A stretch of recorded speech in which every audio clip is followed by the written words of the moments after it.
Gunsmoke. Brought to you by L&M Filters. This is it. L&M is best. Stands out from all the rest. Around Dodge City and in the territory on West, there's just one way to handle the killers and the spoilers, and that's with a U.S. Marshal and the smell of Gunsmoke.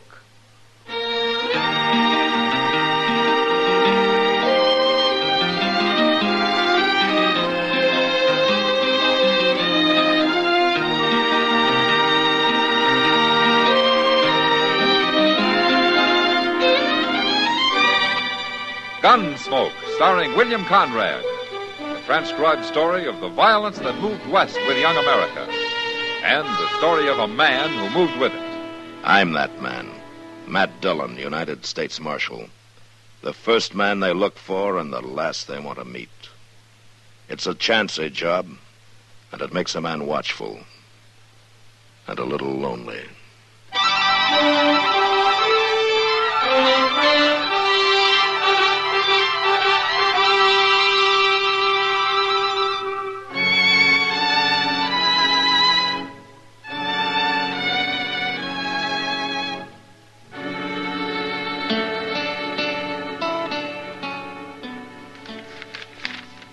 I sure do hope things...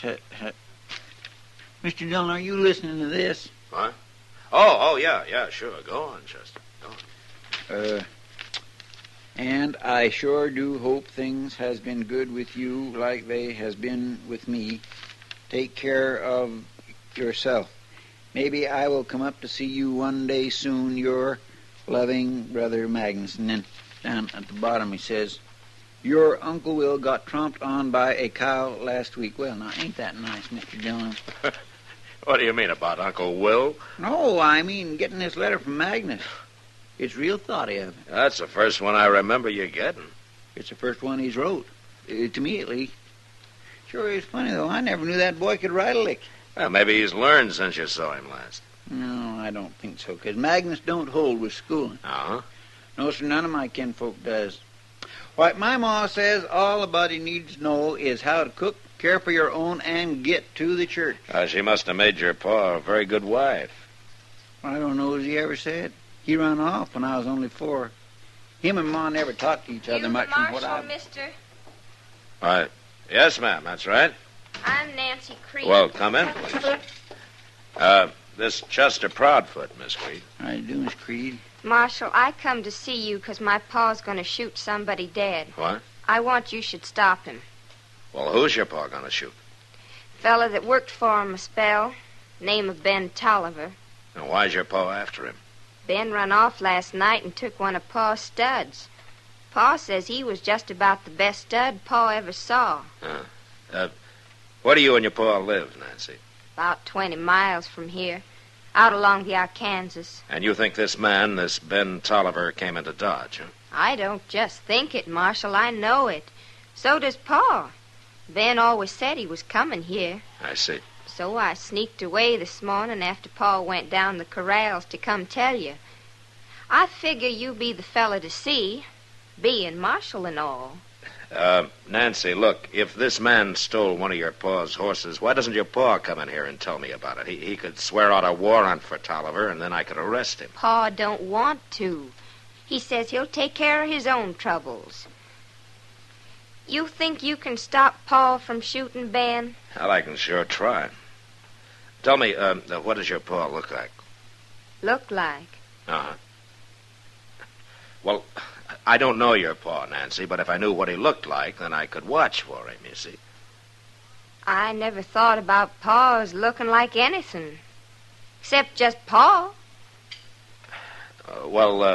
For instance, how old is he? I don't know. He never said. Well, what would you guess? He's kind of gray. But then he's always looked like that. Anything else? He's got a bad leg from where a horse kicked him, and his jaw's busted some. Well, that don't sound like he should be hard to find. Not with a limp and a lopsided face. Why, my gracious, even I can find a man with Chester, a limp. All right.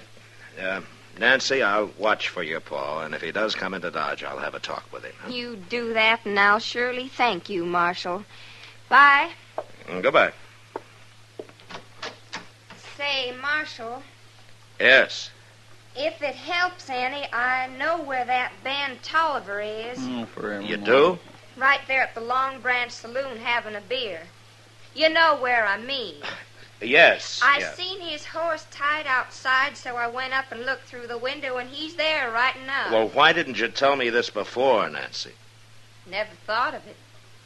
Well, you'll do something about Pa now, won't you, Marshal? I declare she don't know get up from whoa, does she, Mr. Dillon? She's kindly pretty, but my gracious. Come on, Chester. Let's go have a talk with Ben Tolliver and find out what this is all about.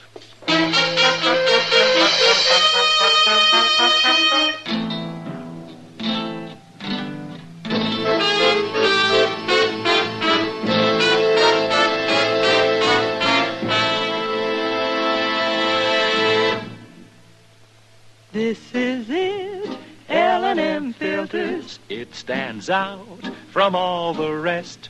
Miracle tip, much more flavor. L&M's got everything. It's the best. Yes, L&M's got everything. Superior filtration, superior taste. Superior filtration because of L&M's superior filter. White. All white. Pure white. The purest tip that ever touched your lips. Superior taste because of L&M's superior tobaccos.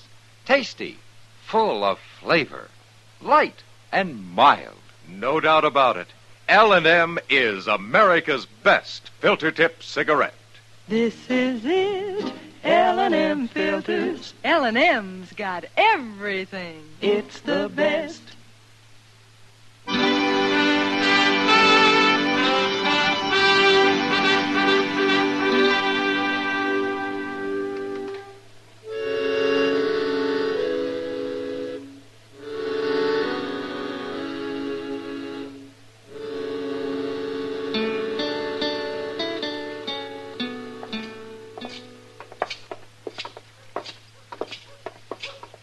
That Nancy sure didn't have no hankering to come with us. And I think she was afraid we might run into her Pa.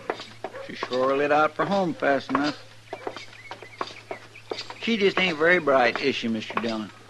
She seems to know right from wrong, Chester. That's more than some people. Yes, sir. You want me to come in with you? Yeah, but stay by the door while I talk to Tolliver, huh? How you gonna know which one's him? Well, there won't be more than 3 or 4 people in there this time of day.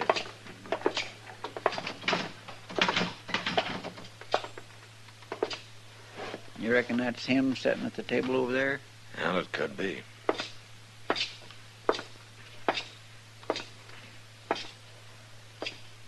Is your name Ben Tolliver? That's right. My name's Dillon. I'm a marshal here in Dodge. Do you mind if I sit on?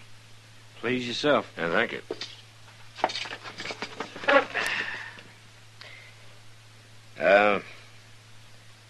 Girl named Nancy Creed came into my office a little while ago. What'd she want? She says that her pa's looking for you. Oh? Says he's going to shoot you. Shoot me? Yeah, he claims that you stole one of his horses. Is that right? He owed me 4 months' wages and he wouldn't pay me. So I took a stud horse that broke. Was it your horse? I figured I had something coming. You can't take a horse that belongs to somebody else, no matter what you figure. Look, mister, I caught that stud horse when he was running wild out on the range. I brought him into old Creed's place and broke him myself. I put 3 months' work into that stud and on my own time of an evening. Creed says it was his horse and you stole him. No such thing. Besides, he said he'd pay me $30 a month, and he threw me out without a penny. Now, the girl didn't tell me anything about pay being due you? Nancy wouldn't know about it anyway. Her pa don't tell her nothing. She just keeps the place redded up and cooks for him and the like. Well, come on, Ben. Come on where? I'm going to take you to jail. Jail? What are you putting me in jail for? And if what Nancy says is true, Creed's coming in to look for you. Putting you in jail's the best way I know of to stop a fight. But I ain't done nothing wrong, Marshal. Not the way I see it. You'll only be in jail till I get this straightened out. Later this afternoon, I'm going to ride out and have a talk with Creed before he decides to come into town.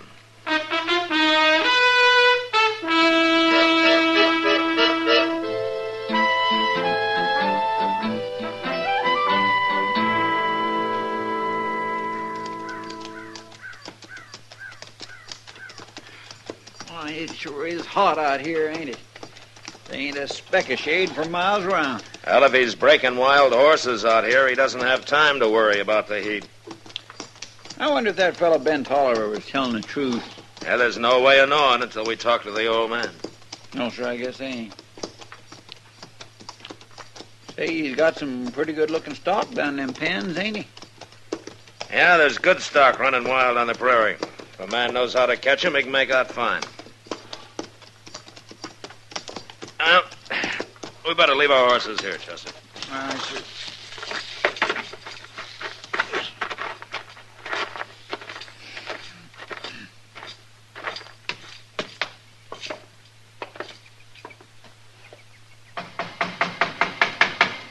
Don't be banging on the door. I seen you coming. You Jake Creed?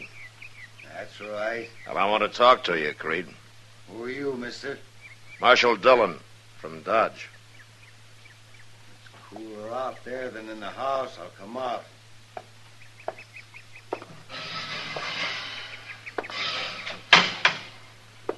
What is it you want? I want to know about Ben Tolliver. That fool Nancy run to Dodge and told you, huh? Yeah, that's right. Well, since she did, I won't try to fool you. That boy stole a horse of mine. I figure in a couple of days I'll go after him. Go after him? Find him and shoot him. Now, look, Creed, you just can't shoot a man down. Why not? He's a horse thief. If you want to swear out a complaint, I'll hold him for trial. I ain't got time for all that foolishness. He stole a horse, so I got cause to shoot him. Now, you listen to me, Creed. I don't have to listen to nobody. Being a marshal, you're all filled up with laws. But I ain't got time to mess with that. No, I'll just shoot him. Creed, either you come into Dodge and swear out a complaint against Tolliver, or you forget about the whole thing. I got better than 40 range horses out here, only half broke. I can't be wasting time fooling around with no trial. Did you owe that boy money? Of course not. Everything he did, I had to show him how. The way I see it, he should have paid me. He worked out here for you for 4 months, right? You could say that. Well, he told me that stud horse was his. Well, since he caught him and broke him, I guess he'd figure it that way. But Ben was working on my place and taking my food. That stud's mine. Now, the law might not agree with you, Creed. I know that, Marshal. That's just why I'm going to handle my own trouble and not mess around with the law. Look, I've tried to tell you, Creed, and I'm going to tell you once more, real plain. You shoot that boy and you'll hang for it. I don't care what you think the right of it is. All right, come on, Chester. And maybe I won't shoot him. Maybe I'll fix that boy good some other way. Him and that stud horse he's so proud of.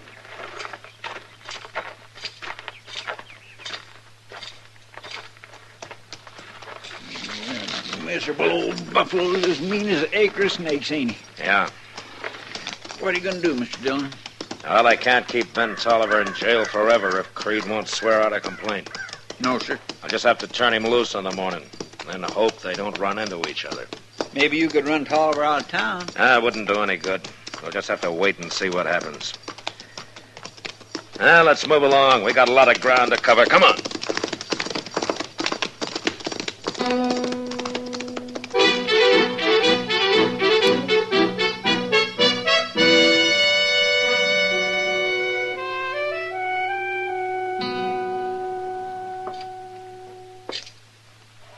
Well, you're free now, Ben. Thanks, Marshal. Being in jail overnight makes a fella kind of ouchy. Yeah, well, I'm sorry about that. I did it to save trouble.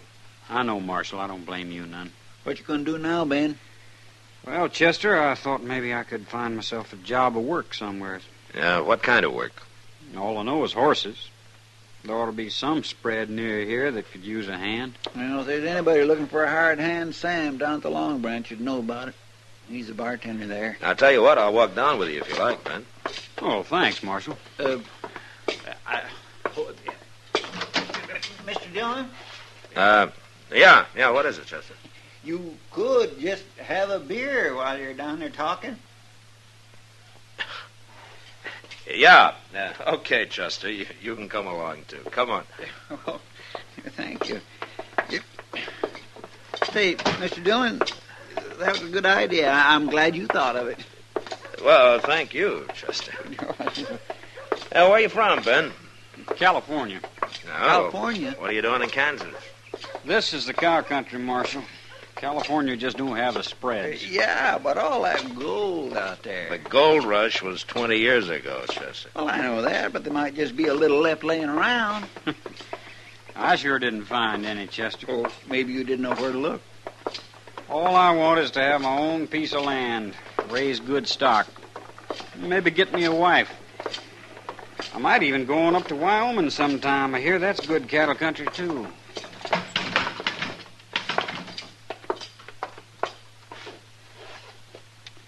Well, I don't see Sam nowheres. No.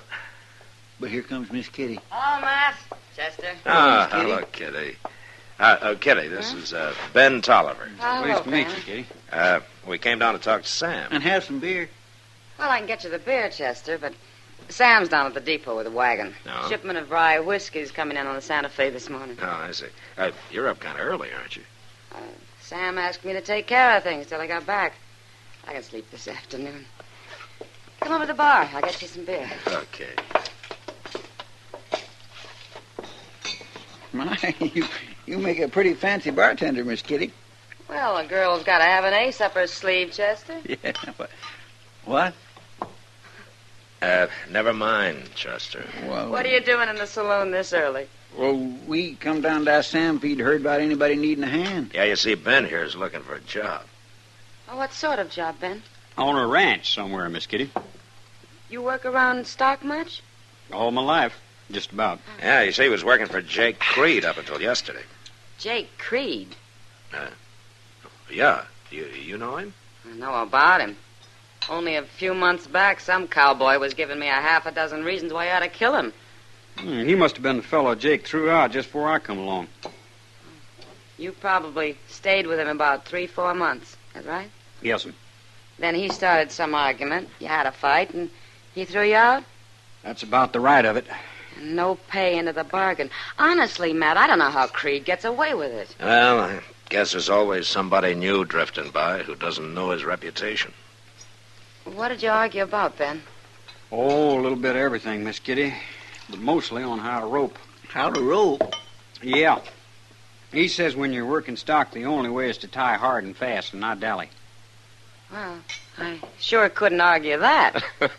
No, Kitty, you see, hard and fast means that you tie the end of your rope to the saddle horn, you see. And when you dally, you just hold the end of the rope in your hand and twist it around the horn a couple of times. That's right. That way, if the rope gets tangled up in your mount's legs or yours, you let go and you're free. There ain't no way to get dragged if you dally. You mean old Creed don't believe in dallying? Well, no, ma'am. Oh. Well, most of the fellows don't think it amounts to much, but they do some in California. Well, they sure don't in Texas. Creed says that nobody who knows anything about working stock could ever rope anyway except hard and fast. I'm glad I make a living in here. It sounds complicated, I guess, Miss Kitty, but it ain't to a horseman. Well, no matter what the argument was about, he should have paid you, Ben. Oh, Ben, you got any money at all? No, sir. Here, I'll give you $5 and you can pay me back when you make it, huh? Thanks, Marshal. Well, as long as you're paying, don't forget the beer, Marshal. Yeah, sure. Here you are. Thank you. Yeah, Sam won't have to worry about his bar, not with you behind it, Kitty. Well, this bar pays a good part of my salary. Marshal, I think maybe I'd better go down and have a look at my horse. Make sure he's been watered this morning. Oh, Moss would take good care of him, Ben. Well, I think maybe I'll just walk down there anyway. Can I go with you? I'd like to see your horse. Sure. Ben, you come back later this afternoon. Sam will be here then. We can talk about a job for you. Thank you, Miss Kitty. He seems like a nice young fellow, Matt. Yeah. What's the matter? I was thinking about Jake Creed, Kitty. What about him? He's got something on his mind. He'll try to get to Ben Tolliver some way.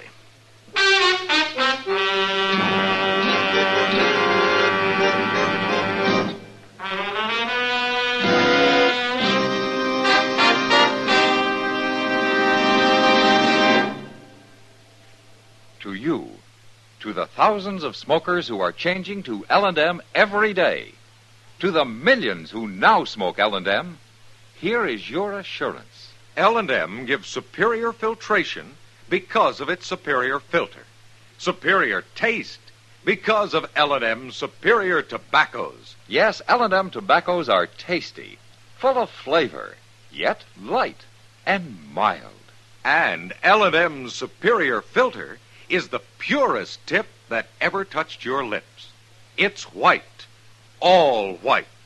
Truly the miracle tip, because when it's added to L&M's superior tobacco, it actually tones up the taste, actually improves your enjoyment of this great cigarette. Yes, L&M's got everything. Superior taste, superior tobacco, superior filter. That's why it's America's best filter tip cigarette. Try L&M today.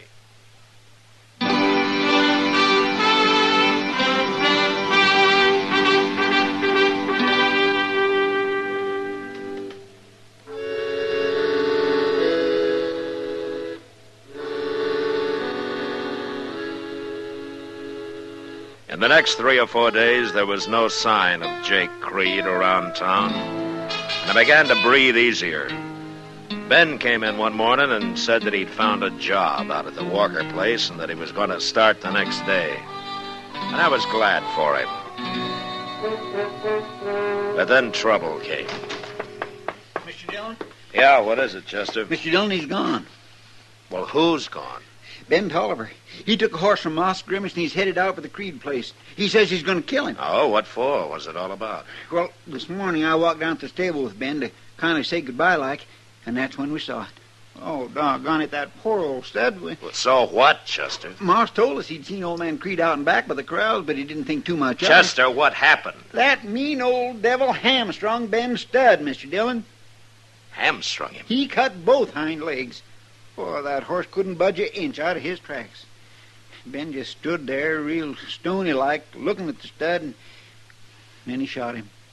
He didn't say a word, just turned and walked away with a funny kind of a look on his face. All right, come on, Chester. We'll ride out to the Creed place before Ben does something he'll be sorry for.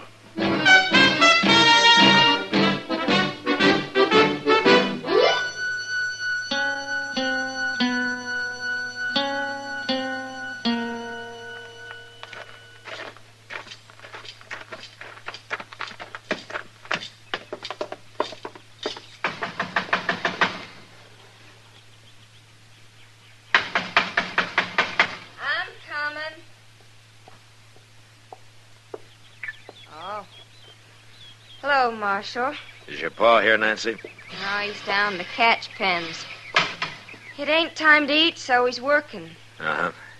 Nancy, have you seen Ben Tolliver? Sure did. He rode up here a few minutes ago, wanted to see Pa. I told him Pa was down the corrals. He just went down there. Come on, Chester. Well, if you're going down to talk to Pa, I'll go with you. He goes down to the corrals for sunup and don't come back till time for dinner. What you want Pa for, Marshal? To keep him from getting killed.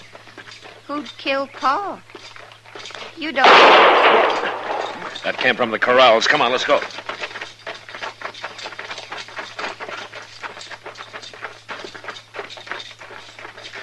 Mr. Dillon, look. Out there in the middle of that catch pen. All right, Tolliver. Hold it right there. I ain't moving.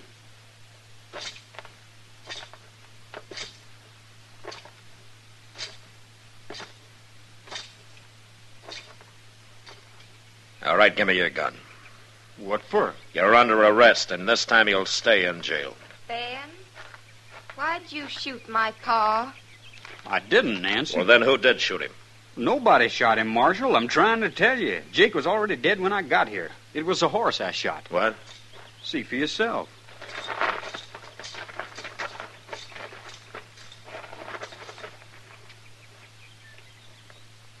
Looks to me like Jake's horse got tangled up in the rope while they was working a Mustang. The horse got throwed, and Jake was trapped under him, and the Mustang drug them both. It killed Jake. His horse had 2 legs broke, so I shot him. That's what you heard. Well, looks like you're telling the truth, Ben. I am, Marshal. Poor old pa. I always told Jake he shouldn't work wild horses alone. He ought to have somebody snub for him. Pa always did have a mind of his own. He sure did. That old devil. You should be glad he did, Ben. It saved you from hanging.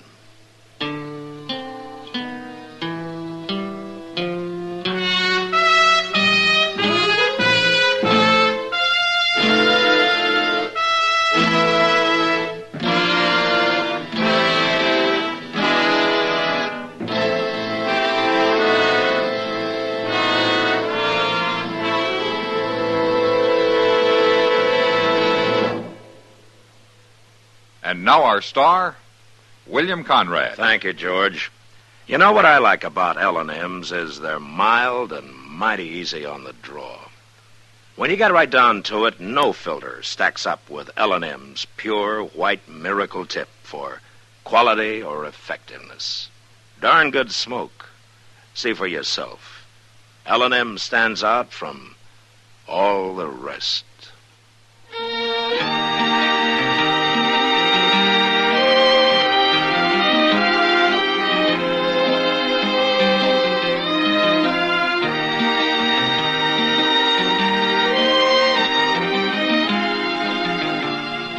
Gunsmoke, produced and directed by Norman McDonald, stars William Conrad as Matt Dillon, U.S. Marshal. The special music for Gunsmoke was composed and conducted by Rex Corey. Sound patterns by Tom Hanley and Bill James. Featured in the cast were Sam Edwards, Eleanor Tannen, and James Nusser. Parley Bear is Chester, and Georgia Ellis is Kitty.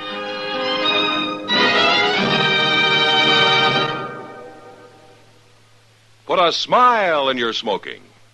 Next time you buy cigarettes, stop.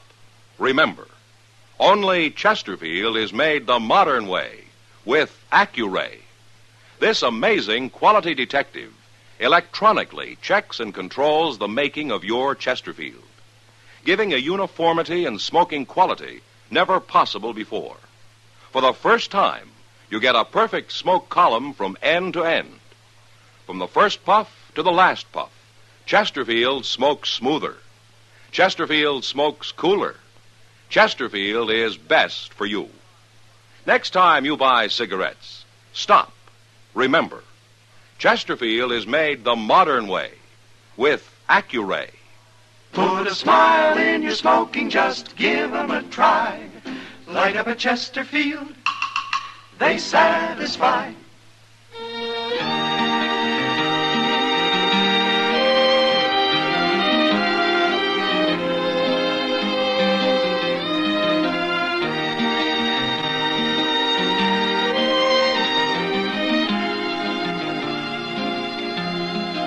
Remember, listen again next week for another transcribed story of the Western frontier when Matt Dillon, Chester Proudfoot, Doc, and Kitty, together with all the other hard-living citizens of Dodge, will be with you once more. It's America growing west in the 1870s. It's Gunsmoke, brought to you by L&M Filters.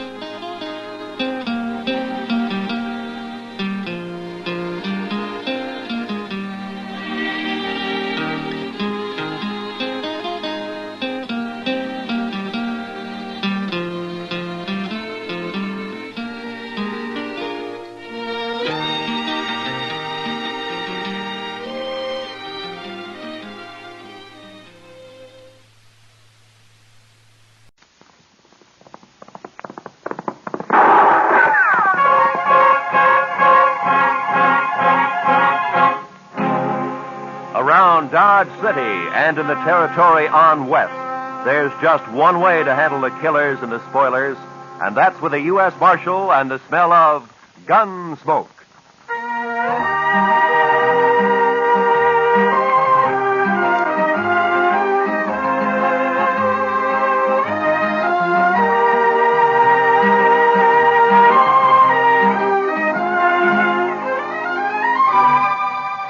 Gunsmoke, starring William Conrad.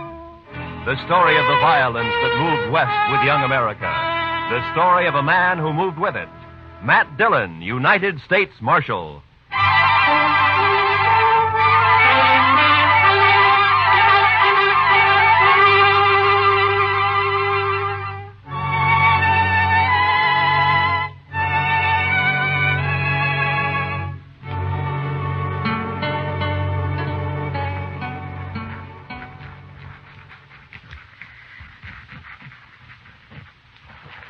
Mr. Dillon, I've been thinking. Yeah? We ought to renovate this place. What? Renovate it? Oh, blast it, Chester. What's the matter? Oh, nothing. I was trying to write and listen to you at the same time. That's all. It can't be done. Well, Marshal? Yeah, what's the matter, Lee? I'm drunk. The way he was walking, I thought he'd been shot. No, I'm not shot. I never saw you drunk before, Lee. Well, would you like a little coffee or something? Ah. There's my gun. Now lock me up. What? Lock me up, I said. What, you mean you want to sleep in jail here? I do. You keep my gun. Are there any blankets out there, Chester? Well, there's one, Mr. Dillon. Oh, that's enough. Okay, Lee. Just follow Chester, then. I will. Marshal, I come here to prevent a killing. Oh? I'm drunk enough to want to kill him, and I'm sober enough to know I'm too drunk to kill him. You understand? To kill who, Lee? Jim Salter. That's who. My foreman. Is he in town, too? He is. At the Texas Trail. And let him stay there. Keep him out of here. I'm going to bed. Right in there, Mr. Dargan.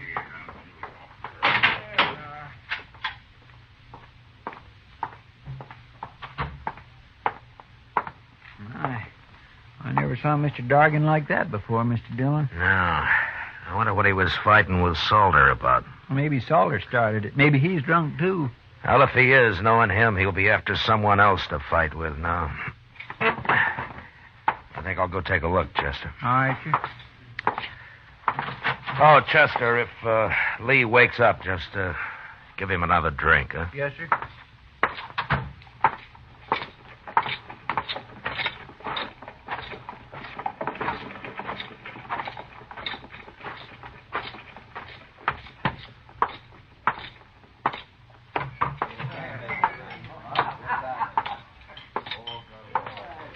Well, how come you're alone, Kitty? Being alone isn't so bad, Matt, sometimes. Oh? Buy you a drink? No, thanks. I don't see Jim Salter anywhere. I wouldn't complain about that. Well, then he was here, huh? Sitting right where you are. And he'll be back any minute. How drunk is he, Kitty? Oh, he isn't very drunk. It might be an improvement. It'd break his heart to hear you talk like that. If he has one. Here he comes now. Let's ask him. You look sober enough.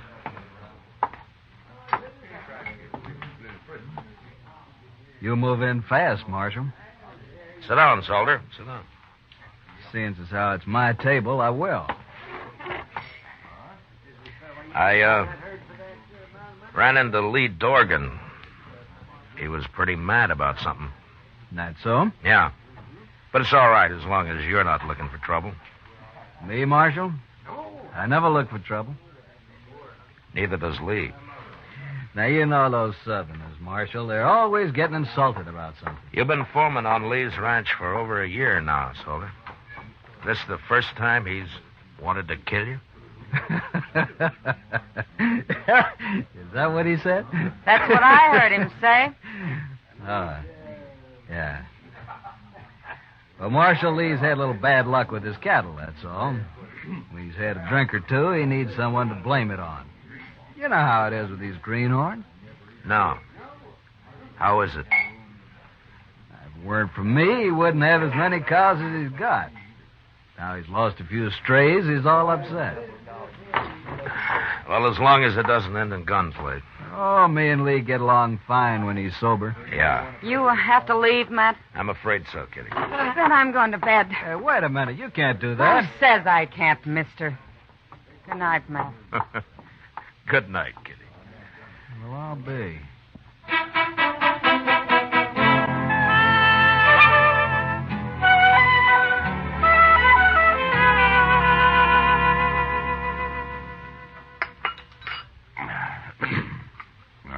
Mighty nice of you, Chester, to bring me all that coffee.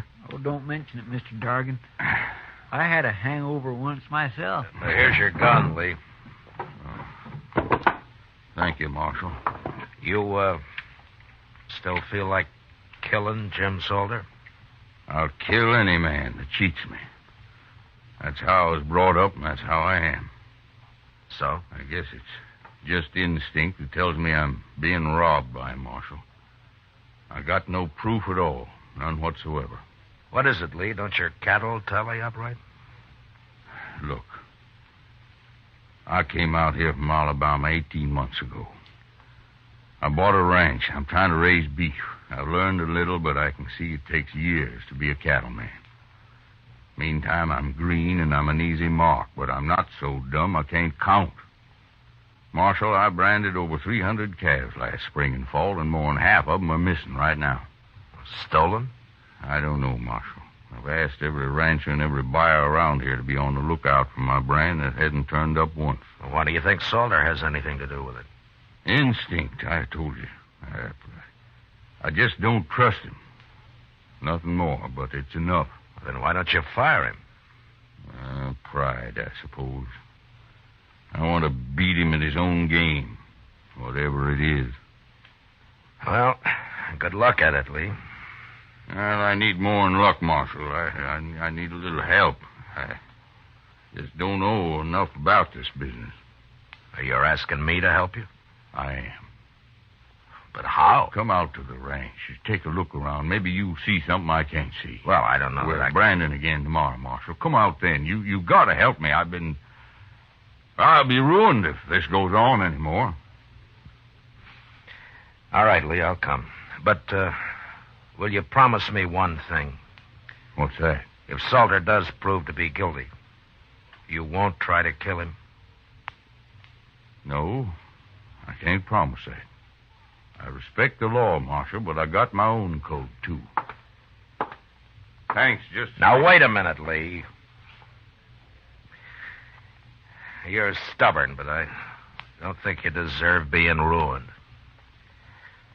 All right, I'll come. Thank you, Marshal. Thank you.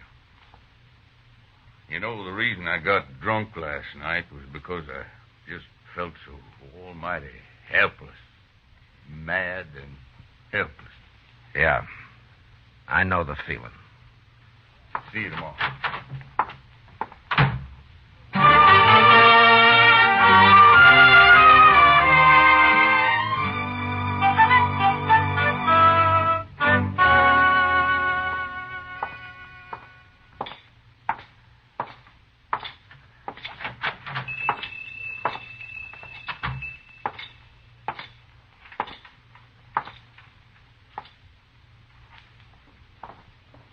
Good morning, Marshal Dillon. Good morning, Mr. Peters. And what can I do for you this morning? Well, I'm interested in some brands that you got registered here. Oh, you don't mean to tell me that you're going into the cattle business, Marshal? No, not likely. I just want to see what new brands have been registered in the past, 12 or 13 months. Well, certainly, Marshal. 1865, 67, 68, 68. Yeah. Here it is. There you are. That's the official brand book for the last 2 years. Oh, thank you. You can start anywhere you like in it. Well, maybe you remember, Mr. Peters. Mm-hmm. Has Jim Salter got a brand registered? Salter? Yeah, Jim Salter. The fellow who works for Lee Dargan? That's right. Yeah. Last summer. July, I believe. Look there. July? Mm-hmm. Yeah, July. Yeah. Here it is. Salter, James Salter, July 14th. Bar S. That's it. Bar S, yes, indeed. How's he doing? Fine, Mr. Peters, fine. Thanks for the help. Oh, anytime, Marshal, anytime at all. That's what I'm paid for. Goodbye. Goodbye, Marshal.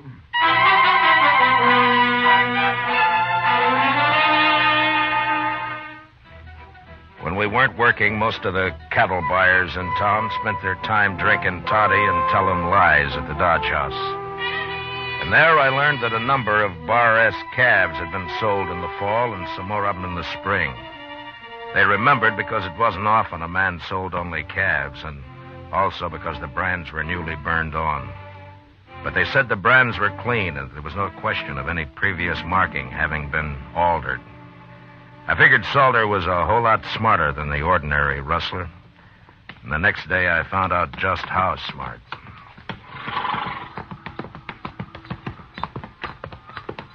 They sure got their branding fire set far enough apart, Mr. Dillon. Yeah, they have.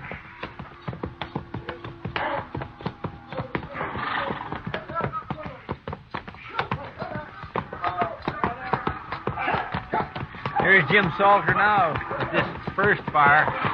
Oh, we'll stop and say hello, Chester.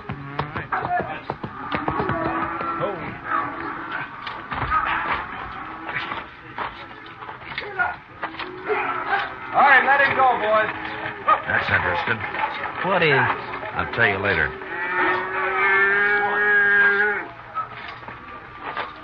Now, you don't have to stop work just because we're here, Salter. That's all right, Marshal. Yeah, but you didn't brand that one. You just have to cut him out and rope him again. Iron's cold anyway. Oh, you got another iron there in the fire. We'll get him branded, Marshal. What are you doing out there anyway? Oh, we needed a change of scenery, so we thought we'd pay Lee a visit. Where is he? Working the fire down yonder. You sure do keep your fires separated. Anything else you fellas object to?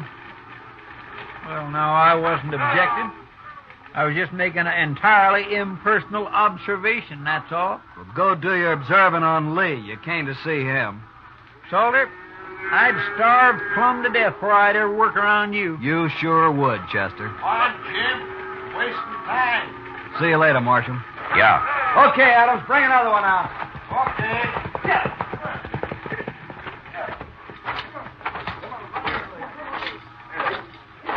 He's smart, that Salter. To me, he's just mean and downright graceless. Well, he's that too, Chester. Oh? You got something figured out, Mr. Dillon? I got it all figured out. What? Salter's stealing cattle, all right. I know just how he's doing it. But the problem now is how to handle Lee Dorgan and that code of his. I wouldn't want to see Lee hung for murder. No, sir. I surely wouldn't either. Hello. Hi, Marshal. Hold it, man. How are you, Marshal? Chester? Fine, Lee. We're about through for the day. Why don't you ride on down to the house? Okay. I'll be along directly. We stopped by Salter's fire back there. Oh, how are they doing? Fine. Tell me something, Lee. Does Salter always work alone with those same two cowboys? Yeah, come to think of it, he does. Why? I was just curious. We'll see you at the house, Lee. Sure, Marshal. Tell the cook I'll string him up and supper isn't ready when we get there. All right, I'll do that.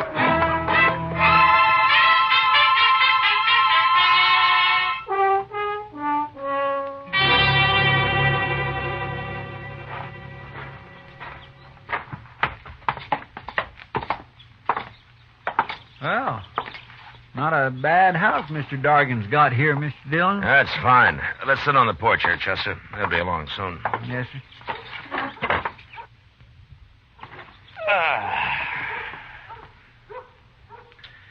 Mr. Dillon? Yeah. I've give up trying to figure it out about Salter. You'll just have to explain it. Well, I told you he sold fresh branded calves under the Bar S mark that he's got registered. Yes, sir. Well, those were Lee's calves. Did you ever hear of using a cold brand, Chester? A cold brand? Yeah. You can either put it on through a wet blanket or you can just keep the iron hot enough to burn hair and press it down lightly so it won't scorch the hide. Well, Looks like a fine brand for a few months. That is until the calf sheds. I'll be doggone. And then the calf's as unmarked as the day it got dropped. You can brand it at leisure with any mark that appeals to you, like a Bar S, for example. So that's what Salter's been doing. Yeah, he was about to put a cold iron on that calf a while ago when we rode up. Sure. He works at a distance from Dorgan because the other cowboys had noticed right away what he's up to. Poor Lee. He's sure right about being green at this business. Well, he's going to learn now, Mr. Dillon.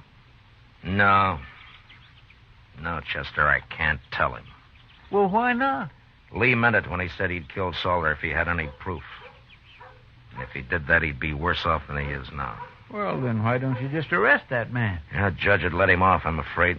Cold brand can be laid to carelessness. Of course, we could wait a couple of months and catch him doing his Bar S branding. That's risky, too, though. Well, what are you going to do, Mr. Dillon? I don't know, Chester.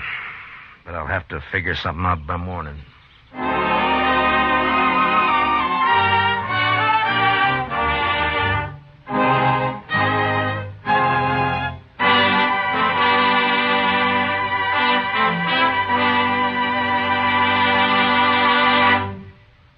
We will return to the second act of Gunsmoke in just a moment. But first, there's a lifeline that stretches from here to Korea. A lifeline that you help sustain for our fighting men when you give blood to the Red Cross Blood Donor Program. Call the Red Cross for an appointment to give blood the first thing Monday morning. And now, the second act of Gunsmoke.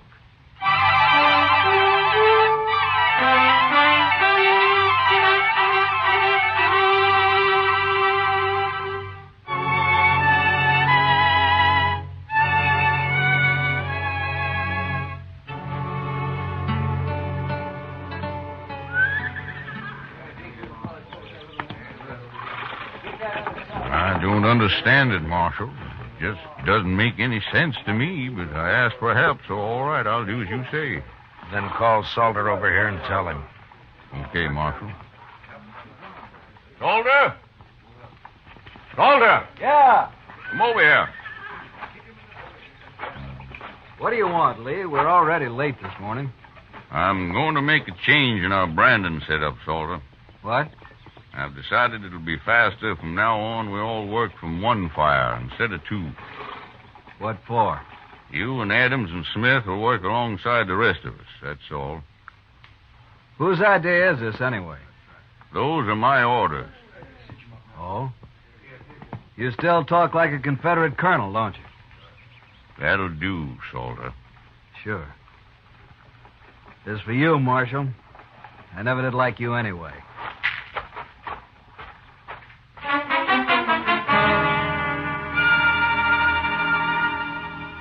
It must have been pretty hard on Salter that day, having to put a permanent brand on Lee Dorgan's calves with a good hot iron.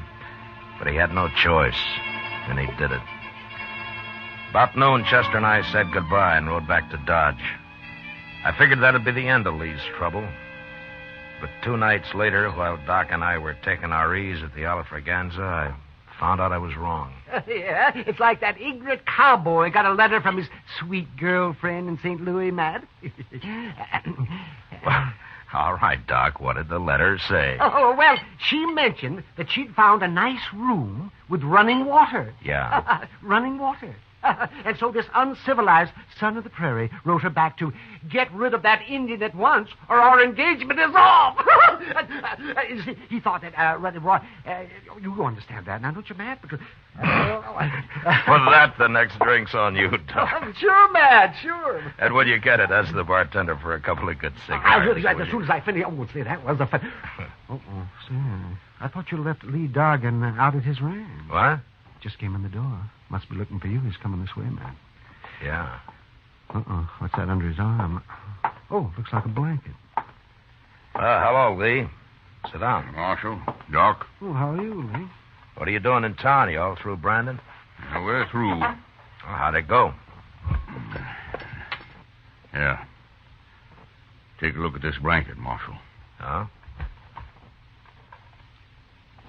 It's all marked up, isn't it? It sure is. And it's burned with my brand all over. Where'd you find this, Lee? One of my men was riding by the place where Salter and his had his branding fire, Marshal. His horse kicked it up. They'd half buried it there. And he showed it to you, is that it? That's it.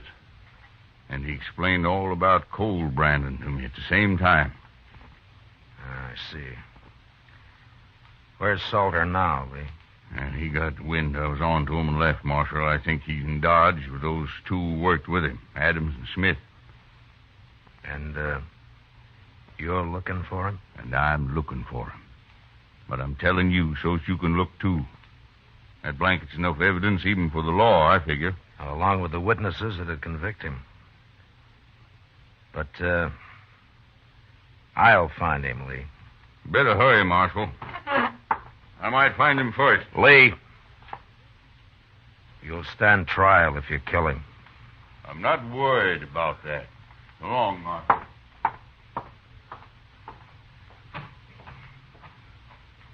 Why didn't you take his gun, Matt? Shows he couldn't get in any trouble. You just find another one, Doc. Lee's a mighty determined man. Yes, I can see that.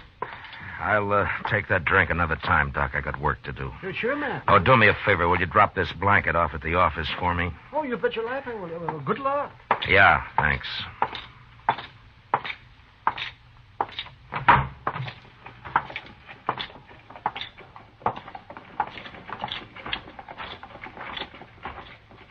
Mr. Dillon? Mr. Dillon? Yeah, what is it, Chester? There's something wrong, sir. I just saw Salter and two men walk up behind Lee Dargan over there and grab his gun. What? Well, where are they? They were headed toward Kelly's stable. I thought I'd better find you first. Come on. What are they doing in Dodge, anyway? Lee's on to him, Chester. He knows the whole story now. And they know he knows it. Well, then somebody's going to get killed, sure. It looks that way. All right. Stay behind me, Chester. That's the only door to the stable. They'll have to come out there, sir. Yeah, I know. But we're going in after them. Easy now. The entrance to Kelly's stable was open, but there was no light showing. Chester and I stepped quickly around the frame of the door, and we stopped just inside, waiting for our eyes to get used to the darkness. We could hear voices in the back where the men were saddling up. And then, suddenly, we both saw it at the same time. The first stall, Mr. Dillon. Look. Yeah. It's Mr. Dargan. They hung him. Yeah, they just did it. He can't be dead yet. Here, take my knife and cut him down. You can climb up on the feed box. I'll cover you from here now. Hurry. Yes, sir, I'll hurry.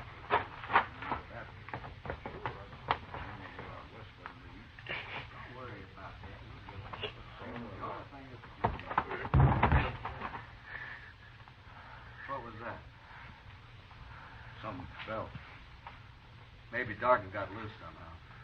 Get up front there and take a look, both of you. I'll finish saddling up. Okay, Salter. Come on, Smith. Stay in here, Chester. Don't move. Mr. Dargan's breathing.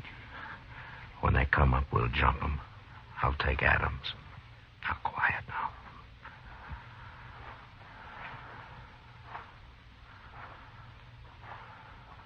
I don't see him. Rope must have broke. Yeah. Let's hit him on the head and have done with it. Yeah, might as well. You do it, Smith. I'll wait here. Yeah, okay. Let's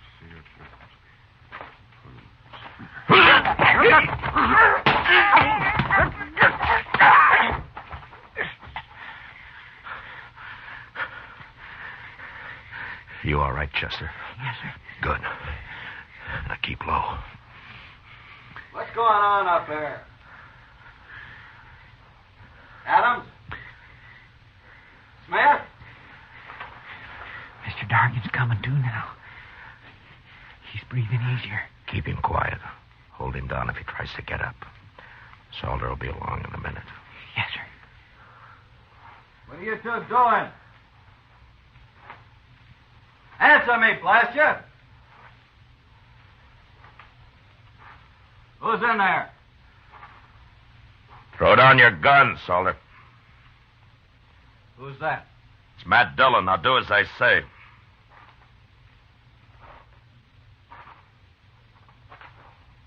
Sure, Marshal. Here it is.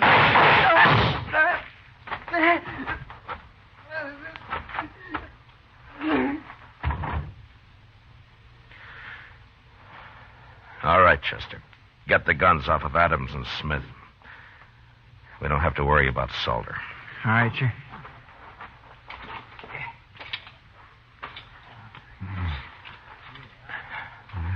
Lee? Lee, how are you? Oh, it's good to breathe again, Marshal. I was about gone. Well, you're all right. We got him. And Salter's dead. You won't have any trouble now. No. But it's not easy the way you people educate a man out here. Well, if it was easy, Lee, anyone could manage. Well, thanks, Marshal. Yeah, sure.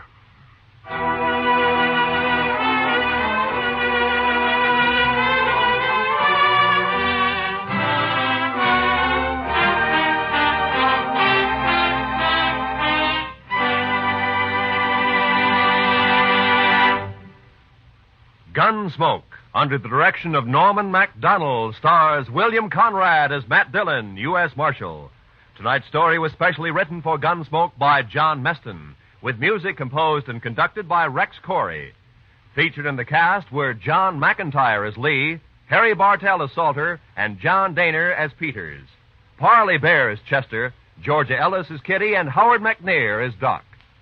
Gunsmoke has been selected by the Armed Forces Radio Service to be heard by our troops overseas. Join us again next week as Matt Dillon, U.S. Marshal, fights to bring law and order out of the wild violence of the West in Gunsmoke.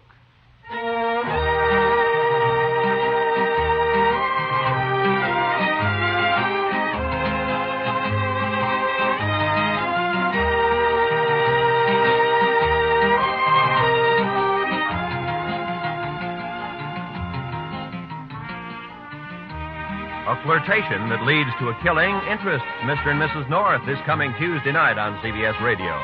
Don't miss Kiss of Death when Pam and Jerry North go into action against a murderer. Also, Tuesday night on most of these same CBS radio stations, John Lund, as yours truly, Johnny Dollar, brings us his latest adventure in probing fraudulent insurance claims. Mr. and Mrs. North and yours truly, Johnny Dollar. They're both thrilling Tuesday nighters at the Star's Address. This is Roy Rowan speaking, and this is the CBS Radio Network.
Around Dodge City and in the territory on West, there's just one way to handle the killers and the spoilers, and that's with a U.S. Marshal and the smell of Gunsmoke.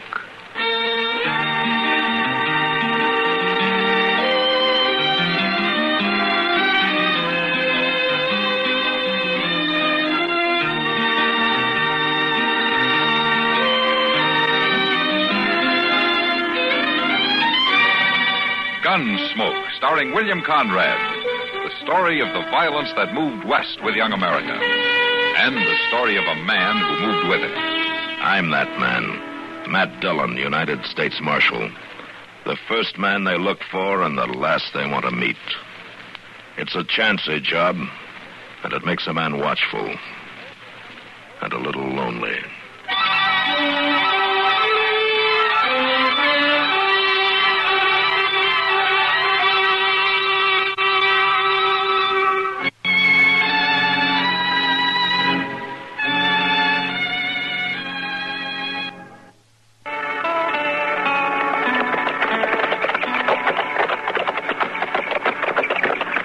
Still here, Mr. Dillon. That's his buggy. Yeah, he's here. It's a good thing, too. Sure do hope she ain't bad hurt. So do I, Chester. That you, Matt? Yeah, Doc. Screens unhooked. Come on into the bedroom. All right.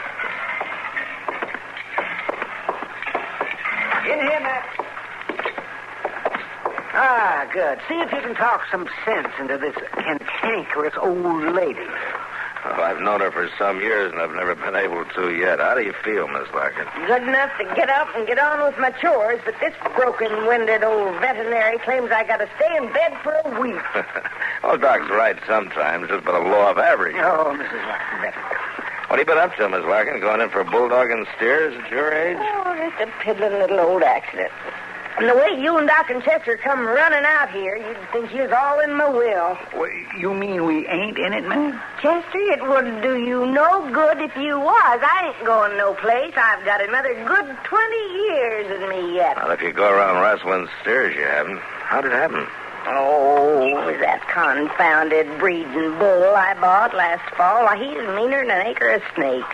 Charges anything that moves. Can't even turn him onto the range. I have to keep him in a special built corral. That was a darn fool thing to do, getting in there at all. I got about halfway across corral when that dad-blamed critter tossed his head and jerked his nose ring out of the hook. He saw me moving, so he come for me. Lonnie'd been wearing his gun, he'd have shot him. And thanks the Lord he wasn't.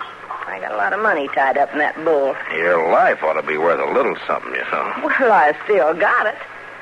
I made the fence before he hit me, and then he missed me with the horns. Just butted me some before I could reach the top rail and haul up out of the way. Well, I'll be as good as new this time tomorrow. Good as new? Good as new. Good as new, she said. Anytime an old wagon wheel hits a rock, Mrs. Larkin, it always leaves at least some of the spokes loose. You speak for yourself, you old billy goat. You're just itching to make a profit off my infirmity. Well, then at least you admit that you're hurt, Miss Larkin. I'll live to bury this old weasel. Old? You're talking to a man in his prime, Mrs. Larkin. Prime?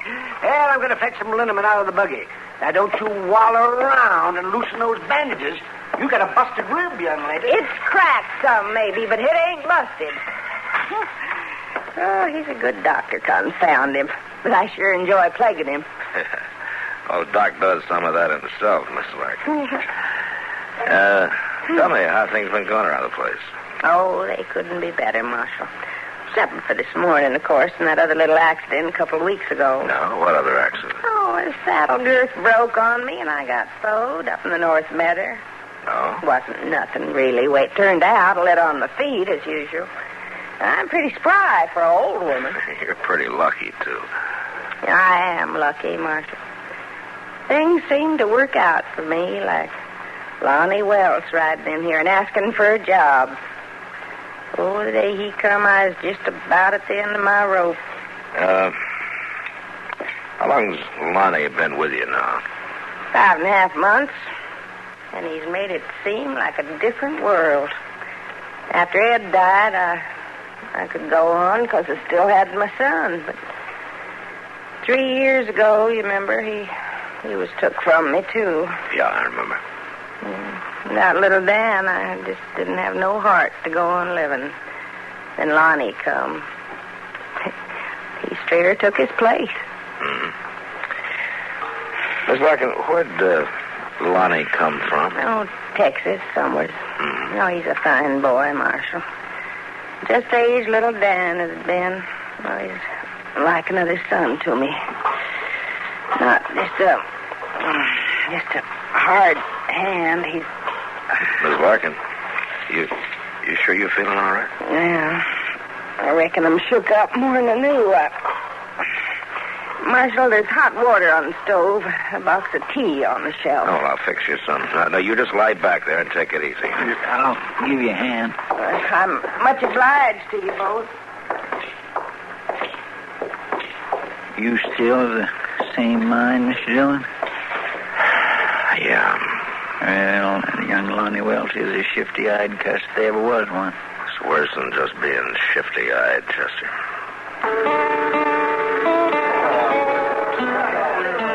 Matt. Yeah. I want something real bad.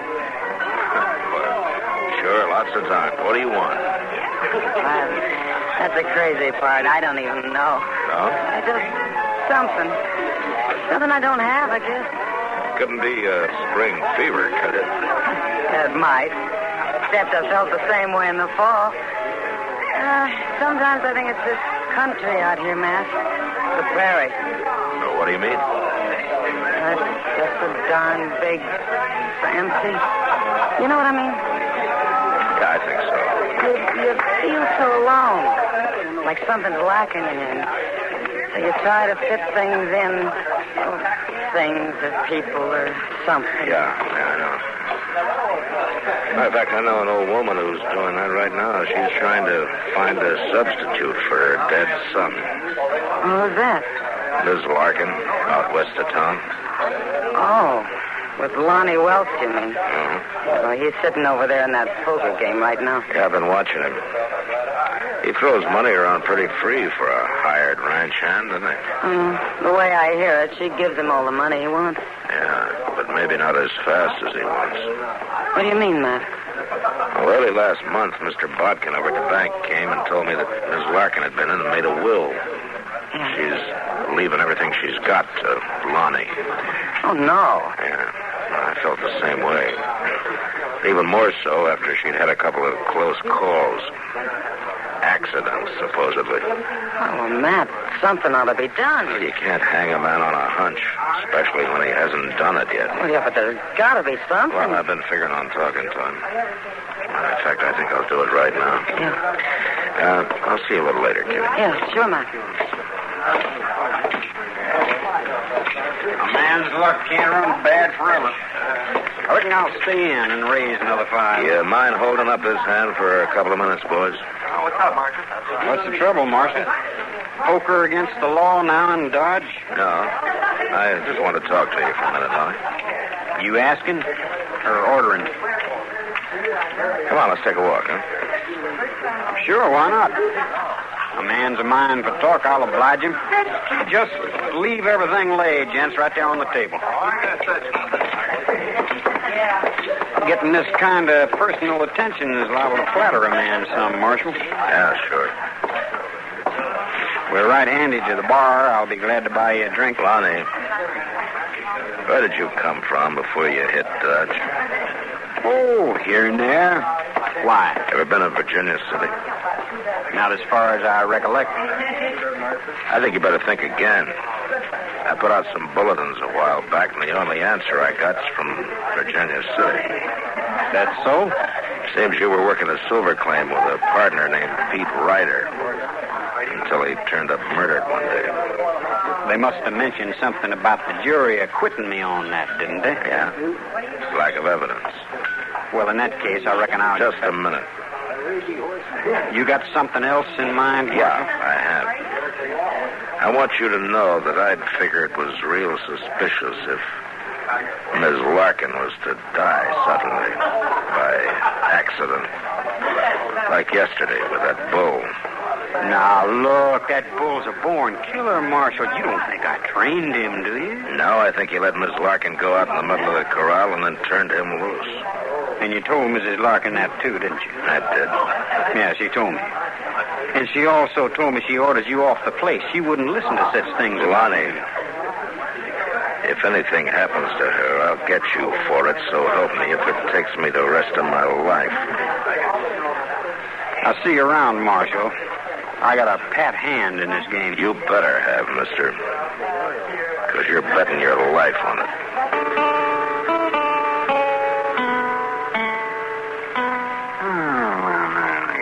Doggone it, Matt. There's just no sense to the way you play checkers. Why do you say that, Doc? Well, you make some of the darndest moves I've ever... Well, you're worse than Chester. No? Only time you beat me is when I let you do it, Doc. Well, then you're mighty generous-natured. Oh, look what you done, Matt. Look what you done there. You left one of your men just sitting there, you see that? Waiting for me to take it. So, you see? Yeah, I see. Well, there. All right, take another one, Doc. Well, if you want to give me the game... well, your move, man. Okay, Doc. Wait, listen now. What? That's three of you men, Doc. That puts you down one. And the way I'm figuring, you're beat. You're a generous teacher, too, ain't you, Doc? Oh, sure. That's how you do it. Yeah, you keep Chester talking like that so as to get my mind off the game. That's right, Doc. Yeah, you've a mighty sneaky way of playing, if you ask me, too. Evening, gentlemen. So, how are you, Miles? Hello, Miles. Am I breaking in on anything important? No. Come on in. Come on. Well, I can't stay. I just wanted some information, Matthew. No? I thought you might be able to help me. Information about what? Well, at Mrs. Larkin's place out west of town, what do you figure it's worth? Oh, it's kind of hard to say. It's a good ranch, all right. Aye, that's what I was thinking. And, well, if a man could buy it cheap... What do you mean, if a man could buy it cheap? Well, I heard it might be on the market before the end of the week. Who told you that? Well, a young fellow that works for Mrs. Larkin. He let it slip this afternoon. Oh, he'd been drinking kind of heavy, I suppose. Otherwise, he wouldn't. Do you know where he is now? Aye, well, somebody was saying he couldn't even make it back out to the ranch. He took a room at the Dodge House for the night. Chester, come on. Yes, sir. You think that I ought to make an offer for the place, Matthew? No, I wouldn't bother, Miles. Not just yet, anyway.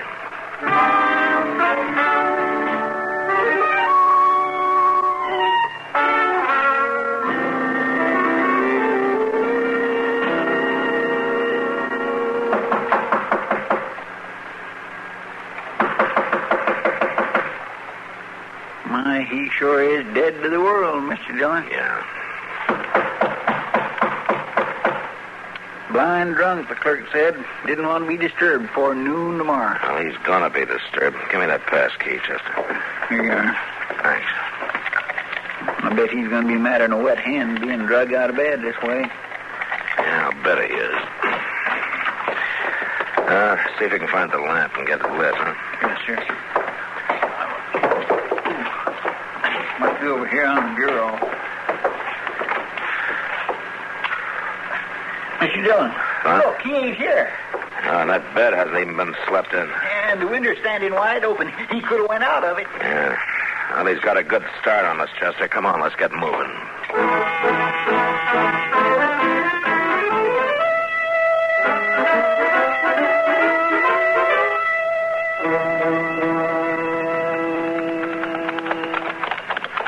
Look yonder, Mr. Dillon. There's a fire at the corner of the house. Yeah, that's against the wall of the bedroom, Chester. Come on. Somebody's there. Either helping it or trying to put it out. Trying to put it out, Chester. That's Miss Larkin. Oh, well, then Lonnie ain't been here yet, huh? I wouldn't bet on that. There are a couple of buckets at the water trough there, Chester. Let's give her a hand. Yes, sir. That's you, Marshal? Be right with you, Miss Larkin.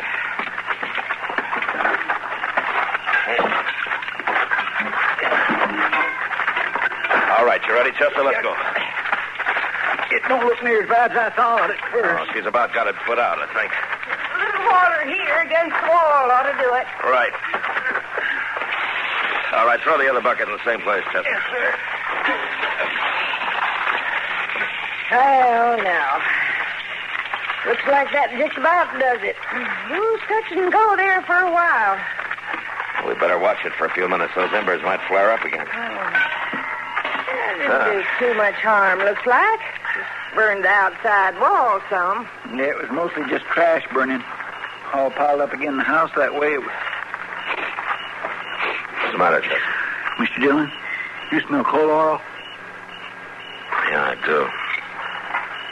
Miss Larkin, did Lonnie start this? How'd you know?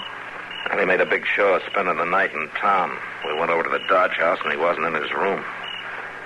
I don't know what it was woke me. But I looked out the window, and there he was. He'd piled brush against the wall and was just setting fire to it. Aimed for me to die right in my bed. Marshal, I guess I owe you an apology.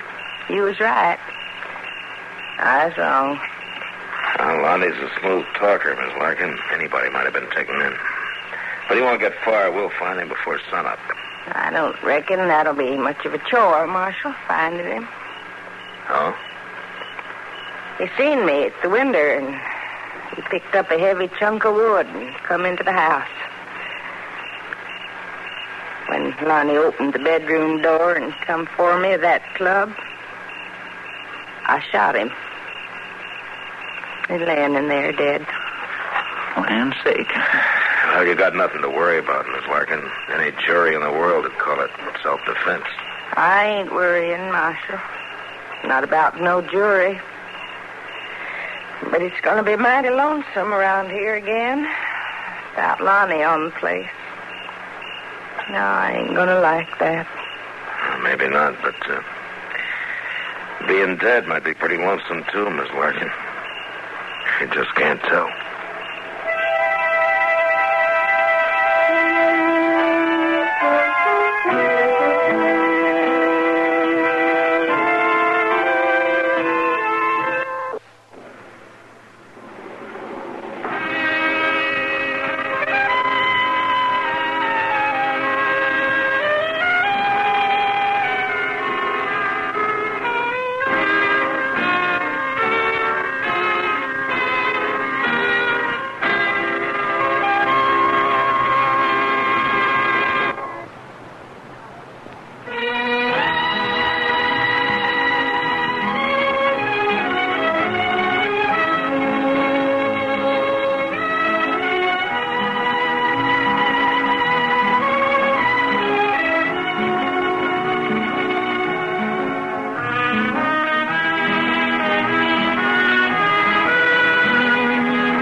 Gunsmoke, produced and directed by Norman McDonald, stars William Conrad as Matt Dillon, U.S. Marshal.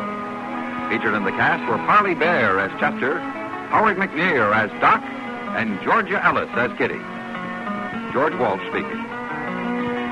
Join us again next week for another specially transcribed story on Gunsmoke.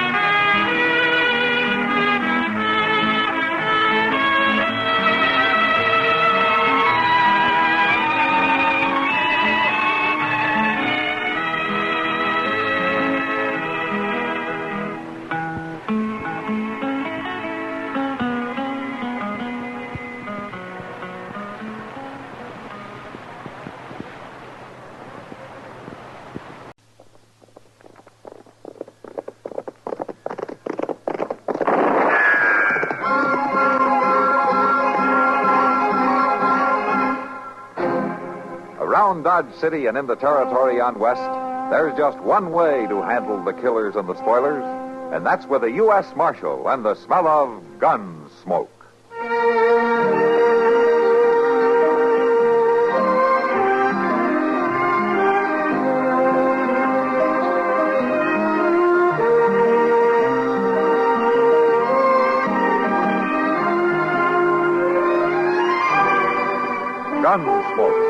starring William Conrad.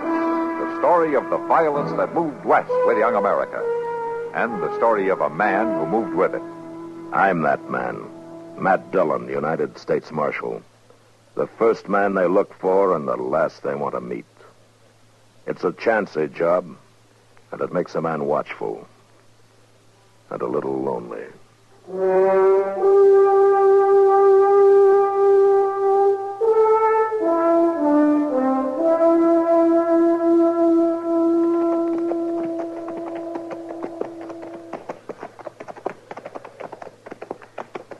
Seems to me this fella could have picked a better place to get himself caught in. Yeah, it's pretty dry, all right. And we still got a 3-day ride. Seems to me that sheriff could have brung him in without sending for us all the way to Dodge. The sheriff probably didn't fancy the trip either, Chester. This trip too tough for you boys? Too much for you to handle? Well, now, we can handle it all right, Hob. Don't you worry none about that. Never did like to see a man bite off more than he could chew. All right, now, just a minute. Don't you go thinking you're more than we can Seeing a chew. man take on, so Hey, it what do you makes mean? me feel bad. Real bad. I ain't All right, taking that's on enough, with Cannon. Marshal, I was just saying I'm sorry for the fix here. There's only one thing about it that worries me. What's that? You're not worth it. He sure ain't. It's a pure waste caring for a murderer like him across these plains. Just ought to leave him here for the coyotes. Buzzards. Buzzard bait, that's all he... Hey, look yonder, Mr. Dillon. Some riders coming up over that rise there. Yeah, I see him. What they're doing way off here. Troopers. Train over this way, looks like. Now, let's hold up here.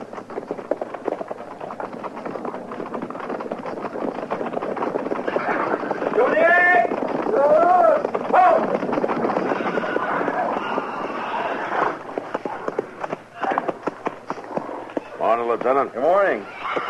Matt Dillon, U.S. Marshal, out of Dodge City. Lieutenant Elridge, 6th Cavalry. Yeah, you're a long way from a post, aren't Yeah, you? on our way from Fort Leavenworth to Fort Lyon.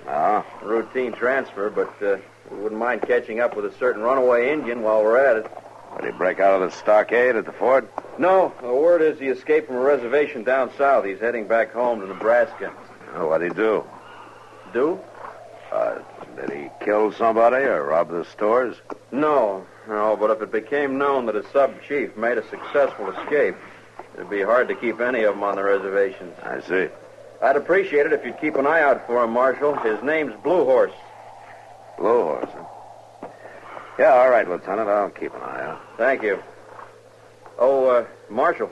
Uh-huh. Mind riding over here for a minute? Sure. Marshal, this is my first time west of Fort Leavenworth. Well, I kind of figured that. Yeah. Well, Marshal, I have maps, of course. But you wonder if you're on the right track, huh? Well, yes, to tell the truth, I do. Well, if I were you, Lieutenant, and this was my first time out, I think I'd just drop on down south to the Arkansas River. Yes? Well, that's all. You just hit the Arkansas and follow it west. You couldn't miss Fort Lyon if you tried. Oh, much obliged, Marshal. I'd have got there all right. Oh, sure. I'm just giving you the easy way. Yeah. Well, we'll be on our way. Yeah. Coming in! At the walk! Whoa!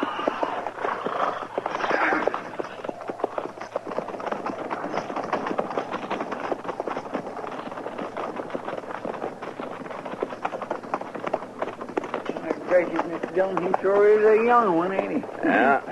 Well, there's one thing for sure.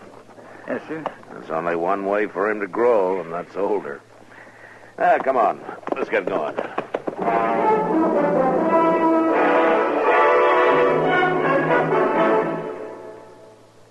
That old political character, Elijah Cuddlestone, was tremendously proud to be a part of the government of the United States.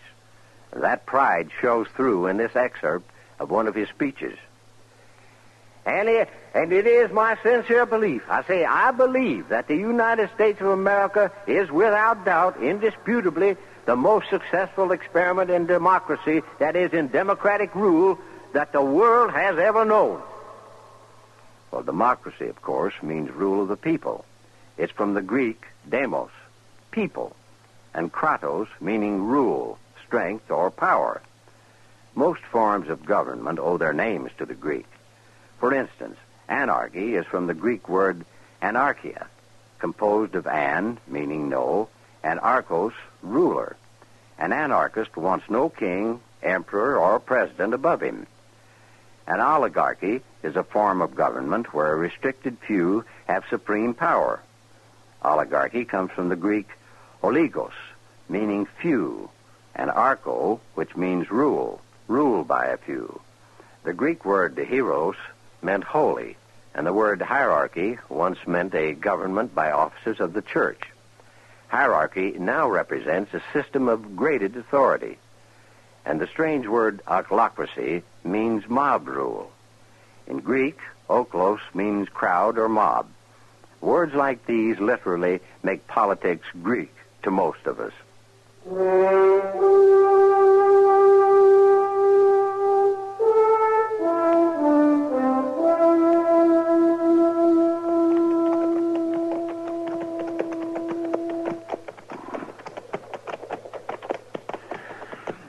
Getting along toward sundown, Mr. Jones. There'll be a watering place along here pretty soon. We'll stop for the night, huh? You mean you tough lawmen are going to stop and sleep like ordinary folks? Never you mind, Cain. You'll be lucky if we don't just leave you tied on your horse all night. He'd be better company. All right, now you listen Chester. here. Yes, sir, Mr. Jones. Look, why don't we head for that bunch of trees over there, huh? Come on. Sure. Hey.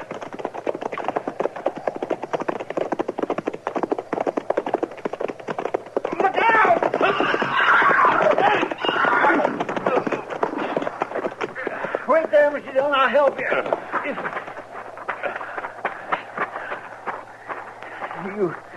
You hurt bad? I don't know, Chester. Where's Cain? He's right over there. Oh, get him off his horse. Yes, sir. All right, you, Cain, climb down off that horse. Don't you try nothing now. That'd be just plumb mean, wouldn't it? Marshal hurt and all? I'm not hurt too bad to use a gun, Cain. You remember that. Chester, see if you can get me on my feet, huh? Sure I will. Now, be careful. Take it. No, let me down. Let me down. What? Oh.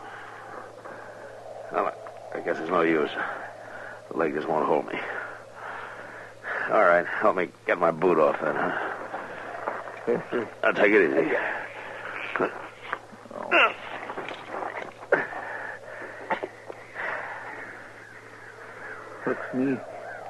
Looks me like it's broke, Mr. Dillon. Broke bad. Yeah. Look at my horse. Yeah. And he stepped in that hole and pitched all the way over, landed on his neck. He's dead, all right. Well, I can't stay here. Oh, maybe we can get you over to those trees. Come on, Cannon. Wait a minute. Well, we better figure this out first. Now, look. When you get me to the trees, you ride on, Chester, and see if you can get help, huh? And if you don't meet up with anybody, you bring a wagon from Dodge, huh? Why, I ain't going to leave you here, Mr. Dillon. Go in all night. It'd still take me 2 days to get back. We got no choice. Yeah, but what about him, Cain? He stays with me. But, Mr. Dillon... I'm going to need somebody. And I got a gun. Well, Look, we haven't got any choice, Chester. Now, will you get me over to the trees? All right, you can tether his horse to me, and then you get going, huh? Well, all right, if you say so, but I sure don't feel good about this. I don't feel good about anything. Come on, let's go.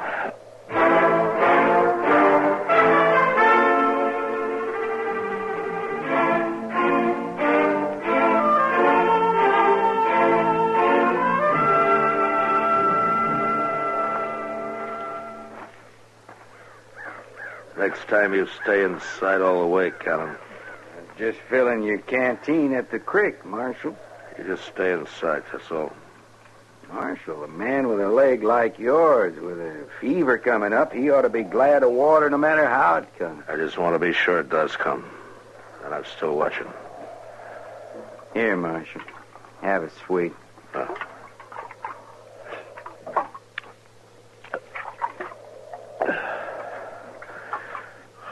Thanks.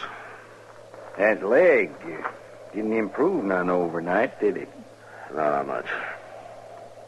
Lying around waiting like this through most of the day, you're feeling pretty bad, ain't you, Marshal?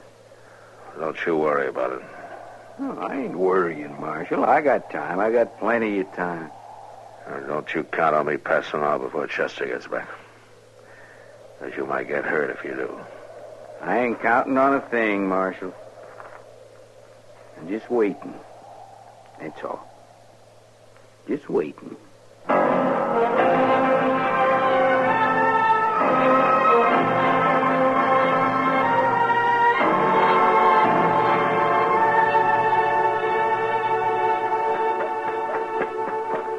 Miss Kitty! Miss Kitty! Why, Chester, I didn't think you were due back for a day or two. Miss Kitty, have you saw Doc anywhere? I've been up to his office and he ain't there. Oh, he just went into Delmonico's there to get his supper. What's the matter, Chester? I can't stop to talk, Miss Kitty. I gotta get Doc. It's about Mr. Dillon. Well, what about him? Well, he's hurt bad and way off there. Way off where? Out on the prairie. 2 days ride out. Doc? Doc? Well, when did you get back? There's trouble, Doc. Terrible trouble. What is it, Chester? Where's Matt? He's out there on the plains, Doc, with a busted leg. Is he all alone? Nobody but that murdering Hob Cannon. He's with him. Well, we better get to him. Can you take me there? That's what I come for. Well, you don't look too good yourself. You ride all night, Chester? Well, sure I did. Miss Kitty, come on, Doc. We ain't got no time to wait. Well, you're sure you can make it back there, Chester? It's rough sleeping in that rig of mine. I could take somebody else. Of course I can make it back there. Come on, Doc. Come on. All right, Chester, all right. Don't worry, Kitty. Matt's a strong man. I know, but you hurry just the same.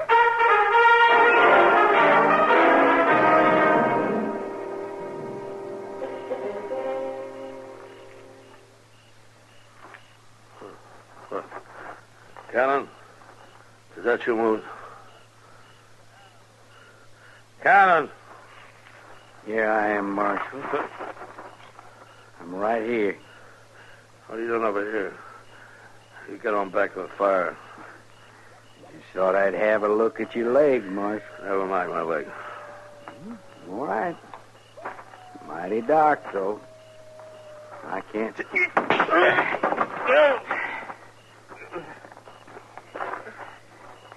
Sorry I had to kick you that way, Marshal. But I figured it was the only way to jolt you loose from that gun. I'll get you, Count. You'll never make it. Oh, no. You won't ever get me. You're going to be just a corpse for that fool Chester to take back to Dodge. You're going to get me onto that horse you've been hanging on to, and I'm just going to kill you, Marshal. Ride right out of here. So long. Stop. Drop gun. I will shoot. What the devil are you doing here? I am Blue Horse. Blue Horse? Well, you're the runaway Injun they're looking for. Hello, Blue Horse. I have been watching. Well, it's lucky for me. Listen, Blue Horse, you don't want to help him. He'll just turn you in. He was talking to the cavalry about you yesterday. He is my friend. Well, he can't be your friend. He's a lawman. He's got to turn you in. One day he cut the rope of the white hunters from around my neck. I was a drunken hanging party. I remember. I owe you a life. I do not forget. Use your head, Injun. This is different. You help me, I'll let you go. Never tell a soul. Well, you'll be scot-free. Too much talk. Well, I'm telling you. Build up fire. What? Build up fire. Heat water. What are you going to do, Blue Horse? Fix leg. Woman, come out. She boils roots in water. You going to pour that stuff down me? No. I will put it on leg. Draw fever out. Oh. I'd be much obliged. I give you your gun. Thanks, Blue Horse. You want to tie Cannon up for me? I'm awful weak. You sleep. I will watch.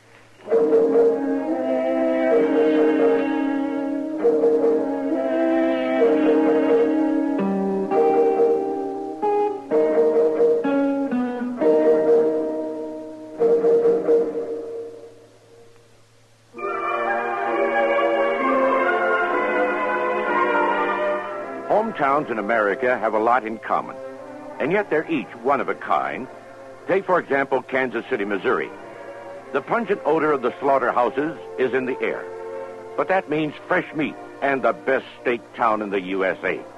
They'll prove it to you at the Golden Bull restaurant, where the bull on top now looks up at Millionaire's Hill, and the millionaires look down on the Missouri River, the rooftops of Kansas City, and the country's closest in downtown airport.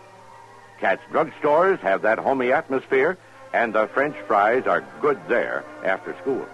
If you're driving in Kansas City, you'll appreciate the good traffic control and straight streets.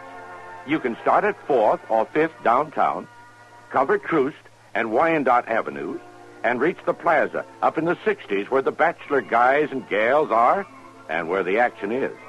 And later wind up with a swank night in the terrace room at the Mule Bar. But if your hometown is Kansas City, you already know this. We only wanted to remind you. It's still there.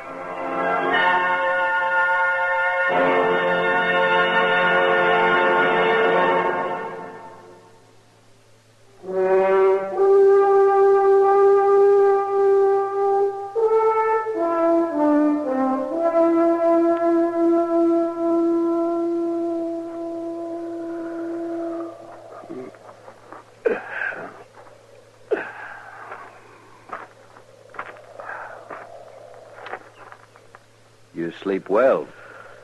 The sun has long been high. Yeah. Where's Cannon? The prisoner is safe. Oh. Well, that's more than he deserves. Woman, bring some food. Blue Horse, I want you to thank her for me. I feel a lot better. Yes, your leg will heal. The fever is gone. You want water? Oh, yeah, thanks.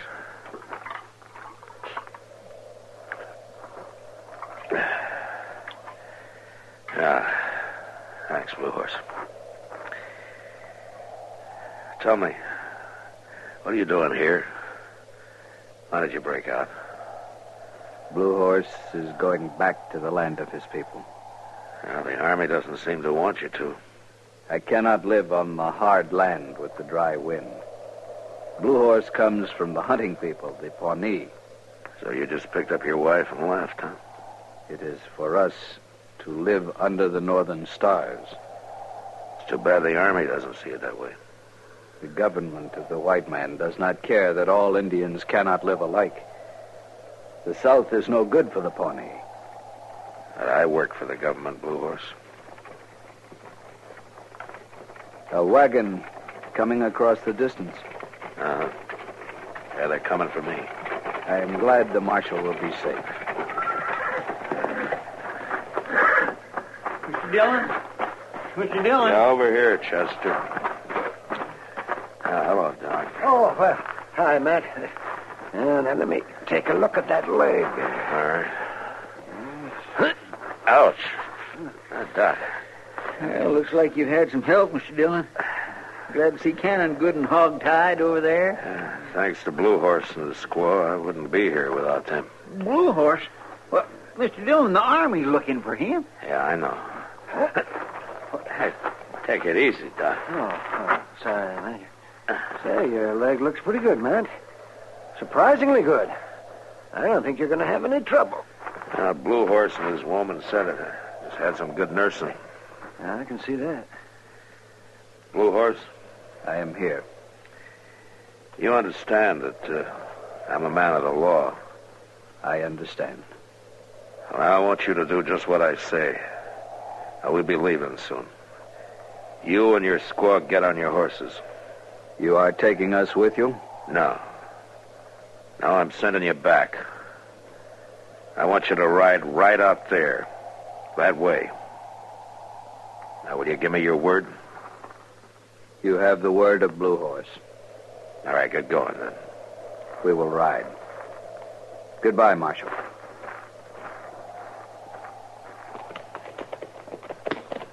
Well, I've heard of ungrateful people in my time, but this beats all. You let him save your life, and then you send him back to be cooped up on the reservation. I did what I had to do, Doc. Well, I could have done something else. You pointing the way and making that Indian promise to go there, and you know he'll keep his word. Yeah, I know he will. Hey, wait a minute, Doc. I just thought of it. Mr. Dillon pointed north. That reservation's not north, it's south. Huh? Well, by golly.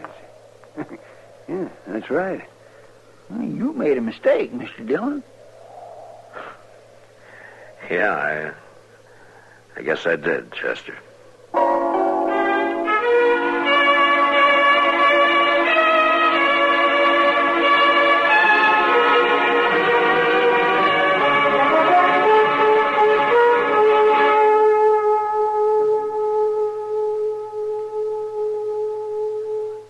How well do you know the history of your army?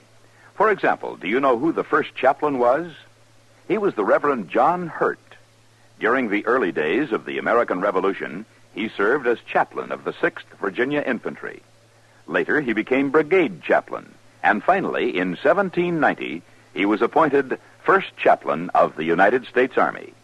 Thus, another page was added to the history of your United States Army.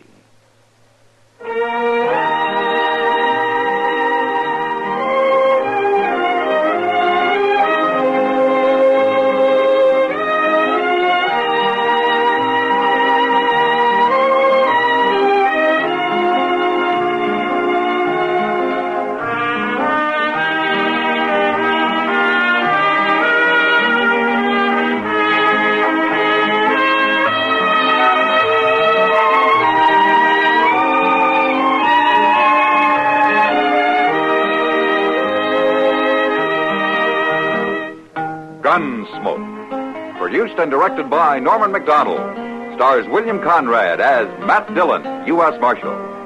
Featured in the cast were Parley Bear as Chester, Howard McNear as Doc, and Georgia Ellis as Kitty. George Walsh speaking. Join us again next week for another specially transcribed story on Gunsmoke. This is the United States Armed Forces Radio and Television Service.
Gunsmoke, brought to you by L&M Filters.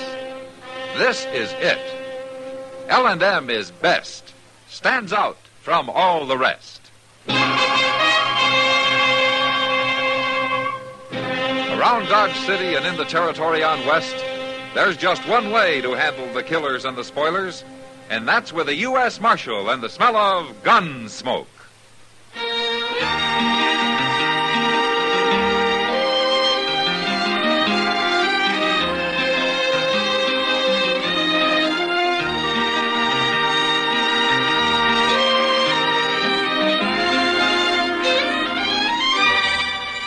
Gunsmoke, starring William Conrad. The transcribed story of the violence that moved west with young America. And the story of a man who moved with it. I'm that man. Matt Dillon, United States Marshal. The first man they look for and the last they want to meet. It's a chancy job, and it makes a man watchful. And a little lonely.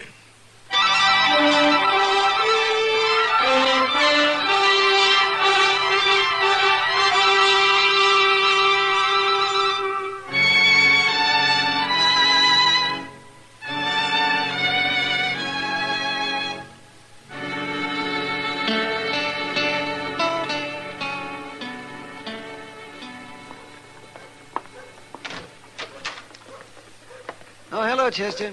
Oh, come on in, Doc. Where's Matt? He ain't here. Say, where have you two been the last couple of days? I haven't seen either one of you. Well, I just got back from Hayes City. Mr. Dillon sent me there to fetch some government papers. And you know what? I took the Santa Fe both ways, You Doc. did?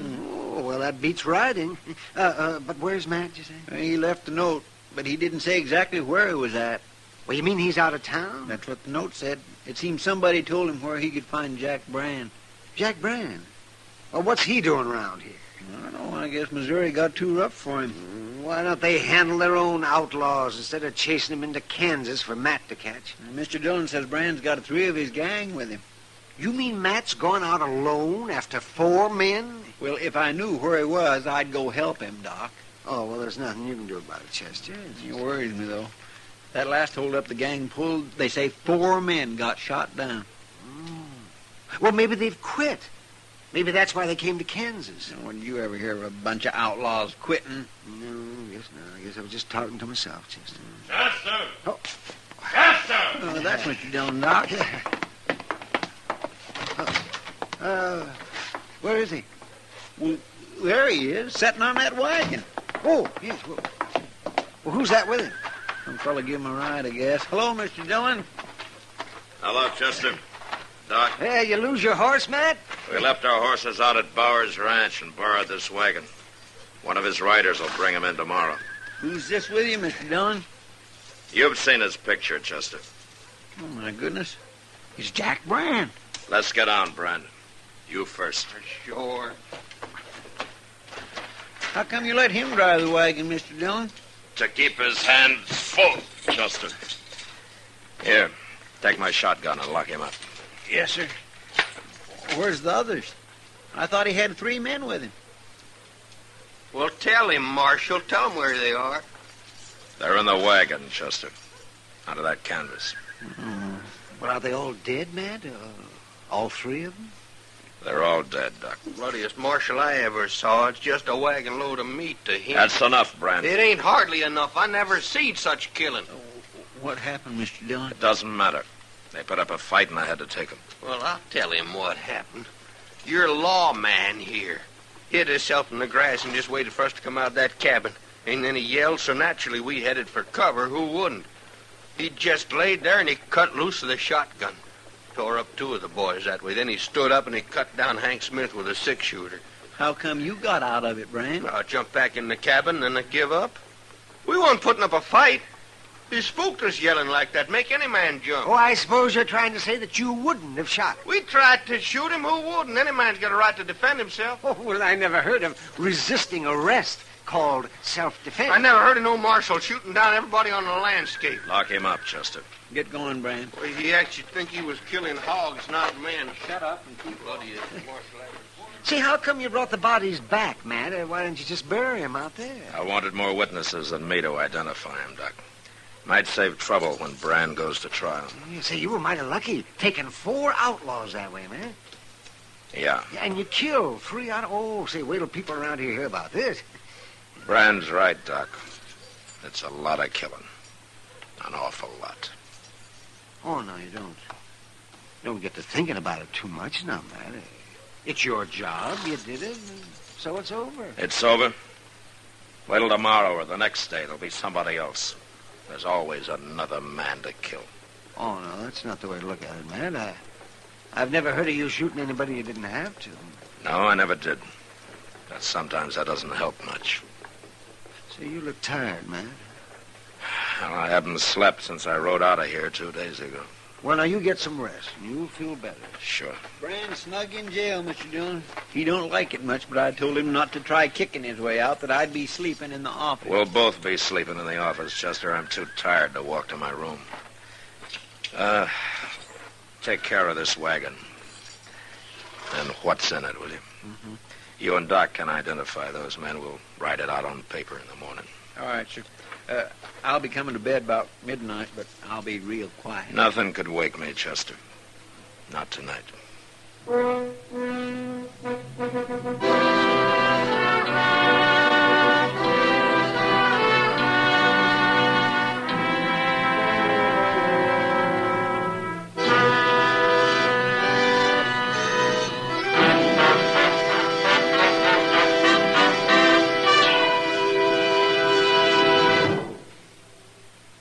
This is it, L&M filters. It stands out from all the rest.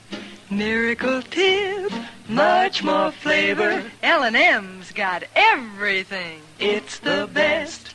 L&M is best. Stands out from all the rest. L&M's got everything. Everything? Everything. Best flavor? L&M stands out for flavor. The Miracle Tip draws easy. Lets you enjoy all the taste. Best filter? L&M stands out for effective filtration. No filter compares with L&M's pure white Miracle Tip for quality or effectiveness. Best tobaccos? Highest quality tobaccos. Low nicotine tobaccos. L&M tobaccos. Light and mild. Every way, L&M is best. Stands out from all the rest. How easy they draw. How mild they are. L&M is sweeping the country. It's America's best filter tip cigarette.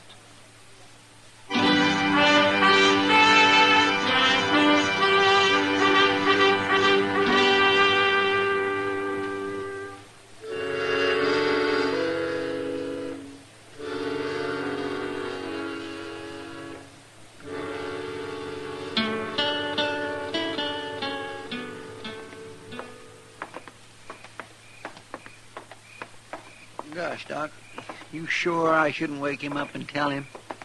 It can wait until morning, Chester. Matt's too tired to do anything about it tonight, anyway. I guess you're right. Of course I am. Okay. Good night, Chester. Good night, Doc.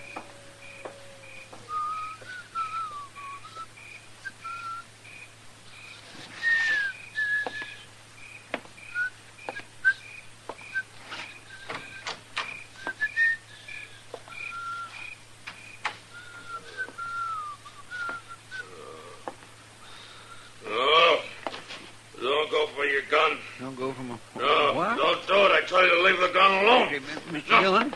No. Don't make me kill you. Don't make me kill another man.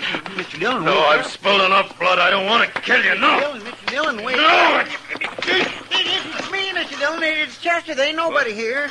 What? You was asleep. You've been dreaming. Oh, yeah. Yeah.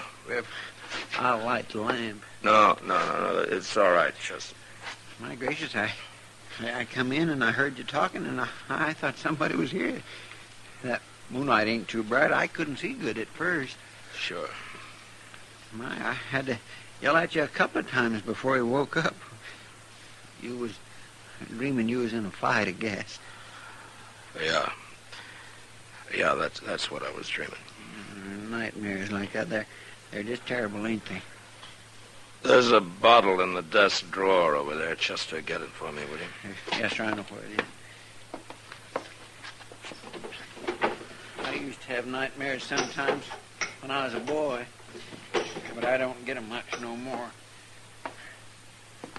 Here it is, Mr. Dillon. A good stiff drink will do you good. Thanks, Chester.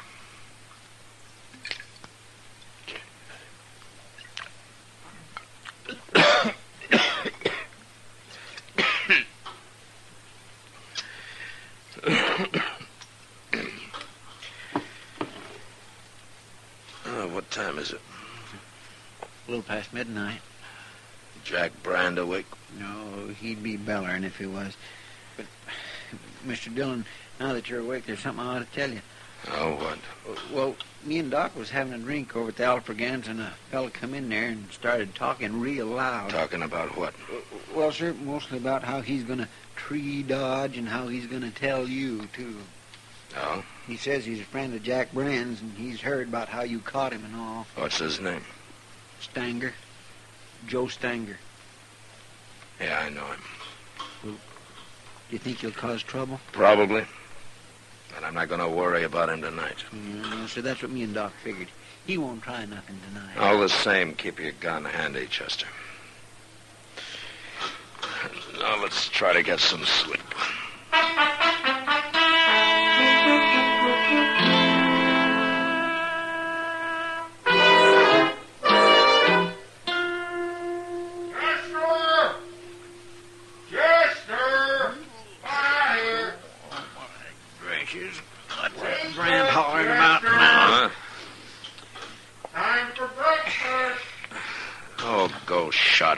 Chester, it's hardly dawn. I swear I'd like to throw a bucket of water on him. Yes, oh, shut up, Brand. I'm coming. I'm trying to. Cut out that cut yelling, Brand. What's the matter with you? Come on over here. Just unlock this cage, Chester. What? I'm holding a gun on you. Can't you see it? Where'd you get that gun? Behind that. Come on over here, I said. Well, the keys ain't over there. They're hanging on the wall down here. Don't take your own sweet time about it. I've been in this chicken coop long enough. Drop it, Brand. What?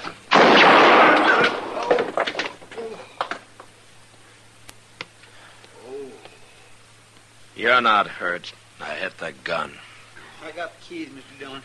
I'll get his gun out of there. All right, go ahead. Stand back, Brand. You like to bust my hand. You're lucky. Lucky you didn't kill me, I suppose, just like you kill everybody. Shut up.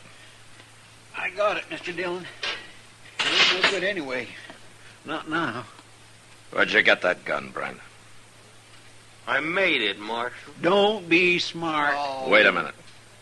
Joe Stanger brought it to you.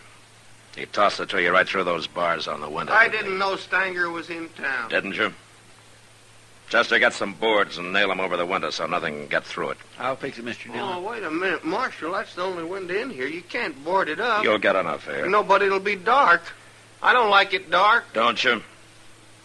When you get it fixed, we'll go to breakfast, Chester. It won't take long, Mr. Dillon.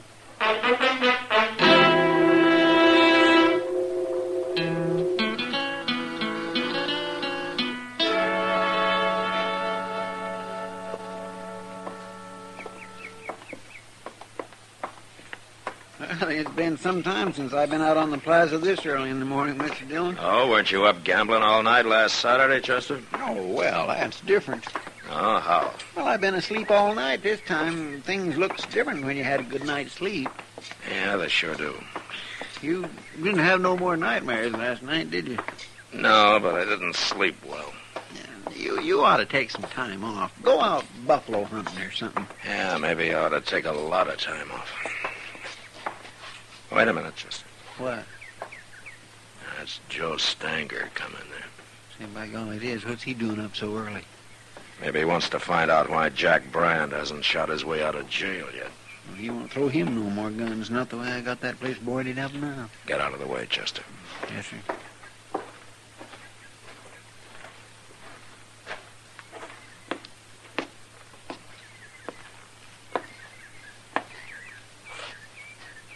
Morning, Marshal.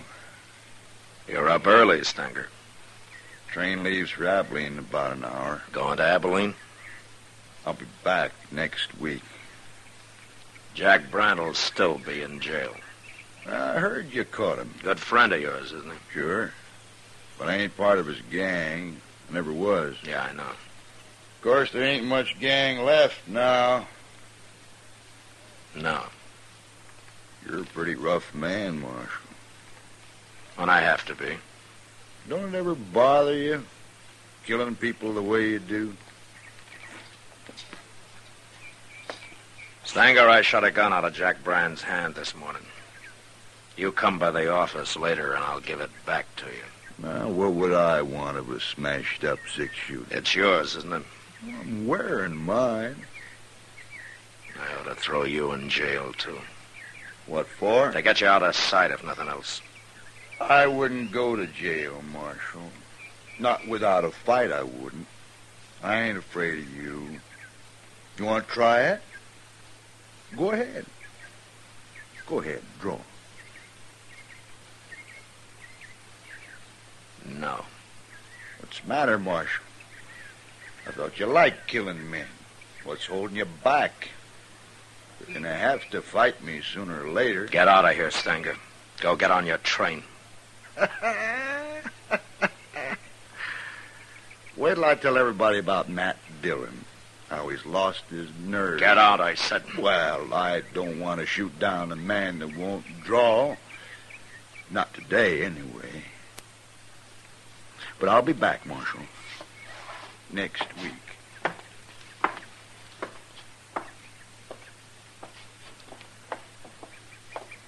Why didn't you shoot him, Mr. Dillon? He's nothing but a big bluff.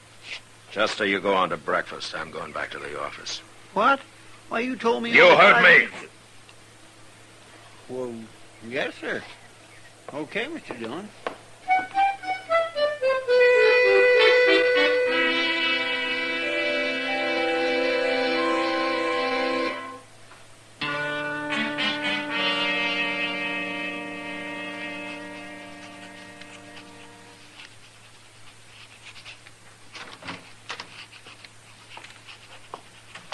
Brought you a can full of coffee, Mr. Dillon. Thanks, Chester. I'm going to put it right here. What you doing, writing a letter?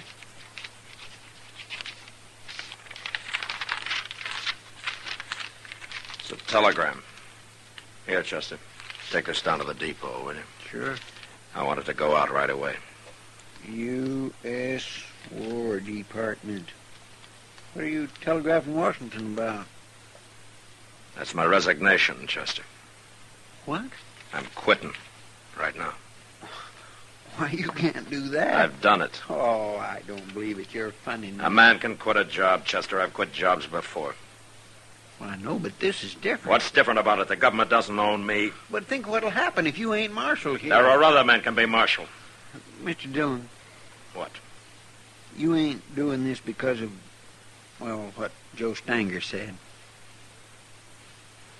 That I've lost my nerve? No, he's wrong about that. And he's wrong about my liking to kill men, too. You've never killed nobody unless you had to. And now I don't have to. I'm through, Chester. I knew I was through when I didn't draw on Stanger this morning. I've killed my last man.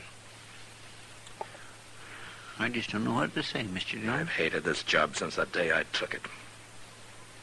I never did have a taste for killing, and now they can find somebody who has. And he'll make a better marshal than I ever was. That ain't true. Go send a telegram, Chester. I'll be at Delmonico's having breakfast. And with a good appetite for a change.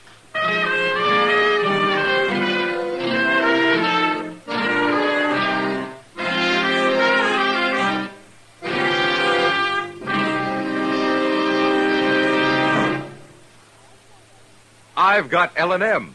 I've got L&M. I've got L&M. And L&M's got everything. Best filter. No filter compares with L&M's pure white miracle tip for quality or effectiveness. Best flavor. The miracle tip draws easy. Lets you enjoy all the taste. Best tobaccos. Highest quality tobaccos. Low nicotine tobaccos. L&M tobaccos. Light and mild. Today, buy L&M. It's sweeping the country because it's America's best filter tip cigarette. Yes, today, why don't you get L&M? Because L&M's got everything. This is it. L&M filters. L&M's got everything. It's the best.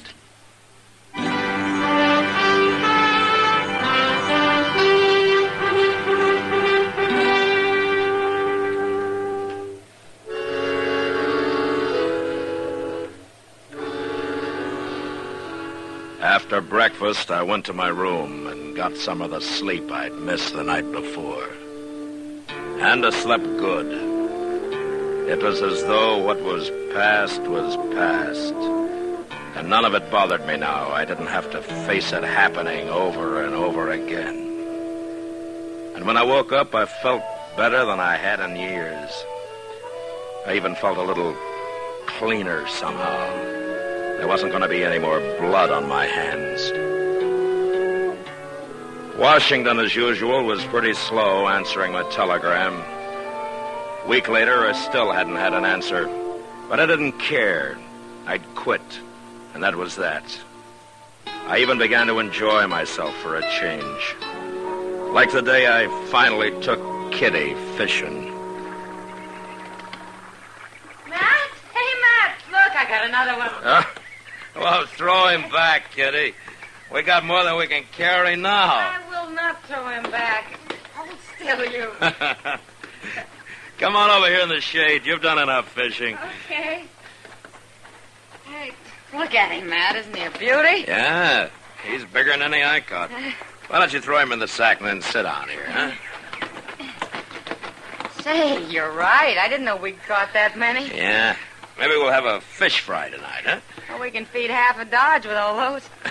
Well, I doubt it. You ever see Chester go through a mess full of fish? The last time he starved himself a couple of days in advance. Maybe we can kind of sneak up on him tonight. No. He knows we're out here. Maybe you ought to go into the business, Matt. Oh? What business? Fishing. You could do it for a living. Well, I am going to have to find something to do for a living, I guess. Well, it won't hurt you to loaf for a while, Matt.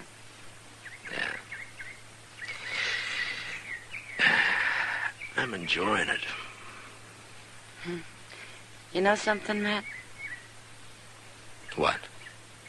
I think this is the first time I've ever seen you that you weren't wearing a gun. It is. And I'm enjoying that, too.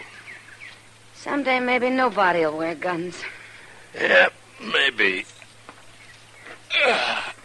You know something? I'm sleepy. You're lazy. So lazy you're probably going to starve to death before you find a new job. I don't care. Matt, look, somebody's coming on horseback. No? Uh-huh. Hey. Well, that's Chester. Oh, he's as lazy as you are. Imagine taking a horse to come this far. Oh, Chester hates walking. And besides, he looks like he's in a hurry. Oh, maybe he couldn't wait for that fish fry. Mr. Dillon? Hello, Miss Kitty. Look in that sack, Chester. We got about 30 catfish already. Well, that's fine, Miss Kitty, but Mr. Dillon, Joe Stanger's in town. Oh? Well, it doesn't matter to me, Chester. But you don't understand. Understand what? What I come to tell you. Stanger's at the Alfraganza. A while ago he had words with one of the girls there, and she slapped him, and he pulled out his gun, and he killed her. What? Who was the girl, Chester? Kate Hawkins. Oh, no. That's who it was, Miss Kitty. And then the bartender tried to stop him, and Stanger shot him, too. And I hear he's going to die. I grabbed the horse off the hitch rail and come right down to tell you, you've got to stop him, Mr. Dillon. I'm not marshal anymore here, Chester. I quit. No, that don't matter. It does to me. You mean you're going to let Joe Stanger walk around Dodge and shoot everybody that gets in his way, including women? I'm through killing. I told you that. Who's going to stop him, then? You're the only man around here that'll go up against him, and you know it. That may be true. But I'm still not going to do it. Wait, Mr. Dillon. Wait a minute. I've been thinking a lot about all this lately, and there's something you've been overlooking. Oh? Men like Stanger and Brand, they got to be stopped. I'd do it if I could, but I can't. I ain't good enough. Most men ain't. But you are. It's kind of too bad for you that you are, but that's the way it is. And there's nothing you can do about it. Not now. It's too late. It's way too late.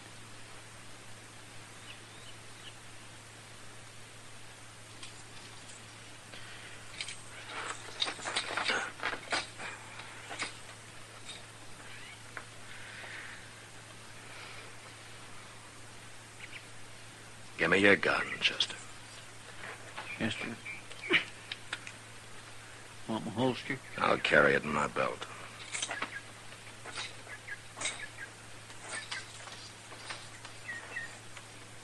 Oh, Kitty. Chester will help you carry the fish back. Sure, Matt. Sure.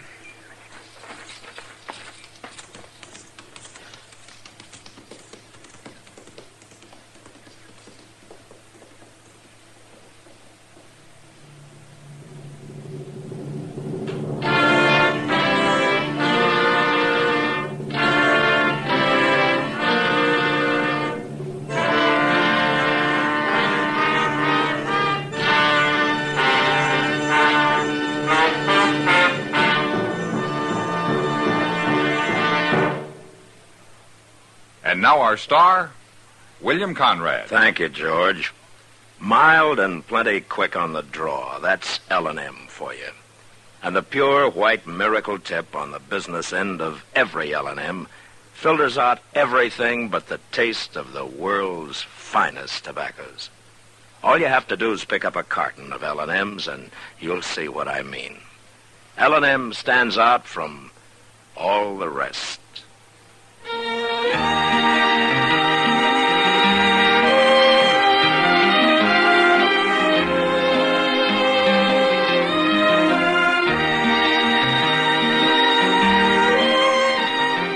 Gunsmoke, produced and directed by Norman Macdonald, stars William Conrad as Matt Dillon, U.S. Marshal. Our story was specially written for Gunsmoke by John Meston, with music composed and conducted by Rex Corey.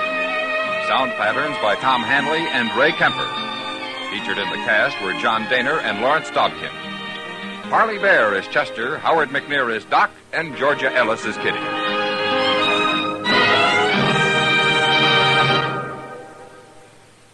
Stop.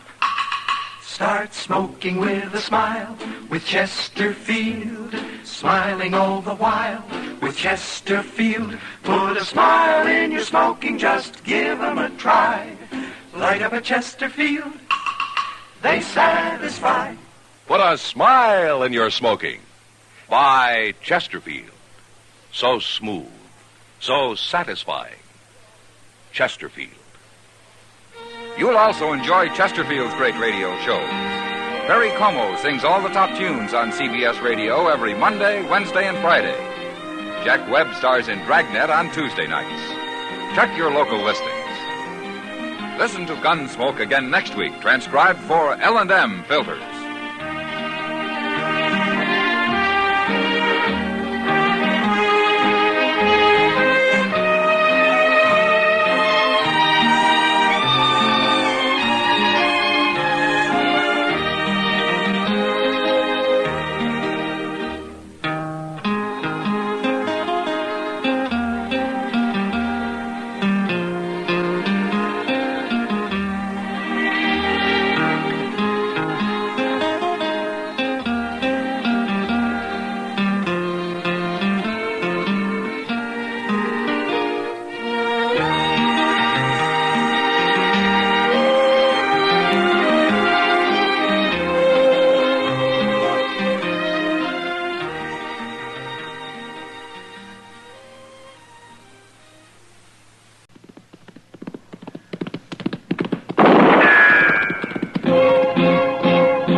Gunsmoke, brought to you by L&M, the modern cigarette that lets you get full, exciting flavor through the modern miracle of the pure white miracle tip.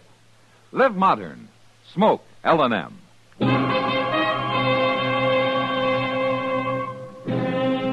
Around Dodge City and in the territory on West, there's just one way to handle the killers and the spoilers, and that's with a U.S. Marshal and the smell of Gunsmoke.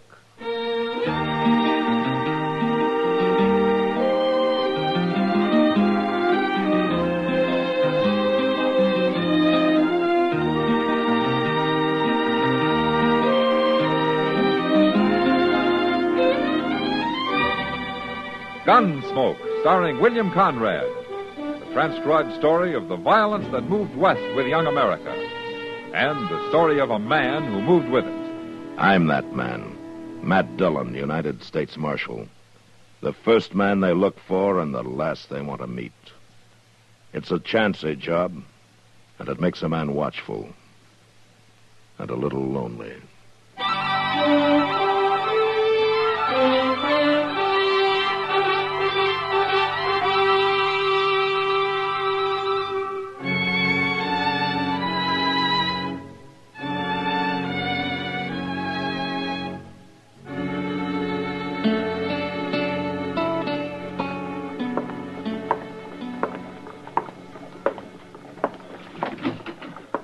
Well, did you get the mail, Chester? I sure did, Mr. Dillon. And if that railroad gets any slower, yesterday's train's going to start getting into Dodge tomorrow. Well, that's happened a couple of times. Is anything important? I ain't had a chance to look. What? Well, it took Will Borgler so long to get them mailbags sorted. Oh, say, he's coming over here in a little while, Mr. Dillon. Huh? Will is? What for? I don't know. But he's got something on his mind he's about to bust his britches over. He said it had to do with Jim Rankin. Jim Rankin? Well, I hated to bring it up, Mr. Dillon. You and Jim Rankin being close friends like you was. I can't figure what Will Borgler'd know about Jim's murder. He never gets out of that depot except to eat. Well, maybe he's heard something from El Paso, something over the telegraph. There's nothing to hear, Chester, and there won't be. He was killed for that payroll he was carrying. But they never did find the body. Well, they buried him somewhere out there on the desert, more than likely, and then jumped the border. They sure could get a long ways south on $60,000, all in banknotes. Wouldn't be no weight to it. Wouldn't even fill a saddlebag. It's funny, I was always joshing him about that. A full-grown man being a messenger boy for Wells Fargo, going around carrying a little old hand case with him. And being a target for every hold-up man west of St. Louis. I know. I never had no call to be plaguing him. When I think of it now, I could just kick myself. Jim knew you didn't mean it, Chester. Yeah, you know, he was one of the best. I rode a lot of country with Jim Rankin, back when he was a lawman. Evening, Marshal. Oh, come on in, Will. What's this news about Jim Rankin? Just that you and everybody else is wrong, that's all. Oh, why so? Because all of you figured them killers must have headed south after they murdered Rankin. But they've come north, Marshal. What makes you think so? These. Couple of banknotes, $10 silver certificates, American Federal Bank of Boston. Chester, give me that Wells Fargo list of serial numbers, will you? Yes, sir. Already checked them, Marshal. They're on the list. Where'd you get these, Will? They turned up in my cash box at the depot. Somebody bought a ticket with them. Who? Do you know? It was Miss Lily over to the Long Branch. Lily? That pretty one with the yellow hair. She bought a ticket on the Santa Fe to Kansas City. Said she was aiming to go back there on a visit. Why, them killers might be right here in Dodge, Mr. Dillon. I hope so, Chester. I sure do hope so.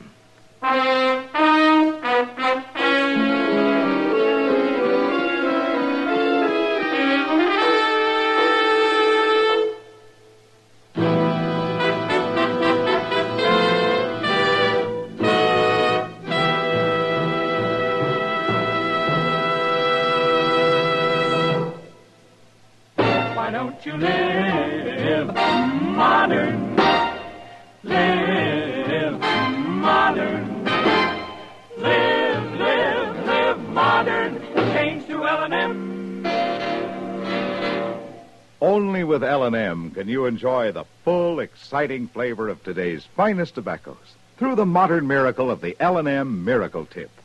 Through the pure white Miracle Tip, L&M tastes richer, smokes cleaner, draws easier. No other cigarette, plain or filter, gives you all the flavor you want. The rich, exciting flavor you get only from L&M. So light up, free up, let your taste come alive. Live modern. Smoke L&M. Make today your big red letter day and start to live the modern way. Live modern. Get L&M today.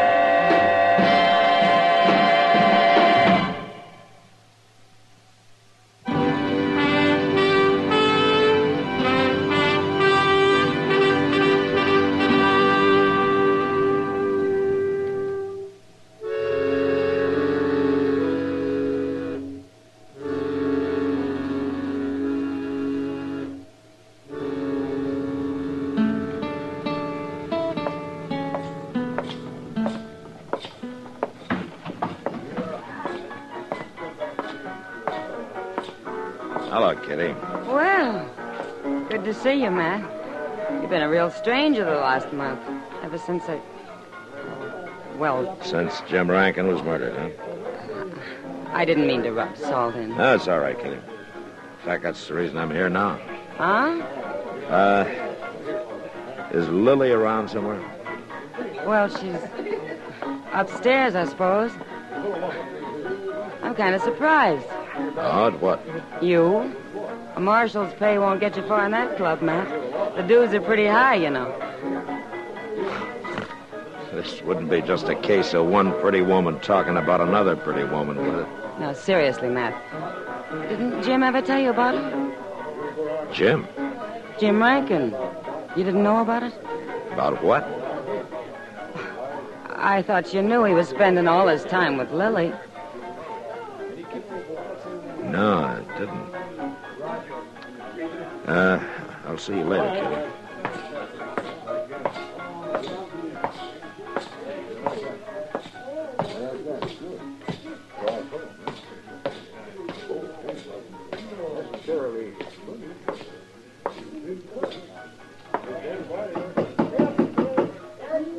Come in. Marshal Dillon. How are you, Lily? Well, this is quite a surprise. I understand you're leaving for Kansas City. I'm just going for a visit. Is there a law against it, Marshal? Or do you care personally? You bought a railroad ticket this afternoon from Will Borgler. You paid for it with a couple of $10 notes of the American Federal Bank of Boston. My, you have been taking an interest. Where did you get those banknotes, Lily? Oh, come now, Marshal. I want to know where you got those bills. I don't know where I got them. You don't know, huh? Of course not. The gentlemen who come into the Long Branch are usually quite And the generous. gentlemen who come in usually carry gold or silver. Paper money is rare in Dodge, and you know it. I don't remember who gave them to me, and what difference does it make? They're good, aren't they? Yeah. And they were stolen from a man who disappeared from a blood-stained room in El Paso, Texas. How do you know? Because Wells Fargo records the serial number of every banknote they ship. And these numbers match. Oh, but The man's name was Jim Rankin, in case you've forgotten him in the last 30 days. Marshal, Jim and I were going to be married. We're going to be married. Is it that unbelievable? It's just that Jim never mentioned it, that's all. He knew what you'd say. When did you see him last, Lily? 10 days before he got killed. He went from here to St. Louis and then straight to El Paso. Did you know his plans, where he was going to stay in El Paso, how much money he was carrying? What are you trying to say? I just asked you if... Sorry I couldn't make it any sooner. Will you get out of here, mister? You've got the wrong room. Yes, I have. Sorry, folks, I was looking for Wait somebody just else. a minute. You're a gambler, aren't you? Houseman over at the Alafraganza? That's right, Marshal. Deuce McCoy. Who were you looking for? Nobody. I'll not bother you folks any longer. McCoy, you wouldn't happen to have any banknotes on you by any chance, would you? Banknotes? I'm strictly gold standard, Marshal. I got caught with some of that worthless paper trash during the rebellion. My apologies, ma'am, Marshal.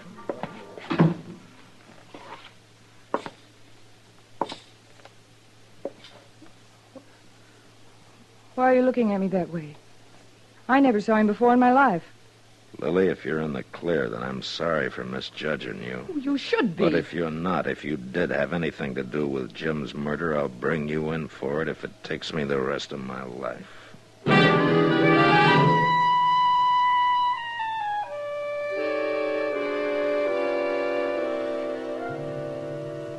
3 days went by, and things stayed pretty much the same. I found out Jim Rankin had told a couple of people that he was going to marry Lily. And she could have been telling the truth about the 2 banknotes. Maybe she didn't remember where she'd got them. But she had lied about one thing, about not knowing Deuce McCoy. Word had gotten around town that she and Deuce had been thicker than thieves for a long time. But that didn't help me. Neither one had been out of Dodge in 6 months. And then one evening about 8 o'clock, Kitty came into the office with the news that started a landslide. Well, Miss Kitty. Matt, there's something funny going on. What do you mean, Kitty? Lily. She didn't show up for work this evening, so I went upstairs looking for her. All her clothes, her costumes, they're gone. She's cleaned everything out. You know where she lives? Yeah, she's got a room at Ellie Grott's place, down south of the Dodge House, a couple of streets. Yeah, I know where it is. Chester, come on, let's go.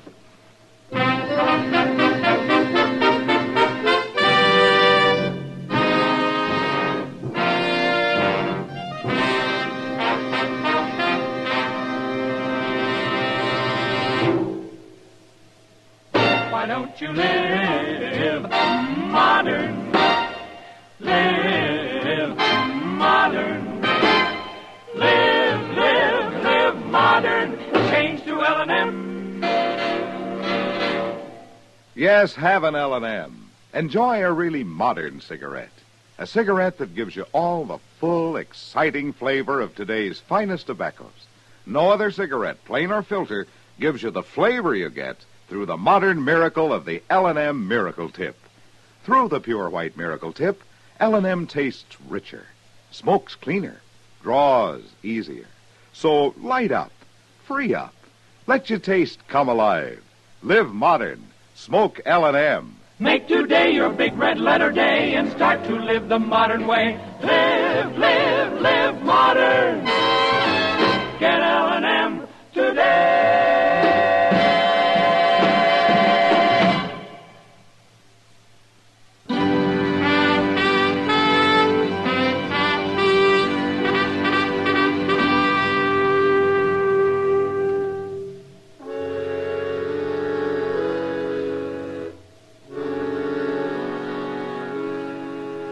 Lily wasn't at the rooming house, and nobody there had seen her since mid-afternoon. So Chester and I went back and took a look at her room in the Long Branch. Kitty was right. She'd cleaned out. Great goodness, Mr. Dillon, if this ain't the most upset room. That's kind of a mess, all right. Things thrown around every which way. Looks like a cyclone hit it. Somebody was hunting for something. Well, you'd think Lily'd know where things was at. It was somebody else, Chester, after Lily had gone. Well, where do you think she's gone to, Mr. Dillon? Well, she bought a railroad ticket to Kansas City. Night train leaves in half an hour. Yeah, we better get over to the depot. Come on. You know, it's kindly hard to think ill of a woman as pretty as Lily. Man just can't hardly help believing anything she wants him to. Yeah, I know.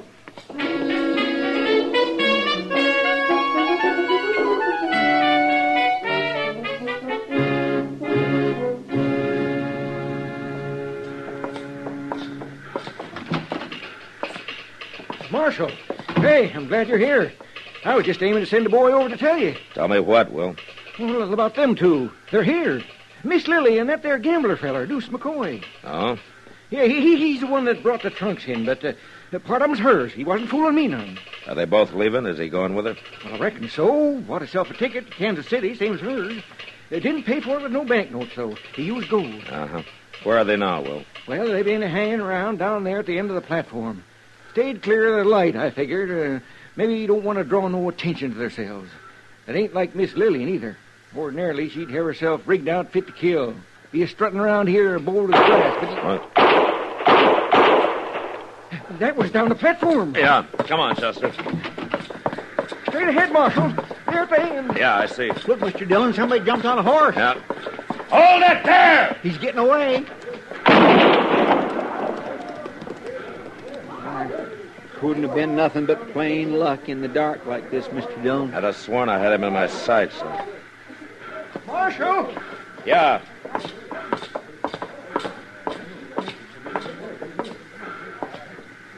It's Miss Lily and that gambler feller.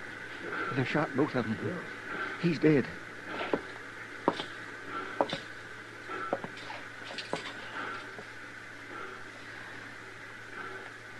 No.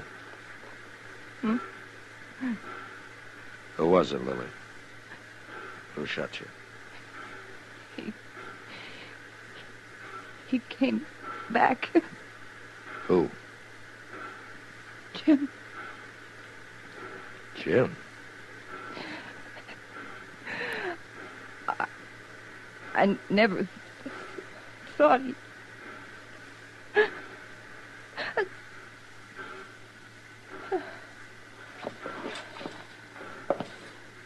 You gonna go after Mr. Dillon? No, we'll wait till sunup, Chester. Sunup? There's no hurry, not now. I got a pretty good idea where Jim will head for.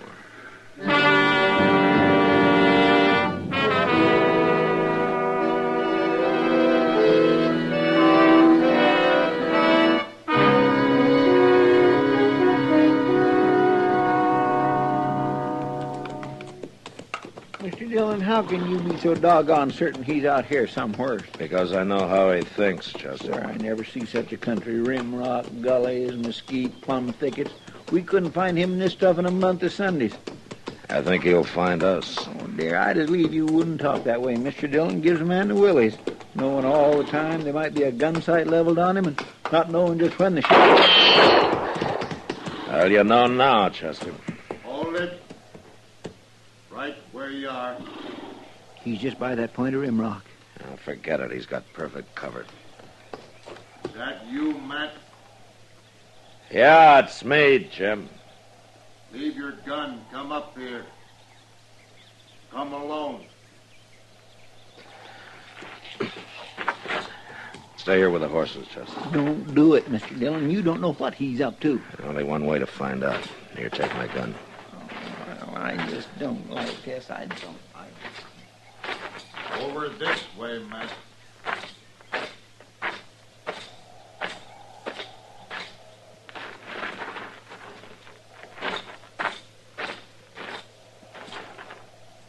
Matt, you're a fool. I could have shot you dead. I was betting you wouldn't. Why'd it have to be you? That's the difference, Jim. It'd have been somebody sooner or later. You knew it was me, or you wouldn't have come here. How did you know, Matt? Lily told me. Before she died. I'm sorry about that. In a way. Last night I went to her room and found she'd taken the money and run out on me. I've been living down along the river bottom since I rode up from El Paso. I was... What's the matter, Jim? It was pretty good shooting last night, Matt. Dark as it was. Well, we better get you in the dock. No. Forget it, Matt. I know how I stand. Lily never did mean to marry me, man. She told me last night there on the station platform.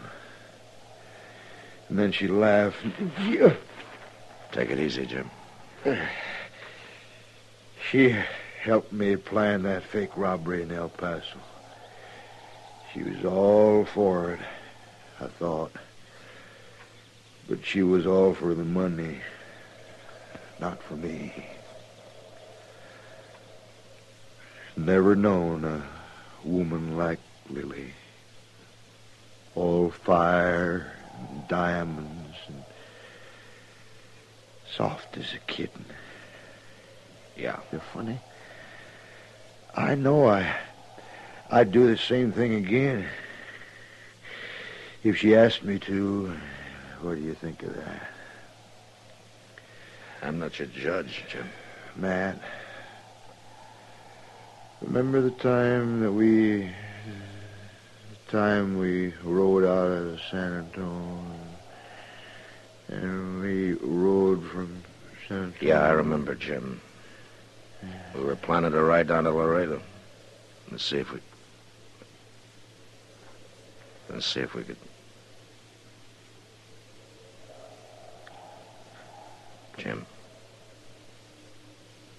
Jim?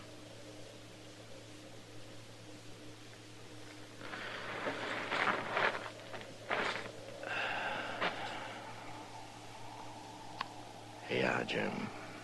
I remember.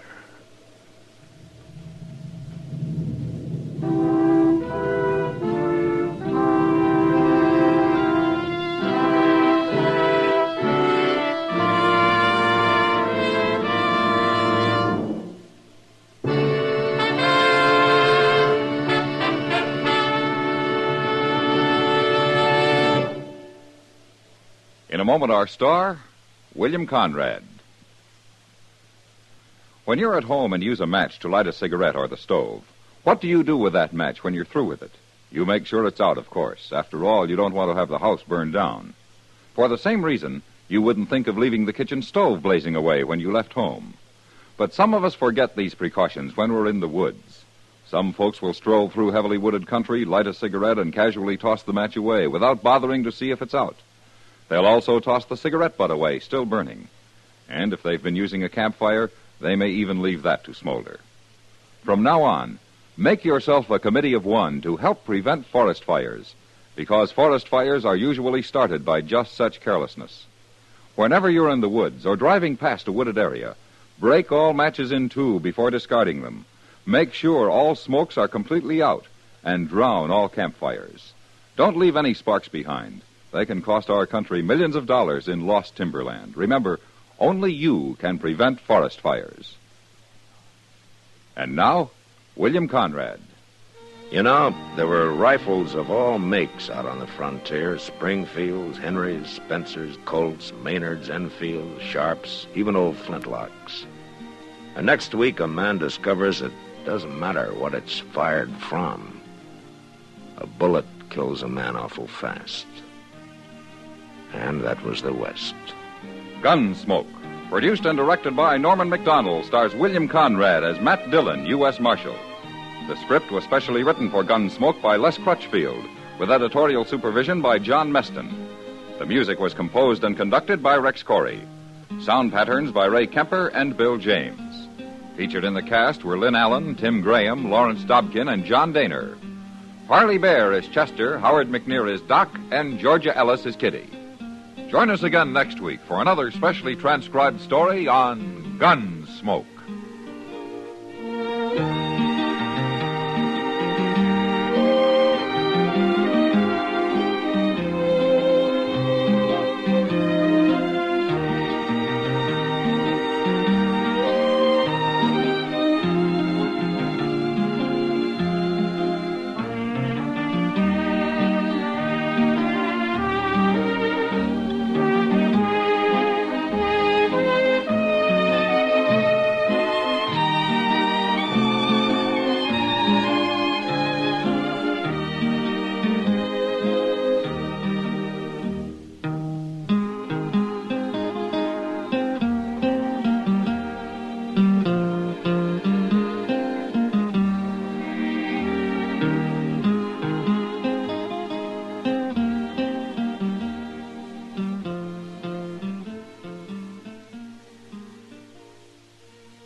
Around Dodge City and in the territory on West, there's just one way to handle the killers and the spoilers, and that's with a U.S. Marshal and the smell of gun smoke.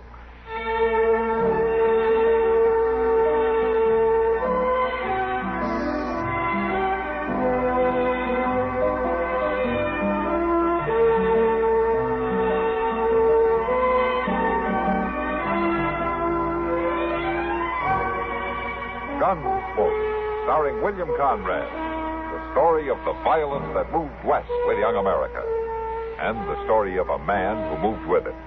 I'm that man, Matt Dillon, United States Marshal. The first man they look for and the last they want to meet. It's a chancy job, and it makes a man watchful and a little lonely.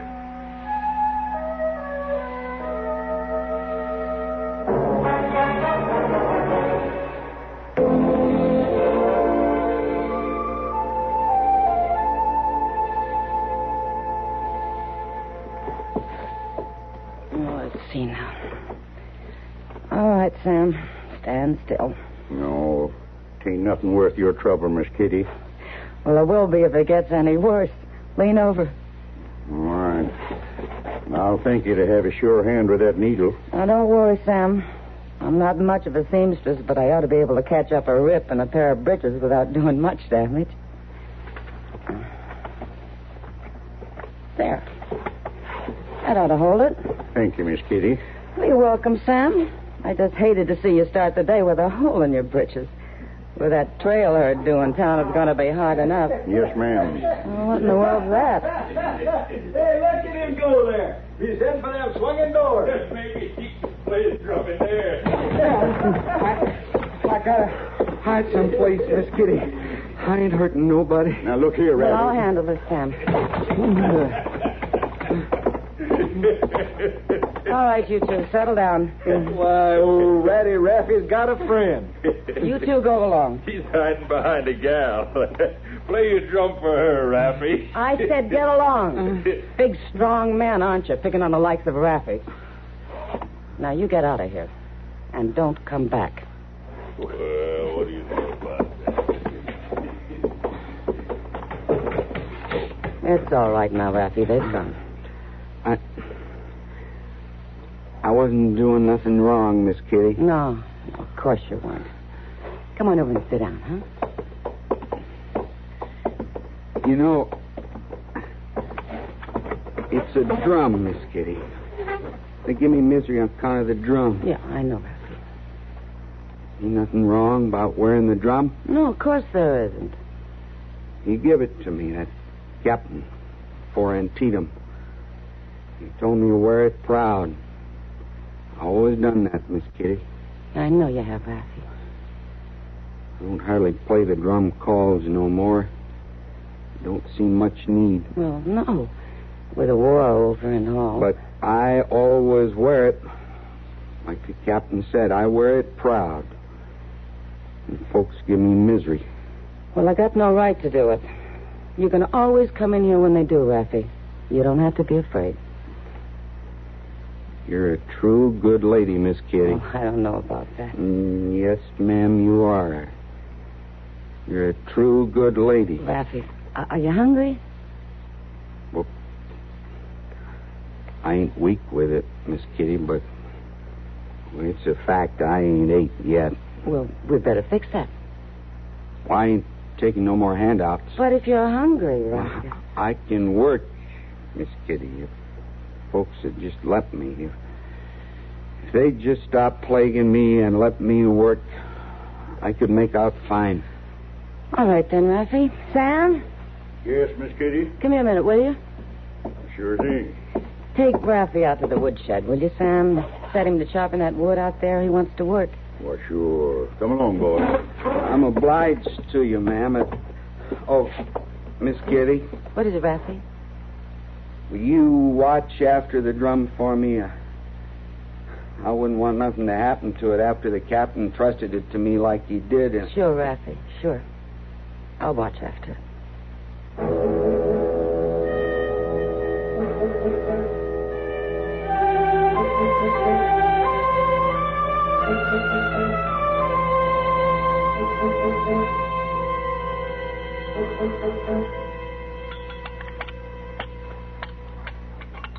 No, it was enough to break your heart. As soon as he'd chopped the wood, he came back in, and I gave him his money, and he hung that drum around his neck again and left. Poor boy. Yeah. You want some more gravy, Kitty? No, thanks, man. Doc? No, not for me. It's better with this food not to cover it up while you're eating it. You know where Raffy went, Kitty? No, I don't. He just appears now and again, and he's always in trouble. Somebody's always plaguing him, as he says. No, it's a shame. What's the answer to it, Doc? What makes Raffy... what makes him the way he is? That's hard to say, Kitty. Maybe it's just too much war. He must have been very young during the fighting. His mind hasn't grown any older. Why would he hang on to the drum, then, Doc, if it reminds him of a bad time? I can't tell about these things for sure, Matt. Maybe because the drum was the last thing he was ever proud of. Yeah. Oh, Miss Kitty? Marshal? Hello, Dopey. I couldn't help overhearing your conversation. I was sitting right over there. You got good ears. Hey, you know, I think it's important to know what this fellow Raffy might do. The town has a right to know. Well, he can't tell for sure. He might go along just as he is for the rest of his life. wearing that drum around his neck and being crucified for it. And then again, he might decide to turn on somebody someday. Well, you couldn't blame him. Well, then, Marshal, I say you ought to take steps. How do you figure that, Dobie? Well, either way, he isn't doing the town any good. He might turn mean and cause trouble. Even if he doesn't, he gets in the way of the town's normal citizens wandering around that way wearing that drum night and day. Oh, come on now, Dobie. I can't arrest the boy for that. Well, Doc just said he might cause trouble. It'd be better to act now than... You listen to me, Dobie. If he causes trouble, it'll be because he's been driven to it by normal citizens. You might spend some time talking to him about it. Dillon? Right here, Chester. Like somebody's been after Chester. What's the trouble? Mr. Dillon, you better come right away. It's that Raffy Blight. I told you, Marshal. What's he done, Chester? He ain't done nothing. But some of the boys has got him treed down there at the liver stable. Well, you better come with us, Doc.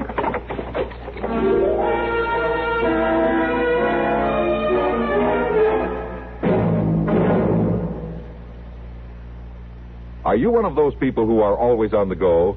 Like you, our CBS newsmen are on the move all the time, too. Always in the direction of the biggest news developments of the day. Their own busy schedules give them a practical understanding of the value listeners put upon their services. They know you rely on them for accuracy at all times. They have a first-hand appreciation of the importance of clarity and brevity as well. That all of these standards are kept in mind by our highly skilled, highly experienced newsmen is demonstrated over and over again in the frequent news broadcasts you hear on CBS Radio. The busier your own day, the more you'll appreciate the efforts of our CBS News staff. These men offer you a direct link with history day by day. But more than that, they do their job with full regard for your busy schedule. They keep you fully informed with no waste of time, no waste of words. For accuracy, brevity, and clarity in news reports, for news at frequent intervals and at convenient times, keep tuned to CBS Radio every day.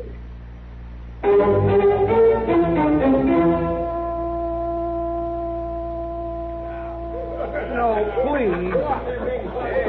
Go ahead, Sloat. Give the rope another little pull.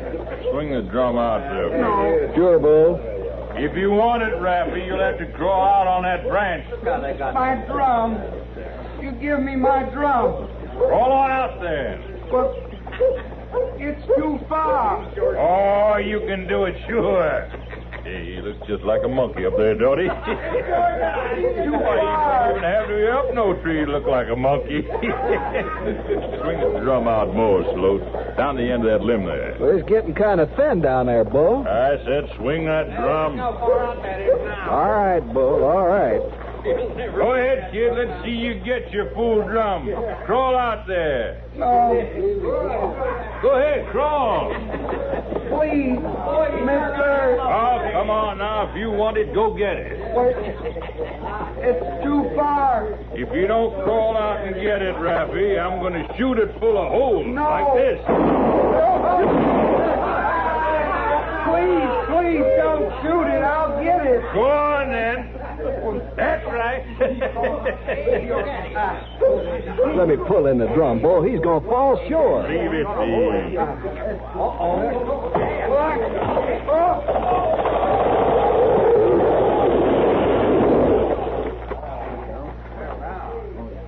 Bull, he's hurt himself. Oh, he's too simple to be hurt bad. Come on, Sloat. Let's get it. All right, just a minute. Oh, come on. Take a look at the boy, Doc. Sure, man. All right, you men. You're in an awful hurry to get away all of a sudden. Oh, why, Marshal, there ain't no reason to hang around. The show's over, is that it?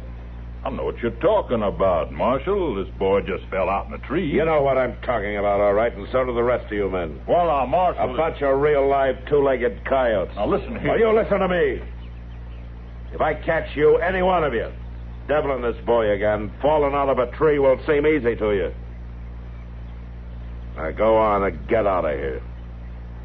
Well, we was going anyway. Just remember, you leave this boy alone.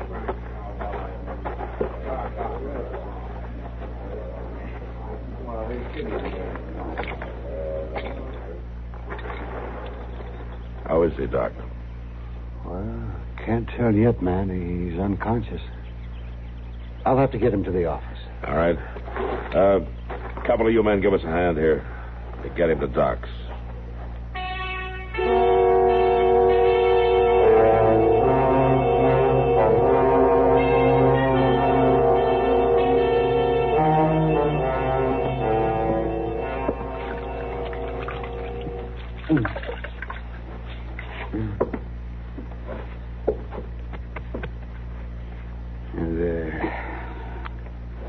There you go, Raffy. That cool cloth ought to make you feel better. My head. Yeah, it hurts pretty bad, doesn't it? It hurts. Well, I expect it does. You took quite a blow, but it's going to be all right, Raffy. Nothing to worry about.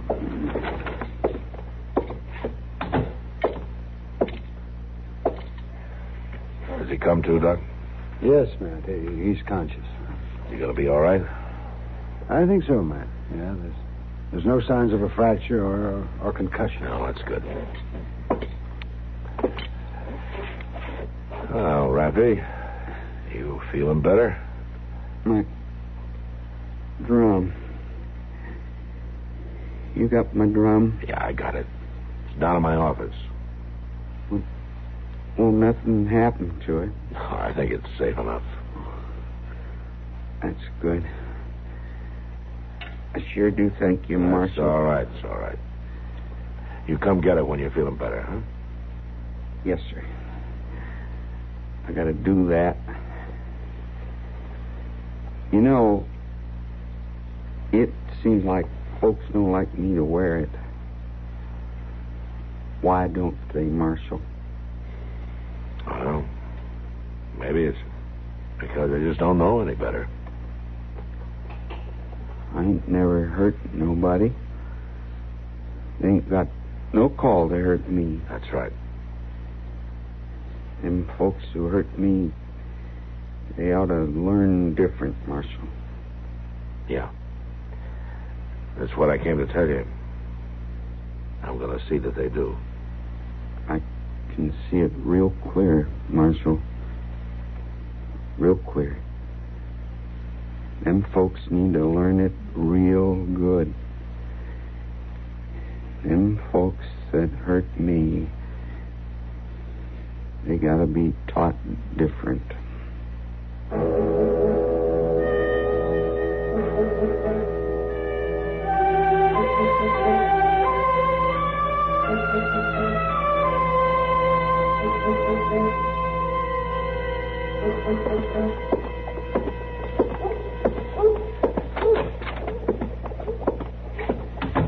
Here's mail, Mr. Dillon. Oh, thanks, Chester. Well? Well, Mr. Dillon? What? Well, seems to me you'd want to know what's in it. Seems to me a man should ought to open up his mail when he gets it. Might even be government business. Chester, what are you muttering about? Well, I just can't understand, Mr. Dillon, after I went and fetched it to you and all, why you don't open it up. The mail. All right, Chester, I'll open it up. Expecting something special? No, sir, I ain't. Tell you the truth, I could see there wasn't nothing there worth bothering about. You put on a pretty good show of bothering them. Well, it just seems to me that a man should ought to open up his mail, whether it's worth anything or not. Oh, you wouldn't listen, Marshal. You were too bullheaded stubborn to listen. What's on your mind, Dobie? I told you last week right there in the restaurant. I told you ought to do something about it. Oh, come on, Dobie. What are you sputtering about? That boy, that Raffy Blight. I told you he'd cause trouble. Well, what's happened? It's worse than I even expected. And you could have prevented it. Dobie, quit babbling and tell me what's happened. He's killed him. Who's been killed? Bull Ramsey's been killed. And Raffy did it.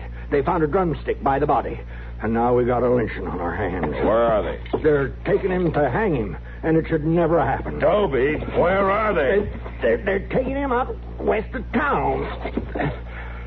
All right, come on, Chester. Bring the rifles.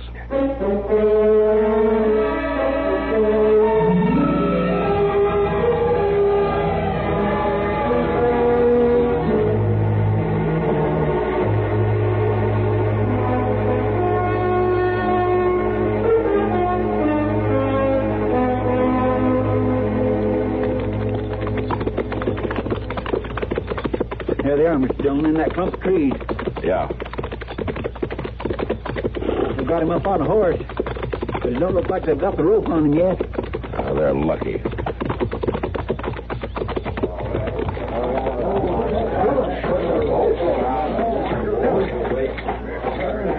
All right, let him go. We was just trying to help the law, Marshal. I'll take care of the law. I said let him go. Sure, you can have him if you want to waste jail space on a murderer. I gotta have a lot more than your say-so on that, Sloat.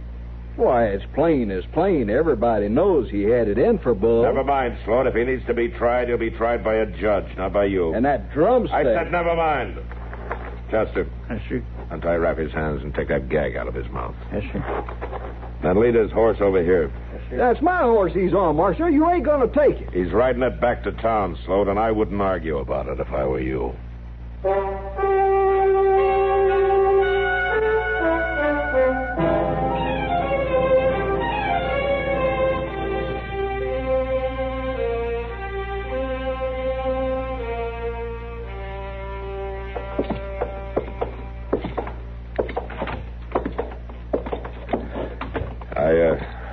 I'm going to have to keep you here for a little while, Raffy. It's all right, Marshal. You ain't one to plague me. No. No, nobody will plague you here. Now, you can go on in. Thank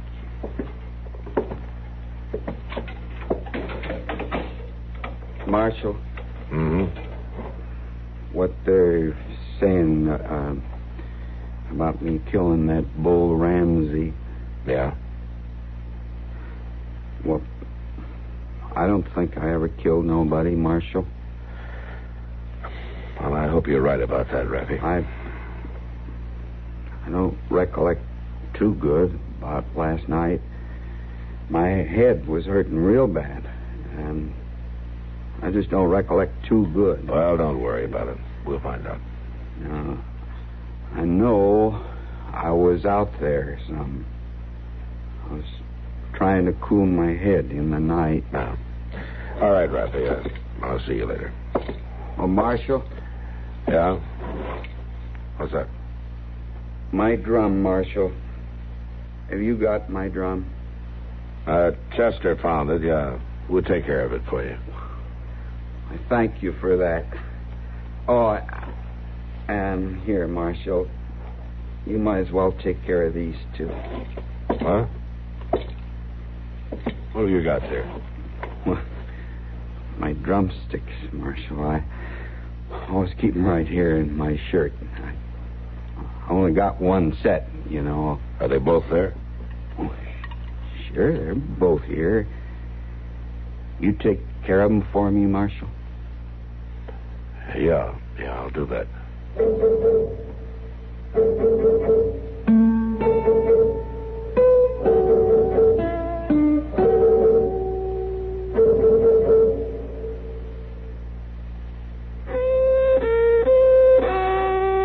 Out of tune because of irregularity? Kellogg's All Bran helps put you back in tune. Kellogg's All Bran is the natural way, the good food way to end constipation caused by lack of bulk in your diet. There's only one All Bran, Kellogg's All Bran. Its whole bran content gentles away constipation, supplies your system with the bulk-forming food you need. Kellogg's All Bran is the only whole bran cereal to bring you the combination of proved effectiveness, appetizing taste, and crispness.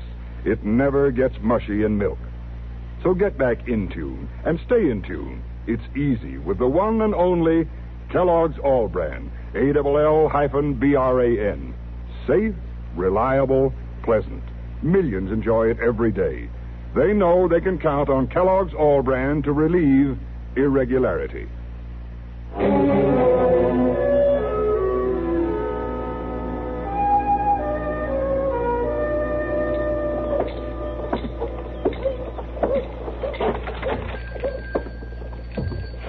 There you are, Mr. Curtin. Here's your change.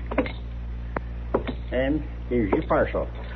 I'll be right with you, Marshal. No hurry. Thank you, Mr. Jonas. I should have that new bolt calico any day now. Oh, that's fine. I'll stop in again soon. Goodbye, Mr. Jonas. Goodbye, Miss Curtin. Now then, Marshal, something I can do for you? I sure hope so. Tell me, Jonas, do you sell drums here? Well, I had a couple a few years ago, but ain't stocked them recent, Marshal. Tell you the truth, I don't get much call for drums in Dodge City. I suppose not. I guess you don't get a call for drumsticks either, huh? Well, now, that beats all. Now, what do you mean? You'd think we was getting ready for a parade or something. How's that? You're the second feller in 2 days come in here to ask him after drumsticks. Oh? Well, who was the other one? Well, I don't rightly know his name, Marshal. Big, thin fella. Used to steam around town with Bull Ramsey. Yeah. But you didn't have any drumsticks, is that right?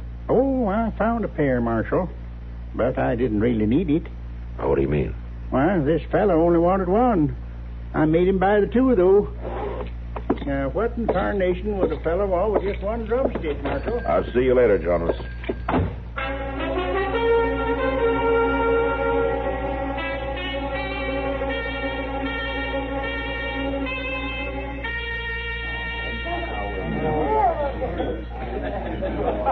So the marshal got there too fast for you, did he, Sloat? No sense to it. No sense to it at all. Well, now, lynching ain't a very nice thing to do. Ain't gonna make no difference to that boy. No difference at all. Well, now you can't tell. Well, they're gonna hang him one way or another, sure as sure. Sloat, I want to talk to you. I ain't hard to find, Marshal. I want that other drumstick. Drumstick? You're talking crazy, Marshal. I want the drumstick you didn't leave by Bull's body. Now, listen, here, that Raffy, he's the one with the drumstick. That's right, Sloat. And he's still got two of them. Now, listen, Marshal. I've been listening. I've been listening to Jonas. Jonas? Yeah, he sells drumsticks. Well, it wasn't me. It was some other fella. No, it wasn't, Sloat. It was you. Trying to buy just one drumstick so you could kill Bull and blame Raffy. You can't prove it. I don't have to prove it. Because you're going to tell me about it. Aren't you? Isn't that right, Sloat? Go, Marshal. Isn't that right, Sloat? Yeah. Yeah. All right, come on. I don't think Raffy will mind giving up his cell to you.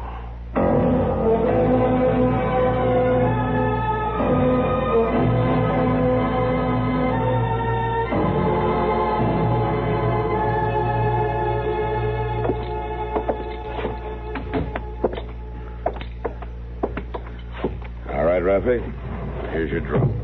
Well, thank you kindly, Marshal. I sure am proud to be wearing it again. Yeah. Well, things ought to be better for you around here now. I don't think folks are going to bother you anymore. I'm right glad to hear that. I'm pretty sure we can fix you up with some odd jobs. Jonas and Dobie already got some chores you can do. Thank you, Marshal, but I think it's time for me to be moving on. Well, I can't say I blame you after the way they treated you in Dodge. But things will be better now. Maybe they will, Marshal. But it's time I moved on anyway. I don't know why. Well, I don't know why either, Marshal. But I don't rightly belong nowheres. I keep looking for a place.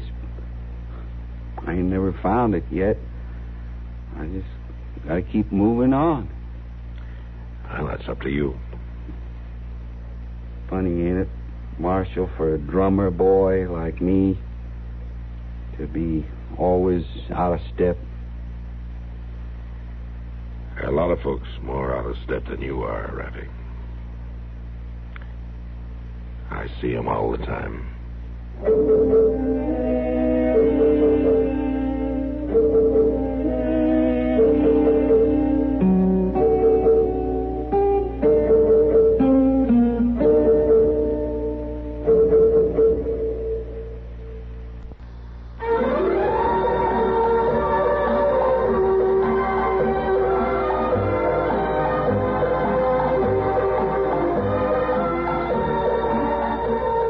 Gunsmoke. Produced and directed in Hollywood by Norman McDonald, stars William Conrad as Matt Dillon, U.S. Marshal. The story was specially written for Gunsmoke by Marion Clark, with editorial supervision by John Meston. Harley Bear is Chester, Howard McNear is Doc, and Georgia Ellis is Kitty. This is George Walsh inviting you to join us again next week when CBS Radio presents another story on Gunsmoke. Marshal Matt Dillon brings in his man, and what a man, as Gunsmoke follows next on the CBS Radio Network. And KNX, AM and FM, CBS Radio in Los Angeles. It's 6:30.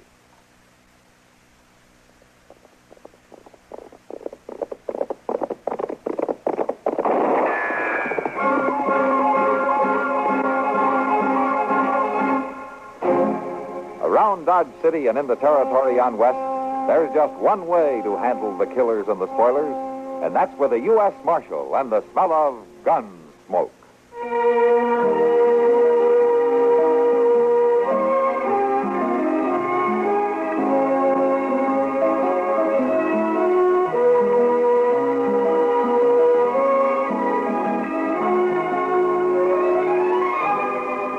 Gunsmoke, starring William Conrad. The story of the violence that moved west with young America. And the story of a man who moved with it. I'm that man. Matt Dillon, United States Marshal. The first man they look for and the last they want to meet. It's a chancy job, and it makes a man watchful. And a little lonely.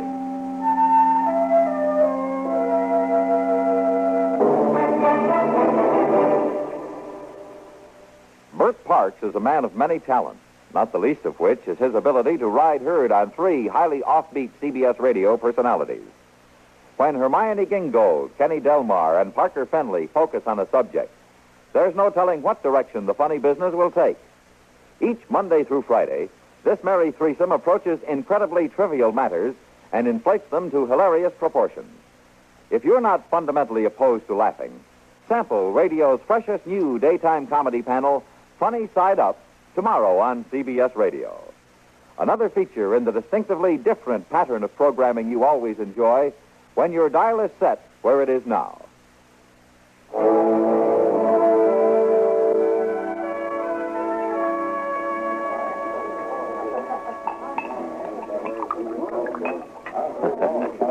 You know, if you're not careful, Doc, you're going to finish that beer. Huh? Well, why shouldn't I finish it? There's no need to get your back up. I just meant you usually don't have time to finish it. More than likely, you get called away before you get your beer half drunk, that's all. Well, yes, well, I guess you're right. I suppose I've mentioned to you before that some of us have to work at our job. Yes, Doc, you mentioned it. Hello, Matt. Well, Kitty. Good afternoon, Kitty. Don't get up. I'll sit down with you. All right. Well, what's the argument about this time? There's no argument, Kitty, but sometimes it's just about as tough to agree with Doc as it is to argue with it. Well, either way, it's hard to have a conversation with somebody who doesn't know the difference. Thanks, Doc. I'm not even going to try to understand you two. Can I get you another beer? No, thanks, Kitty. I have to get back. I guess I'll have one, Kitty. Yes, I might have known. Dillon? Over here, Chester. Mr. Dillon, excuse me, Miss Kitty, Doc. Sure, Chester. What is it, Chester? Well, it's just a telegraph. Just come in for you. Oh, let me see it. Here you are. Say, you sure was right suspicioning that Gurney fellow. It sounds like you know what's in that wire. Yeah, sure does. Well, of course I know what's in it. It's my business to know when a prisoner turns out to be a wanted man, ain't it, Mr. Dillon? Oh, is that the man you locked up last night, man? Yeah, Doc, I sent an inquiry about it. Yeah, he's wanted, all right. What for, Matt? Murder? 2 of them. Wichita. Wichita, well, anyway, he won't be bothering you long. What do you mean? Well, they'll be sending for him from Wichita, won't they? Getting him off your hands? It's not that easy, Doc. Afraid I'm going to have to deliver him. Well, come on, Chester. We'll take the afternoon stage.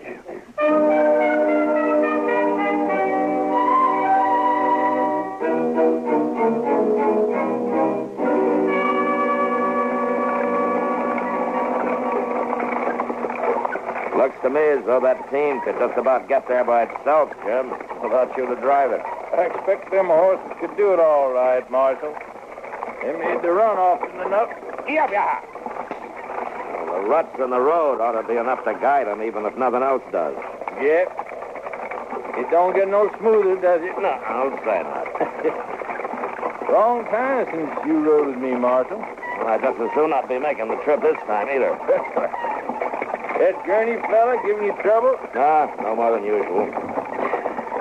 Chester gives me more trouble than he does. Yep. How's that?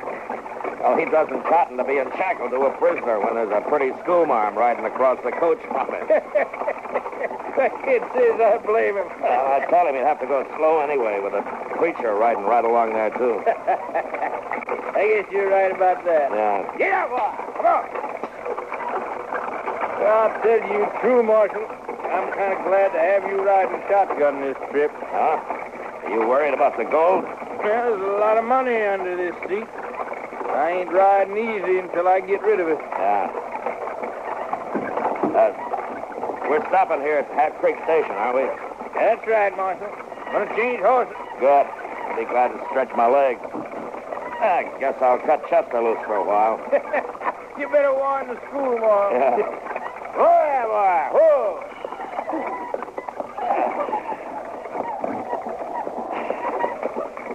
Well, I don't see old Miller.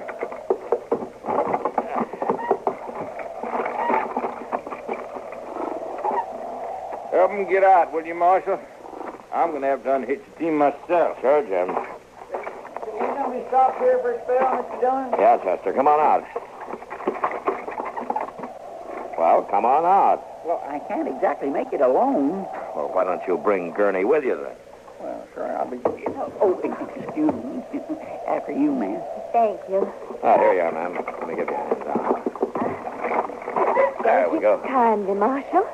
All right, now, Granny, come on. Let's get you over. Excuse me, Parson. You go right ahead, sir. Thank you. Come on, Granny. Come on. I want to sit in this cussing stage all day. You pull them shackles once more, I'll wrap them around your gullet. I'd be worrying about my own gullet if I was you. All right, that's enough. You'll find coffee inside, folks. Thanks. I'd like some coffee myself, Mr. Dillon. You'll get it, Chester. You'll get it. Here, hold out your arm. I'll take the manacles off. Declare I won't be sorry to be free of the likes of him, and that's the truth. If I ever get this near you and I am free, you won't live to complain no more. Mr. Dillon, you ain't going to let Gurney wander around loose in this stage station, are you? No, Chester. We'll shackle him to the wheel while we're stopped. All right, Gurney, come on. Yeah, you do that, Marshal. You just locked me up good.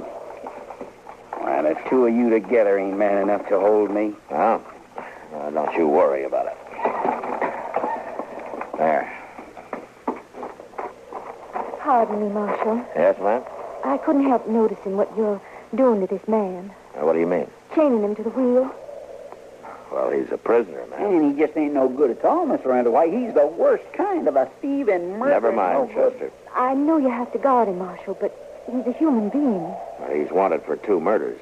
Does that mean you have to treat him like a wild beast? Well, I have to make sure that he doesn't get away, ma'am. Well, you could bring him inside out of the sun, couldn't you?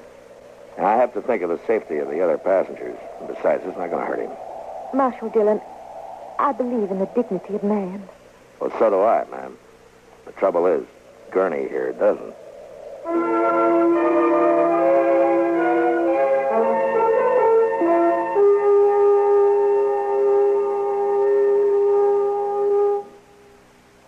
Everywhere you go, across the country trip or across the street party, you carry the fun with you when you own a Columbia stereophonic high-fidelity phonograph. There's a marvelous selection of 7 new portable models in smart new color combinations at your Columbia phonograph dealer, from which you may choose. Each one is a masterpiece of design and beauty. More quality, more features, and more styling have been built into these sturdy portables than ever before. How much fun you'll have enjoying all the wonderful new sound of stereo records. Regular records take on new beauty, too, when played on handsome Columbia portables. You'll be amazed at the big console sound that is reproduced by Columbia portable stereophonic high-fidelity phonographs. You'll thrill to the excitement of Stereo One by Columbia, #1 in the wonderful world of sound. And Columbia portables are economical, too. Prices start as low as $24.95. See them and hear them at your Columbia phonograph dealer.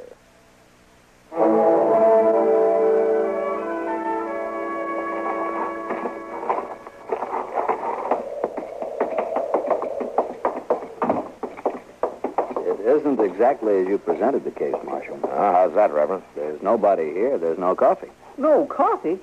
Boy, I never heard of such a thing. I'll see if I can. Well, there's usually somebody around. He may be out with the horses. You ought to take some water to that man out there. Don't worry, ma'am. We won't let him go dry.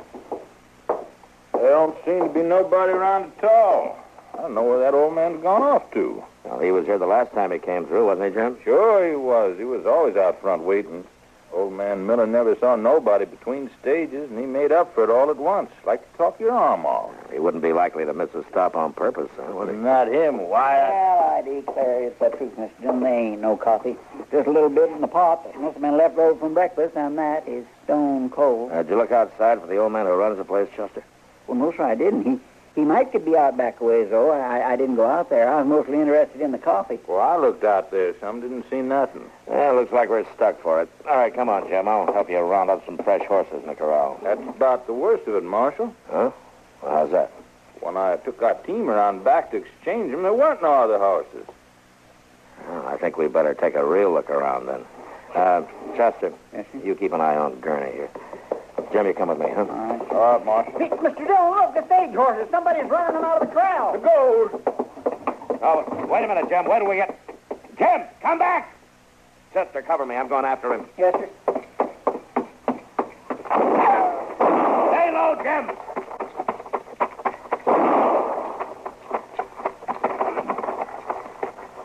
You heard bad? No, they're running yonder toward them rocks. Yeah.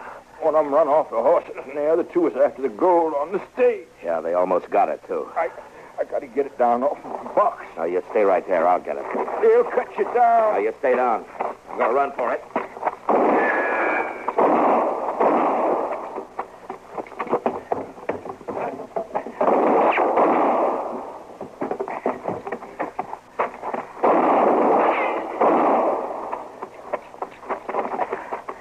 It's all right, Jim. I got it. Chester! Yes, sir, Mr. John?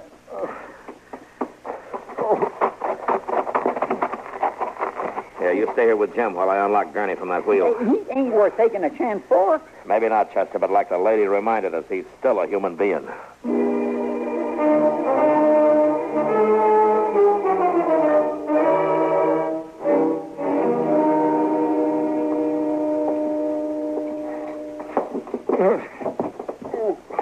There you go, Jim.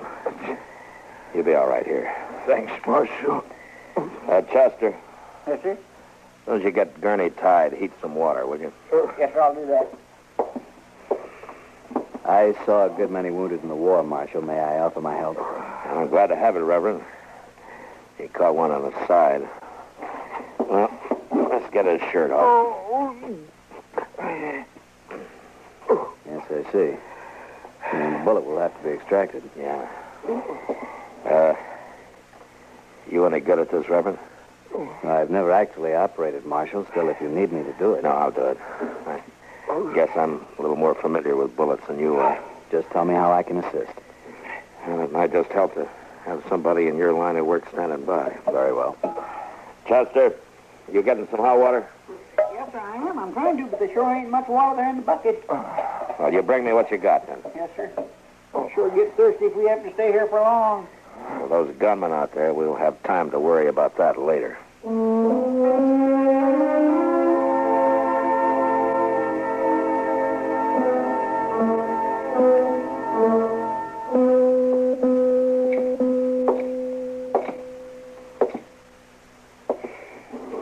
Miss Lorinda? I think maybe you better get some sleep. I'll watch Jim for a while. I don't mind, Marshal. I'm not tired. No, you go on now. It's getting light, and you need your rest. There was only something I could do for him. There's nothing to do. But wait. I suppose you're right. Please call me if you need me, Marshal. Yes, I will.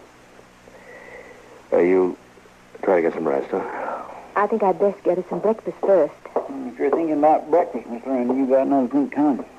There ain't no food in them cupboards at all. I know that, Mr. Proudfoot, but I have some food I brought with me. You brought some with you? I always pack a lunch. I'll get it.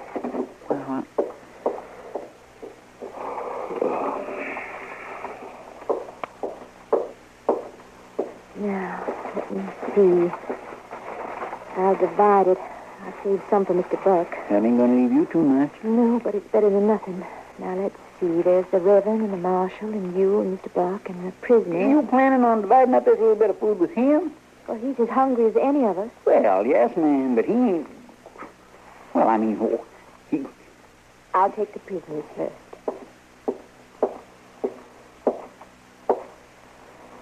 I brought you some food. Well, now, ma'am, it's mighty nice of you. It's mighty nice. But, I ain't able to eat it with my hands tied behind me. Marshal? Yes, ma'am? I think this man's hands should be untied so that he can eat. I'm not sure, Miss Loretta. Please, Marshal. All right. Chester, untie his hands, will you? Well, I sure do hate to do this, Mr. John. I was afraid like you are. I'd hate to do it, too. Don't you worry none about me being afraid of the likes of you. There. Won't hurt my feelings none if you choke on that food. The little lady don't feel that way, do you now? You're entitled to some nourishment. Sure is nice to have you on my side, ma'am. I'm only on the side of what's right. Well, I don't blame you for choosing me over these two. Why, she ain't doing no such a thing. You just keep your mouth shut. Never mind, Chester. Well, you ain't choosing him, are you, Miss Lorenda? I'm choosing the ideas I try to teach in my school, Mr. Proudfoot. No man can be considered guilty until he's had a fair trial. How about that, lawman? Did you ever think of that? Yes, I have, Gurney. I'm just saying I think all law is important, Marshal. Yes, ma'am. And so do I.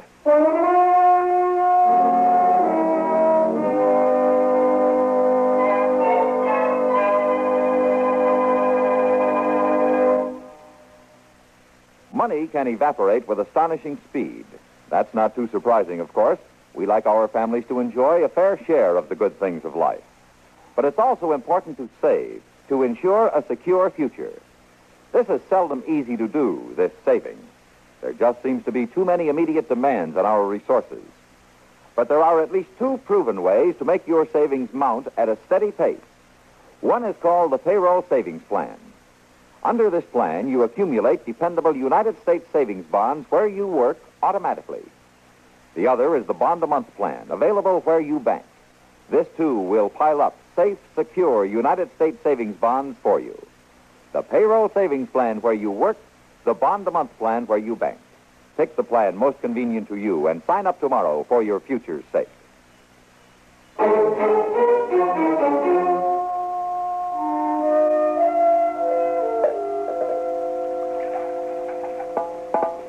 That's the last drop of the water, Marshal. Yeah. I parceled it out slowly to the driver during the day, but he's burning up with fever. I don't know how long he'll last now that it's gone. Well, I'll go out and get some more. No, Mr. Dillon, them fellas will pick you off going through well sure as anything. We gotta have water, Chester. Hand me the bucket.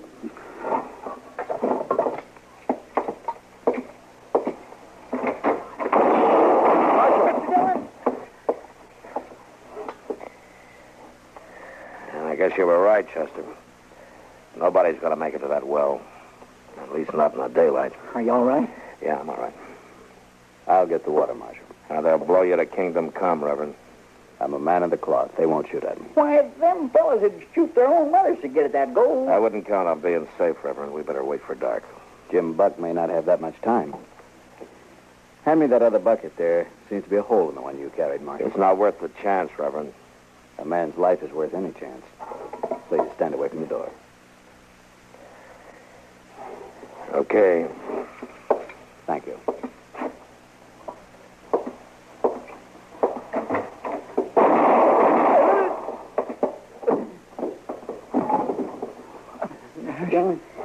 They shot him before he got out the door. Yeah, come on, let's get him inside.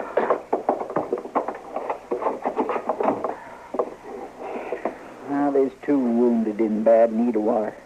No, Chester, he won't be needing any. He's dead. Ain't no sense to killing a man like him. Ain't no sense at all. They're not interested in the kind of men they killed, Chester. Well, what do they mean to do, Mr. Dillon? Whatever more of rock. It's got something tied around it. Yeah. Well, here's your answer about what they mean to do in this note. What's it say? We got food and water and time to wait for the gold. What are you going to do, Mr. Dillon? I don't know, Chester. But I don't like my choices.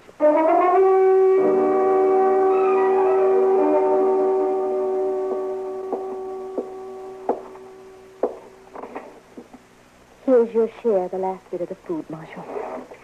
Oh, thank you, ma'am. Sorry there's nothing to wash it down with. How's Jim doing? Not well. I'm very fearful for him if we don't get help soon. Yes, ma'am. You and Chester, you've been at the windows for hours. Do you see any way out for us? No, not right now. In the daylight. But tonight? Well, we had one more man to draw their fire. Maybe I could do it. No, things aren't that bad yet. Don't you worry, ma'am. We'll get out of this some way. Go ahead, Marshal. Let her help you. That's about what I'd figure from you. That's enough, Gurney. I'll take around the rest of the food.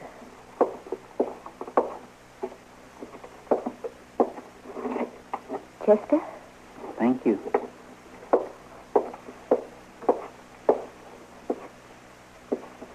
Here's your share. Thanks. I'll untie your hands. You ain't afraid of me. Well, no. I'm not afraid of you. Well, most folks are. Does it please you that they're afraid? No, ma'am, I guess it doesn't. Take the food. Thanks.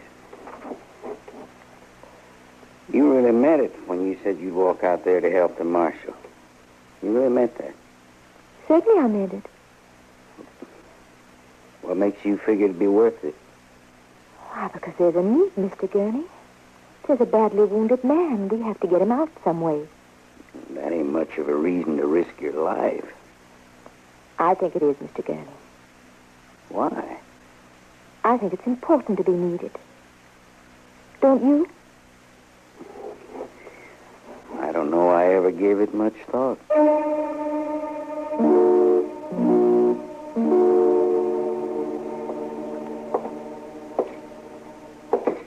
Chester. Oh, Mr. Dillon. You seen anything moving? That's right. I wouldn't claim that my eyes was too good by now, though. Yeah. It's been a long night.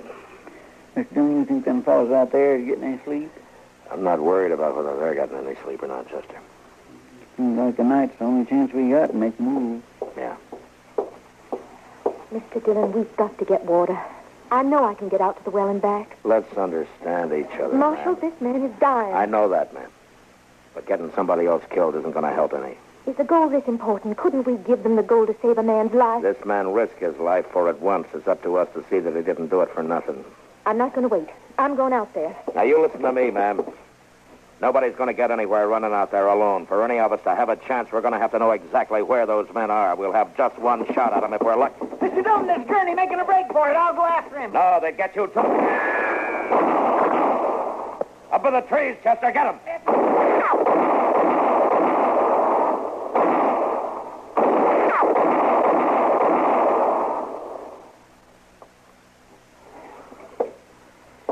You think shooting's over?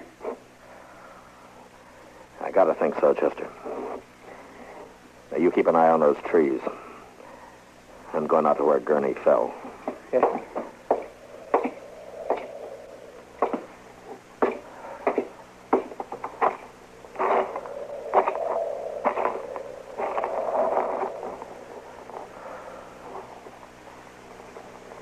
I think it's over, Chester. Come on out. All right, Mr. Dillon. I'm coming with you. You didn't need to come, ma'am. It's not a pretty sight. Is he dead? Yes, ma'am. I guess the others are dead, too. What an awful way to end a life. Well, he didn't have much chance of ending it any better. He sure was a fool making a break for it like that. Why, it was certain death. Yeah. I'm not too sure that's what he was doing. What? Maybe he wasn't making a break for it. Of course he was. My goodness, why else would he run out that way? To save our lives. Maybe he knew he could by drawing that fire. He was going back to be tried for murder, you know. I know. But you said yourself that a man can't be judged guilty until a court of law finds him so. It's possible that he would have gone free, Marshal. Yes, ma'am, it's possible. So I'd like to think that this was an unselfish act. That he wanted to do one thing with dignity, even if it meant his death. It wouldn't hurt to think that, would it, Marshal? No, ma'am. It wouldn't hurt a bit. Because dignity is something that should never be taken from any man.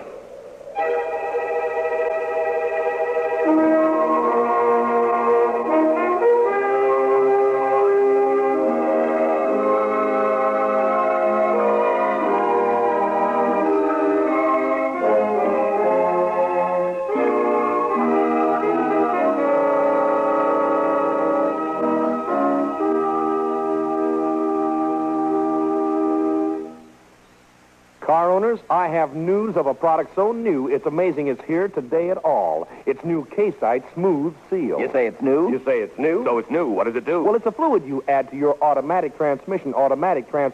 It stops the leaks in your transmission and makes it smooth and quiet. Makes it smooth? Makes it quiet? How can I tell if I should try it? That's easy. You're stopped, see, and you start to go, and you give it the gas pretty good. If you hear a sort of whirring or a grinding noise, if you feel a jerk or jolt or jar, then your transmission just isn't up to par. Grinding noises, jars and jerks. That's how my transmission works. Boys, if that's the case, then you've got a case for new K-Site Smooth Seal. New K-Site Smooth Seal? How will that help? Well, it's made to soften those shrunken seals and smooth out the shifting when there's power on the wheels. If you heard a whirring or felt a jar when you pull away in your modern car, you are a man who needs a can. Just $1.95, and it works while you drive. Anyone here for K-Site Smooth Seal? Hit me. I'm in. If it doesn't do the job, you get double your money back.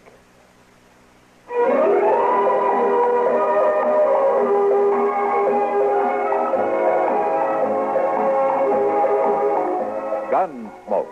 Produced and directed in Hollywood by Norman McDonald, stars William Conrad as Matt Dillon, U.S. Marshal. The story was specially written for Gunsmoke by Marion Clark, with editorial supervision by John Meston.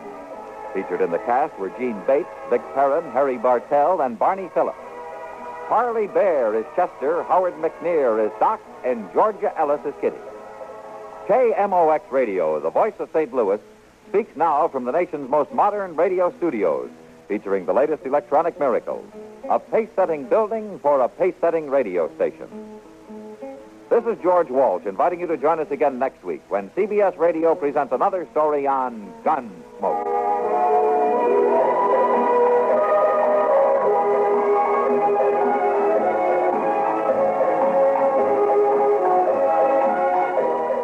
latest news follows, then Mitch Miller with tonight's guest stars on the CBS Radio Network.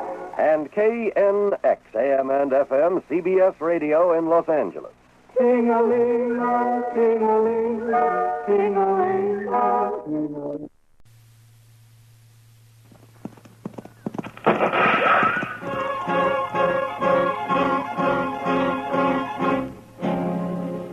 Around Dodge City and in the territory on West, there's just one way to handle the killers and the spoilers, and that's with a U.S. Marshal and the smell of Gunsmoke.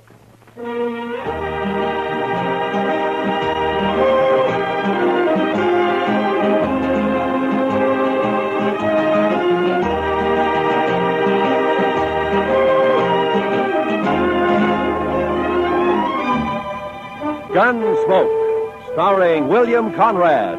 The story of the violence that moved west with young America. The story of a man who moved with it. Matt Dillon, United States Marshal.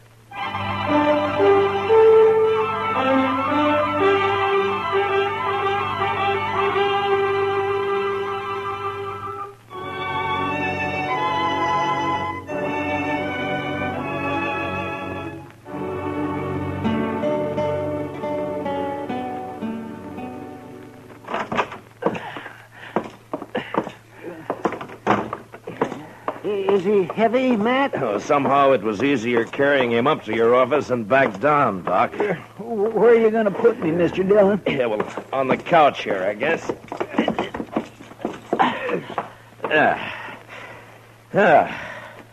You be all right there, Chester? Oh, yes, sir. This'll be fine. Good.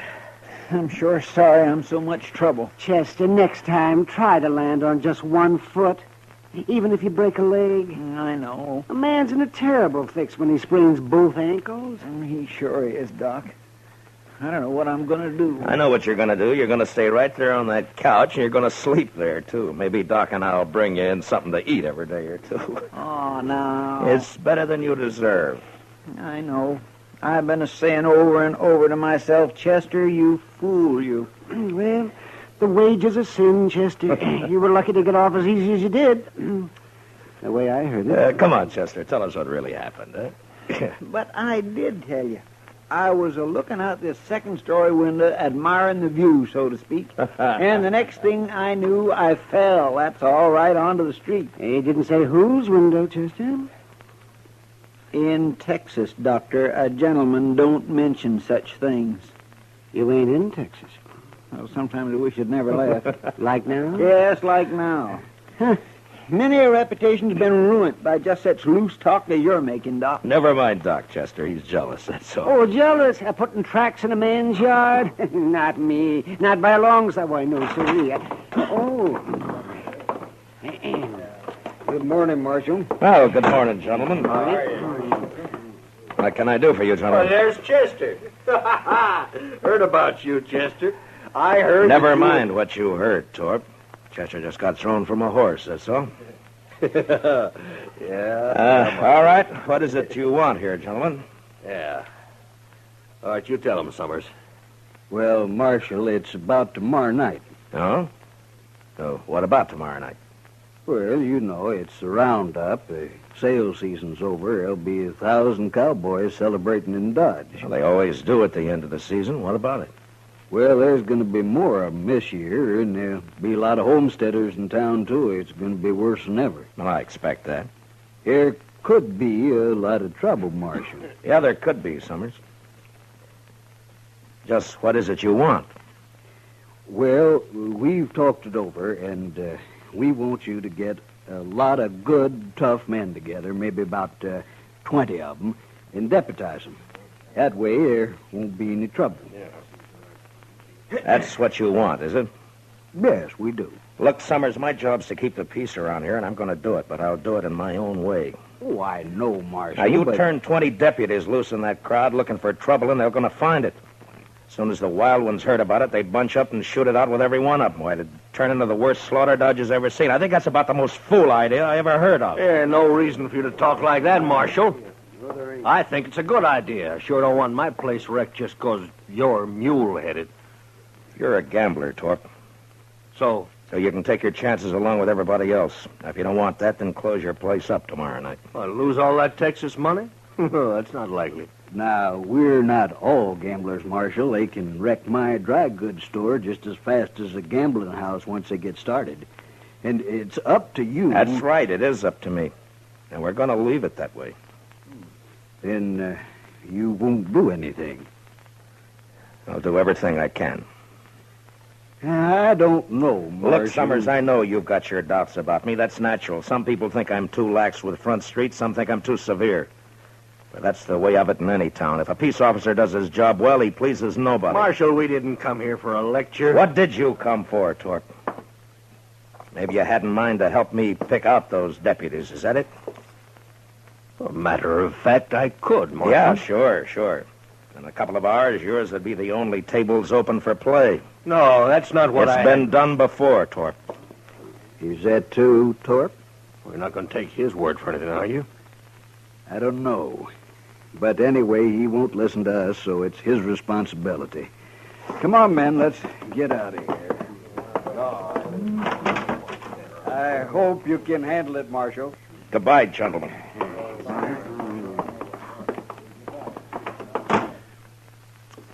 That Torp is no good. He is just plain no good, Mr. Dillon. Well, I know one man that got skinned at his place, and Torp gave him back $20 so he wouldn't be broke. Oh? Just how much did this man lose, Doc? Oh, well, 500, 600, they said. Then he... Oh, yeah, I see what you mean, man. I'm sure not going to be much good to you tomorrow night, Mr. Dillon. No, you can watch the jail right here, Chester. I know, but you just got to get somebody to help you out on the street. At least one man, anyway. You can't be everywhere at once. Yeah, by tomorrow night, Dodge will be overrun with trail boys and homesteaders, all looking for satisfaction. No, I wouldn't ask any man to face that. I know a few fellows who'd do it, and so do you, Mr. Dillon. Yeah, maybe, but I wouldn't ask anybody. How many were killed last year, man? I don't remember, Doc. Well, I do. 6, that's what. We buried them all in the saddle blankets, all except one. I remember he didn't even own a blanket. Why, then he was sure out of luck all the way around, wasn't he? Come on, Doc, let's go get some dinner. Huh? All right. We'll bring you a piece of bread, Chester. Maybe. I want a steak. Rare. How come you're so hungry, Chester? Were you in such a hurry to get over there last night you didn't take time for supper? Mr. Dillon, I will answer no more questions about last night, and that is final. Well, we'll bring you something. Yeah, I don't know if we should, though, Matt. A man can think about his sins better on an empty stomach. Close the door, will you?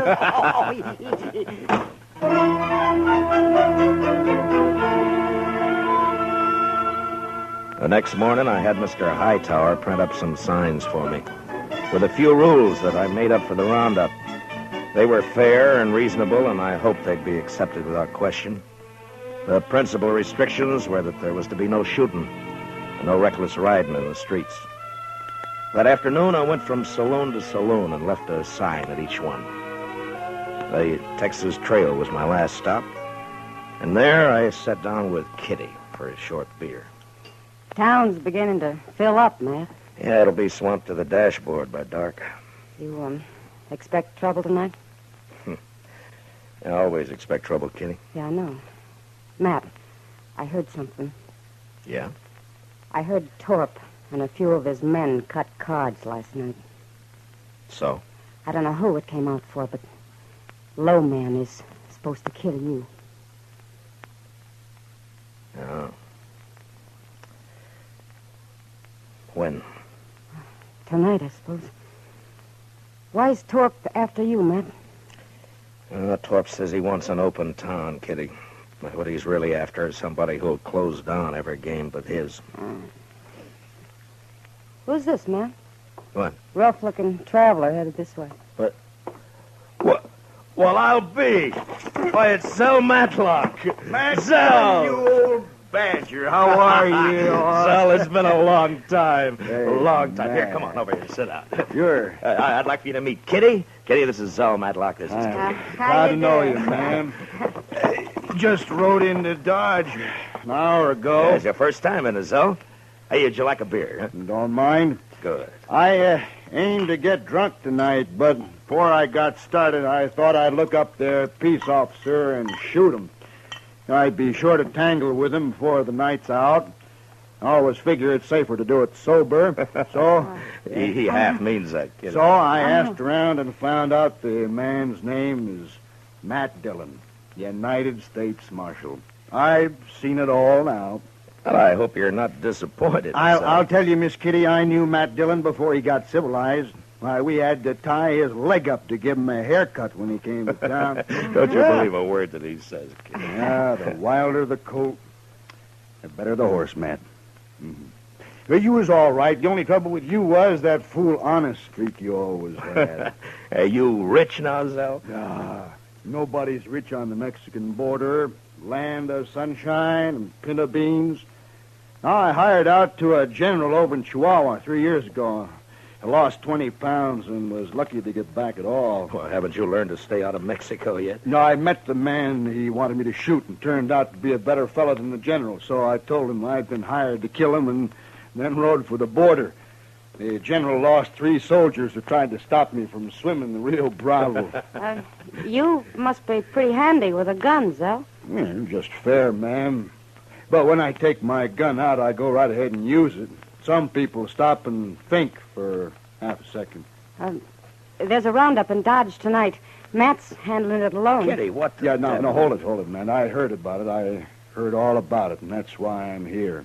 to say hello and sign on for a night's pleasure. Give me a star, Matt. I've killed on the side of the law before. I don't believe that, and anyway, I don't want any killings here. No, I was joshing you, Matt. I know what you want. It's true. I was sheriff in Tascosa for 6 months. You what? Yeah, it's in the record. Well, they caught up with me there, but I'd already done such a good job taming the place that the governor pardoned me.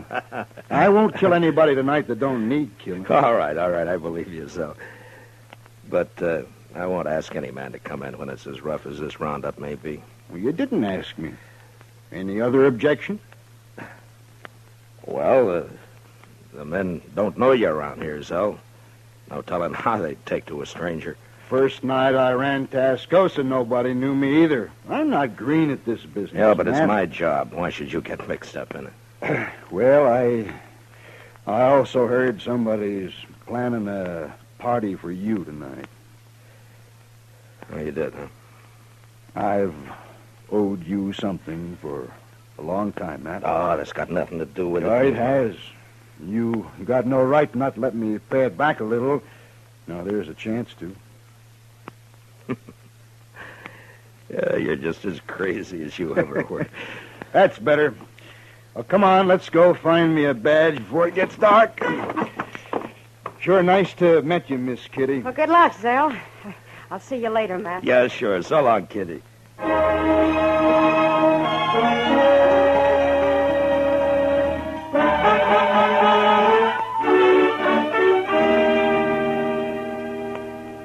You sure been a long time coming to Dodge, Mr. Matlock. What do you mean, Chester?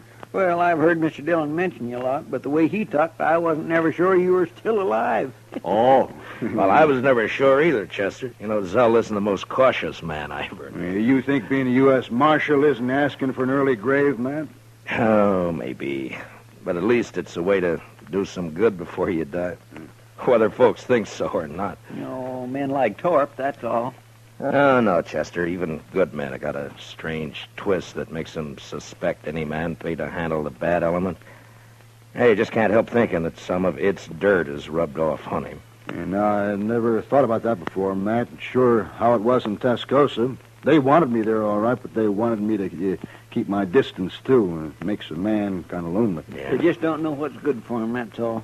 Instead of a real lawman, they'd rather hire some killer with a lot of notches carved on his gun. Well, there are plenty of them around. You sure are. Bragging kind. I never did like a man who has to notch his gun to keep his courage up. Yeah. My goodness. Look yonder. The street's about full already and it isn't even dark yet. Yeah. Zell, give me a hand here, will you? We'll move Chester's couch away from the window there. All right. There, that should do it.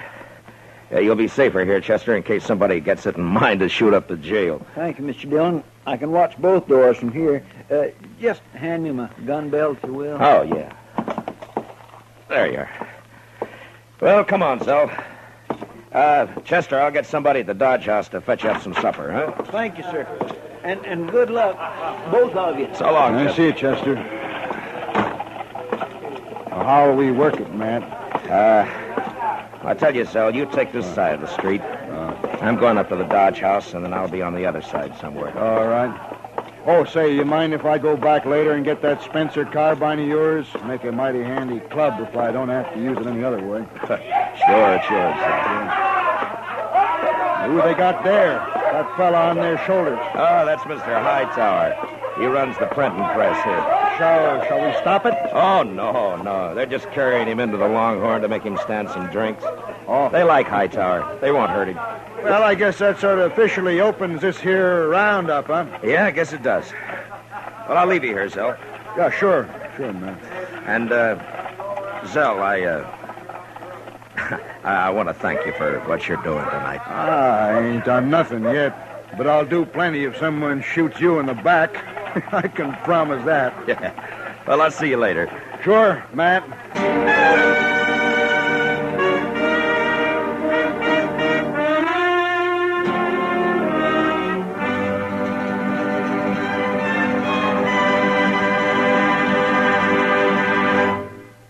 We will return for the second act of Gunsmoke in just a moment, but first, Sunday nights, you are cordially invited to Escape via CBS Radio. Yes, every weekend for drama that will take you right out of this world. Listen for Escape at the Star's address. Also, tomorrow evening, CBS Radio brings you Lionel Barrymore on your Sunday night playhouse. Now for the second act of Gunsmoke.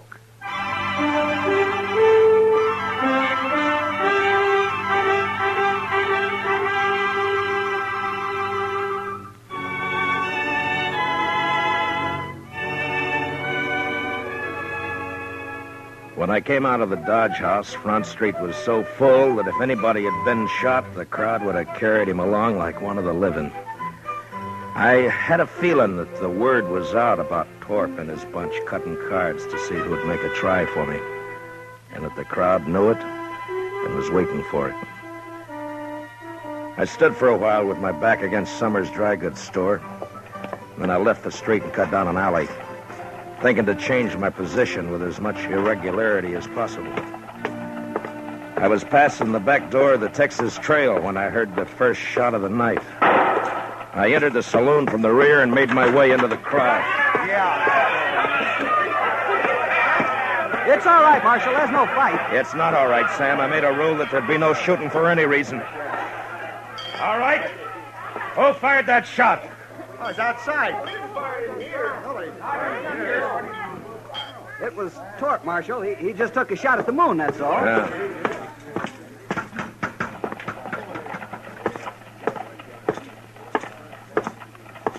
All right, Torp. Put the gun away and come over here.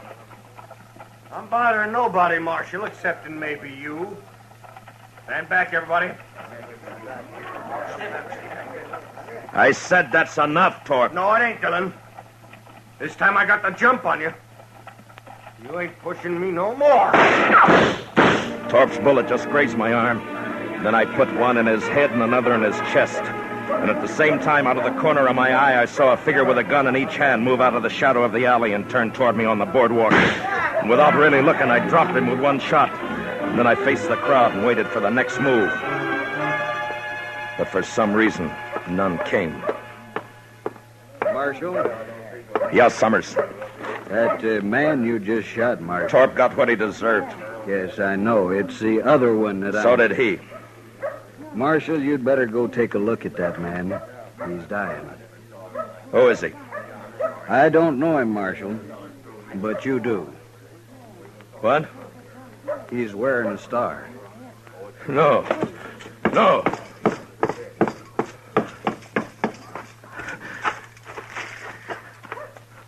Oh, Sal. Sal. Matt, I think that did it. No, Sal. No. It's my fault. I crossed the street a while back. Left the carbine with Chester. It's no fault of yours. Matt? Who they? Matt. How is he? Oh, goodness. No use, Doc. Thanks. Sal, I think... Now, listen. Listen to me, Matt. You did right. The only thing you could do. It was my fault. I shouldn't have crossed over and come up behind you. Anyway, Matt, I ain't been living on my own time ever since that day you pulled me out of the mob in Alamogordo. I never thanked you for that. Guess I never will now. Matt, so long.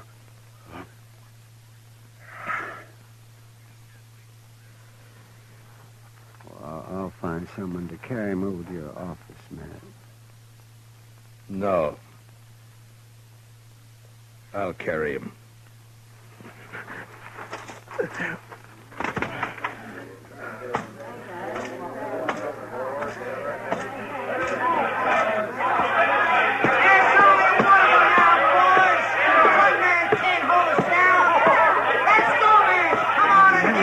Never mind them, Matt.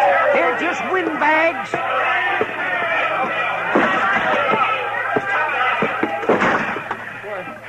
Mr. Dillon, what happened? I heard the shooting. Put a blanket on the floor there, Doc. Yeah, sure. Yeah, spread it out right here. He's dead, Chester. Well, who shot him, sir?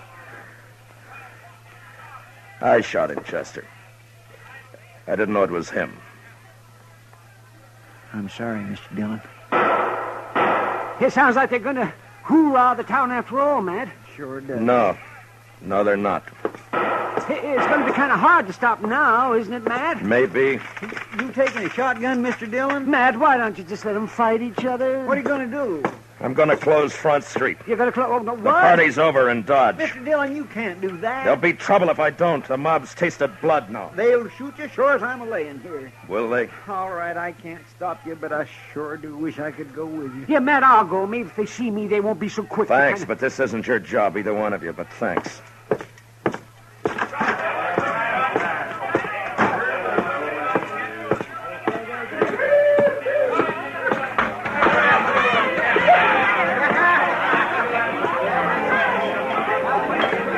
Sam. Yeah, Marshal? Close up and turn out your lights. What? You heard me! Now listen to me!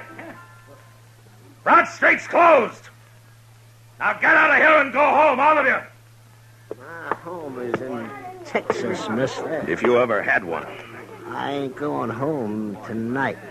Not tonight, I ain't. Don't interfere, fella. You got no chips in this deal. I could buy in, mister. Now I'll use this shotgun for what it was meant on the next man. Well? All right, Sam, close it up. Yes, sir.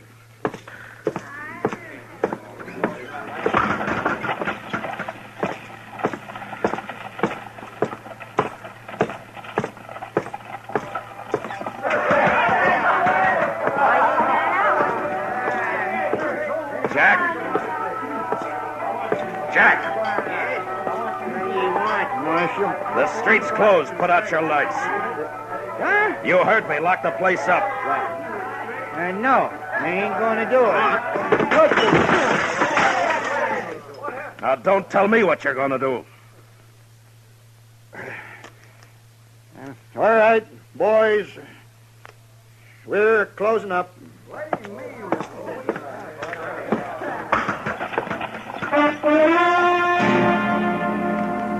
That took care of the Texas Trail and the Longhorn. And I moved on through the Oasis and the Olafraganza, then to the smaller bars that infested the outskirts of town. When I came back up Front Street, the crowd had thinned, its fever broken. I'd left Torp's place for the last, thinking to give his men a chance to get out of town before they faced me. There was a gambling hall on the same side of the street as the jail. And when I reached it and entered, there weren't more than a dozen men there. And most of them stepped quietly past me out into the street. What was left didn't seem to count for much. Looking for somebody, Marshal? You a friend of Torp's? Well, yes, I was. Why? Who else here worked for Torp? Everyone's gone, Marshal. They heard you were all riled up and they left. And you're alone. And still in bad company. I wouldn't ordinarily take that. Well, go ahead, mister. You're calling it. No. Not now. What's stopping you? Oh, if it's the shotgun. Now, does that make it easier for you? I haven't been looking for you, Marshal. You were in on the cut, weren't you? Torp's dead, Marshal. Isn't that enough? Torp! Mister, one of the best men I ever knew died tonight. And I killed him. I'm not a gunman, Marshal. You wouldn't be proud killing me.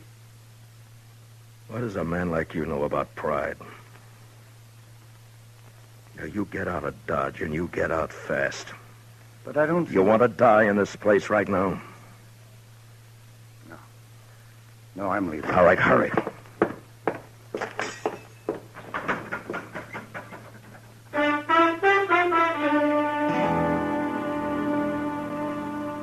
The rest of the night, I walked the dark, empty street alone. And just before dawn, I got a spring wagon and loaded Zell onto it. A couple of hours later, I buried him out by the Arkansas in a little grove of cottonwoods. Maybe I should have put a marker on his grave, but I didn't. What I did instead, I did partly out of scorn for the kind of men Zell said have to notch their guns to keep their courage up. And partly as a kind of a cross that I'd bear from now on. So instead of a marker on his grave, I took out my gun.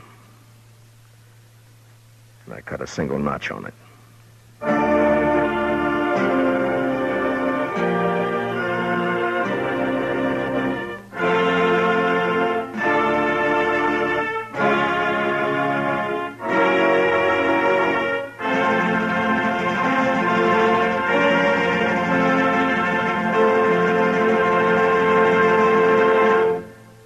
Gunsmoke, under the direction of Norman MacDonald, stars William Conrad as Matt Dillon, U.S. Marshal. Tonight's story was specially written for Gunsmoke by John Meston, with music composed and conducted by Rex Corey. Featured in the cast were John Boehner and Harry Bartell, with Lawrence Dobkin, Lou Krugman, and James Nusser.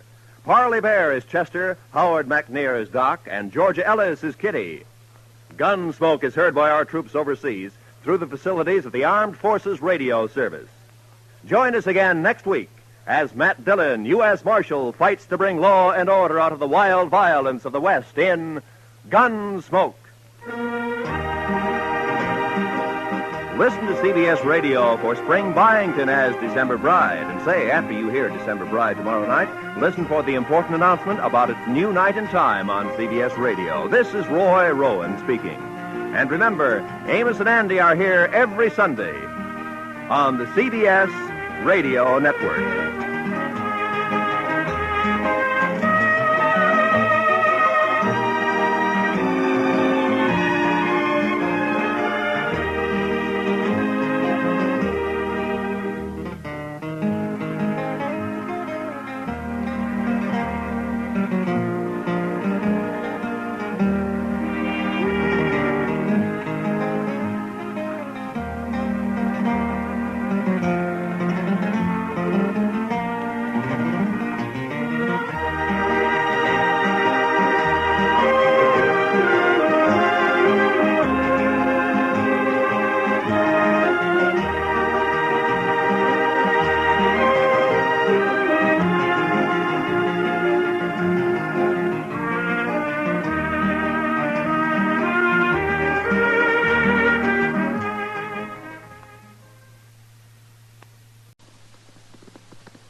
Gunsmoke, brought to you by L&M, the modern cigarette that lets you get full, exciting flavor through the modern miracle of the pure white miracle tip. Live modern. Smoke L&M.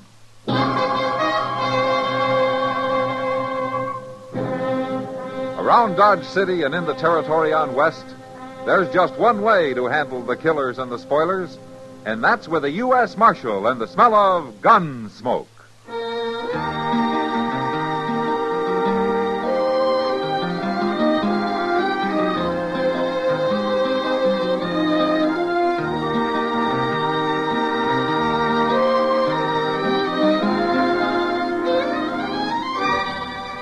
Gunsmoke, starring William Conrad, the transcribed story of the violence that moved west with young America, and the story of a man who moved with it. I'm that man, Matt Dillon, United States Marshal. The first man they look for and the last they want to meet. It's a chancy job, and it makes a man watchful and a little lonely.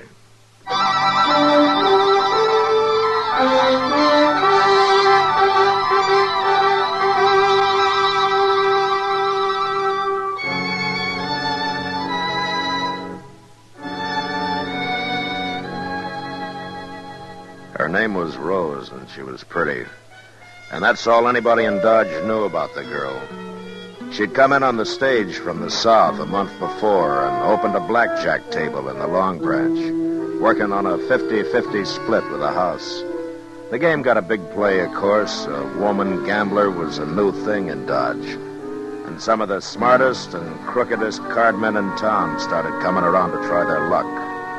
But with Rose dealing, the house never lost. And after a 3-week run of that kind of luck, I figured it was time to look into things. Oh, doggone it, Matt. We've been sitting here for an hour and a half. How long's it going to take to catch her cheating? Doc, we're not going to catch her. We're not? Yeah, the way she handles that deck, we could sit here till doomsday and never see a thing. Well, maybe she's dealing honest. Yeah, maybe. Chester. Chester. Oh, yeah, Chester. Maybe he noticed something. You know, playing right there at the table with her. That's the last place in the world to spot a crooked game, Doc. I swear, I just don't know what you could have been thinking of, Mr. Dillon. Why, she's as nice a young lady as you'd ever care to meet. Now, how much did she let you win, Chester? $14.20. Yeah, but that ain't got nothing to do with it. I watched her every second. All right, Chester. Who was the heavy loser, then? Well, that Elko Dean must have lost about $200 before he pulled out, but just by betting foolish, Mr. Dillon, why, he didn't have no more reason to do what he done. Who else? Well, the ones there now, I reckon young Slim Raddick's out about 150 as the game stands. He's been losing every night for 2 weeks, the way I hear it. Well, he gets to making calf eyes at Rose and don't pay no attention to his cards. Oh, yeah, maybe that's how she does it, Matt. She gets them so all fired up over it that they don't care if school keeps an eye. Somebody like young Raddick may be, but not the professional gamblers, Doc. You sit down for a while, Chester. I'm going over and talk to her. What you sipping on? 17 showing. Another card is 10. Hit me again. Again it is. 6 of hearts, 23 and busted. Much obliged to you, Mr. Raddick.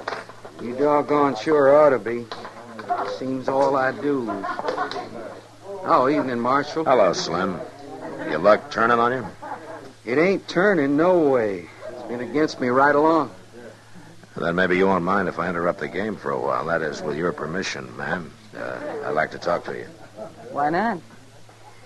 All right, gentlemen, the game is closed. If you want to step over to the bar, the drinks are on me.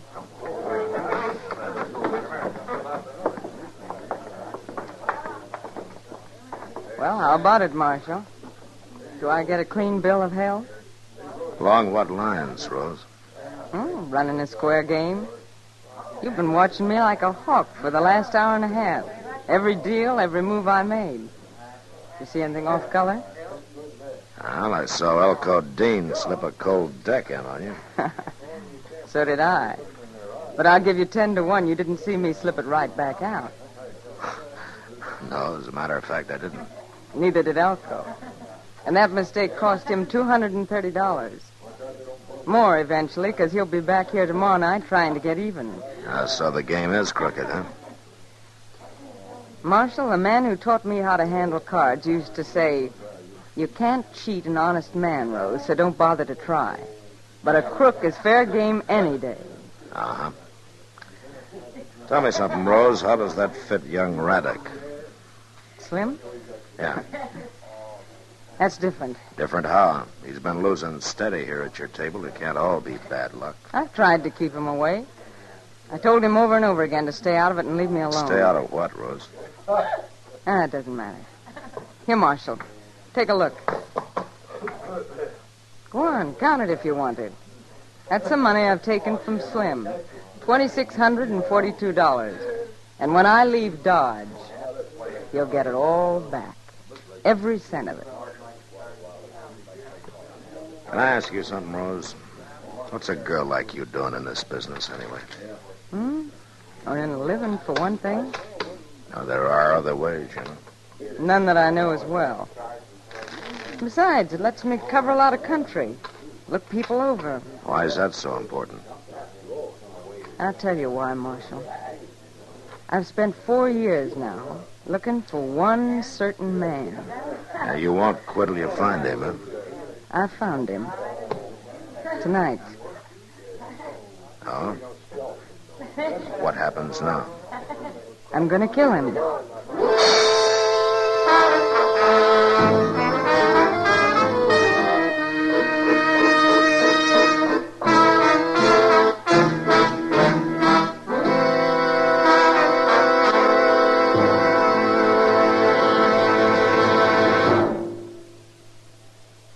Free yourself of old-fashioned ideas. Why don't you live modern? Live modern. Live modern. Free up. Freshen up your taste. Smoke an L&M. Only the modern miracle of the pure white miracle tip can bring all of L&M's full, exciting flavor through to you. And that's the big reason why today more people are changing to L&M than to any other cigarette. Remember, L&M draws easier, tastes richer, smokes cleaner. So live modern. Change to L&M. Make today your big red letter day and start to live the modern way. Live modern. Smoke an L&M. It's America's fastest growing cigarette.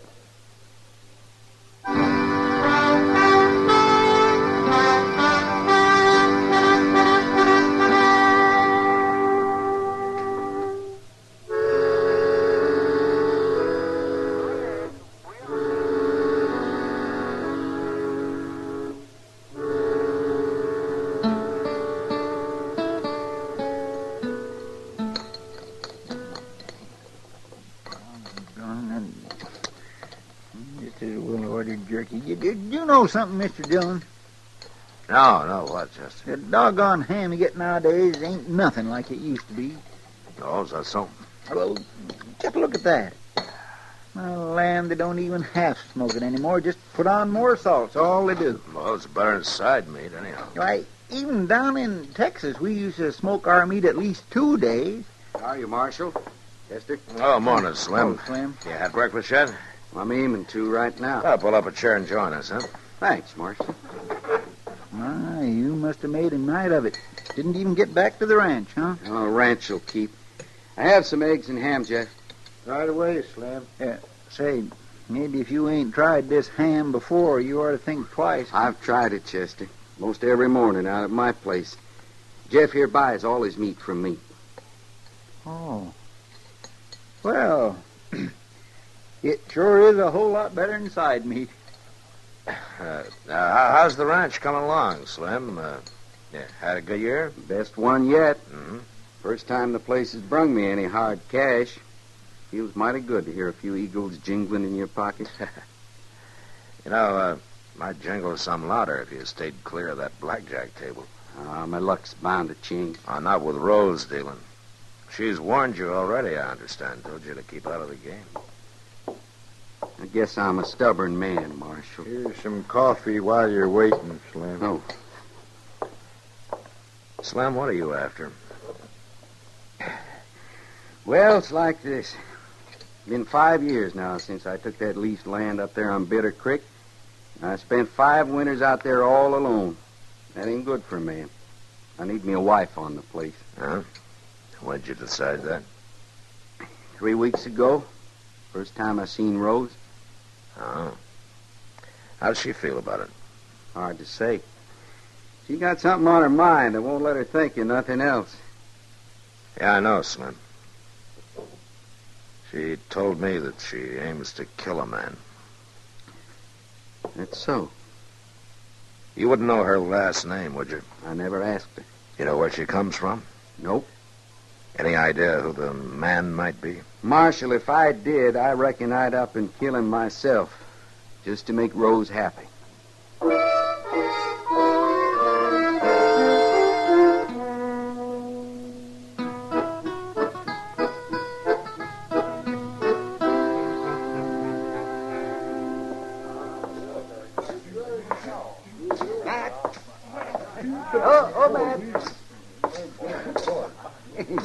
You're just the man I was looking for. Oh, evening, Doc. Yes, here. Sit down, Matt. You're just in time. Time for what? A poker game.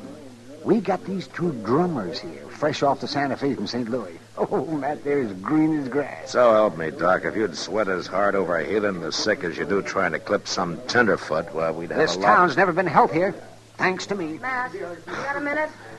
Yeah, sure, Kitty. I'll see you later, Doc. Maybe later it'll be too late. Oh, man, they will be sorry. I'm sorry to break in that way. Oh, that's all right, Kitty. Matt, I just found out. Oh, found out what? About Rose, who she is. Oh? Matt, she's Bill Prawley's daughter. Bill Prawley? That's right.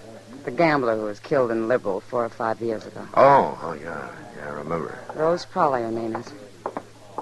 Bill Prawley's daughter, huh? Who told you, Kitty?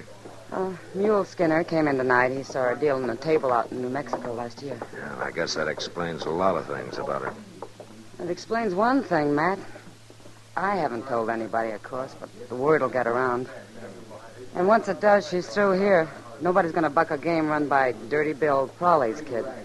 They'll know it's crooked. Maybe the word's already out. I noticed Slim Raddock's pulled out of the game. He's standing over there at the bar. And she threw him out, along with all the other players except Elko Dean. She said it was a private game. I guess Elko wants to get back the money he lost last night.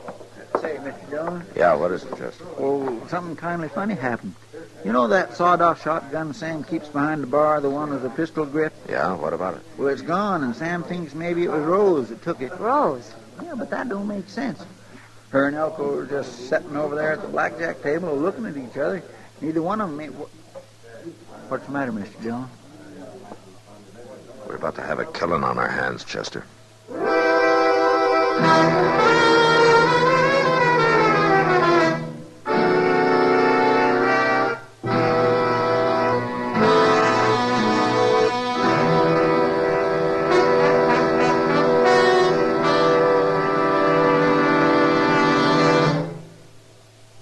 Free yourself of old-fashioned ideas.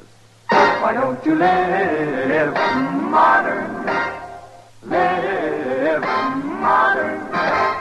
Live modern. Free up. Freshen up your taste.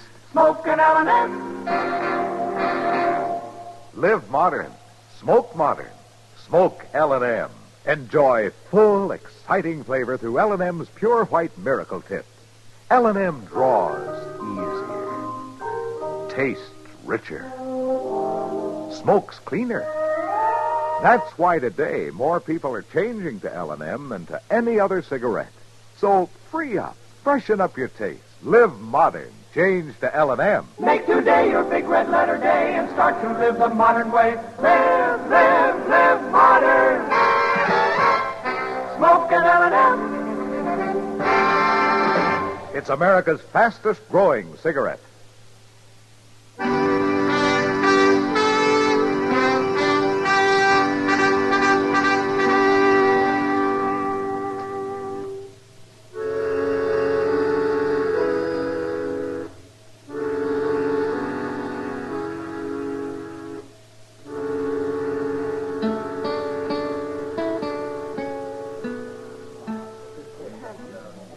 Matt, what are we going to do? I don't know, Kitty. What do you think she's planning? Well, I can guess. Chester, is Sam sure that Rose took that shotgun? He says she come back to the bar just before he missed it. Yeah. She could have hid it in the fold of her skirt. Elko's looking pretty white, Matt. Yeah, just look at them sitting over there facing each other. You know, 10 to 1, she's got that shotgun under the table pointed at him. Can't you slip up behind her, Matt? Grab her before she can use it? A shotgun's not like a pistol, Kitty. All you got to do is point in the general direction of your target. Yeah, but why she want to kill Elko? Revenge, I guess. Chester, did Slim Raddock hear about her having the gun? No, sir, nobody didn't. Sam called me to one side. Good. If word got around, somebody'd be sure to lose his head and touch the whole thing off. Well, it's going to happen anyway, Matt. Elko's starting to get restless. He's sure going to make a move soon. Well, it'll be his last one if he does. Matt. Oh, Matt. These plums are just ripe for the picking. I can't hold up the game all night for you. I'm sorry, Doc. I'm busy. Oh, well, as long as you feel that way about Doc, it. you don't understand. Oh? Well, only one way to handle it, I guess. No, you stay there, Chester. Yes, sir. Be careful, Matt. Will somebody tell me what's going on here? Good evening, Rose. I'm sorry, Marshal. Table's closed. Oh? It, not closed to Elko, then. Marshal, she said it. Elko and me have a personal game going, Marshal. Yeah, I know. Better hand over the gun, Rose. Sit down. Sit down and put your hand flat on the table, Marshal. Same as Elko's got his. Good. Now keep him there. I guess you know this is a shotgun I'm covering you both with. Underneath the table. Yeah, I know that. Well, why'd you come over here if you knew that... Keep your voice down, Elko. Why didn't you shoot her from where you was standing? She's aiming to kill me, Marshal. Yeah, I figured it was about the way things stood. I knew I'd find him someday if I just kept traveling and kept on dealing cards. And last night it happened. I recognized him the minute he sat down at my table. I knew he'd be back tonight, and I was ready for him when he come. Now you mean to kill him, huh? She's crazy, Marshal. She's out of her head. Keep your hands on that table. I mean to kill him. Why, Rose? If you knew me, if you knew who I am, you'd understand. I do know, Rose. You're Bill Prawley's daughter. That's right. Dirty Bill's daughter. Look, Rose. Oh, I know what they called him. Dirty Bill Prawley. All the cheap little tin horns that tried to cheat him and lost their shirt doing it. They're cowards. And that's the only way they could hit back. Give a dog a bad name and shoot him for mad. Take her, Marshal. She's gone clean out Shut of up, her mind. Elko, before you get us both killed. My father was a fine man, and anybody that says different is a liar. Marshal. That night he was killed, I was upstairs asleep. The shots woke me up. I looked out of my window, and I saw a man run out the front door with a gun still in his hand. I saw him for just a second in the light from the door. But I never forget his face. Elko here, huh? That's him. Don't listen to her, Marshal. She's lying. It's a job for the law now, Rose. Now you walk away from this table, Marshal. Stay clear of this. I got nothing against you personally. I want your gun, Rose. Sorry. The hand's played out. No, not yet, it isn't. I got a whole card. Hey, Slim Raddick. Marshal. Yeah, Marshal? Come here a minute, will you? What do you think you're doing now? Marshal, you... Hold it, Elko. Keep your hands on the table. What's going on? Get away, Slim. Stay back. We're right here, Slim, between me and Elko, huh? No. That's right. What's the matter, Rose? Oh, you fool. All right, Rose, you were planning to give him back his money, so he must mean something to you. And he's in it now, too. The way a shotgun works, it's all three of us or none of us. Now you hand over that gun. No. Oh, Slim, why didn't you stay clear? Now, what's this all about? Rose, I want that gun, and I want it now.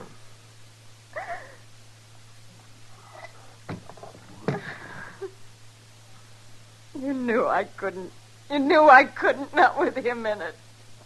Well, I was sure hoping you couldn't. Chester. Here, put this in back of the bar, will you? Yes, Mr. Jones. It wasn't fair, Marshal. It was cheating. It wasn't fair. Sometimes you have to cheat, Rose. Get her out of here, Slim. And if you take my advice, you'll keep her out of here. Don't you worry about that. Come on, Rose. Matt, if that wasn't the doggonest thing I ever saw. Hey, Elko. What? Wait a minute. No. I said, wait a minute. You're under arrest. You're not taking me in, Marshal. Look out, he's got a gun! Drop it. Drop that gun!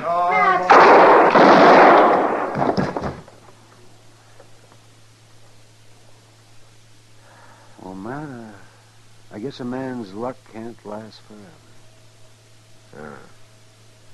His sure didn't, did it?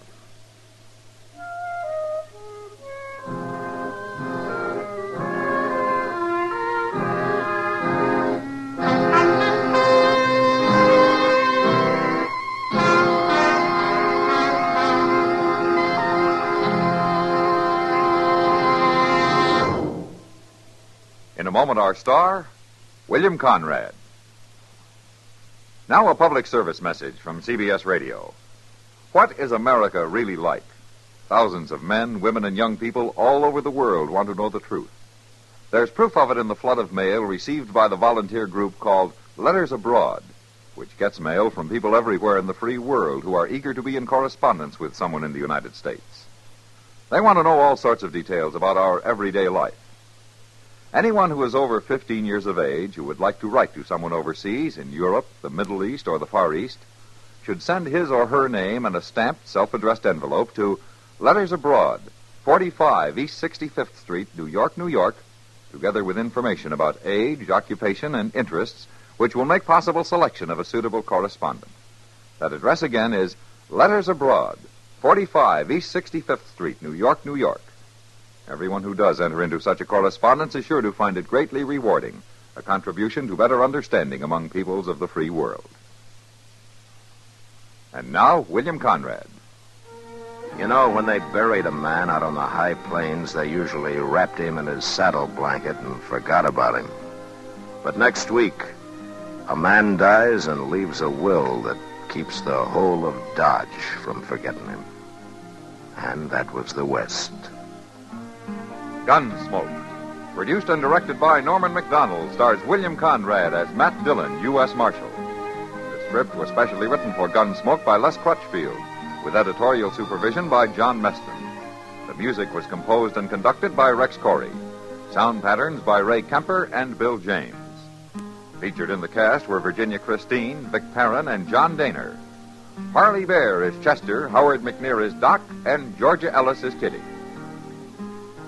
Join us again next week for another specially transcribed story on Gunsmoke.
Around Dodge City and in the territory on West, there's just one way to handle the killers and the spoilers, and that's with a U.S. Marshal and the smell of Gunsmoke.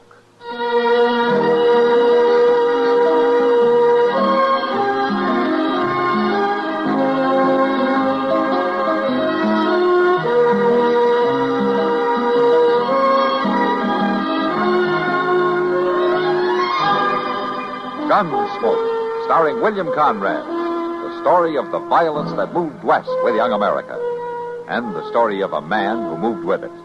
I'm that man, Matt Dillon, United States Marshal. The first man they look for and the last they want to meet. It's a chancy job, and it makes a man watchful and a little lonely.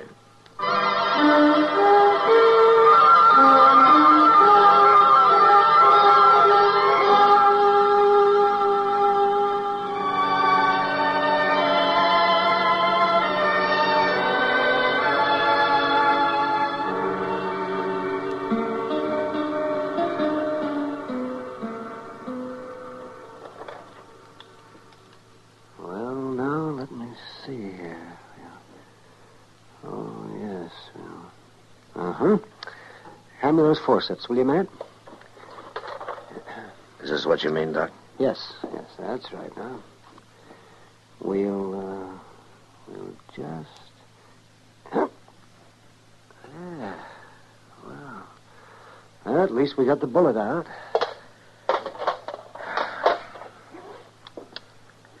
What do you think, Doc? Well, I'm not the good Lord, Matt. Maybe and maybe not. Any, chance of me talking to her now? No, not for half an hour or so. Until the chloroform wears off. Just think of it. 60 miles on horseback. With a bullet in it. I tell you, Indians have got more endurance than any race alive. Yeah, but Sochi's only half Indian. And that's what worries me. She couldn't give you any description at all, huh? Now, Matt, you know that all white men look alike to an Indian. She said she'd know him if she saw him, though. And she kept saying it until she passed out. Yeah, I'll bet she'd know him. He shot her husband down right in front of her and then tried to kill her when she ran. Well, there can't be too many white men in the Choctaw Basin this time of year. Well, whoever did it, you get him, Matt. Little slip of a girl. Pretty as a fawn. 60 miles and bleeding all the way. Mr. Dillon? Yeah, what is it, Chester? We got an answer to that telegraph, Mr. Dillon. No? The garrison commander at Fort Cougar Pass says only 3 men gone into the basin from the west since the thaws. 3, huh? Mm-hmm. Does he know any of them? Well, he didn't say so. More than likely they're trappers short-cutting down from the hills. Well, if they haven't come out this end, it's one of those 3. Nobody winters in that basin except a few Indian families like Sochi and her husband. Well, we could find out from Ben Taylor there at Laurel Grove Trading Post. That's where they'd have to come out at. Doc, I'll be at the jail if she comes to. All right, man. Doc, Miss Kitty's out in the other room. She wants to know maybe can she help. She sure as the dickens can. You send her in, Chester. All right. Come on, Chester. I'll go out with you. How is she, Matt? Oh, I don't know, Kitty. Doc had to put her under chloroform to take the bullet out. She's pretty weak. It's Sochi, isn't it? The half-breed girl who married Walking Deer last spring? Yeah, that's the girl. Yeah, I remember seeing her around Dodge. She's a lovely little thing. Just beautiful. I guess maybe that's what caused it, Kitty. What do you mean, Matt? What happened? Well, all I know is what she managed to tell Doc when she stumbled into his office. Seems that some white man rode into their winter camp up in the Choctaw Basin and asked her and her husband for something to eat. When they gave it to him, he hauled out a gun and killed Walking Deer and then fired a shot at her when she ran for a horse. Matt, she got away. Hanging's too good for whoever did that. Maybe, but it'd do in a pinch. Matt, was she able to describe him? Not so far, but she's sure she'll know him if she sees him again. Then you make sure she does see him, Matt. I was kind of planning to. Oh, look, Kitty, I think Doc could use some help in there. Huh? Oh, yeah. Figured he could. That's why I came over. I'll see you later, Matt. Yeah. It could be any one of them 3 men, Mr. Dillon. Uh-huh. Pretty hard to tell which one to bring in. Well, there's one way to tell, Chester. How's that? Ride into the basin, round up all 3 of them, and bring them back here to Dodge. That might take some doing, Mr. Dillon. Yeah, you're right, Chester. It will take some doing.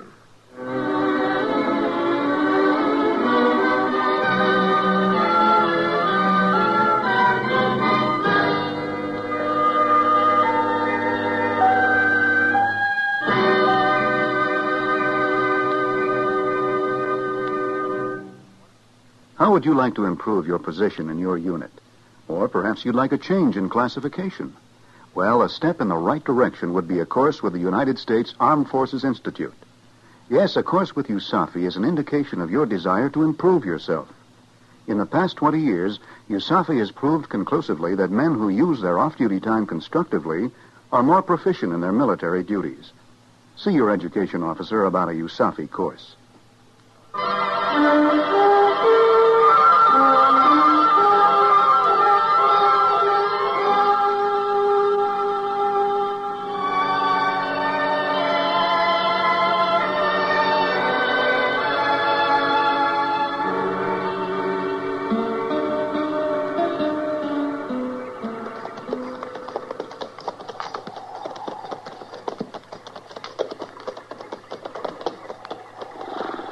Let's water the horses here, Chester.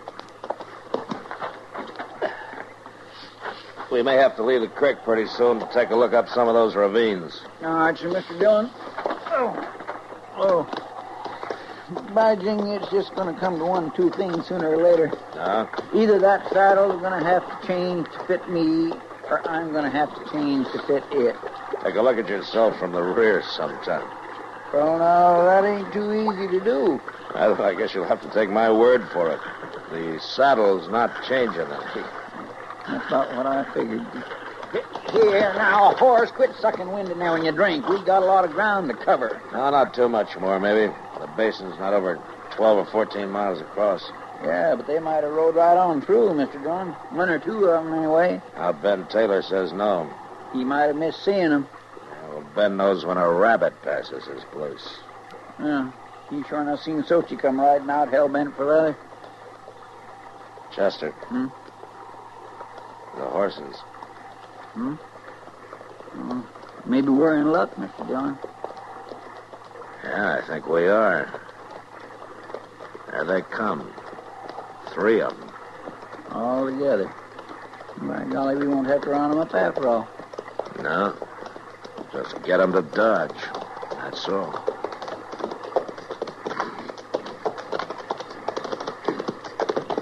Howdy, gents. Thought we had this basin all ourselves. You did until this morning. How are you? Just fine. You're asking me, Marshal. Boss. You a marshal? I'm betting 3 to 1 he is. He's got the look. Am I right? Yeah, you're right. My name is Dillon, out of Dodge City. It's Chester Proudfoot. How you doing? They call me Beggar, Marshal.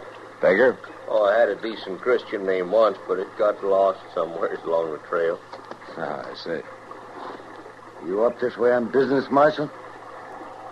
I don't think I caught your name, mister. Steed. Clem Steed. Steed, huh? How about you? Foss. Curly Foss. Uh-huh. And you're a professional gambler. Am I right, Foss? Right, Marshal. You're not a bad guesser yourself. What are you after us for, Marshal? Now, take it easy, Steed. Marshal don't always mean trouble. Looks to me like we all just met accidental. How long you 3 been traveling together, huh? Just since this morning, Marshal. Me and Foss here, we met, and then we run on to Steed, and it appeared we was all headed the same way, so we strung along. I see. It just so happens that Steed's right. I'm not here by accident. I'm here to arrest one of you for murder. Which one, Marshal? I don't know. And I won't know until we get to Dodge City. One of you shot and killed an Indian and wounded his wife.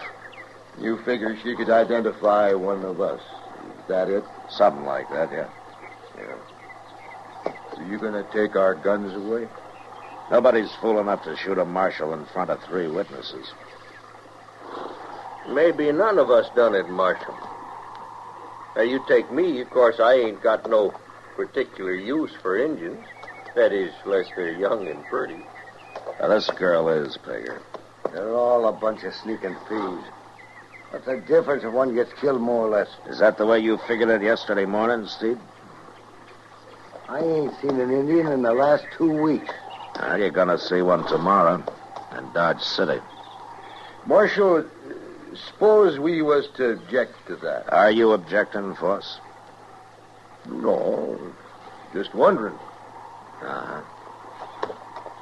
Anybody else wondering? All right, let's ride.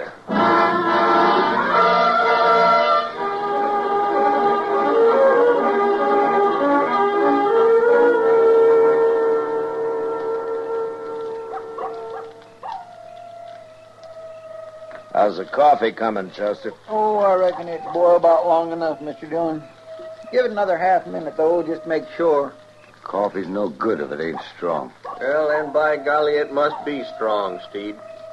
Because it smells good. It smells mighty good to me. Oh, Pegger, I make the best coffee in Dodge City, bar none. Yeah. Anything tastes better on the trail. Them beans and bacon we just had, if I was to get them served up to me in a restaurant, maybe in Frisco or St. Louis, I'd just pitch them out on the floor. Come to eat them here by the fire, they tasted pretty good. Well, no, I like beans and bacon in a restaurant as far as that goes. Chester, you just like to eat. It doesn't make much difference what. Well, now, there's some things ain't fit to eat. And one of them's Indian grub. No dog would eat the stuff they do. He didn't eat their food, Steve. He just asked for it to get them off their guard. Who asked for it? Now, look here, Marshal. I ain't even seen no Indians. I didn't say you had. Well, anyway, good food and good drink now. Man can't ask for much more than that in life. Oh, I don't know. The river boats is where you find the best. I used to run a faro bank on the Delta Queen between New Orleans and Memphis. Mr. Dillon, you notice them coyotes is shut up? Yeah. There's an animal of some kind prowling off there in the brush. I've been listening to it.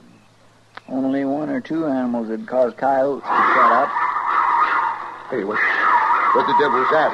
It's a cougar. That's what it is, a dang cougar. I'll fix that.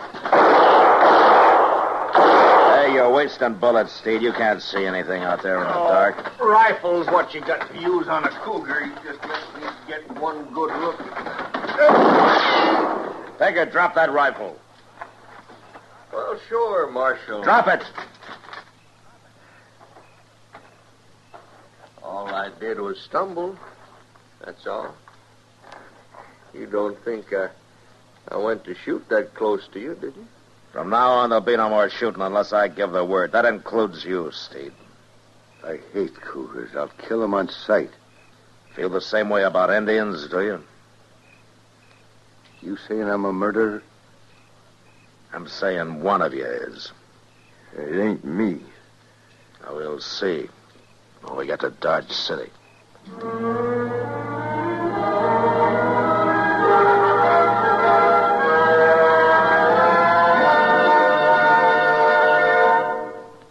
You can lead a horse to water, but you can't make him drink. Old Dobbin must decide that for himself. Similarly, we can lead you to the font of knowledge.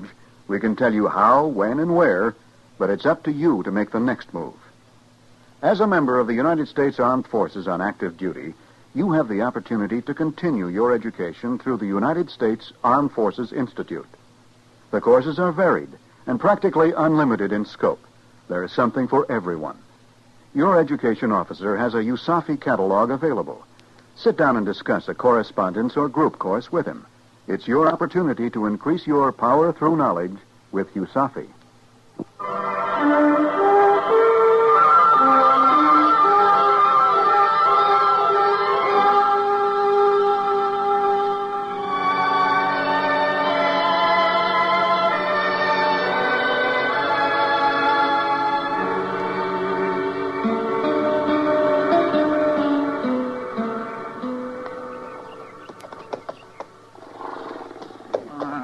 Come on, gosh darn you. Let that wind out of your belly so I can pull up this cinch. You ain't fooling me one bit. Why don't you get rid of that horse, Chester? It's a half-hour job to get a saddle on him. Yeah, but once it's on, he's a mighty fine mount, Mr. Dillon. Just as steady as a rocking chair. Come on, breathe, you wall-eyed bag of bones. What about the rest of you? You ready to move out? Anytime you are, Marshal. Let's get started. I want to get into town and get this over with. That's only about a 3-hour easy ride from here, Steve. What are you getting so spooky about, Steve? I ain't spooky. What reason I got to be spooky, Force? I wouldn't know nothing about this myself. Only thing I'm sure of is my own conscience. It's just as clean as a newborn baby. I never killed no Indian, not my whole natural-born life. Nor done a lick of work either, beggar, I'll lay odds. Now, for a professional gambler to talk about a little work... All right, Chester. All right, let's ride.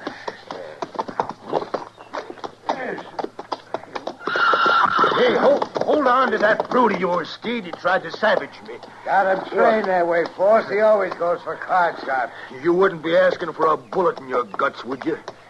Anytime you think you're fast enough. All right, hold it, both of you. It's all right, Marshal. Steed's just mouthy. We'll see about that. The marshal won't always be around. Well, he's around right now, gents. I suggest you better take it easy. Steed, I told you to keep that animal away. His horse bolted on him. Or else he's trying to get away. Steed, you and Pigger stick close together and ride easy. Keep that rifle on him, Chester. Yes, sir. All right, now you two just sit there easy like, and we won't have no...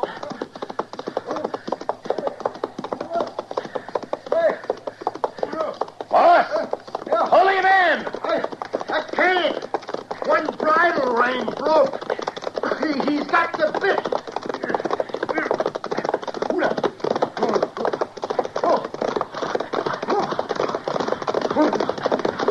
All right, boss, just steady him along. Yeah, right, Marshal. If I can get a hand on that bridle. All right. Easy, boy. Easy, boy. Easy now. Easy. All right.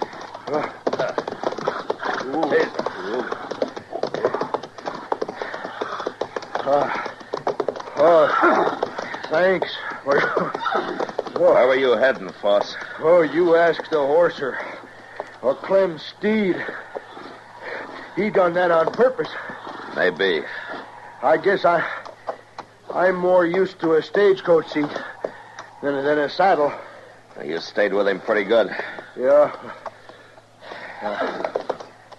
Well, there's no harm done, Foss. We're just that much farther along toward Dodge City.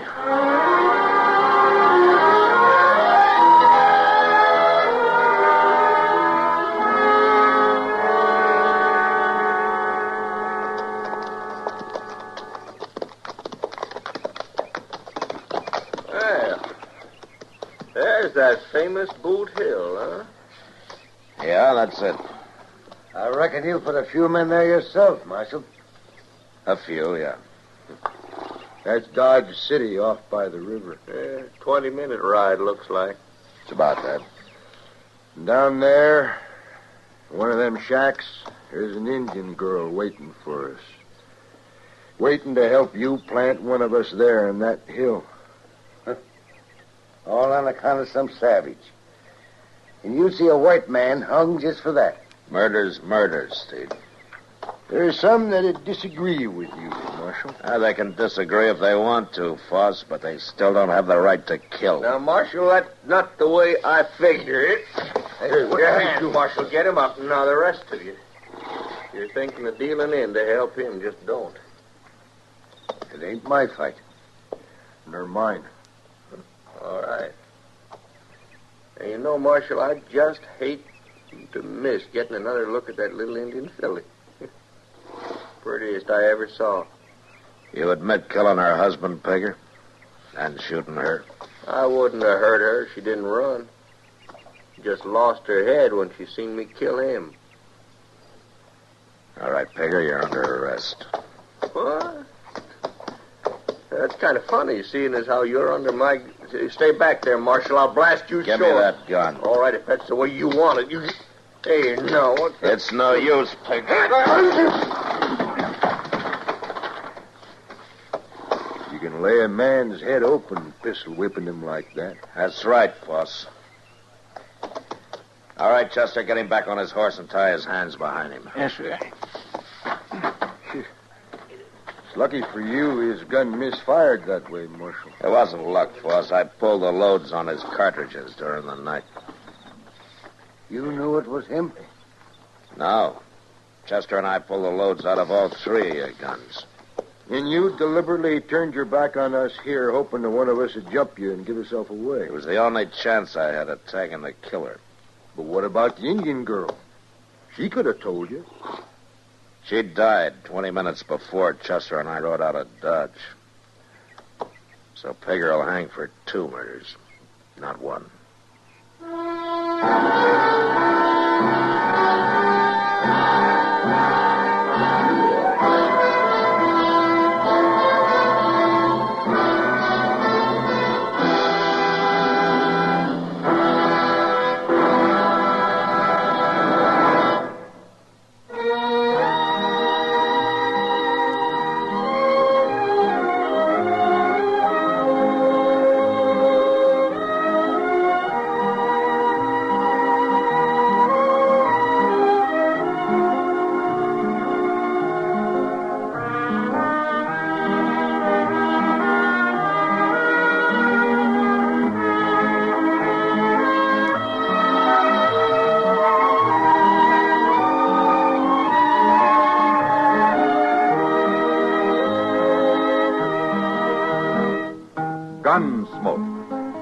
and directed by Norman McDonald.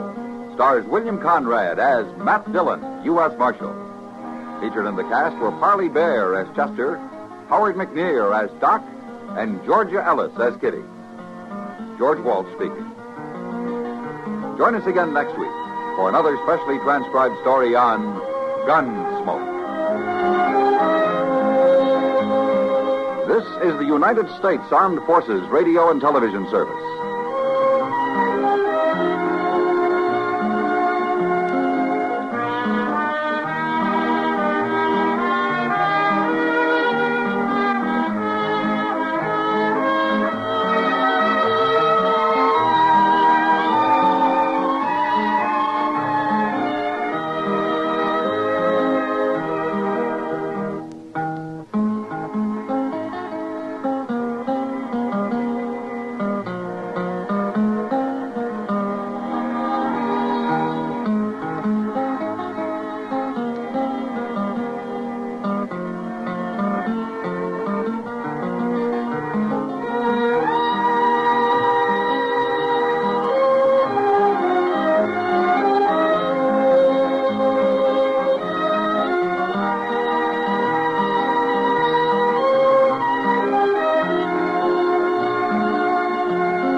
Gunsmoke. Brought to you by L&M, the modern cigarette that lets you get full, exciting flavor through the modern miracle of the pure white miracle tip.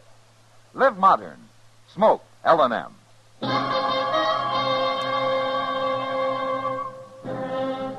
Around Dodge City and in the territory on West, there's just one way to handle the killers and the spoilers, and that's with a U.S. Marshal and the smell of gun smoke.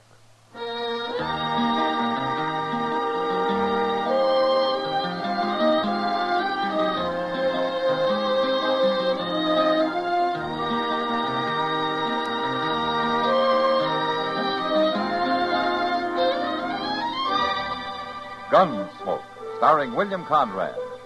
The story of the violence that moved west with young America. And the story of a man who moved with it. I'm that man. Matt Dillon, United States Marshal. The first man they look for and the last they want to meet. It's a chancy job, and it makes a man watchful. And a little lonely.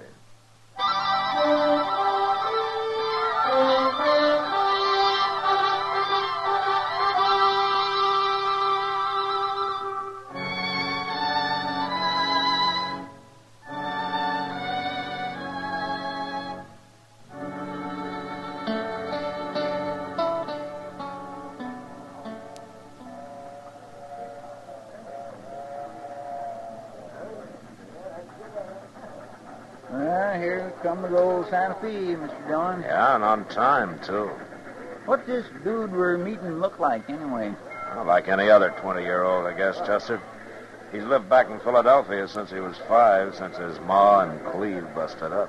Well, guess we'll recognize him all right. Oh, well, Matt. Chester. Hello, Doc. What are you doing down here? Oh, just looking over the new arrivals, seeing how many unhealthy ones I can count on. Good gracious sake, will you look at that? Look at what? That right there, look. Well, if that isn't a blossom of blooming youth. I think that's the boy we're supposed to meet. Him? That's old man Cleveland's son? Cleveland? Matt, you mean that swaggering old roughneck's got a son who dresses like that? You can't always tell by appearances, Doc. Hey, Tom?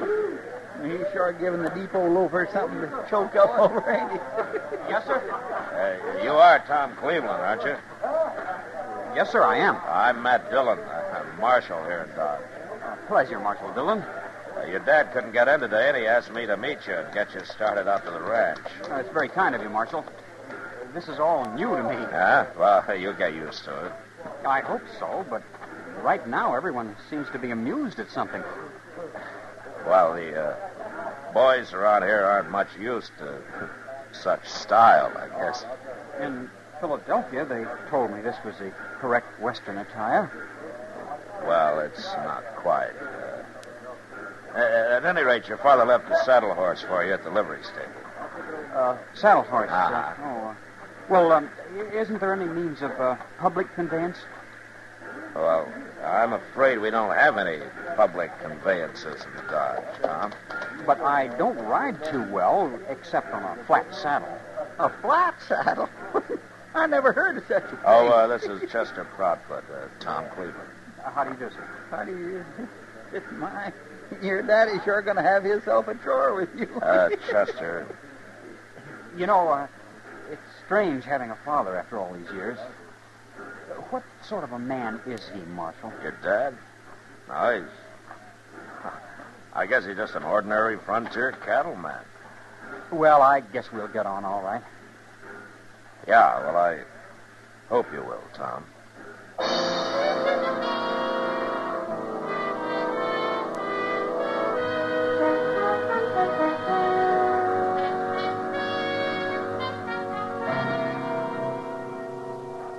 Now, watch this, Matt. You ready, Tom? Anytime, Dad. He's fast, Matt. He's a lot faster than I was at his age. That's so? Gun in your holster, son, and eyes shut till the bottle's in there. All right. Draw! Did you see it, Matt? You see it? Yeah, it's good shooting, Tom. Thank you, sir. Gets 4 out of 5 of them every time, right out there. Another month and I'll be hitting 5 out of 5. I don't doubt it. Well, Cleve, how about be getting on into town? Nice to see you again, Marshal. Same here, Tom. Me and my boy's been working like this, Matt, 3-4 hours a day for pretty near 2 months now. He's a born gun handler. Yeah, he's that, all right. When he come here and I heard how they laughed at him, Matt, I decided I was going to make a man out of that boy if it killed me. Now, the idea is good, Cleve, but there's more to it than gunslinging. You can make a good shot in 2 months, but it takes longer to turn a boy into a man. Well, maybe. But he'll be treated like one, same as I always been treated. I've stood up to the best of them, Matt. You know that. Uh-huh. Like that time in Tascosa when I outdrawed the Waco kid. Yeah, He I was know, at the Cleve, Hitcher. but times are changing. The law's here now, and the law asks questions. So, just don't push him too fast, huh? Give him a chance to find something. Find what? I'm not real sure, Cleve, but I know one thing. He's not going to find it in a pistol holster.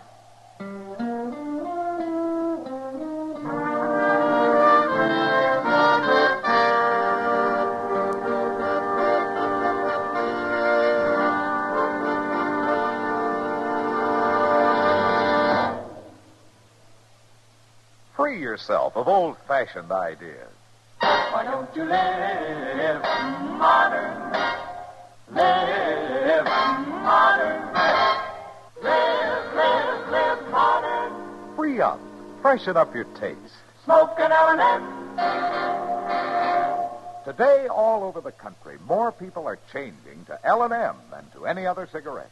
And it's all because only L&M gives you full, exciting flavor through the pure white miracle tip. L&M draws easier, tastes richer, smokes cleaner.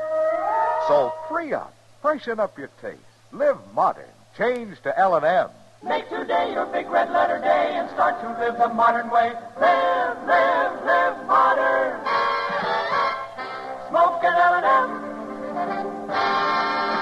It's America's fastest growing cigarette.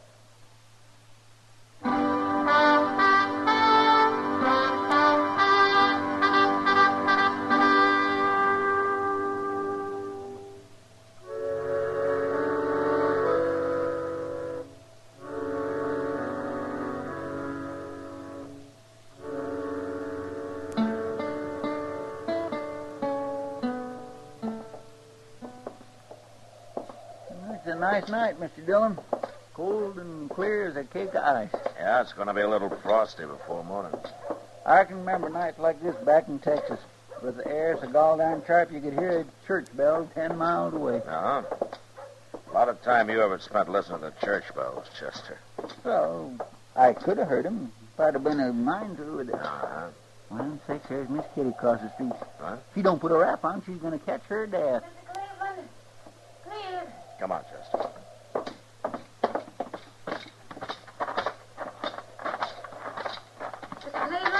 What's the trouble, Kitty? Oh, Matt. Thank heaven, I'm trying to find Mr. Cleveland. Was something wrong? Yeah, he's got to get that boy of his out of the Long Branch. He brought him in earlier and then left him there, and Tom's been drinking too much. Nah, that's Cleve's way of making a man out of him. Well, they better make him a quieter one or he won't live long enough to be a man. What's going on? The boy's talking too much. Cleve started it himself, bragging all over the place. You know how he is. Yeah, I know. Well, after you left, the boys took it up and kept prodding Tom until... Well, he's just asking for trouble, Matt. Somebody's got to get him out of there. Well, they're just having a little fun, Kitty. It won't come to anything. Matt, you don't know who the kid's up against. Brawley Star's in there. Brawley Star? Tom's already got him pretty riled, and Brawley's not one to take it long. Matt? Stay here, Kitty.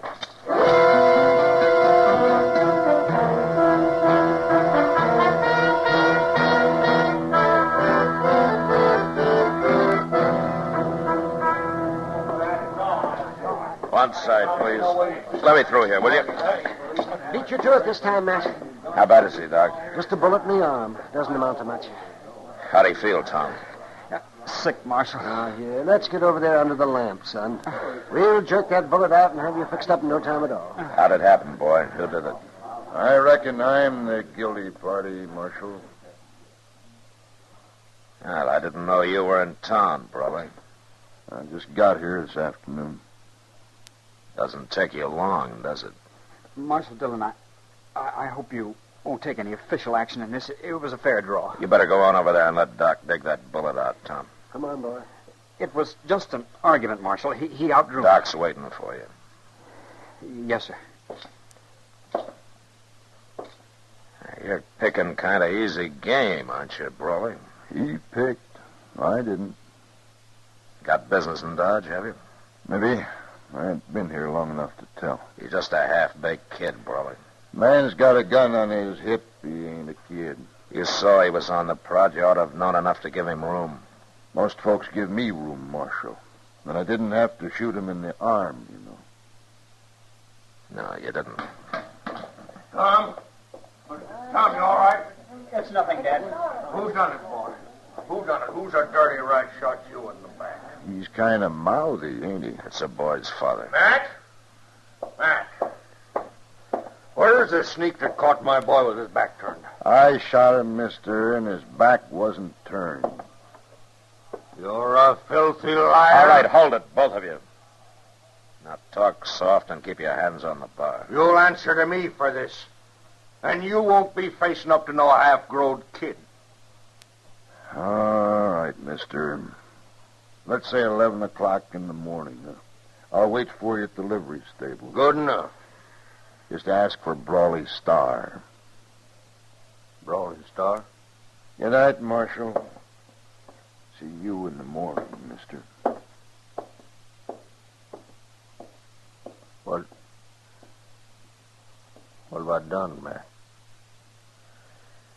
Well, I'd say you got yourself in about as much trouble as you can handle, Cleve. Maybe more than you can handle.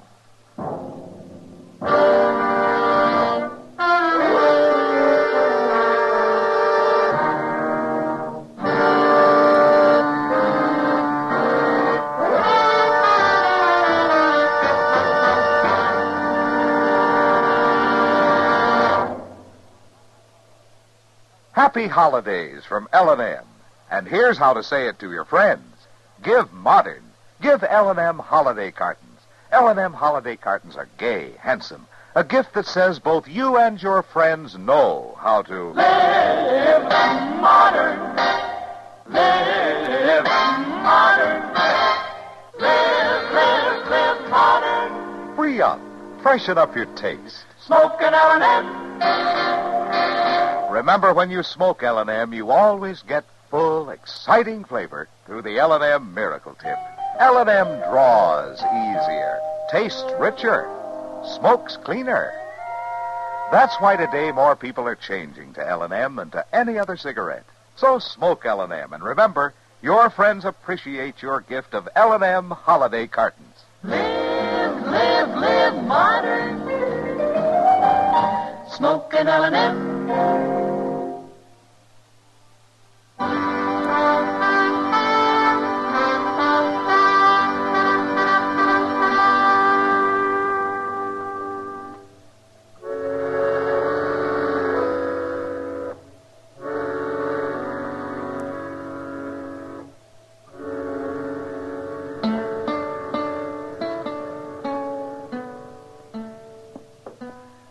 Pretty near 11 o'clock, Mr. Dillon. Yeah, I know, Chester.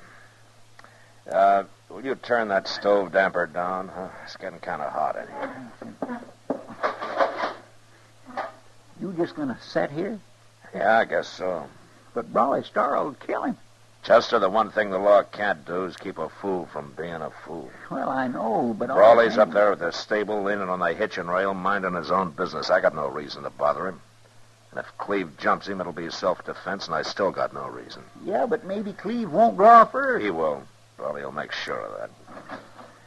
Oh, good morning, Kitty. Oh, Miss Kitty? Matt, I seem to be making a habit of running to you about the Clevelands. Yeah, you and Chester both. What's wrong now? What's the old man, Cleve? He's sitting over there in the Long Branch drinking. Been at it for 2 hours. Oh? I didn't even know he was in town yet. Matt, he acts sort of crazy. Will you come talk to him at least? Yeah, sure, Kitty.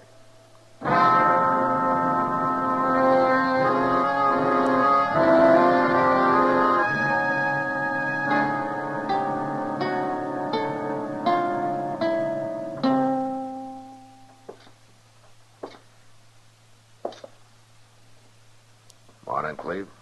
What are you doing here? Mind if I sit down? All right, if you want to. Thanks.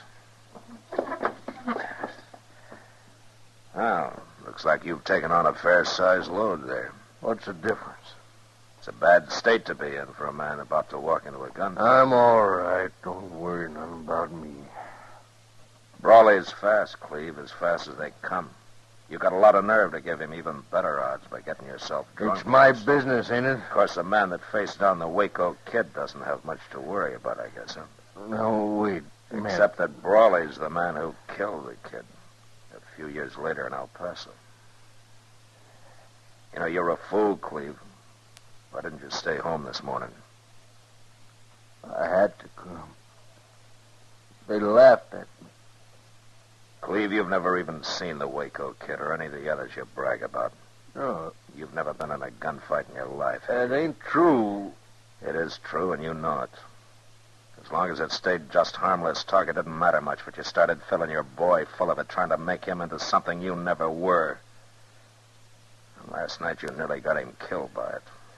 Oh, boy's got to know how to take care of himself. Taking care of himself's one thing. Mouthing off till he gets a bullet through his arm's another. It could just as well have been his heart. Brawley let him off easy.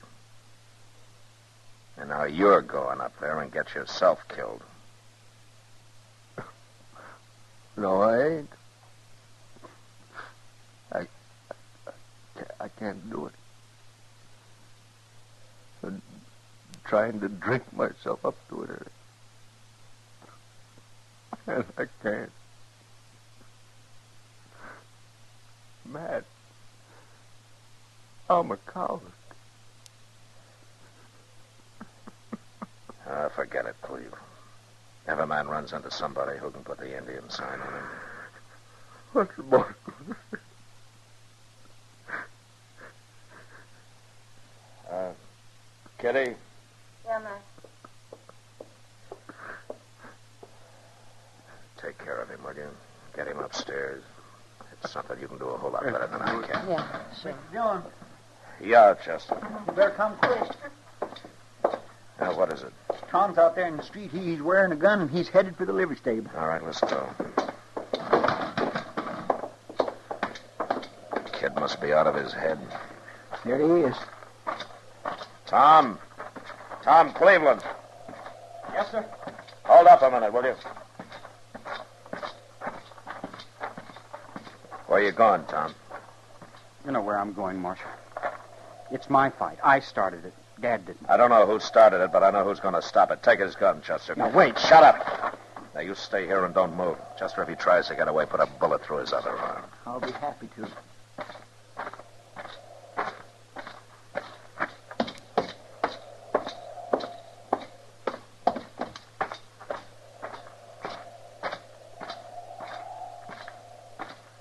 Well, now, I wasn't exactly looking to see you this morning, Marshal. But you ain't here to stand up for somebody else, are you? Just standing up for the law, Brawley. Well, to my knowing, there ain't no law been broke. Call it law and order, then. And a gunfight's not very orderly. Well, I sure don't aim to do no shooting unless somebody shoots at me first. Nobody's going to, Brawley. Cleveland's not going to show. Oh? Kind of had a feeling he wouldn't. You looked a little crawly last night. Just a big wind, no rain. His boy feels different, though. I just stopped him up the street there. He was heading down here to face you. Well, I'll say one thing. The yearling ain't got much sense, but he's sure full of vinegar. He's a good kid, Brawley, in spite of what his dad's done to him. I wouldn't want anything to happen to him. You won't, as long as he stays shy of me. Now, there's one way to make sure of that. You got a horse there in the stable. Get it and ride. The law say that, Marshal. I said it, Brawley. You really run your town, don't you? All right, Marshal, I got no reason to stay. I'll ride. Good. So long, Brawley. Yeah, be seeing you, Marshal.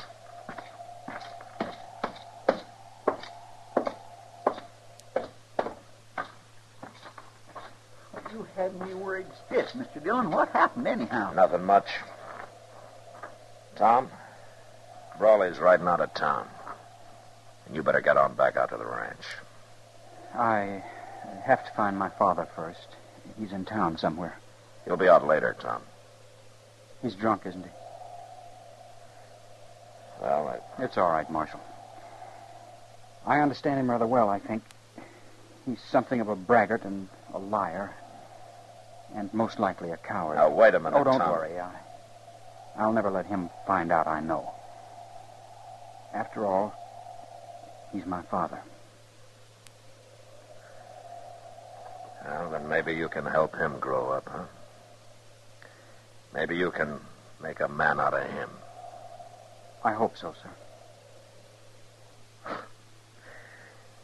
You know something, Tom? I think you will.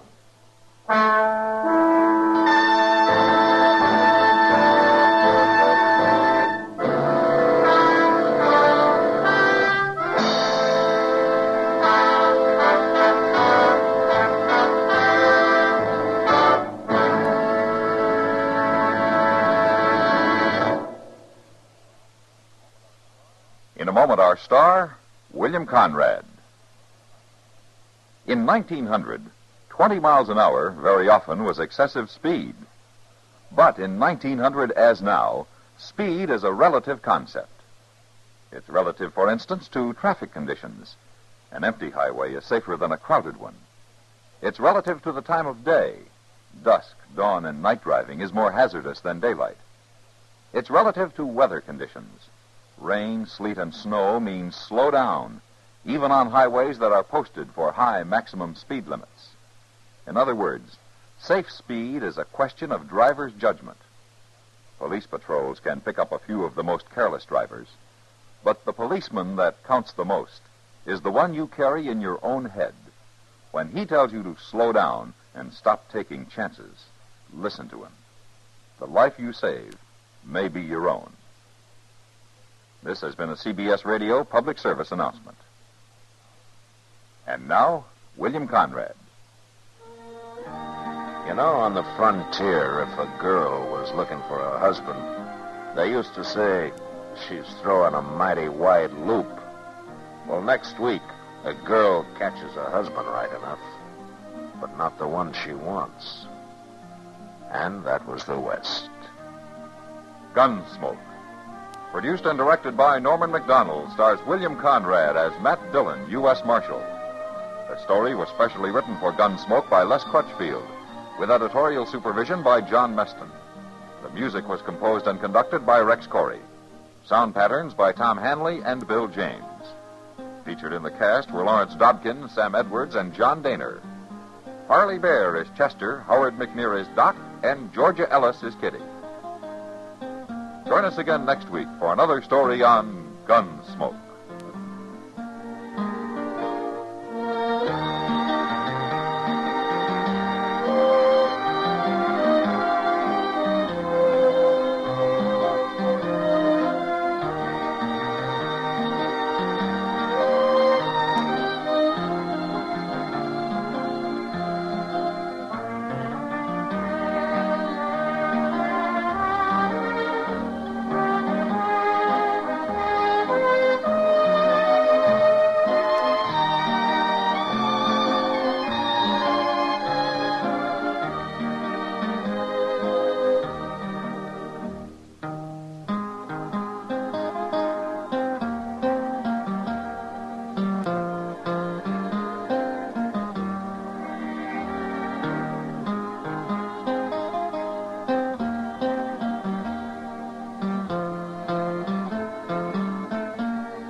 City and in the territory on West, there's just one way to handle the killers and the spoilers, and that's with a U.S. Marshal and the smell of Gunsmoke.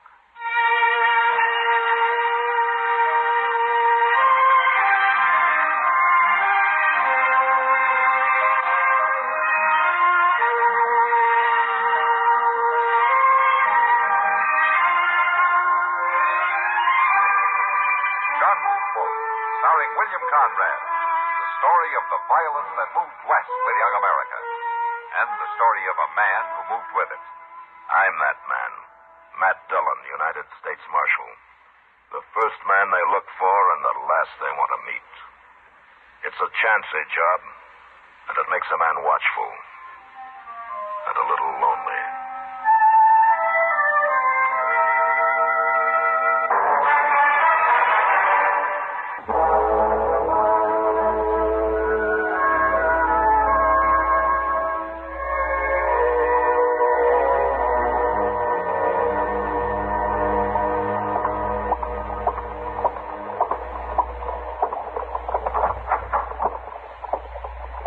Morning, Matt. Hello, Doc. Yeah. You had breakfast yet? I'm waiting for Chester to get back from the depot. Somebody told him there was a telegram down there for me. There's a telegram. Uh-oh. You should have left it there, Matt. No? A telegram usually means somebody's coming to Dodge looking for you, or that you got to go somewhere and look for them. Either way, it spells trouble. Well, if it wasn't for trouble, Doc, I wouldn't have a job. Well, then you ought to quit. It's a poor thing when a man has to make a living off of other people's troubles. Uh-huh. Tell me something, Doc. How long has it been since anybody came up to you and told you how good they were feeling? Yeah. No, I hadn't thought about that. I guess we are pretty much alike after all, man. Uh-oh. Chester?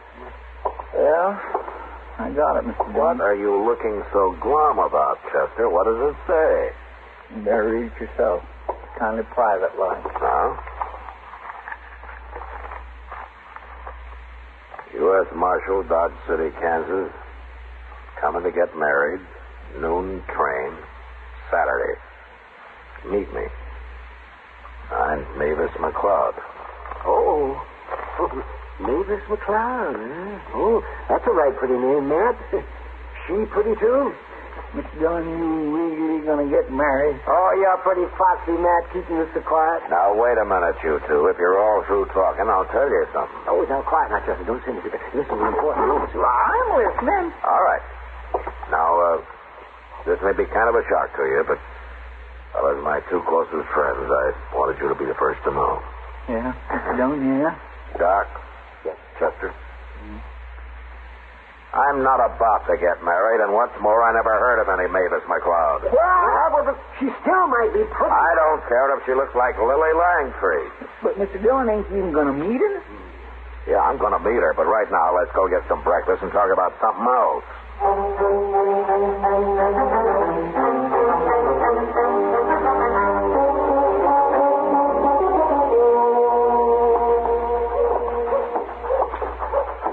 Look there, Mr. Dillon. Straight up noon, and there comes old Cain right on time. Yeah? It's troubling you, ain't it? No, Chester. I think trains should run on time. Chester, that's what I mean. Hey, look. Look at there. This kitty going into depot there, see? Chester. Mr. Dillon, I swear I never said a word to her about this. She's probably expecting some mail or packages or something. Anyway, she never seen it. Say, how are we going to tell Mavis McCloud from anybody else? I don't know. Look, there's a girl. Would that be her, do you think? Would that be her? Chester, I told you I never even heard of her. How would I know what she looks like? Well, that little girl's right pretty, Mr. Dillon. And she's the only female lady there. Okay, let's go ask her then.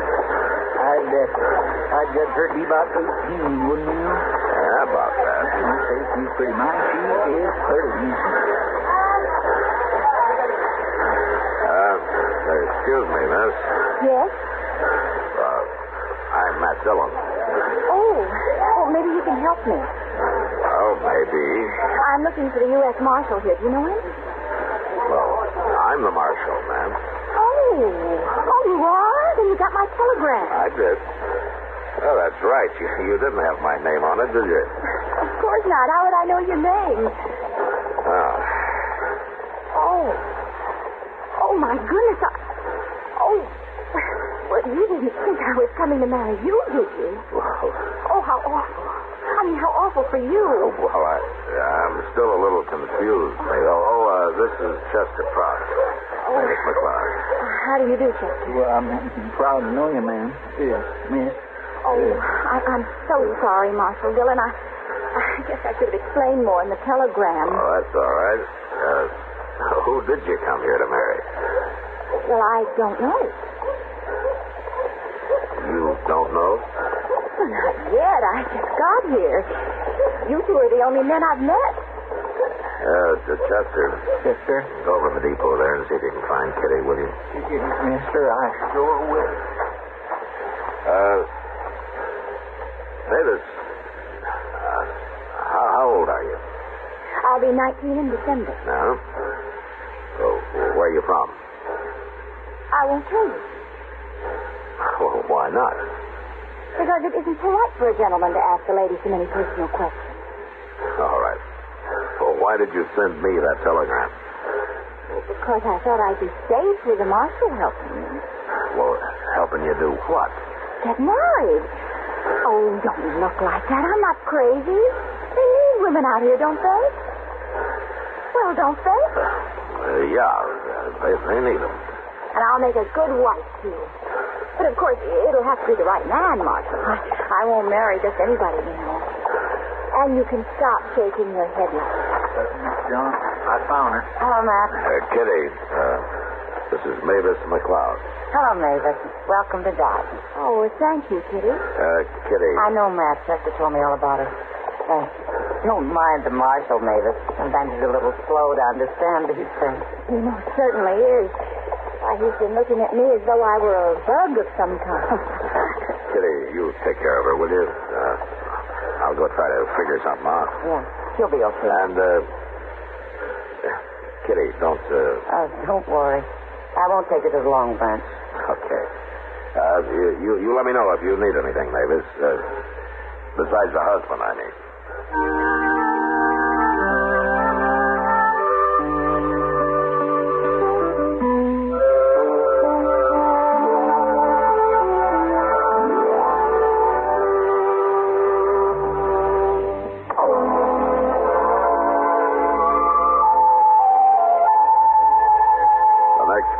I thought and worried about Mavis a lot, but should have known I was wasting my time. She met a young fellow called Barney Wales, and 3 days later they got married. Kitty called it love at first sight, but anyway, I knew Barney, and he was a sober, hard-working cowboy who'd started a little spread of his own not far from Dodge. It was a good match, but it looked like they were going to make out fine. At least I thought so. Until one day when I was sitting in my office trying to keep cool. I'm looking for Marshal Dillon. That's him, sitting right there. Come on in, mister. My name's Lou Staley, Marshal. What can I do for you, Mr. Staley? I've come a long way. Huh? All the way from St. Louis. I'm looking for Mavis McCloud. Oh. Well, what do you want with her? That's my business. Well, that may be. Where is she? What makes you think I'd know? She sent you a telegram from St. Louis. I knew she was headed out here somewhere, so I checked. Mavis isn't the kind to arrive in a place unknown. I see. You going to tell me where she is? Not till I know why you want to see her. And I'll find her myself. She's around here somewhere. She's married, Staley. What? She's married. Now, why don't you go on back to St. Louis and forget about it, huh? Who'd she marry? What difference does it make? You're not going to bother her. We'll see about that. And in the meantime, I hold you responsible. Okay, so you hold me responsible. Why don't we settle that right now? I'll find her first, Marshal. And after I've killed her husband, I'll come looking for you. Well, now there's about the bloodthirstiest man I ever did see. I declare he's going to kill everybody. He might try it, Chester. I think I better ride out and talk to Barney Wales. Oh, sure, not today, you ain't. What? Well, Barney and Mavis is in town today. I seen them over at the Dodge house this morning. They're staying the night there. I'll go find them there before Lou Staley does.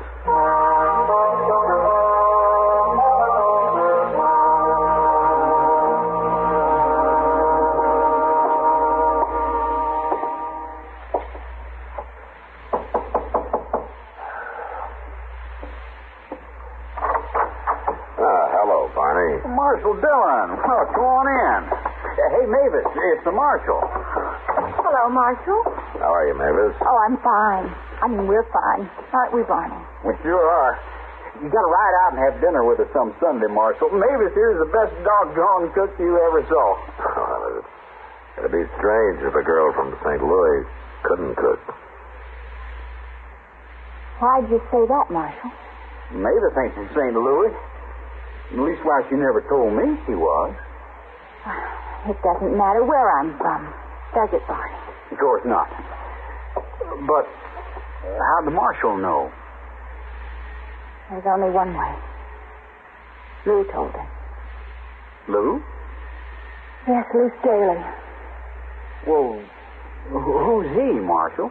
I don't know, Barney. But he says he's going to kill you. What? For marrying Mavis. I see. He loves you, too. Is that it? No. No, not exactly. Well, what then? I made up the name McCloud, Barney. My real name's Staley. There's only one thing I want to know, Mavis. Yes? You love him? I hate him. Okay.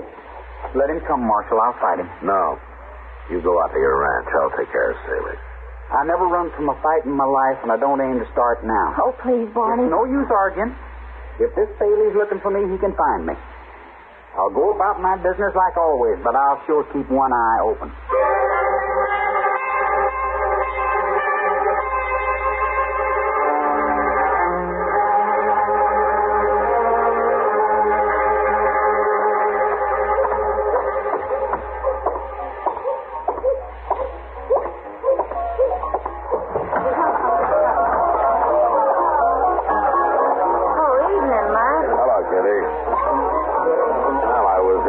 Chester earlier. Huh? Where were you? I I took a walk after supper. Anything to get out of the saloon for a while. What did you want me for? Kitty. Yeah? That man over there at the bar, the tall, dude-looking fella. You see him? Who is it? Well, his name's Lou Staley. You ever hear of him? No. I thought maybe Mavis McCloud might have said something about him.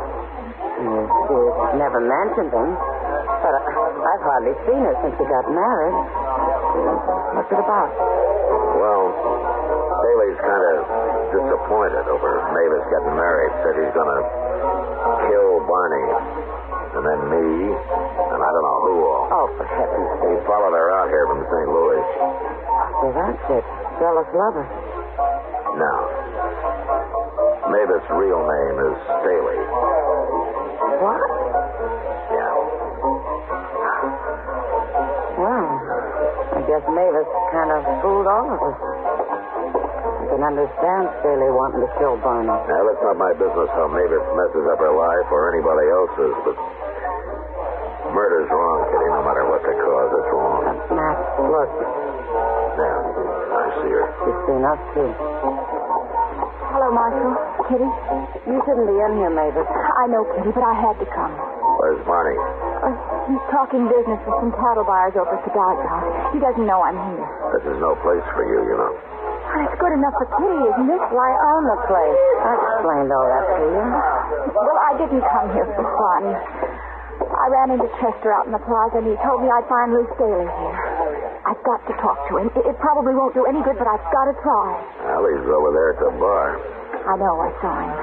But I didn't dare walk up to the bar, and not with all those men watching. Okay, Mavis, I'll get him. No, I guess I won't have to. I knew I'd find you sooner or later, Mavis. I want to talk to you, Lou. It's too late for talk. I told you what I'd do, and I'm going to do it. Lou, I want to talk to you alone. You can go out back, Mavis. Door's right over there. Nobody will bother you outside. Come on. Won't do any good, Mavis. You know it won't. I don't like this, Kitty. Why not? Talking's better than fighting, isn't it? Talking isn't going to stop him. Now, there's something wrong about him. Sort of like he can't hear or see anything but himself. Like he's all alone in the world. Well, any man in love acts like that now. Maybe, but if I didn't think he'd just keep coming back, I'd tie him up and throw him on a train for back east. Well, I wish you'd do something. Matt.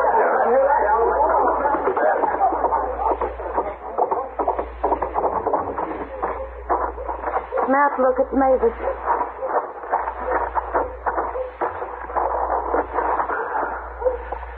Mavis.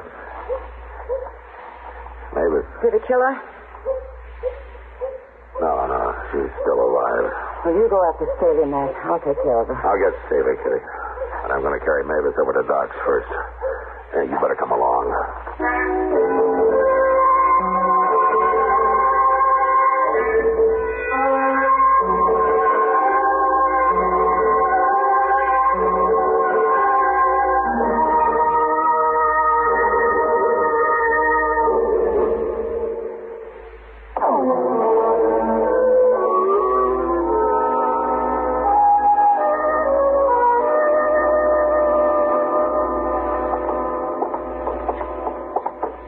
I declare, Mr. Dillon, that's the worst thing I ever heard of, shooting a lady. Doc says she's got a fair chance, Chester. You're going to tell Barney about it and then go after Lou Staley, huh? I'm going to do more than that. You are? What? You'll see. I hope Barney's still here at the doghouse. Yeah, I hope so, too. Maybe that's him standing over there. I know that one fellow. Cattle buyer. Oh, there's Barney with his back to us there. Any steer that walks up here from Texas is tougher than a mule, and you know it, Abby. I got better beef than that, but you're going to have to pay for it. Barney. Don't say that, President. Hello, Marshal. Hello, gentlemen. What are you doing here, Marshal? Something wrong? Yeah, Barney, there's something wrong. Well, what is it? Tell me. Where's Mavis? Now, wait a minute, Barney. Look, do you trust me? We sure do, Marshal. Of course, why shouldn't I? Well, there's no reason, but I just want you to think about it when you wake up. All right, shut up. Don't interfere in something you don't know anything about. Chester. Yes, sir? Go get a rope and tie him up. But fix it so he can walk. When he comes to, take him to jail. But I don't know. Do it. Okay, sir.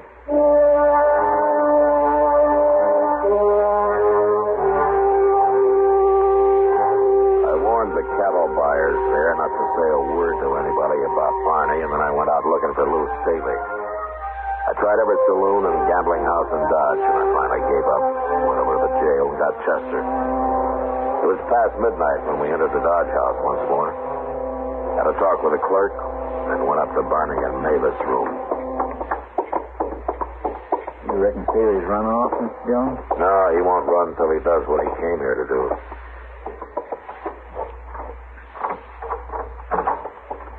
Okay, inside, Chester.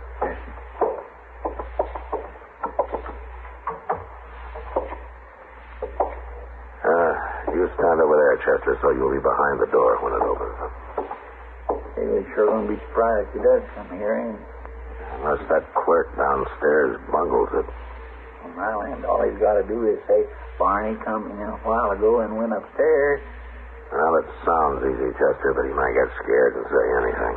Well, what could he be scared of a man who goes around shooting women? The clerk doesn't know about that, Chester. Besides, Staley may be crazy, but he's armed and he's dangerous. Yes, I guess you're right.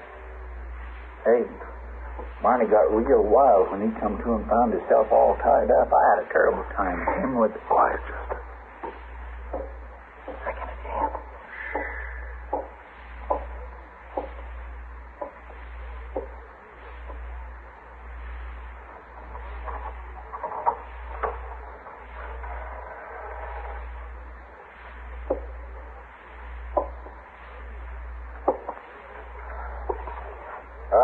Barney, you coward. Where are you? Hold it right there, Staley. Oh.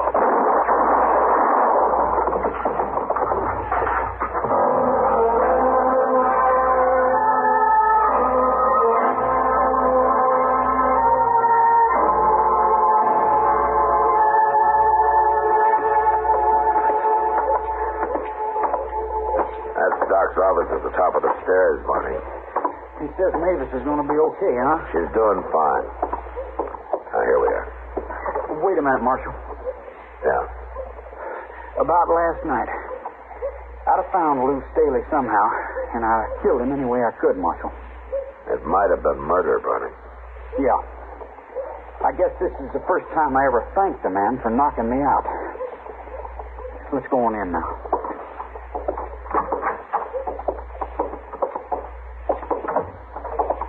Hello, Matt.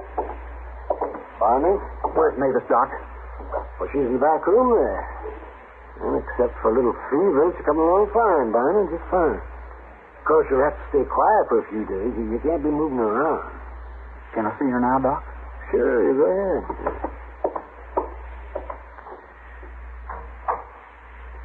Matt, Mavis told me about the shooting. You know what happened? What, Doc? She tried to take Staley's gun away from him, that's what. They were fighting over it, and it went off. He didn't try to kill her at all. You know, it's funny about Staley. What? Most men would have tried to kill a wife that ran off and married somebody else. A wife? Yeah. Is that so? Oh, you don't. And Mavis seems like such a nice girl. Well, you never know, Doc. Master Dillon? Yeah. Mavis would like to see you. Okay.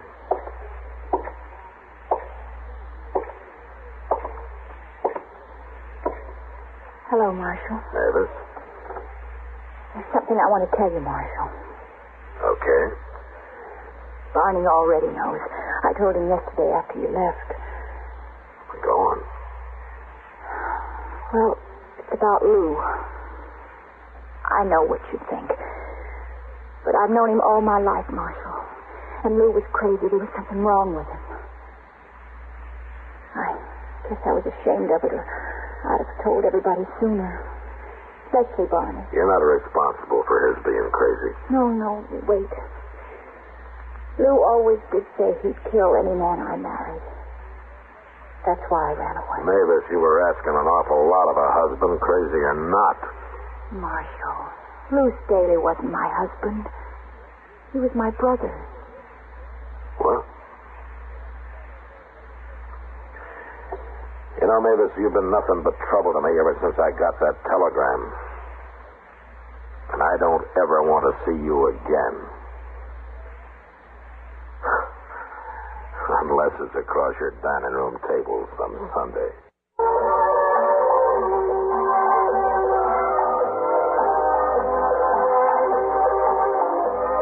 Gunsmoke. Produced and directed in Hollywood by Norman McDonald, stars William Conrad as Matt Dillon, U.S. Marshal. The story was specially written for Gunsmoke by John Meston. Featured in the cast were Harry Bartell, Barbara Eiler, and Sam Edwards. Harley Dare is Chester, Howard McNear is Doc, and Georgia Ellis is Kitty. This is George Walsh inviting you to join us again next week when CBS Radio presents another story on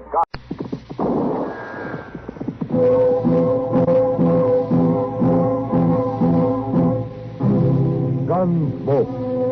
Brought to you by L&M, the cigarette you want in the pack you want. Familiar standard pack and new crush-proof box. Live modern. Smoke modern. Change to L&M.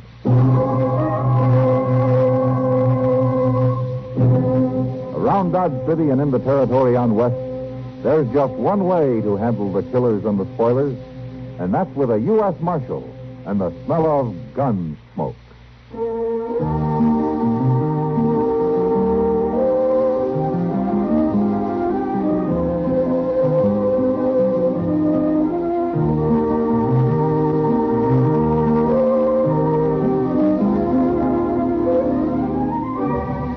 Gunsmoke, starring William Conrad. The story of the violence that moved west with young America. And the story of a man who moved with it. I'm that man. Matt Dillon, United States Marshal. The first man they look for and the last they want to meet. It's a chancy job, and it makes a man watchful. And a little lonely.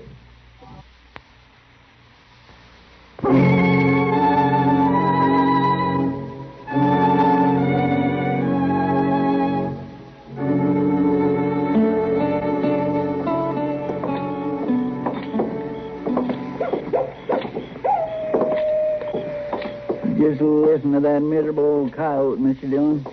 Did you hear him? Yes, I heard him, Chet.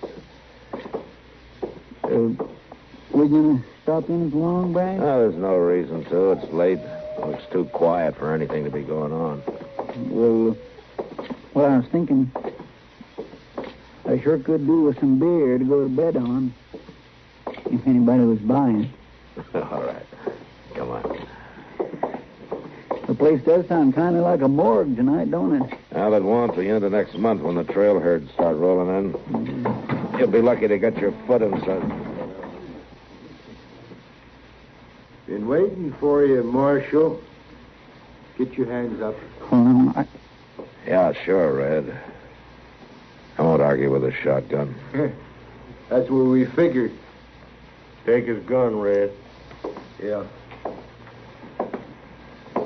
You don't mind, do you, Marshal? Go ahead. Do what Hack says. He's the one who gives the orders, the way I hear it. You shut up, Marshal. Neither one of us gives orders. Huh?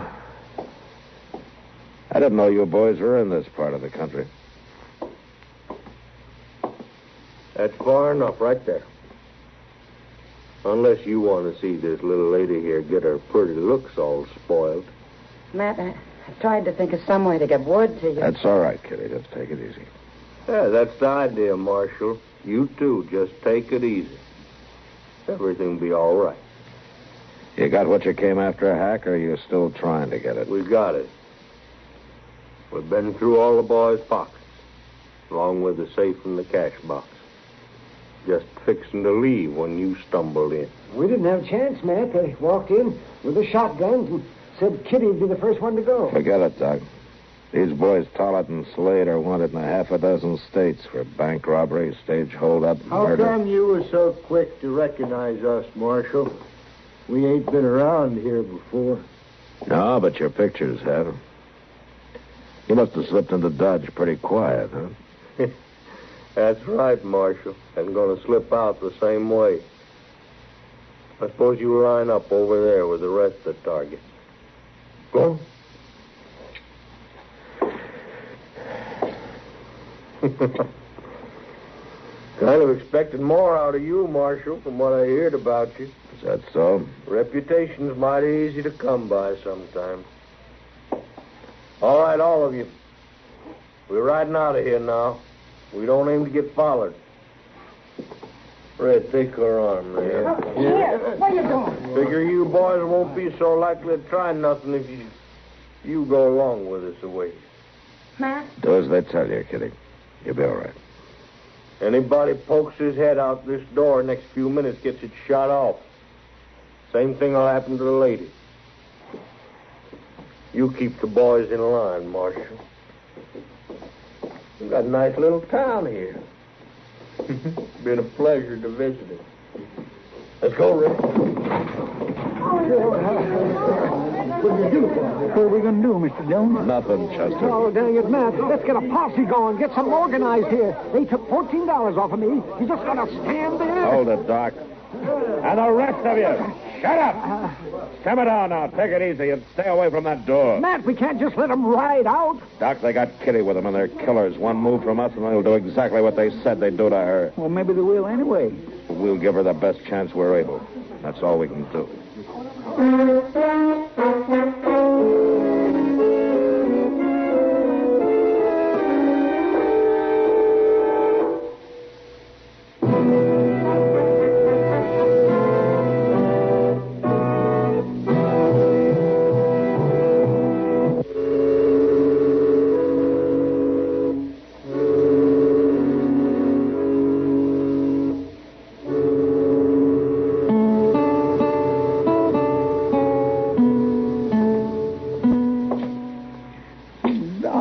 And I just can't figure it, Mr. Dillon.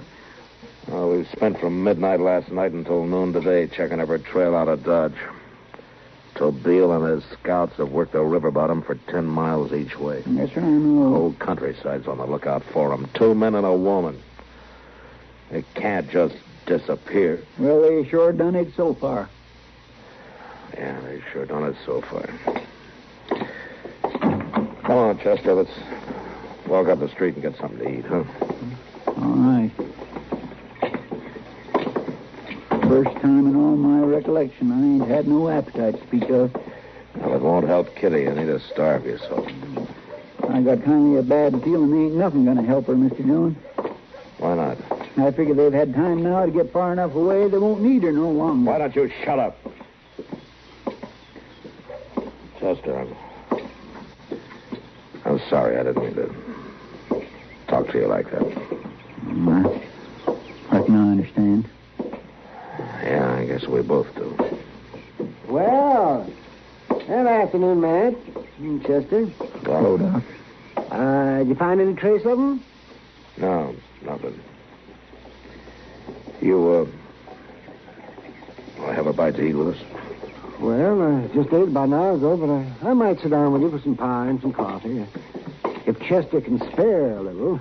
I ain't thinking much about food today, Doc. Oh, is that so? Well, Chester, if you ever reach my age, you'll realize come fire and brimstone, chaos and calamity, the first thing a man better look out for is his stomach. Yes, sir. So as he starts going off his feed, he starts going downhill. You betcha. And when he starts to go down... Oh, I sure hope Kitty's all right. We all hope so, Doc. Yeah, what's it? Hey, that was Kitty. Yes, that was down the street there somewhere. Yeah, come on. No wonder there was no trail. They never even left town. They planned to hole up for a night or two and then ride out after the search was all over. Miss Kitty must have broke loose for a minute, huh? Yeah. Matthew? Matthew. Save it, Miles. There's trouble up the street. That's not up the street. It's right over there in my store. What? Upstairs in the storage loft. By Jing, he's right, Mr. Dillon. There's a pane of glass broke out up there. Aye. Yeah. Is there another window in the back, Miles? Aye. Same as the one in the front. I reckon I seen this all right. Chester, you go cover that back window, huh? Yes, sir. At least she's still alive. Yeah. So far.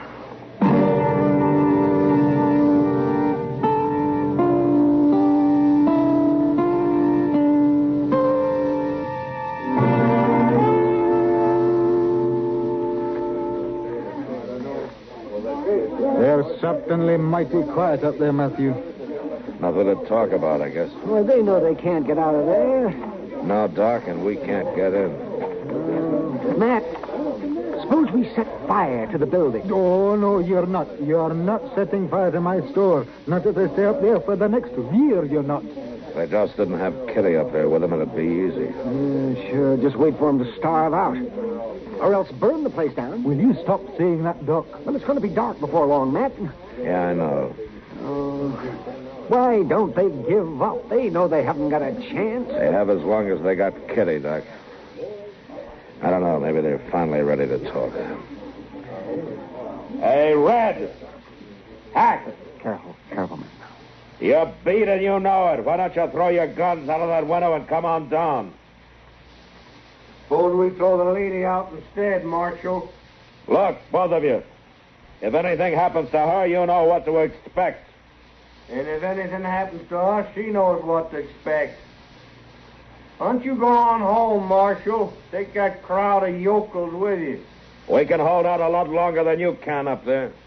But maybe not longer than the lady can. Oh, so help me if I get my hands on his Hack. Suppose we get together and talk it over, huh? Maybe we can work something out. Get together how? You aiming to come up here and visit us? Unless you want to meet down here in the street. Yeah, you'd like that, wouldn't you? Well, what about it? Come by yourself? Without your gun? Yeah, sure. Anything you want. Now, wait a second, man. All right, Marshal. Deal yourself in. You gone clean out of your mind, Matt? You know any other way I can get under that storage loft, Doc? Yeah, but without a gun? What? Matt, you're just a plain doggone fool. Maybe. But there's times when being a fool's about the wisest thing a man can do. You're saying this is one of the times? I don't know, Doc. But I sure hope so.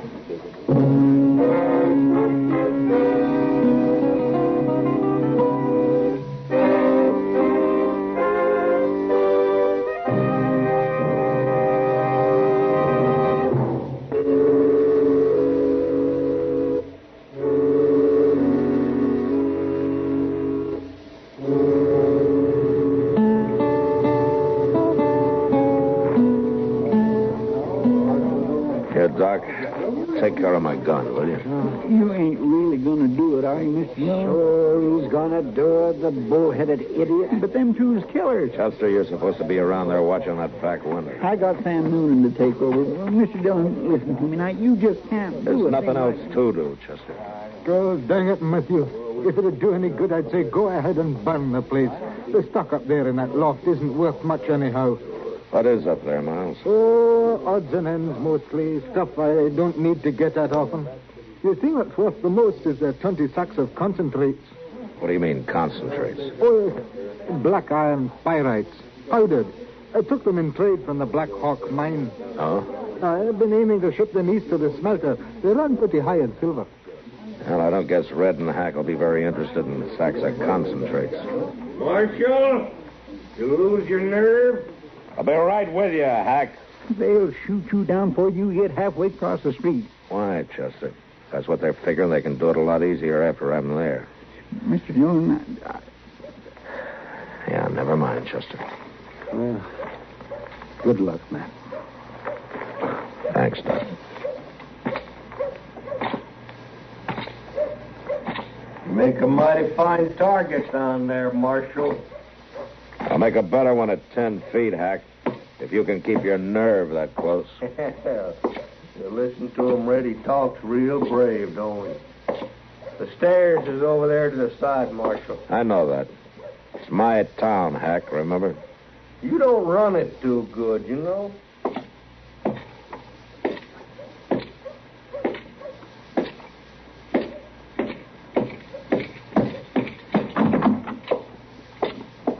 hurry up, Marshal, before one of your boys down there gets notion. Are you worried, Red? You'll never see the day. Shucks. It's like a little lamb in a loading chute. Matt shouldn't have done it. They're not going to let you out of here. Take it easy, Kitty. I'm sorry, Matt. You all right? You wouldn't have done a fool thing like this if it weren't for me being here. Sure I would have. Part of my job, Kitty. Teaching boys like these a little respect for the law. Marshal, did you come up here to talk to me or this lady here? What do you say, me, Hack? Doesn't Red even count? You know what I meant. Yeah, I know. I just wonder how long it's going to take Red to learn. What are you talking about? Oh, shut up, Red. He's just trying to start trouble. Well, no, all right. What does he mean? Learn what? You got your orders, didn't you, Red? Hack told you to shut up. I don't take orders from him or nobody else. Red, will you listen? Don't you see what he's trying to do? What? Trying to make bad feeling betwixt us, talking a pack of lies. He's trying to start us fighting each other. Yeah. Yeah, sure he is. Sure. You're easy to fool, aren't you, Red? You believe anything. All right, that's enough now, Marshal. Just one more word like that, I'll blow you in half. Hack, you haven't got a chance. I thought you'd realize that by now. There's 2 shotguns against your bare hand says we got a chance. Yeah, but you can't use those guns up here. Huh? Didn't you even bother to take a look at these sacks here? What are you doing there? Just hooking a spur in one of them and ripping it open. You could have done the same thing, Hack. Well, just some black dust of some kind. Here, let's toss some up in the air, huh? Whew. Don't you recognize it? Don't get the air all full of that stuff. Didn't either one of you ever work around a mine? Yeah, I did. Then take a closer look, Red. Don't you know black powder when you see it? Oh, it's blasting powder. That's what it is. It's gunpowder. No. Now, you better lay those shotguns down easy, boys. You pull a trigger and this whole place will go up in one big blast. You're right, Red. We can't shoot nobody in here. You'll stand a better chance going to trial. That's why you come up here without a gun. All right. I won't use my gun. But we're still 2 against 1, Marshal. Come on, Red, jump him. All right, come on, Red. It's even now, and I'm going to break your neck. No, not me. You win, Marshal. All right, then help Hack onto his feet. I'll take the shotguns along. All right, get moving, Red. Hey, you're holding that shotgun like you was going to use it. Just in case you change your mind. What happened? What?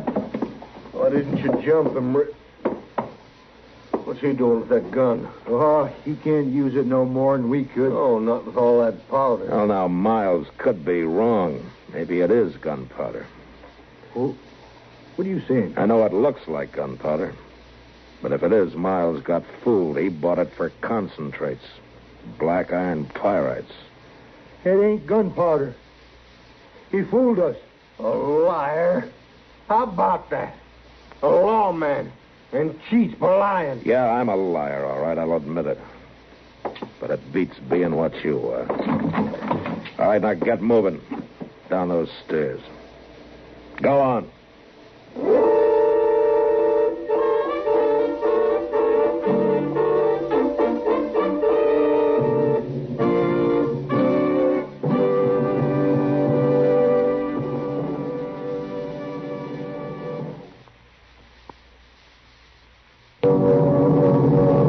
On the frontier, you could tell what part of the country a man was from and how he made his living from the saddle he rode.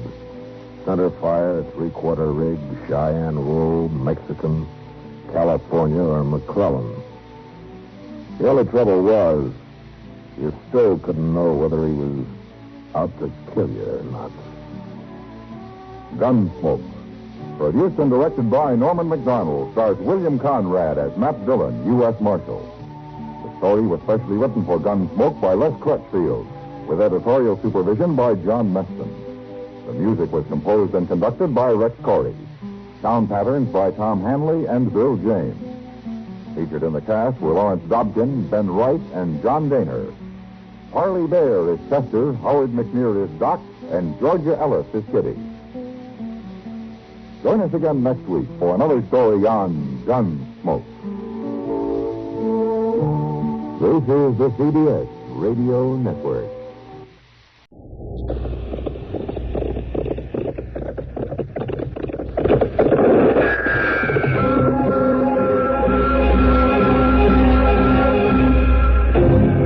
Around Dodge City and in the territory on West, there's just one way to handle the killers and the spoilers, and that's with a U.S. Marshal and the smell of Gunsmoke.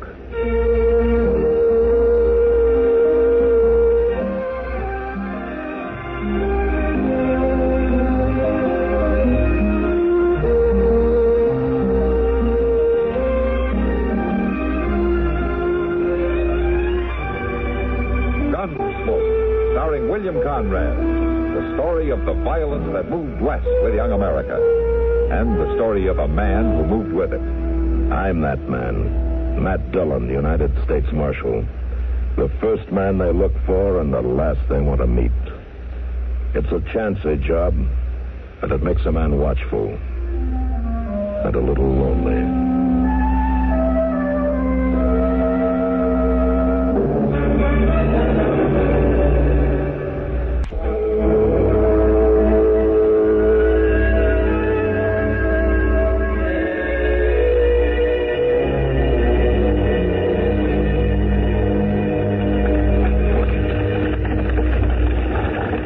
Seems to me, Riley, if you'd have brought your wife this far, you'd have brought her on into Dodge for me to care for. I sure would have liked to do that, Doc, but Cassie just carried on about it, something terrible.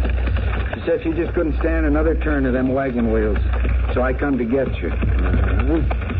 Where are you bound? We ain't decided on where to settle, Doc. Just heading west someplace where it'd be dry for Cassie. Oh, well, you're traveling for your wife's health, are you? Huh? Yeah, Doc. That's the reason for it.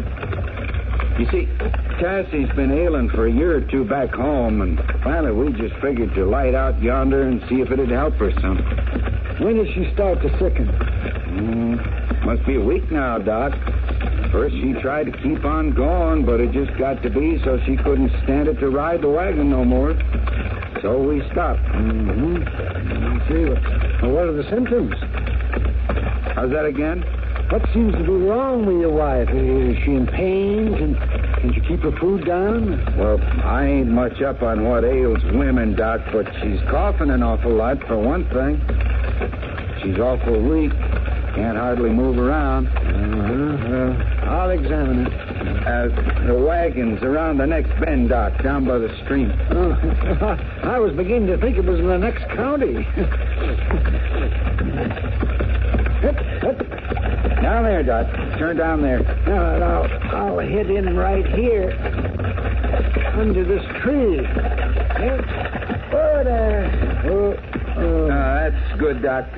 You go on into the wagon now. I'll unhitch my horse from behind the buggy. All right, Riley.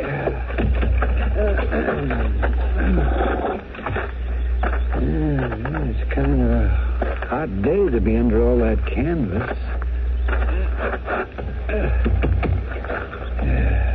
Mrs. Riley, I'm Doc Adams. Your husband brought me from Dodge. Mrs. Riley?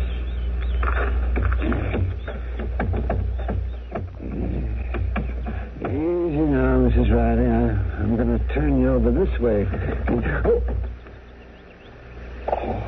What a name. Riley! Riley, come here, quick. What's the matter, Doc? Easy now, Riley. What's the matter, Doc? What is it? I'm sorry. Dead? She's dead? What, can't you do nothing? No, I can't do anything. She's been murdered.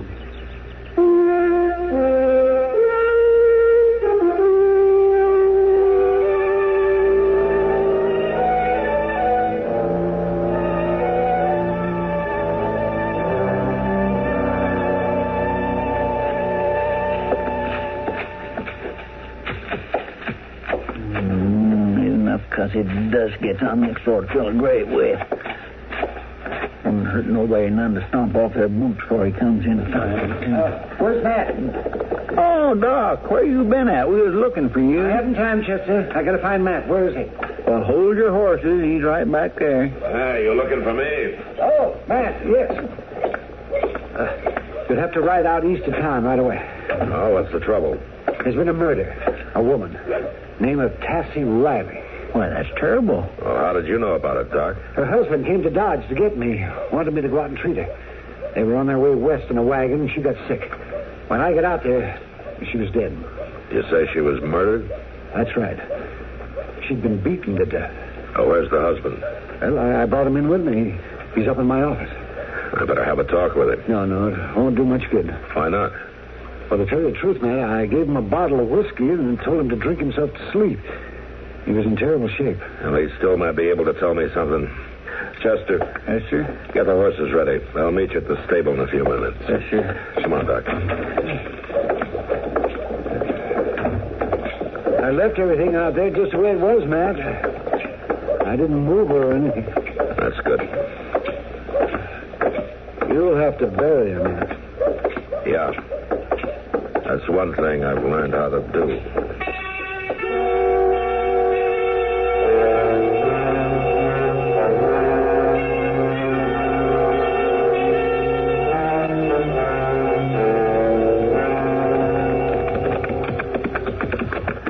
There it is. Right down there in that grove.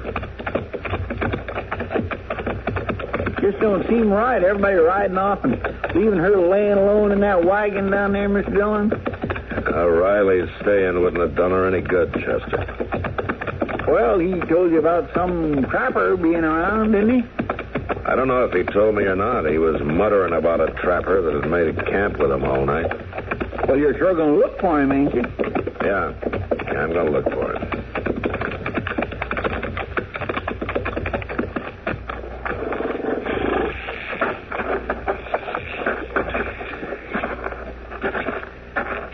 My gracious. Sure is quiet, ain't it? Yeah, it sure is.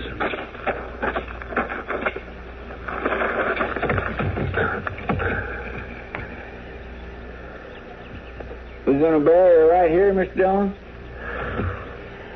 I don't think so, Chester. What? The body's gone. What? Mr. Dillon, you don't think somebody stole that poor woman clean away? That's hard telling. Maybe that's our answer. What? Look over there. Why? It's a platform like up on poles. Mr. Dillon? Yeah. That looks like one of them Pawnee graves built up that way, don't it? Yeah, it sure does. Come on. I declare, I ain't never heard of Indians stopping to bury a white. Have you, Mr. Dillon? No.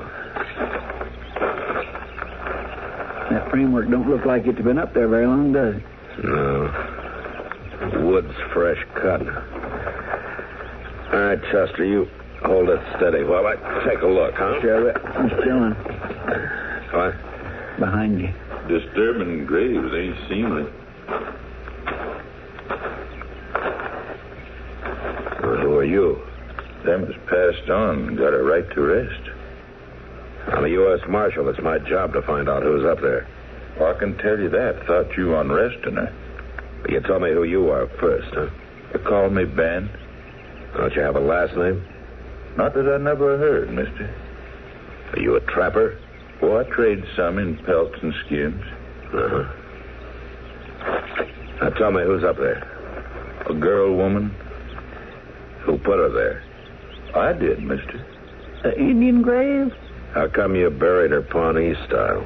The Pawnees reared me, mister. I learned their ways. And their burying strikes me a sight nicer than digging in the ground. Did you kill her? No, mister, I didn't kill her. He's bloodied up like he could have done it, all right, Mr. Dillon. Doesn't look good for you, Ben. Well, I reckon maybe it don't. I'm going to have to take you along with me till I find out about this. Into town? Mm-hmm. To Dodge City. You gonna lock me up? Until I find out who did this. Well, I ain't never been locked up. Chester, get his gun. Yes, sir. All right, hand it over. You're slow asking. How's that? I could have shot the pair of you before if I'd been a mind.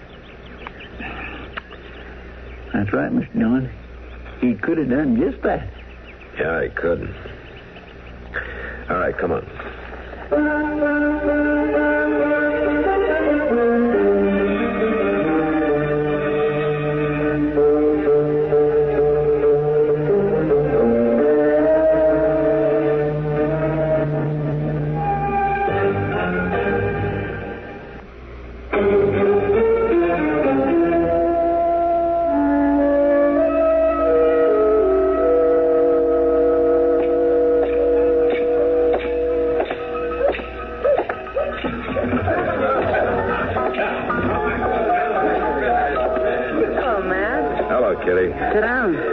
Time, Kitty. I'm looking for a man named Riley. Have you noticed him in here? Oh, I'll say I have. Oh, has he caused trouble? No, Matt, not trouble. I guess the poor man's got a right to take on some, losing his wife that way, but I can't help thinking he's overdoing it a little bit. Oh, what do you mean? Oh, it's just he's always up at the bar drinking and carrying on about his wife. I guess I just expect a man to stand things better than that. And sometimes you expect a lot of us, Kitty. Sometimes I get a lot, too. Well, I guess I better go talk to him. No, he's down at the end of the bar. Thanks, Kitty.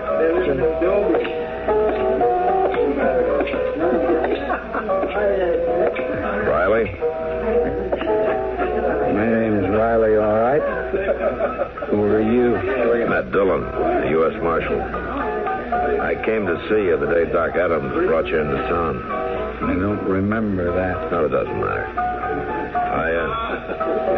I'm sorry about your wife, Riley. You're too late, Marshal. It'd help if you told me what you knew. Well, I know. I know that my poor wife lies murdered. My poor wife that I was bringing west to get well. Was she sick? She's sickened all the way west, Marshal. I was bringing the doctor to her when we found her. Poor weakening thing. And when you got there, she was dead. Beaten, Marshal. Beaten. That's a terrible thing for a man to see. Yeah. I'd just like to get me that trapper. What about the trapper? That trapper fella's the one that done it. We shared fires 2 nights back, and he was leering at poor Tassie the whole time. And you figure he followed you, huh? Sure, Marshal. Couldn't have been nothing else. You didn't take out after the trapper? But no, Marshal. To tell the truth, I was just plumb sick, and when the doc had to give me a powder, I sure would like to get my hands on him, though, and that's a fact. You may get the chance. What do you mean? He's in jail. Come on.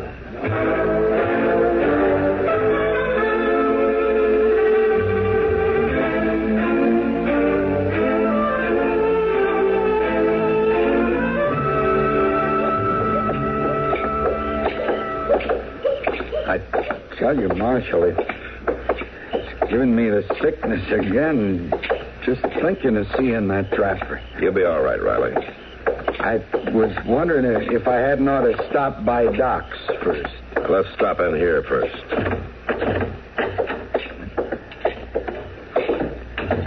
He's back there. Hello, Riley. All right, Riley, do you recognize him? For certain sure he does, mister. We camped at the same fire 2 nights running. He's a trapper. Made me mighty sorrowful coming on your wife that way. Didn't seem hardly like it could be, seeing her living so strong just the night before. Riley says you did it, Ben. Why, he bad mistook. He said you were following him. Well, I was that, but a man shouldn't point no finger unless he's certain sure. He seemed sure. Riley, you're bad mistook. Marshal, We was friends, Riley. Well, you ain't got no cause to suspicion me. Marshal, it sickens me to look at him. I feel the need to get outside. All right, Riley, you can go. But stay in town. I'll need you to talk to the judge. Sure, Marshal, sure. Mister? Yeah, Ben. A man shouldn't tell if he can't prove out. Well, he thinks he can. Maybe it's his grieving that makes him so bad mistook. Yeah, maybe it is.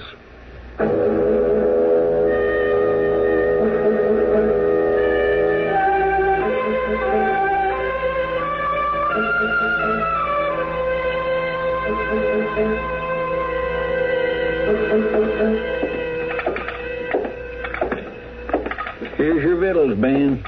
I'll be pleased to eat.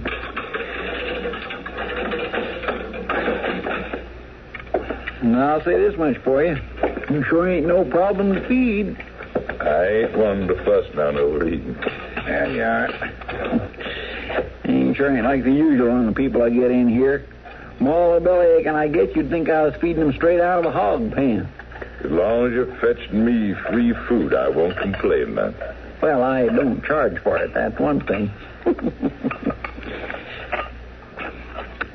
I tell you the truth, Ben. I don't find it too easy to figure you out. Oh? What's screwing you? Well, you seem like a nice, decent kind of fella, and you ain't no bother at all in that cell. You ain't snarling and mean all the while. Well, I don't aim to be. And yet you could go and do a thing like killing that poor little sick lady out there, laying on what was maybe her deathbed. You ain't talking about Tassie? Well, sure. Being ailing? Why, you know that, Ben. Riley was bringing Doc out to see her when he found her killed. He said she'd sickened so all the way west she couldn't hardly move no more. Who told that? Why, Riley told it, of course. He was the one to know. He was her husband, wasn't he? Husband. Chester. Well, I gotta get on back. I'm mindful of that, but I figured you'd ought to know about that loose bar. What loose bar? That loose bar up to that window. Oh, my gracious, I certainly should know about it. Maybe I better take a look at it. You can climb up on that bunk there. It sure don't make no sense to have a loose bar in a jail window. Just about got... Which one is it, Ben? Yeah. Surely do hate to do with this, Chester. Now, listen here, Ben. Let me go now, Ben. Just got to tie you up, Chester. That's all there is about it. These belts will have to do. You can't go and do a thing like this, Ben. Now, that ought to hold. I ain't happy about this, Chester.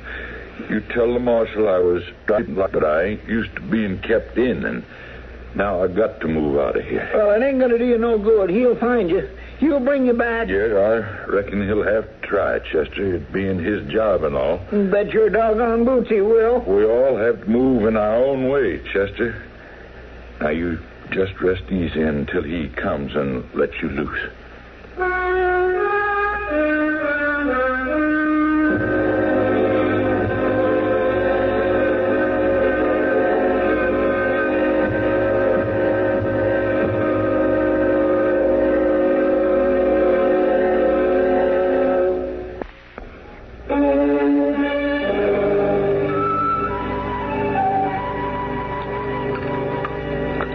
Wonder what's keeping Matt. Well, I wouldn't worry about Matt's missing a meal, Kitty. He considers eating as much of a duty as his job is. He'll be here. Yeah, I guess you're right. Certainly I'm right. By the way Matt and Chester eat, they'd need a chuck wagon all their own on a cattle drive. You against eating, Doc? Oh, no, certainly not. But I don't specialize in it the way those two do. Want another pitch pie? Hey, don't mind if I do, Kitty. No, I don't mind if I do. Yeah, I thought so. Oh, here's Matt. Hello, Matt. Yeah, feel up to taking on a little nourishment, do you? Kitty, Doc? Yeah, as a matter of fact, I do. Joe, bring me some steak and potatoes and a piece of pie, will you? Sure, Marshal. All right. Kitty was worrying about you, man. I think I convinced her that you wouldn't miss a meal. Oh? I've been talking with the judge. What do you mean about that trapper that you got locked up? Mm-hmm. It looks like he did the thing, doesn't it? Yeah, Doc, it does. Well, I hope you have more than Riley's word for it. That man giving me the creeps, the way he's been carrying on. He's taking it hard, all right. Well, I'm glad I won't have to be seeing him anymore. So what do you mean by that? Well, he was in the Long Branch this morning. He'd had a few even then. And he told Sam he was taking his last drink in Dodge. It was too hard for him to stay around so close to where his wife was killed. He was leaving? Yeah, he told Sam he was going to pick up his things at the Dodge house and move on. Excuse me, Kitty. Doc, I better try and catch him.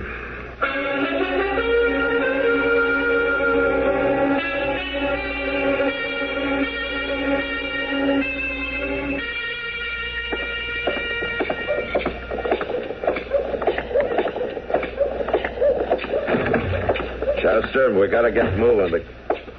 Chester. I'm back here, Mr. Dillon. Yeah.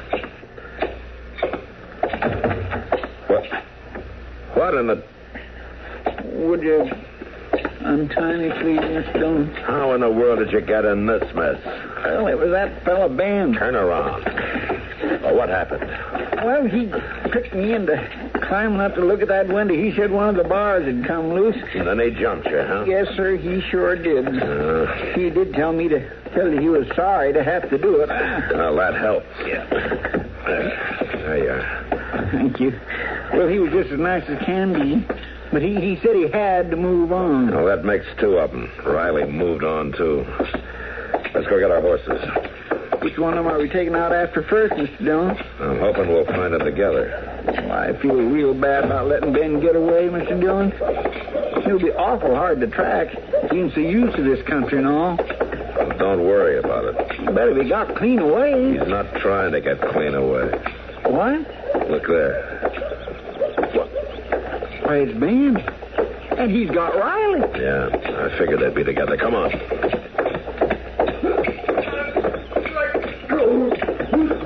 Marshal Dillon. Set me free. All right, Ben, let him go. Let him go.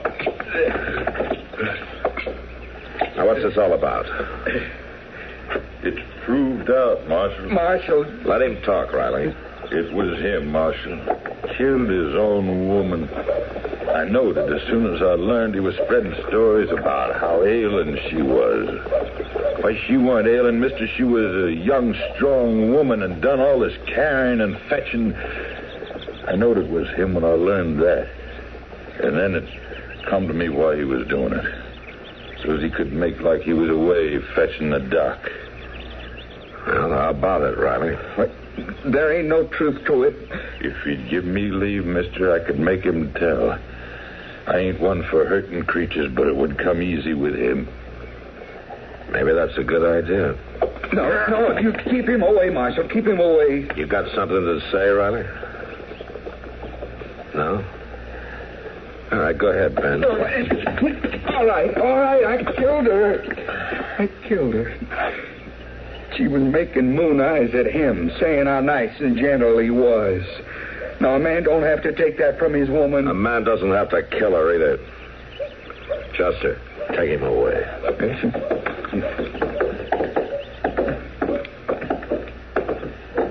Mister? Yeah, Ben. I'm sorry for the fuss back at the jail. It come to me that I couldn't do nothing in them four walls. Yeah, Ben, I'm sorry about that. You was doing what you figured was the right thing. Man can't always know for certain. No, man can't always know for certain. Come on, Ben. I'd like to buy you a drink.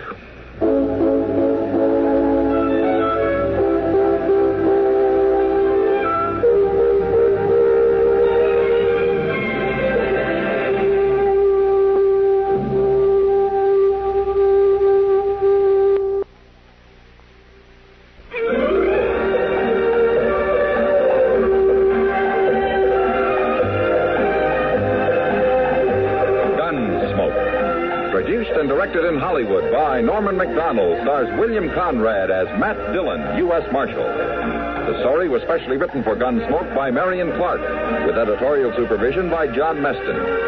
Featured in the cast were Barney Phillips and Vic Perrin. Harley Bear is Chester, Howard McNear is Doc, and Georgia Ellis is Kitty. This is George Walsh inviting you to join us again next week when CBS Radio presents another story on Gunsmoke. Latest news next, then Walter Cronkite, Dave Kammerer Sports, and The Mitch Miller Show on the CBS Radio Network. I love the music on CBS. I think they cover the news the best. I love the drama.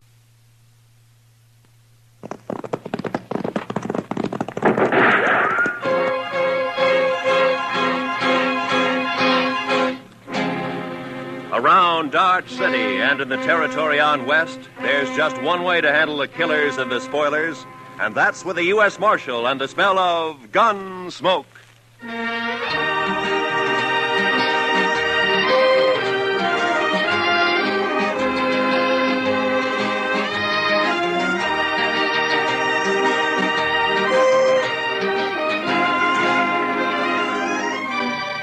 Gunsmoke, starring William Conrad. The story of the violence that moved west with young America. The story of a man who moved with it. Matt Dillon, United States Marshal.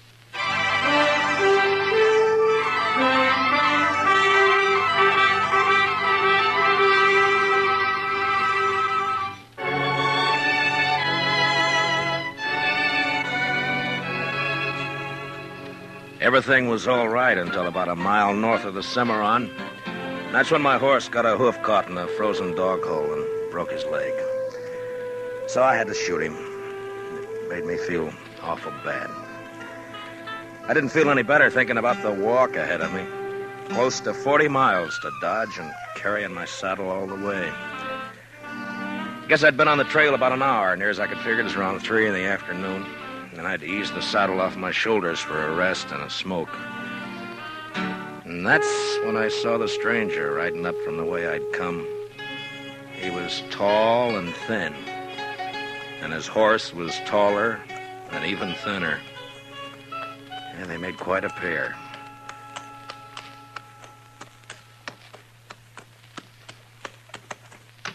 Hi. How are you? You lost? No. My horse busted his leg away back. I'm on my way to Dodge. Oh, it's your house, huh? I saw it. Yeah. On your way to Dodge, huh? Yeah, that's right. You got any more of that tobacco? Yeah, sure. Here you are. Thanks. Thanks a lot. That's okay. Kind of a big walk you've got ahead, ain't it? Kinda. It's going to be dark soon. You figure making camp? That's the idea. Well, it's too bad. Yeah. Do you need any food? No, thanks. I got enough. Well, I thank you for the tobacco. Sure. Anytime.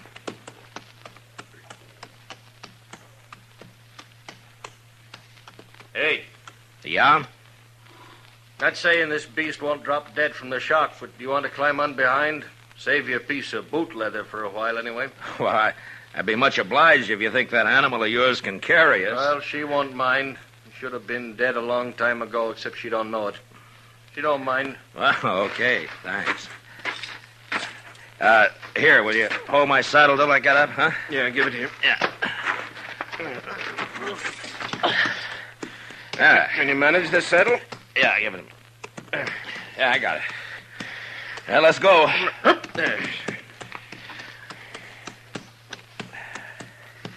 You heading for Dodge, too? Not in particular. Just north. Uh-huh. This beast'll do about 10 knots with the wind behind her, but we ain't gonna get more than 5 with this load. You ain't in no hurry, are you? Well, I was kind of hoping to get back tonight. It's Christmas Eve, you know. Oh, yeah, that's right, ain't it? Yeah. That backbone of hers sticking into you? Oh, no, it's okay. Thanks.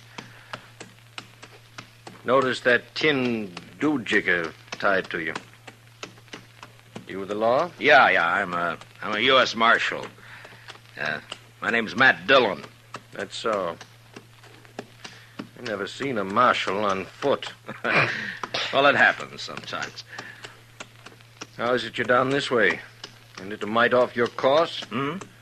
So you marshal down here as well as Dodge? No, I just took a prisoner across the Cimarron into Oklahoma territory. Turned him over to the Army there. Did,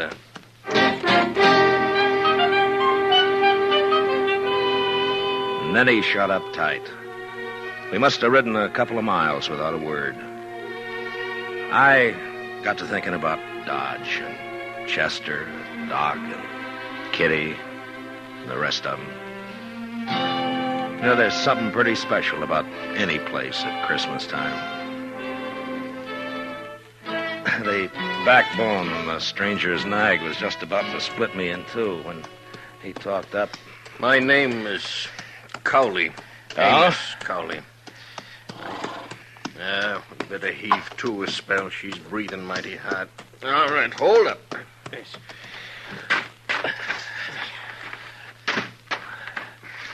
Yeah, it's getting a little chilly, isn't it? Yeah. Could I trouble you for another smoke? Oh, sure. Here you are. I thank you. Say, what's it like in Dodge? What? Dodge. What's it like? Oh, it's like any other town, I guess. Pretty big, huh? Well, yeah, I guess so. Not so big as New York, though. Oh, no, not as big as that. You know, I haven't been in a big town now for more than 10 years. Oh, is that so? No. Been down in the territories, drifting.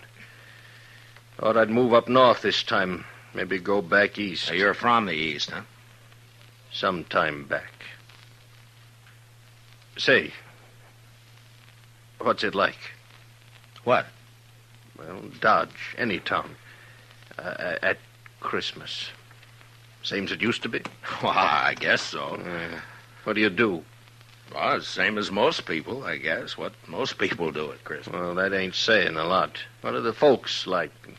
And what does it look like? I just kind of like to know. Well, I don't know. Well, there's Front Street. That's most of Dodge right now. Of course, it's getting bigger all the time. Do you have any kids? No, I'm not married. Yeah. Kids have fun Christmas. Yeah, they do. That's certain. And Dodge, they sometimes have a party for the kids a couple of days before Christmas. Kids like that. And then everybody gets feeling good, looking forward to Christmas Eve. Like last year.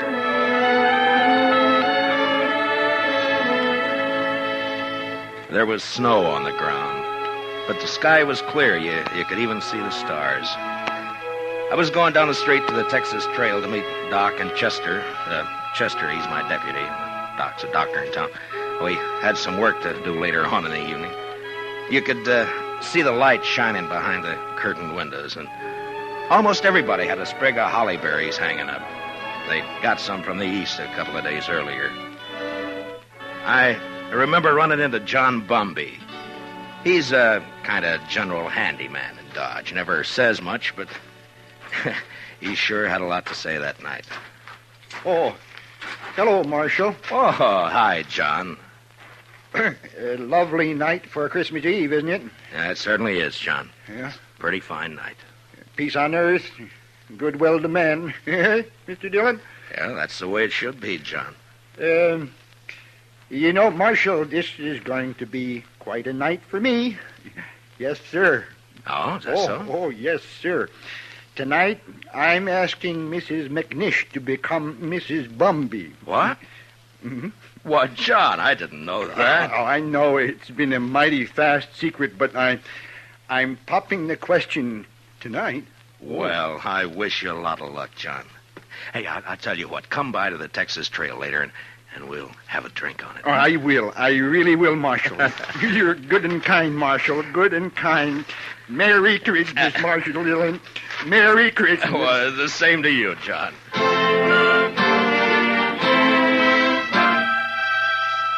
That may sound kind of funny to you, but John Bumby's a good man. A little peculiar sometimes, but good as they come. And they don't make enough like him. Of course, most everybody in Dodge suspected Doc and Ms. McNish were sweet on each other. But it just goes to show you. I'll tell you about John and Ms. McNish a little later. So I went on down the street. You know, it's a funny thing about those words, Merry Christmas. Men say it to each other, and, well, it makes them feel kind of good. Yeah, I know what you mean. Used to be a seafaring man myself. When you're on the sea and it comes Christmas, things like that can count a lot. Yeah. Well, we might as well get underway again, huh? Sure. All right. Hey, you want to take my saddle? Give it here. Okay. That's Give it to me. Okay. Come. I guess you'll miss it in Dodge tonight. Won't you? Well, if you could get a little more out of this nag of yours, we might make it tonight. No, there's not a chance. She'll be on her beam ends pretty quick. She's been on a long reach since sunup. Oh. Mighty bare country up this way. All right, depends on what you're used to, I suppose. Well, mighty bare where I've been, too. It's not like the sea. That's always different. How come you left it? I always heard a sailor doesn't ever get it out of his blood. The sea? I guess you can get it out of your blood, all right. You got the right reason you can. Yeah, I guess so. Hey, you trying to get something out of me? Well, no. Get what? I would just remark. You want to ride with me? I don't want any talk about the sea. Well, you brought it up. Get it.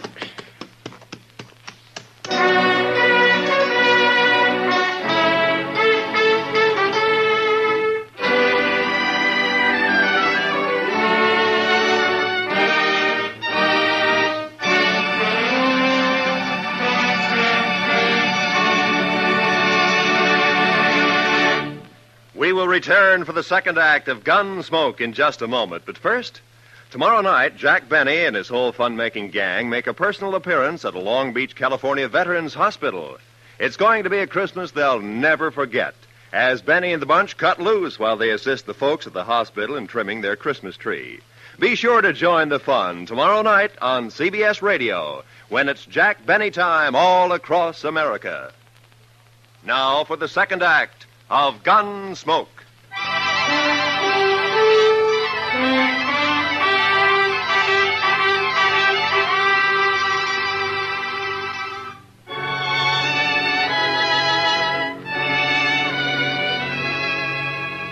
Amos Cowley sulked his way along the trail for the next while. And then it was almost like he couldn't stand the quiet. Or maybe he had things on his mind.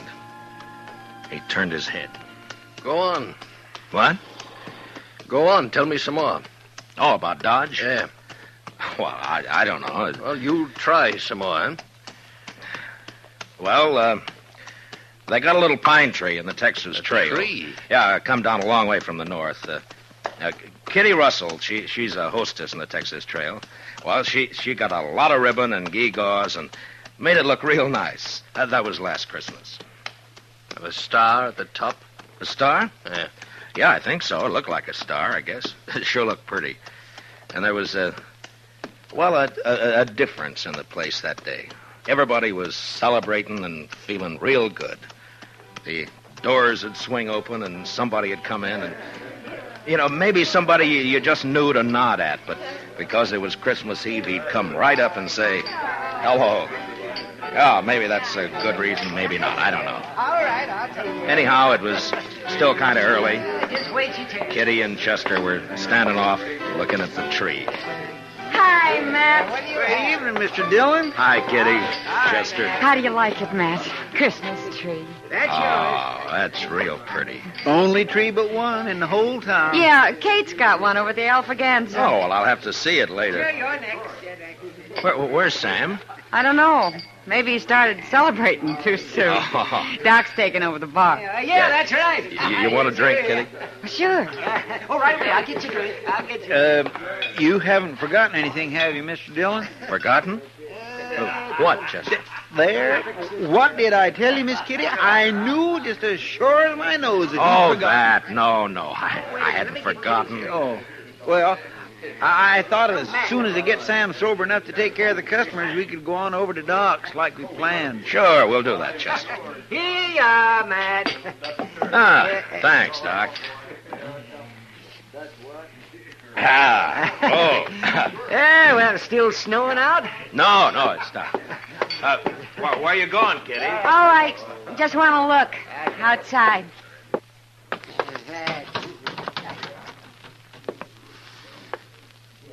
Ah, real pretty.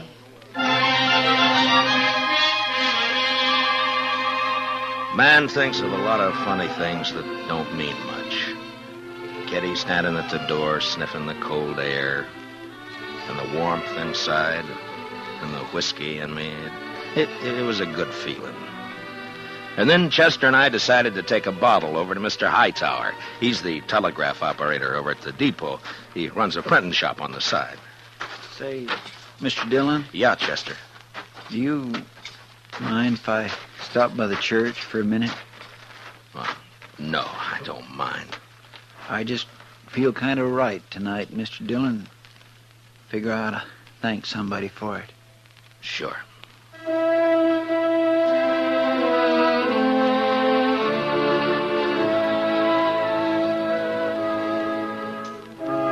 So we stopped by the church. I've never been much of a man for church, I guess, but I went along with Chester. Wasn't anybody else there, just the two of us.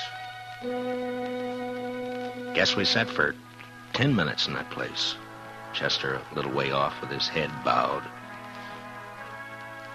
You know, there's a lot of peace in a church. Maybe it's the quiet. Maybe it's the good that people find in there. Whatever it was, it made a man feel glad about pretty much everything. I haven't been in a church since I don't know when. Oh, is that so? I heaved to. Well, she's becalmed again, mister. Okay.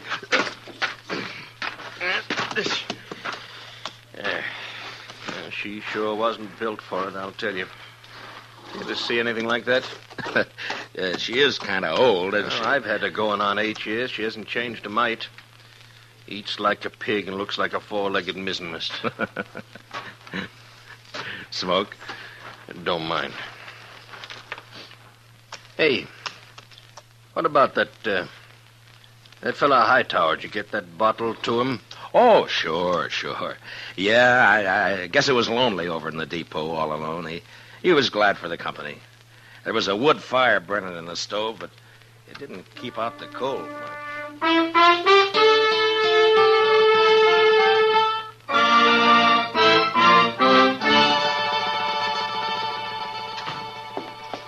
Well, how are you, gents? Merry Christmas. Well, how's it going, Mr. Hightower? Oh, slow, Marshal, slow.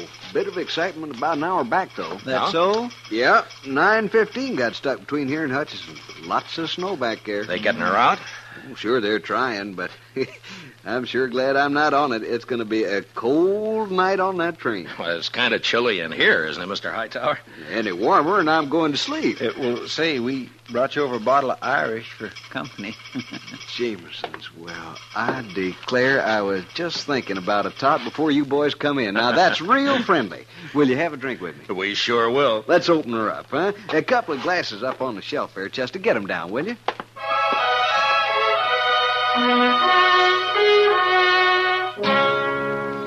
I don't know if you get an idea about the folks in Dodge or not. They're not any different than any other people, nor the town either. I guess maybe it's a pretty small place at that. The depot, the hall, a few stores, a church, Doc's office, a Texas Trail, Alafraganza, my office. Not much, but it's where you live, you know? Sounds all right. I lived in a town once back east. Small. I know what you mean. Well, maybe you'll be going back. Maybe. Say, kids, they still believe in St. Nick? Oh, sure, I Mighty suppose. few kids down where I've been. Indian kids, they don't believe in St. Nick. No reason they should, I guess. I used to believe in it, you know that? Well, I guess most people did one time or another. Hey, you figure we come maybe 10 miles? Maybe. Yeah, it's getting dark. Yeah. Well, come on. You want to ride the saddle for a bit? Oh, no. That's okay. Well, then okay. We rode on, and I thought about last year, about Kitty, Doc, and Chester and me going over to Doc's place after Doc got tired at Tendon Bar at the Texas Trail. It was about 1:45, and we stood around and sang Christmas carols. And I remember how it sounded that night, how it looked. The glow in the stove in the middle of the room, and the frosty windows.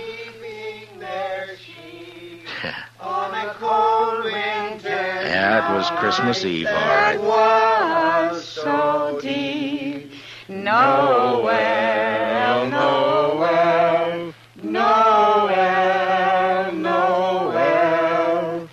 Born is the King of Israel.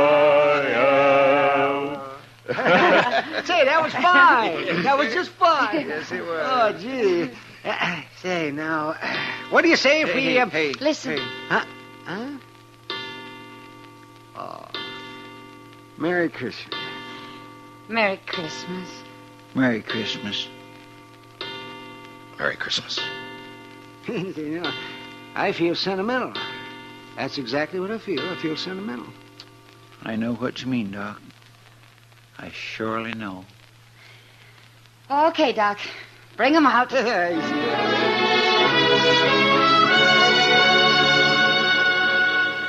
I remember how Doc scuttled over to the bureau and brought out some packages. The presents weren't much, but it didn't matter what they were. And when we'd finished opening them, it was Chester who said what we were all thinking. I just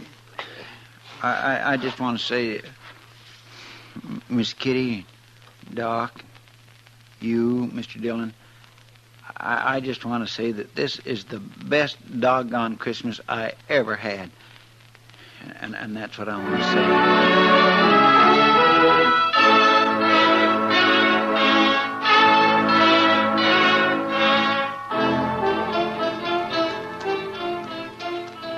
Say, you was going to tell me about that fella John was courting that woman. What was her name? Oh, yeah, Miss McNish. That's right. Well, she said yes, and you've never seen two happier people in your whole life. Yeah, she's Miss McNish Bumpy now. Oh, that's good. You know, you might settle for a bit in Dodge, or you could get work there. Sure would be fine if you could get back tonight, wouldn't it? Well, it can't be helped. I'd be a lot further away and a sight more tired if you hadn't come along. Yeah. Now, listen. How far do you figure before there's a place you might pick up a horse? Oh, I don't know, 15 miles or so, maybe. Oh, we're not going to make any 15 miles in this nag tonight, that's for sure. Oh, that's all right. Now, I tell you what. You go on alone, you see. Oh, no, forget it. Now, you go on alone. She'd hold out with one man on her. And then you get a fresh horse and you ride into Dodge tonight. Well, thanks. That's very I'm kind. telling you, I want you to go. I'll be fine. I've walked before. Probably make it almost as quick as you. Look, it's real nice of you, Mr. Colley, but no thanks. Now, Christmas don't mean nothing to me. You got friends waiting for you. Well, I'll see them tomorrow. Ah, you're a fool. Well, that may be. All of them nice folks. I'm going to make them feel pretty bad. Look, I'll stay. If you want to go on along, thanks for the ride.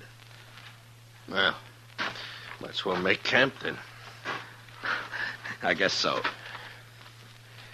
And listen, you want to tell me some more about what you was telling me before we turn in? Well, sure. I take it kindly, mister. I'll get yourself settled. I got some stuff in my pack we can eat and maybe get a fire going. Then after we eat, you can tell me some more.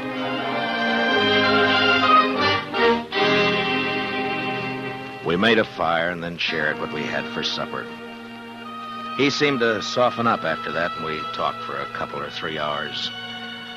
It was like he was starved for news of people, everyday things, and just plain company. And that's how we spent Christmas Eve together out on the plain. And then when the fire was dying down and I was about ready for sleep, he said, Marshal. Yeah? I want to tell you something. I've been needing to tell it for a long time. Do you mind? Well, of course I don't mind. Well, then I'll tell you. A few years ago, I was skipper of a little schooner. Used to sail up and down the East Coast, you know, Boston, New York. Yeah. Well, one night, we hit dirty weather off New Jersey. Real dirty. Blew us off course, and we piled up on the rocks and knocked the bottom out. That's too bad. There was 18 passengers aboard, Marshal. 4 of them was kids. We never saw them again. No. And my own wife and my kid went down, too. I'm sorry. Well, no. Something must have happened to me after that. I didn't want nothing to do with ships or the sea, and I started to drift out this way. I couldn't forget, though, do you know? And I didn't want to be near folks, especially kids, to remind me, do you know? Yeah. And that's how come I've been slewing around ever since. Sure, I understand. Just kind of wanted to get it off my chest. Sure. Marshal, I'd like to ride into Dodge with you tomorrow. You think I might meet some of them folks you was telling about? Oh, I don't see why not. That'd be all right. Maybe I wouldn't need to drift no more. Maybe I could drop anchor, do you know? Yeah, you might at that. Yes. Well, good night. Good night. Merry Christmas, Marshal. Merry Christmas, Mr. Cowley.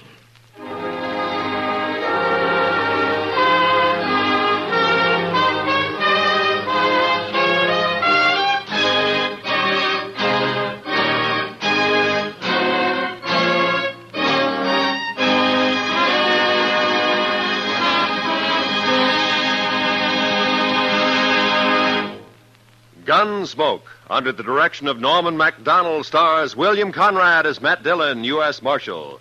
Tonight's story was specially written for Gunsmoke by Anthony Ellis, with music composed and conducted by Rex Corey. Featured in the cast were Lawrence Dobkin, with Harry Bartell and John Daner. Parley Bear as Chester, Howard McNear as Doc, and Georgia Ellis is Kitty. Gunsmoke is heard by our troops overseas through the worldwide facilities of the Armed Forces Radio Service.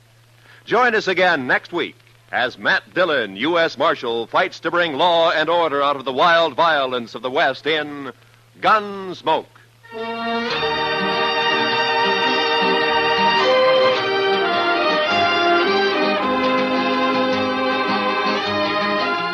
Tomorrow night, Edgar Bergen's real-life daughter, Candy, pays him and you a visit on The Edgar Bergen Show with Charlie McCarthy. Candy and Charlie hit it off fine, but Edgar has cause to regret his hasty decision to invite his 6-year-old daughter into the show, especially when she starts throwing her voice. Sounds like fun tomorrow night on most of these same stations when CBS Radio presents The Edgar Bergen Show with Charlie McCarthy. This is Roy Rowan speaking. And remember, Eve Arden as our Miss Brooks teaches you how to laugh every Sunday on the CBS Radio Network.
Dodge City and in the territory on West, there's just one way to handle the killers and the spoilers, and that's with a U.S. Marshal and the smell of Gunsmoke.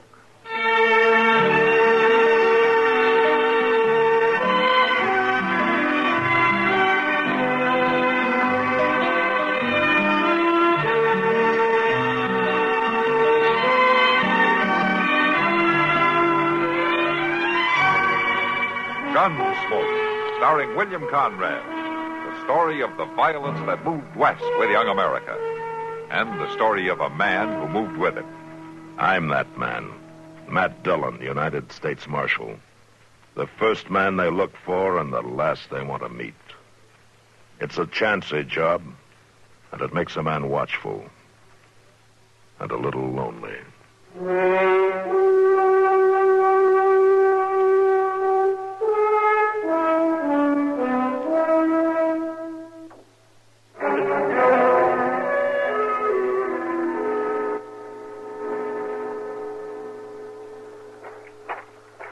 No sense trying to save the cabin, Chester. The barn, the sheds will choke them down good. All right, Mr. Dillon.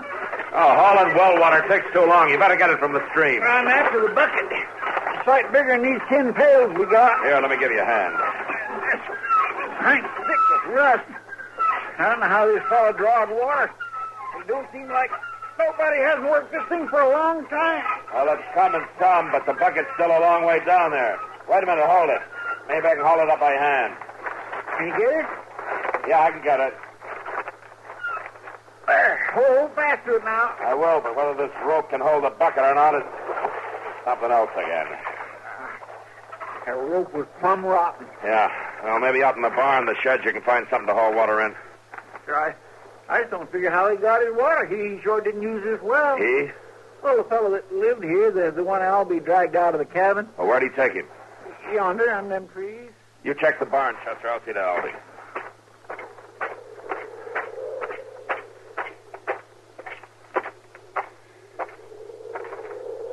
You look kind of singed, Albie. You all right? He's just a cinder. That's all I can think. He's just a cinder. Out under the blanket here? He ain't a man at all. He's a cinder. Yeah. That's all, Albie. Could you tell, was he alone in the cabin? I couldn't believe it. He was sitting at the table. His head was slumped forward, and there was fire all around. And then I seen he was on fire. He was just sitting there, on fire. Take it easy now. And I got to him, and he toppled off right onto the floor, and he laid there burning. He didn't know it, Albie. I seen trees burn. I seen fields. I seen logs. I never seen a man burn before. Just forget about it. You know, it's funny. A man on fire. First thing you do is put a blanket on him. He's burning hot, so you smother. You put the fire out, Albie. That's the way to look at it. You put a blanket on his All right, cinder. now, Albie. You put a blanket around his cinder.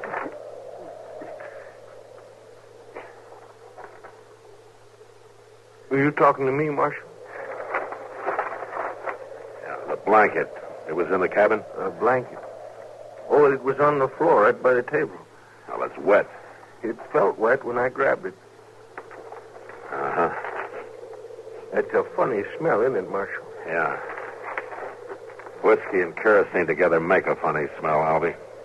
That what that is? That's what it smells like. Mr. Dillon, can you come back here? Yeah, right away, Chester. You rest yourself, Albie. You've done more than your share. Oh, I'm all right, Marshal.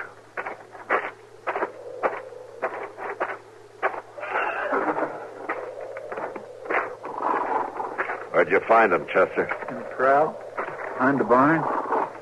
Poor things, ain't they puny looking? All thin-fleshed, bone-shone. Yeah. Somebody neglected them for a long time. They're about starved. Any feed in the barn? Ain't nothing in that barn but rusty cans and a broke plow. Everything in there's crumbling, except the rats. Well, there's grass down by the creek. We'll lead them down there. It don't seem like this was Indians, does it, Mr. Dillon? It looks queer, Chester. Everything around here looks queer.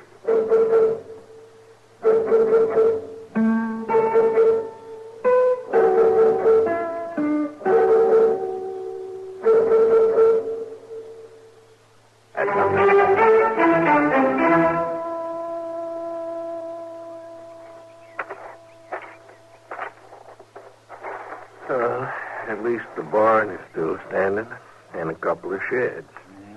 We done what we could, Mr. Dillon. If you hadn't been riding by and come to fetch us, we couldn't have done this much, Albie.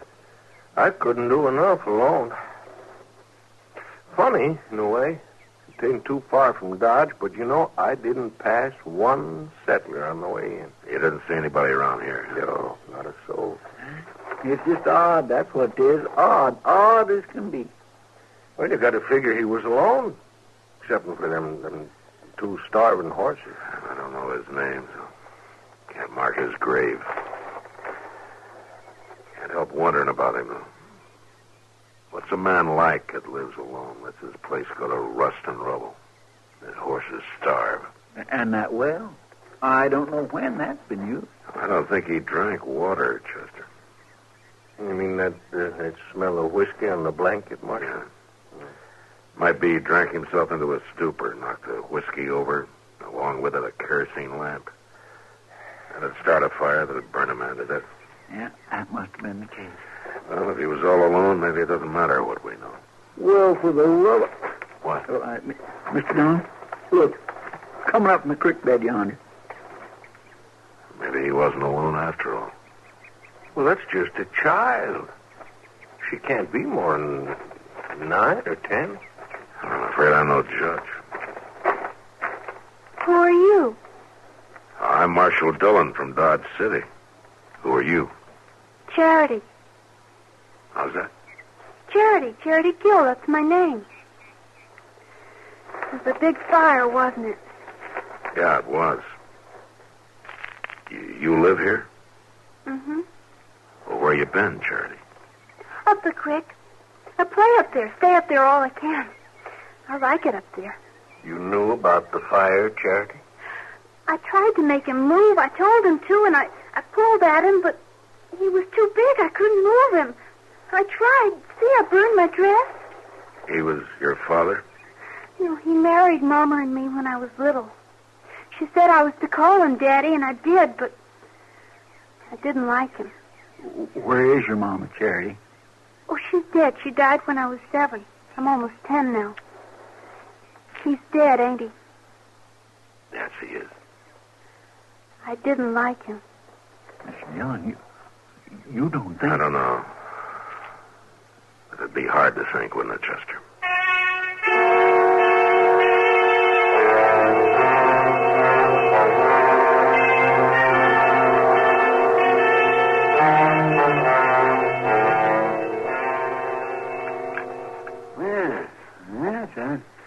I'd say you're a pretty healthy young lady.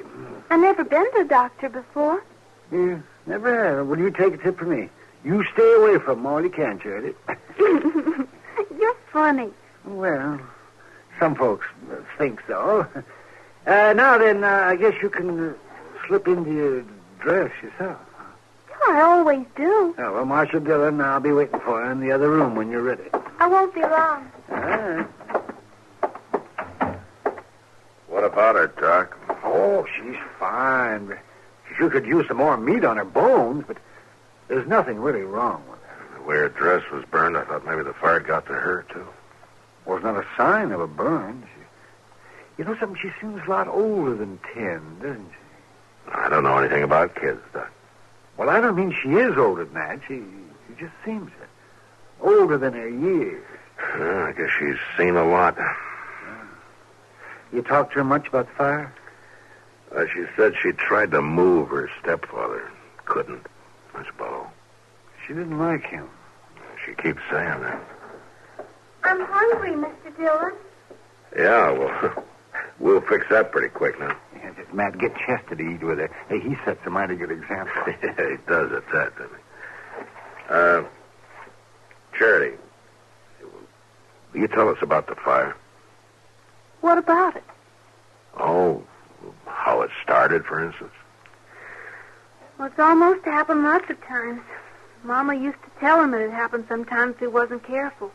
He'd drink out of that jug, and then he'd fall asleep, and if the lamp was near, he'd knock it over. That's what happened this morning? I guess so. I went down to the creek to get my breakfast. He didn't talk to me ever, so I didn't talk to him. He was just sitting there with the jug. Your breakfast, Charity? Yeah, the berries are nice down by the creek. Oh, you ought to eat more than berries for breakfast. I thought you wanted to know about the fire. That's right, we do.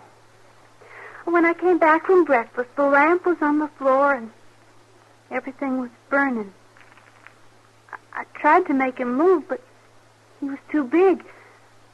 And when my dress started to burn, I ran away.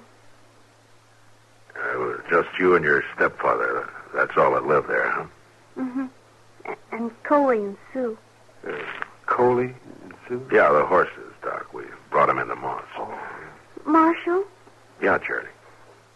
Will I live with you now? Well, no. We'll find a place for you, but... But I like you. Well, yeah, but you Don't see... you like me? Well, sure. Sure, I like you all right, honey. You want to say something, Doc? Huh? Oh, no, I don't. Oh, come on, Doc. Help me make her understand now, would you? You wouldn't let me be alone, would you?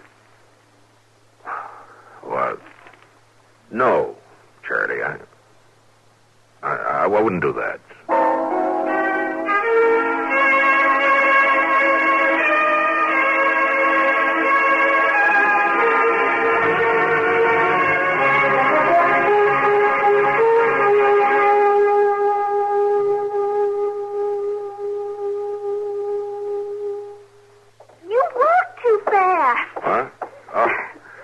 Yeah, I guess I do. Are you in a hurry? Well, it's going to be dark before long. I want to get you settled with Ma Smalley for the night. Who's Ma Smalley? Oh, she's a woman who runs a boarding house. What's the boarding house?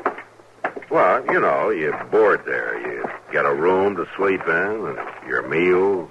Can I eat with you? Well, sure. Sometimes, maybe. Sure. I can cook a little bit. I mean, when there's food in the house, I can cook. Well, yeah, I bet you can. Do you have a little girl like me? No. Little boy? No. Why not? Well, I'm not married, Charity. Well? Well, what? Why don't you have a little girl, a little boy anyway? Now, you listen to me, little lady. Oh, you were going to call me Charity? Yeah, well, you ask an awful lot of questions, Charity. Well, that's how you learn asking questions. Well, sure. That's how you learn. Then why don't you have a little girl like me? I told you, Charity, I'm not married. Well? Come on, Charity. You're going to like Ma Smalley. Does she have a little girl? No. Is she married? Well, I think she used to be, yeah, but... Well? Charity? I just don't understand. I know you don't, honey, but I just don't figure I'm the one to make you understand. Now, come on.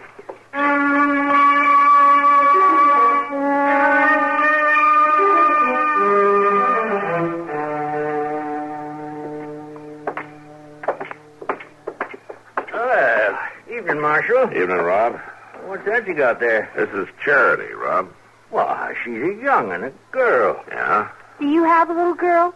Now, don't start that again, please. Well, you talk right up to her, don't you, Marshal? Is Ma around, Rob? Can't start that soon enough with a young'un. Girls especially. Can't give them their heads, you know. Gotta lay down the law right early in life. I was asking after Ma. Where is she, inside? No, she is not. Well, then where is she, Rob? Meddling. That's where she is, thinking and talking free with a whole sewing circle of half-wit women who should have been buggy-whipped a long time ago. Is he mean, Marshal? Oh, yeah, he's mean as a butterfly. Ain't no mean about it, just setting down the facts, stating the case, you might say. Now, if someone had put Ma and them others in their place when they was this young'un's age, we'd have had a warm supper this evening and a few of the comforts us men folks are entitled to. Rob, you're going to run down pretty soon and tell me where Ma is? Clean all the way to Wichita. Wichita? Mm-hmm. Left on the morning Santa Fe, big as you please. Her and the Dorsey girls, Boss Grimmick's wife, Fanny Dorsey, Clara Jones. Hold up a minute, will you? You're calling off every woman in Dodge. They can't all be in Wichita. Well, you're the marshal. Make yourself a house-to-house search. There ain't a woman left in town, and they ain't going to be for 5 days running. Well, what's going on? Suffering. Rob, you talk straight to me now, That's or so. what they call it, suffering. They all met for it. Women from all over the state, according to Ma, pouring into Wichita, and every single one of them's got suffering on their minds. Suffering? You mean suffrage? Oh, it's one and the same thing. It's that sneaky way women folks has of talking. Why don't they just come out plain and say that they want the vote? No, they got to call it suffrage. Suffrage. Well, you let them vote a while and see if the country ain't suffering. I'm awful sleepy, Marshal. Yeah, me too, Charity.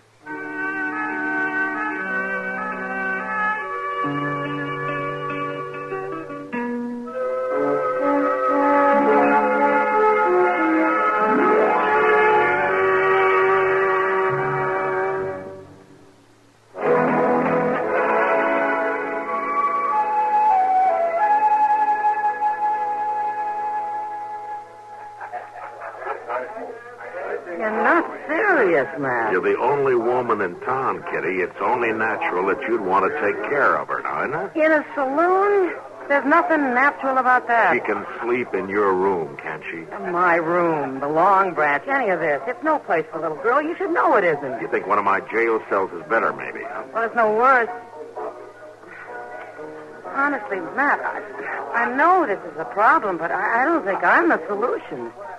There must be someplace in town, or even out of town, some family. We rode out to Albie Stevens.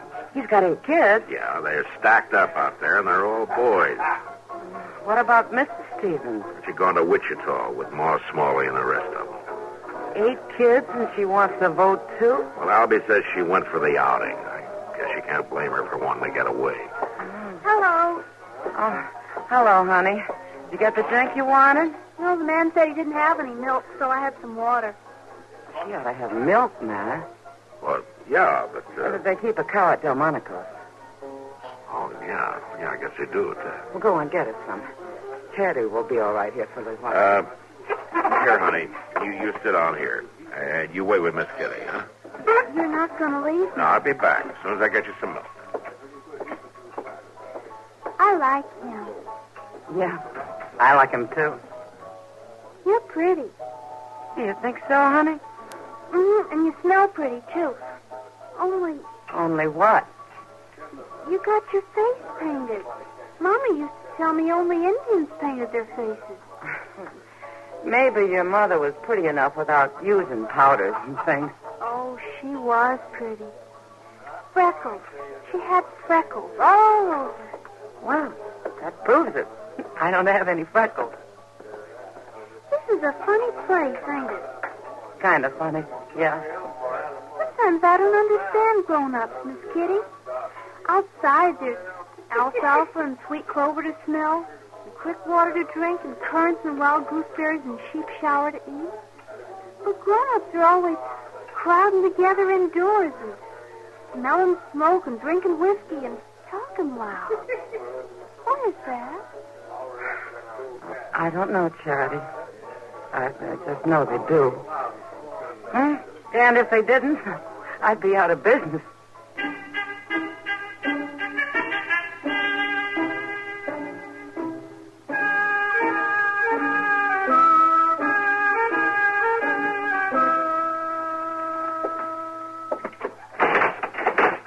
Mr. Dillon, I just don't see the need of this at all.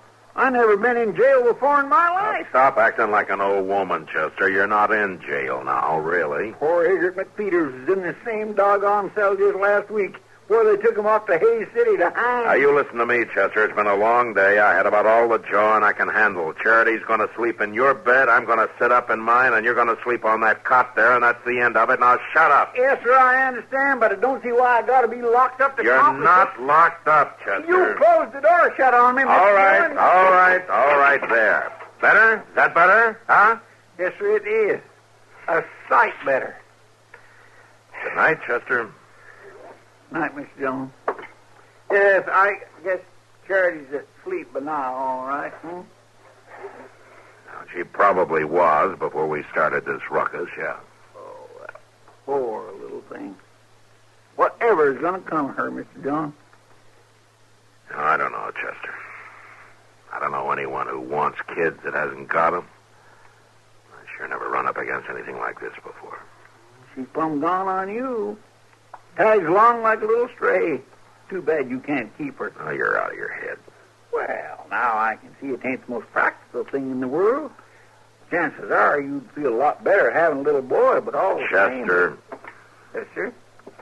I'd feel a lot better having nothing at all. No boy, no girl. Well, yes, I suppose so. You're more used to that. Good night, Chester. Good night, Mr. Dillon.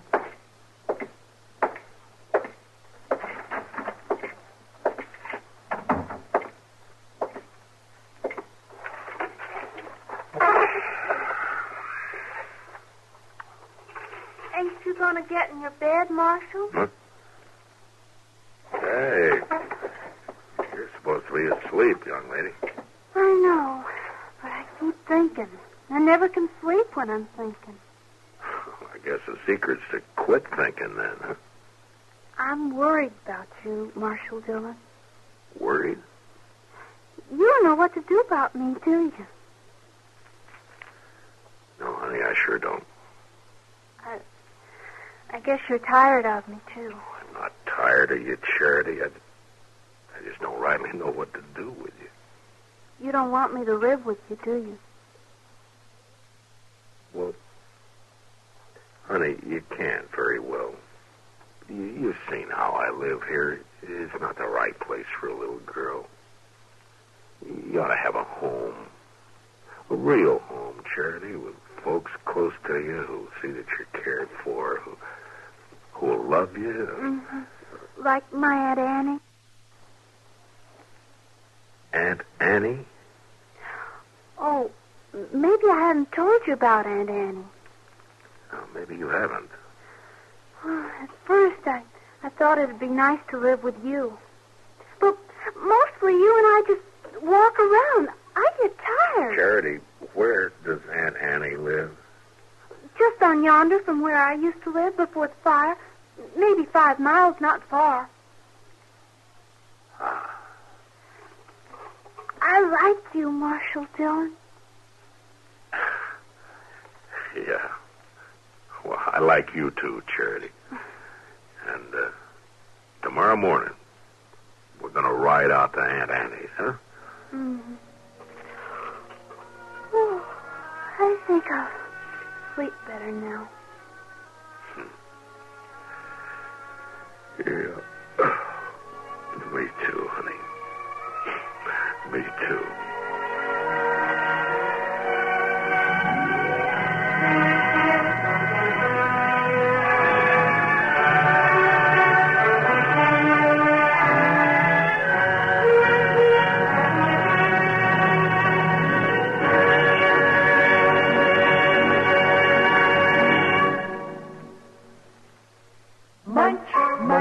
Munch a bunch of Fritos, corn chips. It's not polite to smack your lips, but you can't help it with Fritos, corn chips. Munch, munch a bunch of Fritos, corn chips. Some things you eat because they taste good, and some things you eat because they're good for you.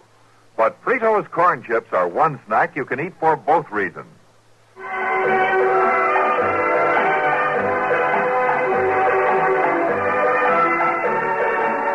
Gunsmoke. Produced and directed in Hollywood by Norman McDonald, stars William Conrad as Matt Dillon, U.S. Marshal. The story was specially written for Gunsmoke by Kathleen Height, with editorial supervision by John Meston. Featured in the cast were Ann Whitfield, Joseph Kearns, and Lawrence Dobkin.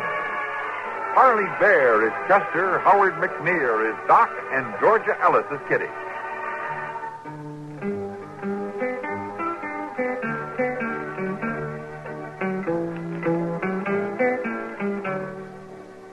This is George Walsh inviting you to join us again next week when CBS Radio presents another story on guns.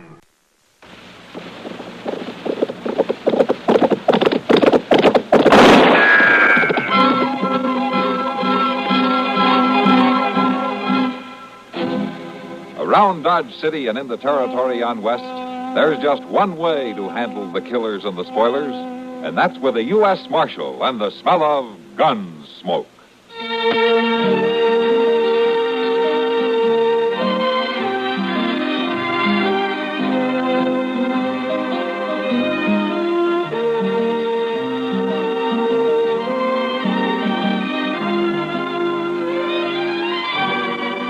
Gunsmoke, starring William Conrad, the story of the violence that moved west with young America, and the story of a man who moved with it. I'm that man, Matt Dillon, United States Marshal. The first man they look for and the last they want to meet. It's a chancy job, and it makes a man watchful and a little lonely.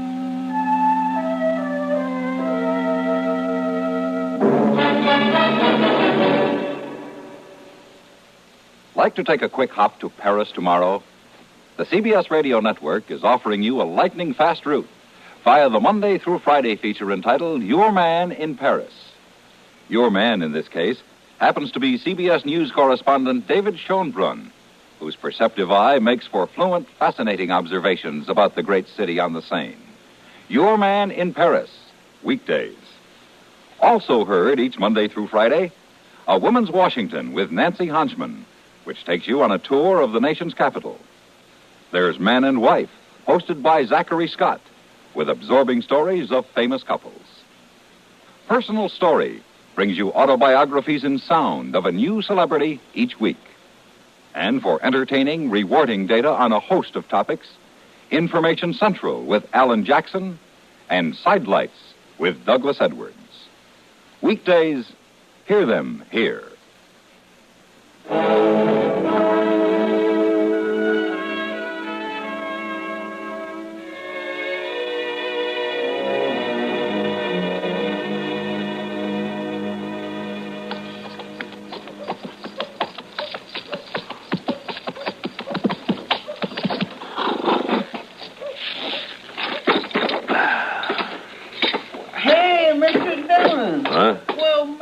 How are you? I sure am glad to see you back. It's good to be back, Chester. My land, you've been gone over a month. Yeah, 6 weeks to be exact. I declare, you sure must have covered a lot of territory. I'll tell you all about it later, Chester, but what's been going on here? Oh, nothing much, guess. You know how Dodge is.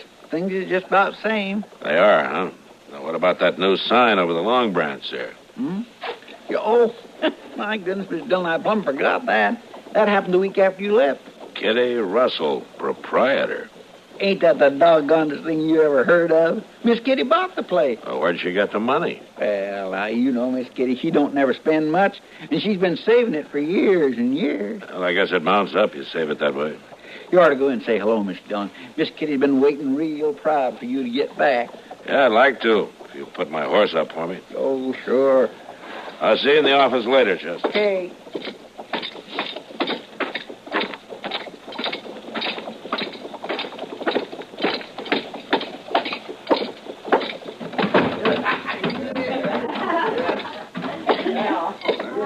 Hello, Sam.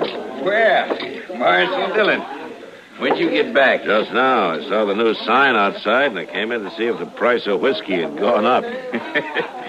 Marshal, the price of whiskey's gone down at the Long Branch. It's the first thing Kitty did. Well, the place make more money than ever, though. Sure gotta hand it to her. Where is she, Sam? She went to her room, Marshal. I wish you'd go see her. She got me worried. Oh, why? Well, we were sitting here talking business, and a boy come in with a telegram for her. She read it, turned kind of pale, and she got up and left. Oh. Well, all right, Sam. I'll go up and see her.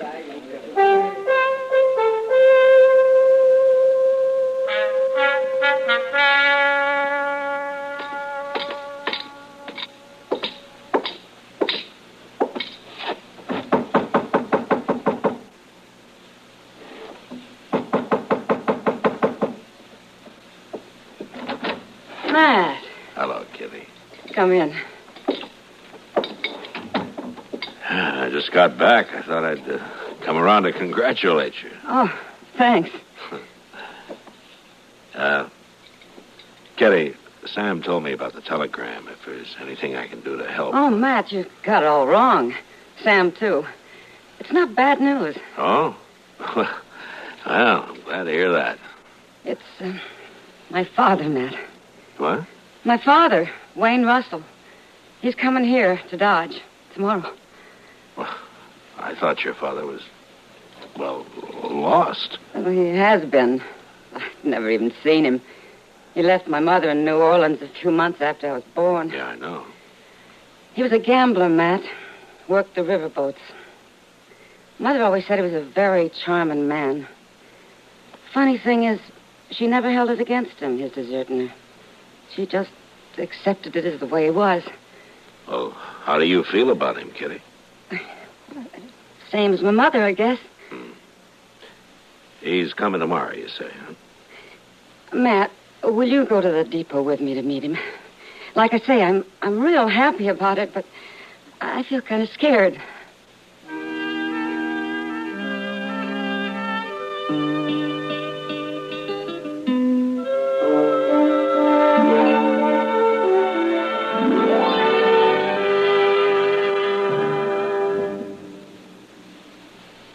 Are you all set for Valentine's Day? Have you remembered to get that special someone a card or even a gift? And what about your camera? Are you planning to snap pictures of your loved ones, ready to make this St. Valentine's Day a memory that will last forever on film? Well, if you haven't done the latter, then now's the perfect time to stock up on film and flashbulbs. Because right now, Sylvania is offering the greatest premium ever. Yes, with every pack of Sylvania Blue Dot flashbulbs you buy, you'll receive a free Bright Star Penlight Photo Flash battery for your flash camera. But don't delay. This offer is good for a limited time only. Hurry. The next time you're out shopping, whether it be at your supermarket, drugstore, department store, or photo supply store, pick up a pack of Sylvania Blue Dot flashbulbs, the world's largest selling brand, and receive your free Bright Star Photo Flash battery. Get your Blue Dots and battery in time for Valentine's Day.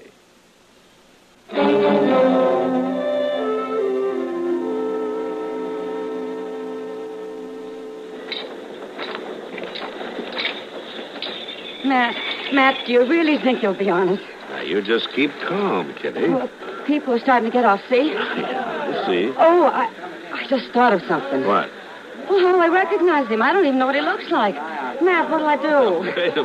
Wait a minute. Here comes Chester with somebody now. Oh, do you think that's him? Well, he's about the right age. Gray hair. Dressed mighty fancy. Well, what'll I say to him? Maybe it isn't him at all. Take it easy now, Kitty. I found him, Miss Kitty. He come right up to me and asked if I knew you. Imagine that. So you're Kitty. Hello. You're beautiful. I knew you'd be beautiful. Thank you. Well, I know how you feel, child, but we'll get acquainted. We're going to be great friends. Oh, sure. I mean, of course. Oh, this is Marshal Dillon. Welcome to Dodge, Mr. Russell. Thank you, Marshal. It's a pleasure to know you. Kitty, I want to meet all your friends. And I have an idea. Yeah? I'd like to give a dinner tonight. I trust there's a restaurant here that could accommodate us. Oh, sure they are, Mr. Russell. That's a fine idea. There's Delmonico's. It's the best. We could go there right now and tell them to get started cooking. Chester. Well, I'm only trying to help. Well, that'd be pretty expensive, wouldn't it? Kitty, my child, the expense doesn't matter. I own a very prosperous freighting business in New Orleans now.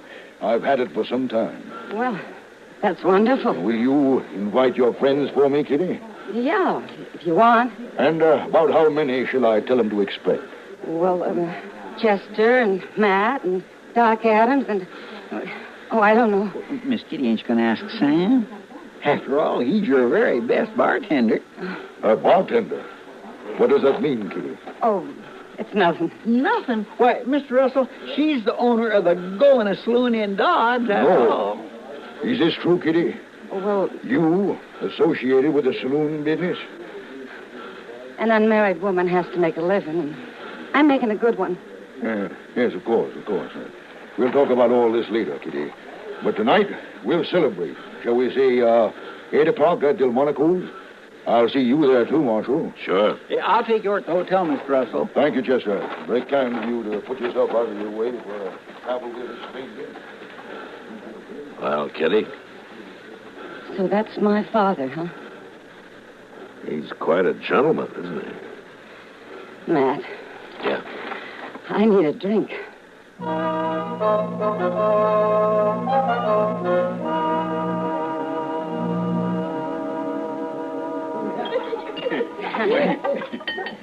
Well, it was a pretty good meal, wasn't it, Mr. Russell? I want to thank you for recommending the place, Chester. Of course, I guess it ain't nothing like what you're used to down in New Orleans.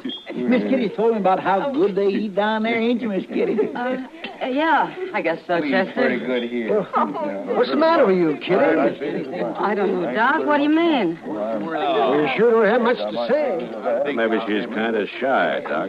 Kitty? Oh, nonsense. Here, let me fill your glass, Doc. What? Sam Noonan's getting ory-eyed. I think he's about to propose a toast. Oh, that's all we need. Watch him. Ladies and gentlemen, What'd I tell you? let's drink. Let's drink a toast to my new employer, Kitty Russell. Thank you, Sam. To her old man, her father, and to their happy reunion. Yes. A very happy reunion. And to more of them, forever and ever and forever. We're getting thirsty, Sam. Yeah. Oh, thank you. Thank you, gentlemen. Thank you. This is the happiest day of my life. Now, here's to you, Kitty. Hooray! Hooray for a gift to everybody. Oh, look at Chester there. So you better lock Chester and Sam in the same cell tonight, Matt. That's a good idea, Doc. I'm afraid I gotta go now. Okay, come, Kitty. The evening just started. Well, it started at the Long Branch, too. I'm in business, remember? Yes, I know. I don't think Sam's gonna be much help tonight. I'd better get down there and take over. You know, I ain't gonna be no help at all, Kitty. Don't you worry, Sam.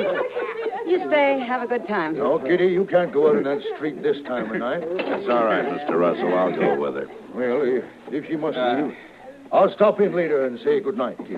Hey, now, Sam, you shouldn't be drinking all Well, that. now, look, I you get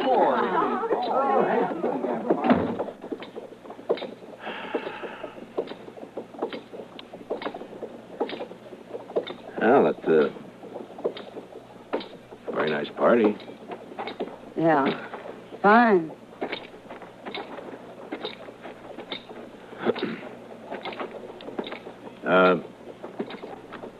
What is it, Kitty? Because he disapproves of your being in the saloon business? Mm-hmm. You'll get used to it, Matt. Maybe I gotta get used to having a father, that's all. Now, you haven't made him feel very welcome. I haven't decided yet whether he's welcome or not. Well, I didn't mean to interfere, Kitty. It's no business of mine. Oh, I understand, Matt. But we'll see soon enough.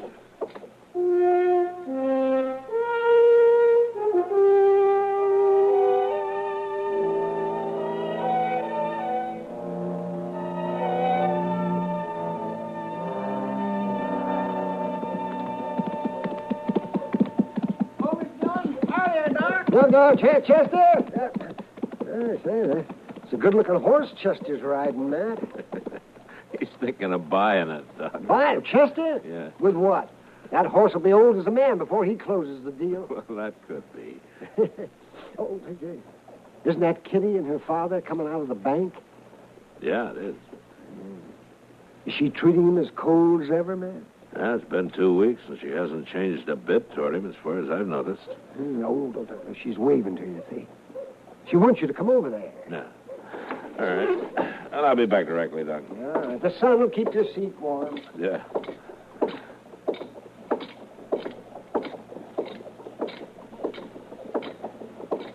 Good morning, Marshal. Mr. Russell. Morning, Kitty. We got some news for you, Matt. Oh? It's good news, Marshal. We've been talking to Mr. Botkin, and he'll buy the Long Branch anytime, for cash. You mean you're thinking of selling out? Tomorrow morning, just before we leave. Before you leave? I'm going back to New Orleans, Matt. I'm going to take my money and put it into my father's freight business there. It makes sense, Marshal. Kitty and I should be together. And besides, the saloon business is no place for a lady. I can see that now. I've had to learn a lot in the last couple of weeks, Matt. Yeah, I guess you have. Well, if you're going to get packed, you better start, Kitty. Oh, I am, right now. I'll see you at supper. Fine. I'll go over to the depot and see the train agent about our tickets. Oh, I'm a proud man today, Marshal. A proud and happy man. Now, if you'll excuse me.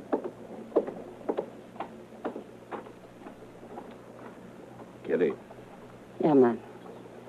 Whose idea was this? You're selling out and all. Well, he likes to think it was both of ours. But? I'll have to give him the credit, Matt. He's been talking about it one way or another for 2 whole weeks now. He's awful smart. You can convince anybody of anything. Yeah, I guess he can. What is it, Matt? Don't you like him? It doesn't matter whether I like him or not, Kitty. No. No, I guess it doesn't. But I sure don't trust him. Now we're getting somewhere. What? I'm going to need your help, Matt. I don't trust him either.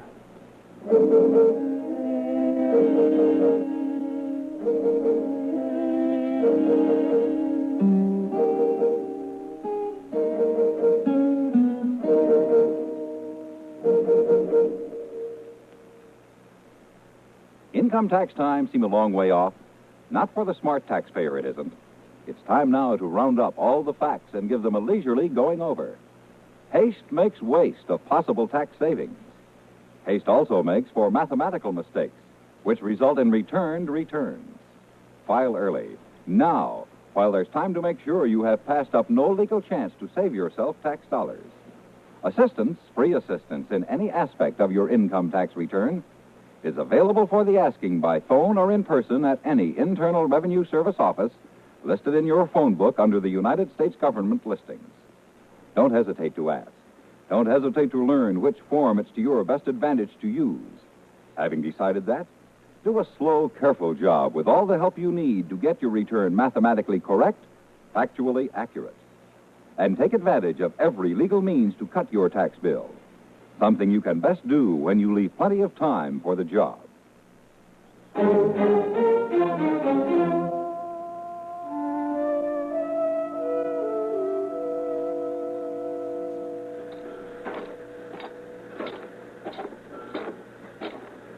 Good morning, Mr. Russell. Good morning, Marshal. I see the train's ready. Where's Kitty? And she insisted on meeting me here.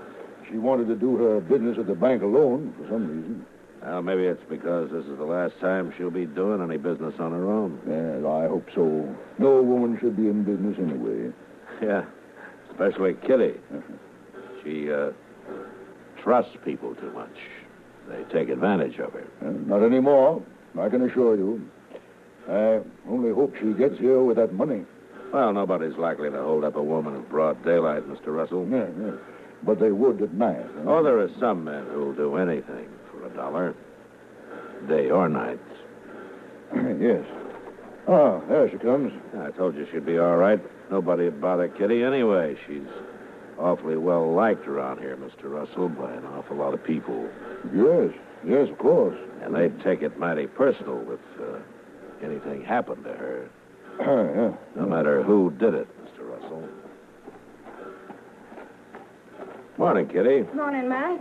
Father. You're late, Kitty. Oh, the train hasn't left. No, but we'd better be getting aboard. All right.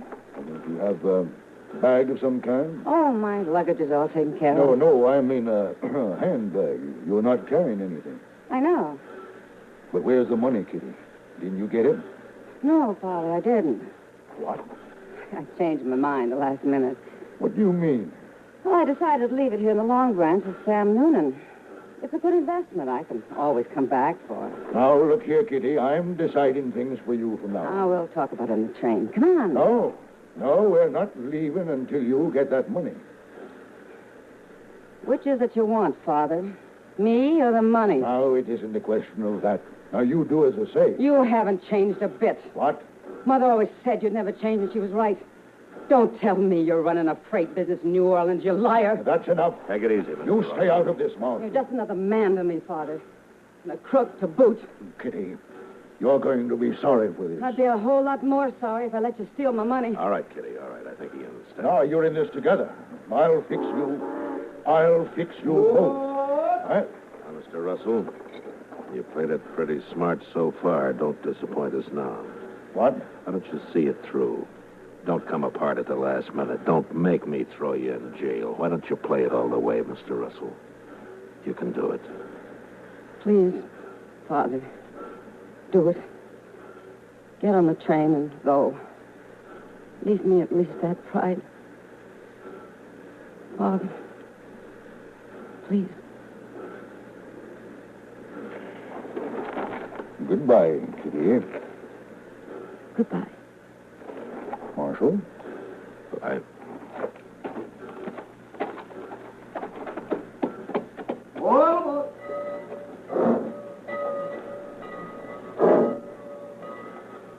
Well, he did it, Kitty. You were right. Sure he did. You bet he did.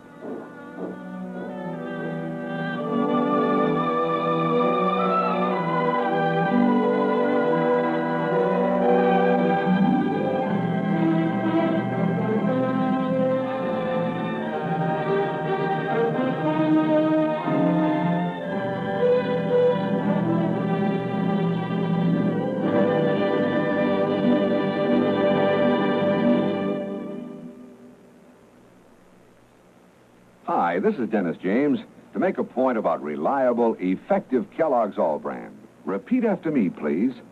What do you want when you need brand? What do you want when you need brand? Reliability.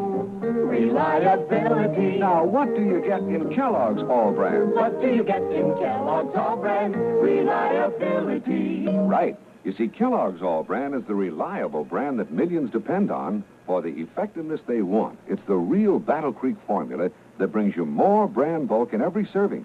More of the vital brand bulk that helps you keep regular. Kellogg's All Brand is also low in calories and mighty pleasant tasting. You can trust Kellogg's for that. The crisp toasted shreds have the kind of good brand muffin flavor that most folks are partial to. So next time you're shopping, get Kellogg's All Brand, and you'll get reliability.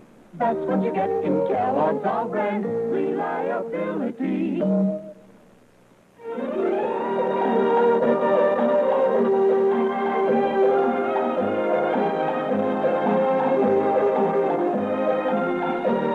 Gunsmoke.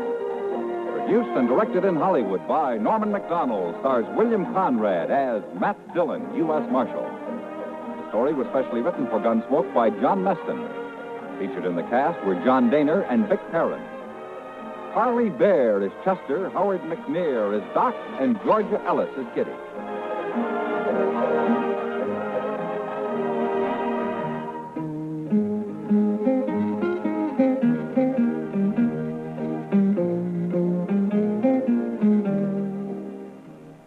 This is George Walsh inviting you to join us again next week when CBS Radio presents another story on Gunsmoke.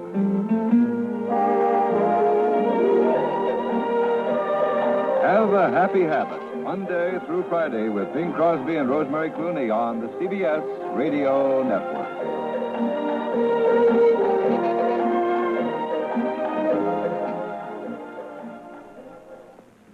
Thrill after thrill, and you are in the middle of them all. Windjammer, Louis de Rochemont's spectacular epic, now showing at the Wynwood Theater. Windjammer can never be shown in a local or neighborhood theater, but only in a specially equipped Cinemiracle Theater. Don't miss Windjammer, now showing at the Wynwood Theater in Oak Cliff. You're in tune with KRLD, AM and FM in Dallas, complete big-time radio.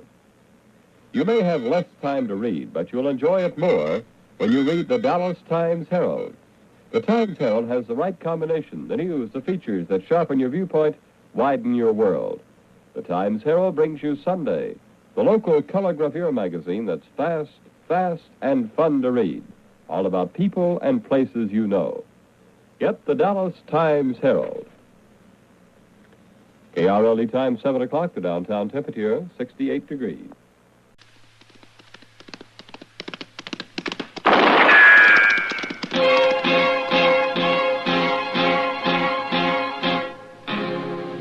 Gunsmoke, brought to you by L&M Filters. This is it. L&M is best, stands out from all the rest. Around Dodge City and in the territory on West, there's just one way to handle the killers and the spoilers, and that's with a U.S. Marshal and the smell of Gunsmoke.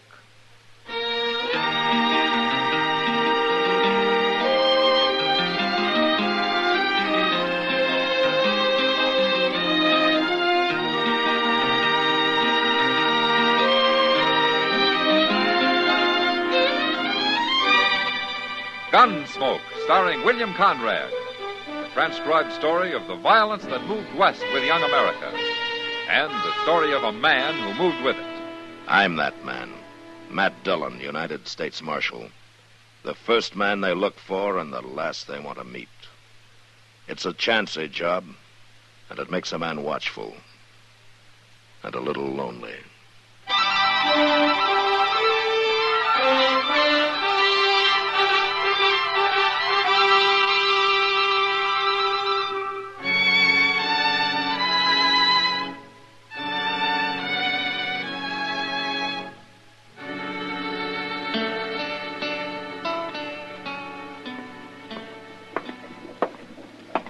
Miss Bell? Yes? I'm Jim Buck. I'm driving the stage from here on into Dodge. Oh. What happened to the other driver? I always spell him here. He told me to look out for you. Oh, that's kind of him. And kind of you, too. You're awful young to be traveling alone. I'm 17. Well, now, I take it back. Are we about ready to leave? As soon as I get the other passenger away from that bar over there. They told me I'd be alone on the rest of the trip. Well, miss, I don't know this fella. Says his name's Bassett. But if he's drunk, I promise you he ain't riding. How do you expect anybody to ride sober if you're driving, Jim? Marshal Dillon, what are you doing in Pawnee? Oh, I had some business up this way, but I'd sure like to get back to Dodge. You got any room? Sure have. Oh, this here's Marshal Dillon, Miss Bell. How do you do, Marshal? Miss Bell? It's Linda. All right, Linda. When are you leaving, Jim? Soon as I round up that Bassett fella. Well, get him, whoever he is. Huh? And drive easy, will you, Jim? I wore out a horse getting this far, and I sure need some sleep. I'm glad you're riding with us, Marshal. I don't like the looks of that fella Bassett. But you two climb in now. We'll pull out of here in 5 minutes.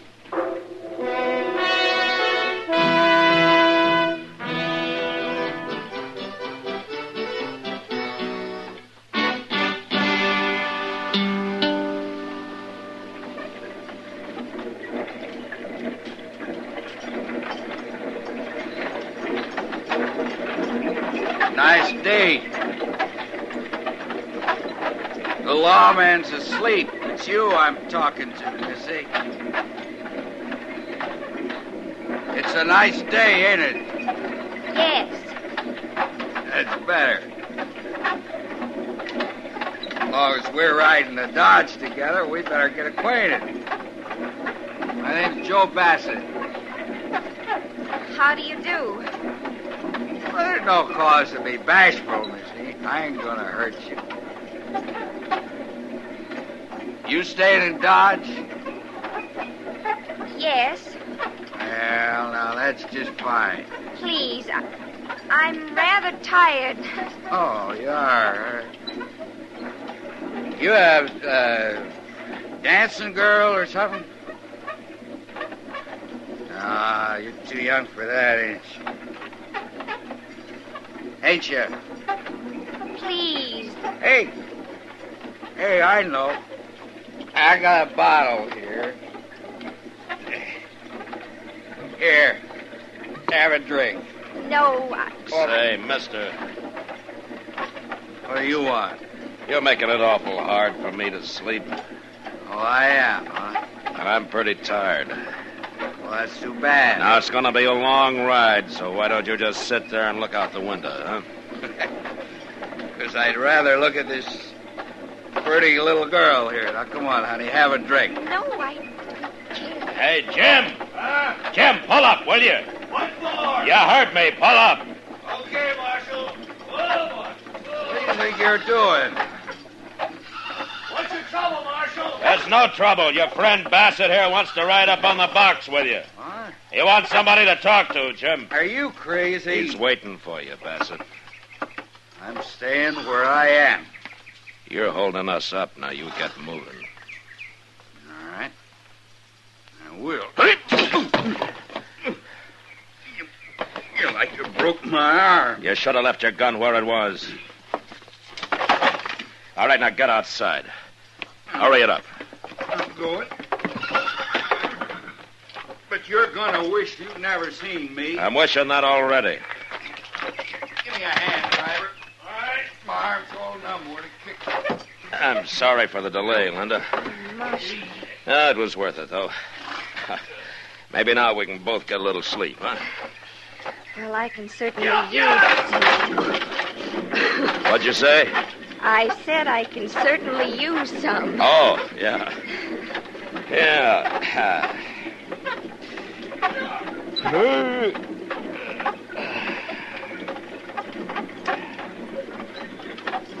You know, I feel as though I hadn't slept since I left St. Louis. Oh? You've come a long way, huh? Oh, it'll be worth it once I reach Dodge. How's that so? I'm meeting my fiancé there, Marshal. Oh, well, maybe I know him. Oh, he hasn't been there long. His name's Lou Paxson. Lou Paxson, huh? Yeah, well, what does he do? Well, I don't really know. I met him in St. Louis. It was only for a few days. Uh-huh. I see.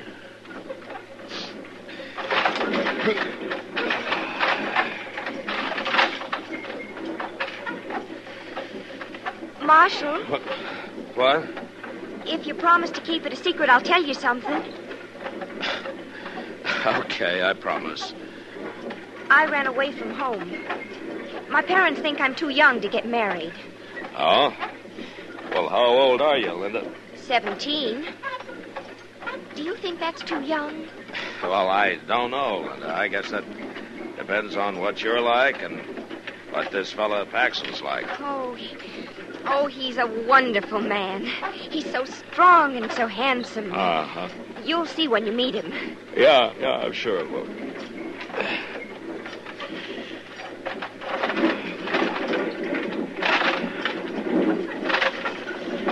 Marshal?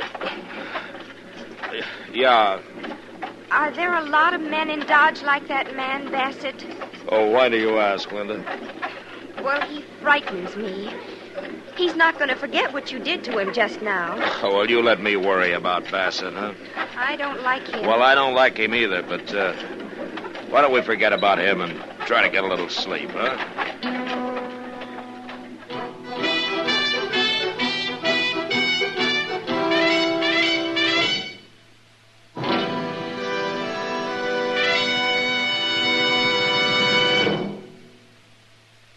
This is it, L&M filters. It stands out from all the rest.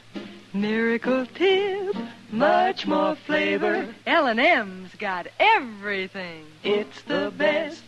Yes, L&M's got everything.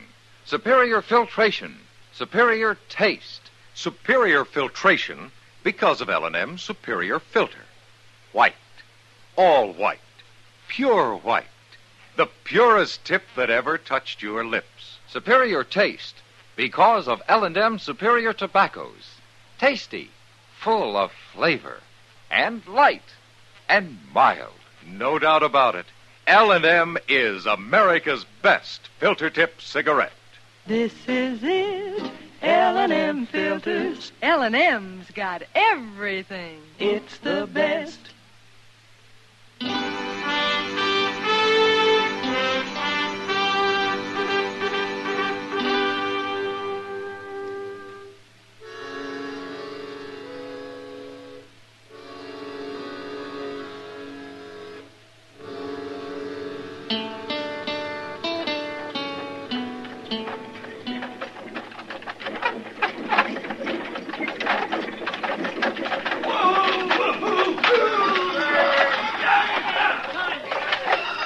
Well, here we are, Linda. I don't see Lou. Oh, we'll find him, all right.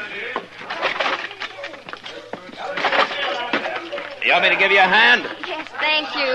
Okay. There we go. Come home, Mr. Dillon. Oh, hello, Chester. Oh, Linda, this is Chester Proudfoot. How do you do, Chester? How do you do, Miss? It's Linda Bell, Chester, but she likes it simple. Oh, you look good. There he is, Marshal. There he is. Huh? Lou? Lou? Hey, how come she knows him? Why, do you? Yes, sir, Lou. Oh, Linda. Oh, Lou, I made it, and I never thought I would. Oh, I knew you would. No, it might have been bad, too, except for Marshal Dillon here. Oh, you're Marshal Dillon. Yeah, that's right. Lou, it was that man right over there. He was What? trying to make me drink with him and everything. Which man? He's coming this way. Him. Marshal? Where? His name's Bassett, Lou. He was annoying Don't me. you worry about him, Linda. Ah, so this is who the little girl was coming to see. She's my fiancée. I'll be darned. I mean, she didn't say she was coming here to get married. Well, it's true. Sure. What do you want, Bassett? You got my gun in your belt. You aim to steal it? Hey, you aim to sell it? What do you mean by that? You look like a gunman to me. Where you from? Wichita. Now, what are you going to do about that? Here, catch it. You didn't have to throw it at me. And I wanted to see how you handled it. You move pretty fast when you're sober. What are you prodding me for, Marshal? You aim to stay here long? No. Not long. Good. And while you are here, I'm going to be watching you. That won't bother me.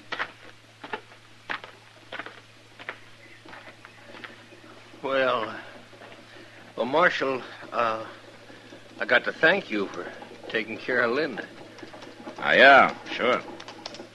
Now, I don't know who that Bassett fella is, but he shouldn't have been bothering her. No, that's right. Well, come on, Linda, we'll get your stuff. They got a room for you over to the Dodge House. All right, Lou. Marshal, I hope I'll see you again. You too, Chester. Yes, thanks, Linda. We'll see you. So long, Linda. Bye. Come on, Linda. My, Paxton acts kind of funny, don't he? He's trying to hide something, Chester. He is. He and Bassett didn't handle that very well. What do you mean? They know each other. You think so? And it was pretty clear. But they don't want anybody to know it. Well, why? What do you know about Lou Paxton, Chester? Nothing. I just seen him around. Uh-huh. Any idea what his game is? No, sir. I don't. None at all. Well, maybe we'll find out now. I expect he's just been waiting for Bassett to get here.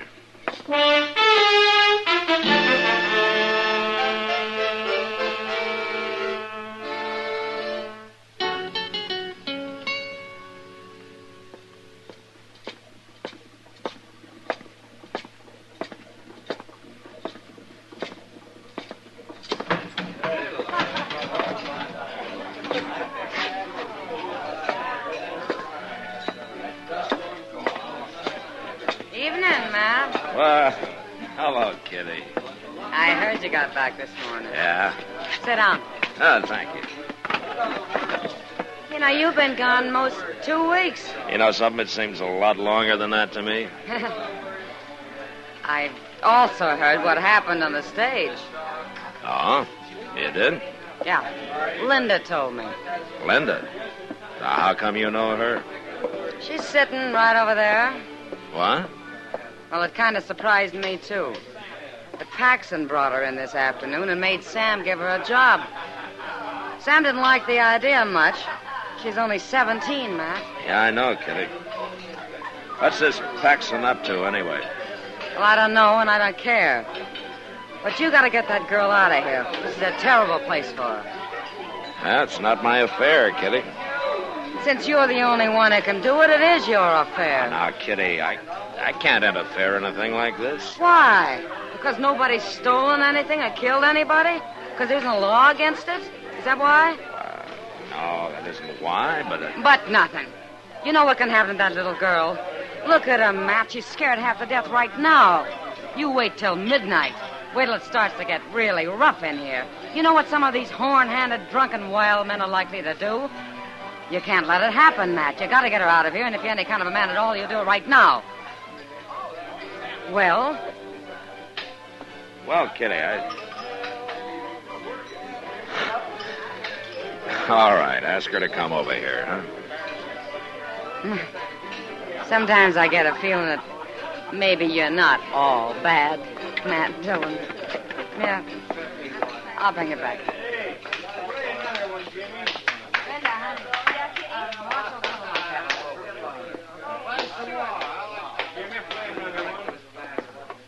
Here we are. Ah, hello, Linda.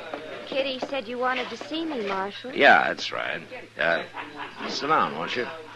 All right. You don't have to be scared of the marshal, Linda. Oh, I'm not really. But, well, tonight I feel scared of everybody. Then why do you stay here, Linda? Lou says I've got to. Why? He says it's to keep me out of the way. Oh? Out of the way of what? I don't know. But if I'm here, he knows where I am, and he can always come to find me. But I don't like it here, Marshal. I'm not used to men like these. Linda, I want you to go back to your room, and I want you to stay there. Oh, I can't, Marshal. Lou'd get angry. You don't have to tell him about it. But he'll find out. He'll find out, all right, Linda. As soon as I explain things to Sam here, he'll find out from me.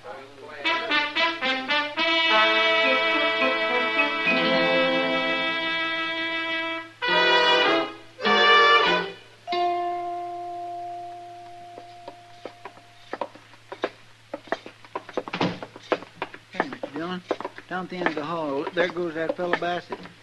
Yeah. I didn't know he had a room here. Well, that could be Paxson's room he came out of. Number 12, ain't it? By golly, you're right, it is.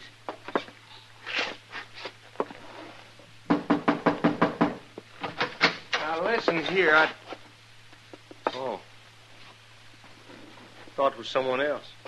Bassett's gone, Paxson. What do you want, Marshal?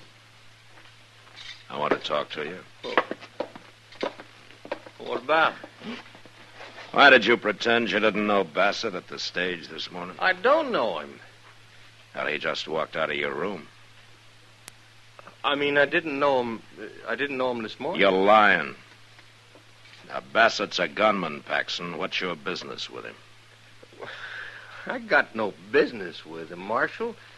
We were talking, is all. Uh-huh. About how much are you going to pay him? I got nothing to do with him, I tell you. All right. Now, I don't know who you're after, but this time I'm going to stop the trouble before it starts. Chester, when's the next stage leave? Not till day after tomorrow, Mr. Dillon. But there's a Santa Fe out in the morning. I'll be there to see that you're on it, Paxson. I can't leave, Marshal, you've got no right to make me... You're leaving, and you're leaving alone. What? A man who'll put an innocent 17-year-old girl to work in the Long Branch isn't going to keep her if I can stop it. I got her out of there, Paxson, and I told Sam she's not to come back. Well, I got good reason for her being there. Oh, and what are they? Well, it's none of your business. Marshal, you're interfering in something you got no right. As far as Linda's concerned, maybe I am, but I'm doing it anyway. But you and Bassett are different. And I'm going to run him out of town tomorrow, too. You're making a mistake, Dillon. If I am, you can stop it. What's that mean? Start talking. No. Okay. Come on, Chester.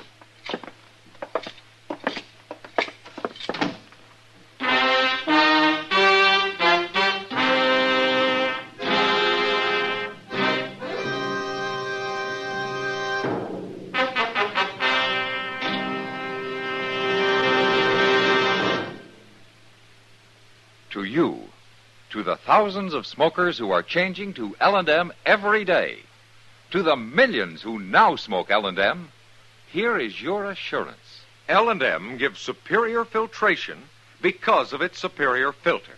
Superior taste because of L&M's superior tobaccos. Yes, L&M tobaccos are tasty, full of flavor, and light, and mild.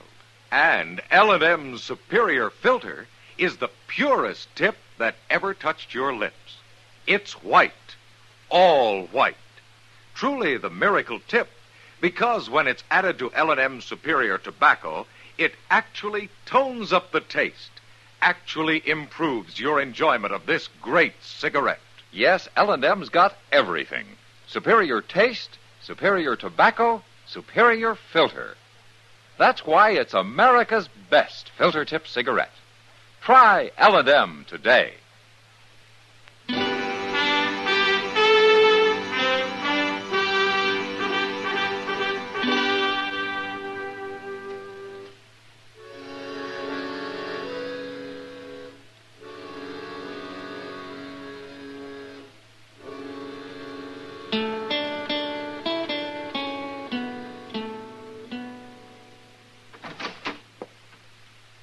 Still up, man? Ah, come in, Doc. Come on in. Say, do you know it's nearly midnight? Well, now, when did I start going to bed at midnight? Well, you should. A man needs to sleep. Then what are you doing up? I'm looking for somebody to argue with. Well, I'm your man. Start out. Yeah, What? Sounds like somebody beat us to it. Yeah, come on. Yeah. That came from right down the street. Down by the Alfraganza. Yeah, it sounded like it. Mr. Dillon! Mr. Dillon! Over here, Chester. What happened, Chester? Lou Paxson. They shot him. He went into the back room at the Alfraganza wearing a mask and carrying a gun in his hand, but they shot him before he could run off with any money. He didn't even try to shoot back. Well, is he hurt bad, Chester? I don't know, Doc. I didn't wait to see. Well, I'll go see that he's taken up to my office. Give him a hand, Chester. Yes, I'll come up there in a few minutes. Well, where are you going? There's a man across the street I want to have a little talk with. Where? Oh, Bassett. Yeah, that's right.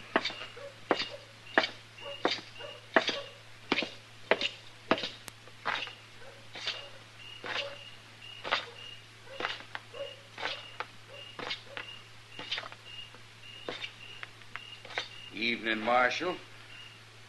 What are you doing here, Bassett? Watching. Watching for what? Not for anything. Just watching. You working with Lou Paxson? Why? He just got shot. Dead? Why don't you go find out? Ain't nothing to me, Marshal. You know, Bassett, I was going to run you out of town tomorrow, but now I think I'll keep you around till I find out what this is all about. I ain't done a thing. And you're not going to, because I'm going to lock you up right now.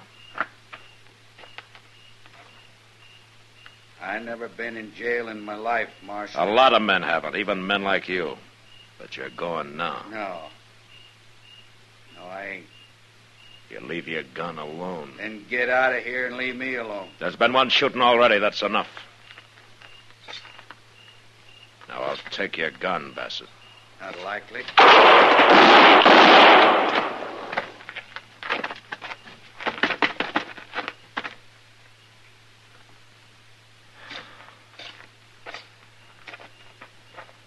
He missed you, Mr. Dillon. Thank goodness he missed you. He was in too much of a hurry, Chester. Is he dead? He died standing. I knew there'd be trouble. I just had to wait and see what happened.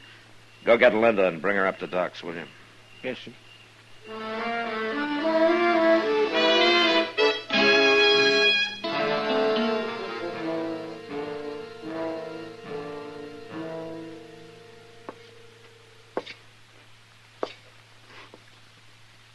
How is he, Doc? He's not good, Matt. One bullet in the neck, another in the chest. I'm sorry, Paxton. There isn't much I can do for you. No. No, I can't live this way. Not for long. Paxton, Chester's gone for Linda. She'll be here directly. Yeah, poor little girl. How did you expect to hold up the Oliver Ganza like that? Was Bassett supposed to help you? Him? No. He was just waiting for the money. What? I tell you, it don't matter. It's what he come here for. We robbed a stage up north. And I run off and I spent the money in St. Louis. And he followed me here. He found me. No wonder you didn't want to tell me what it was all about. He said he was going to hurt Linda if I didn't get the money, so I figured she'd be safer where there was a crowd around. Bassett's dead, Paxton. Is he? So am I. Just am I.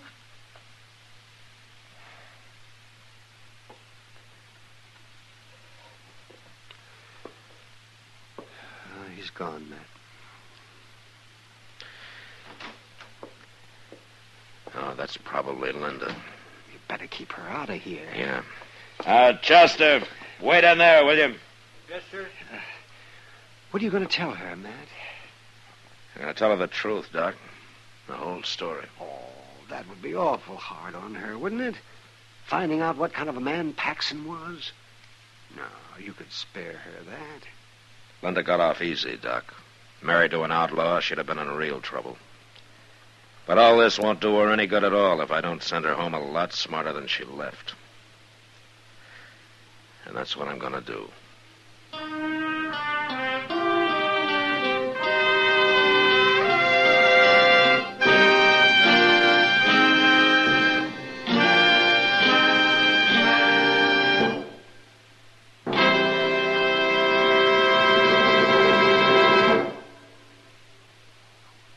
And now our star, William Conrad. Thank you, George.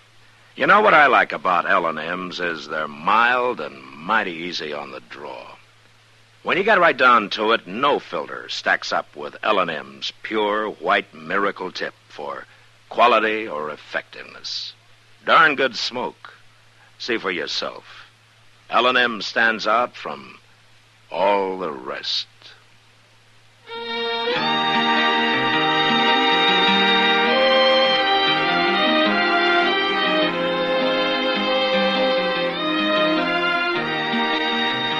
Gunsmoke, produced and directed by Norman McDonald, stars William Conrad as Matt Dillon, U.S. Marshal. Our story was specially written for Gunsmoke by John Meston, with music composed and conducted by Rex Corey. Sound patterns by Tom Hanley and Bill James. Featured in the cast were Eleanor Tannen, Vic Perrin, Lawrence Dobkin, and Paul Dubois. Parley Bear is Chester, Howard McNear is Doc, and Georgia Ellis is Kitty.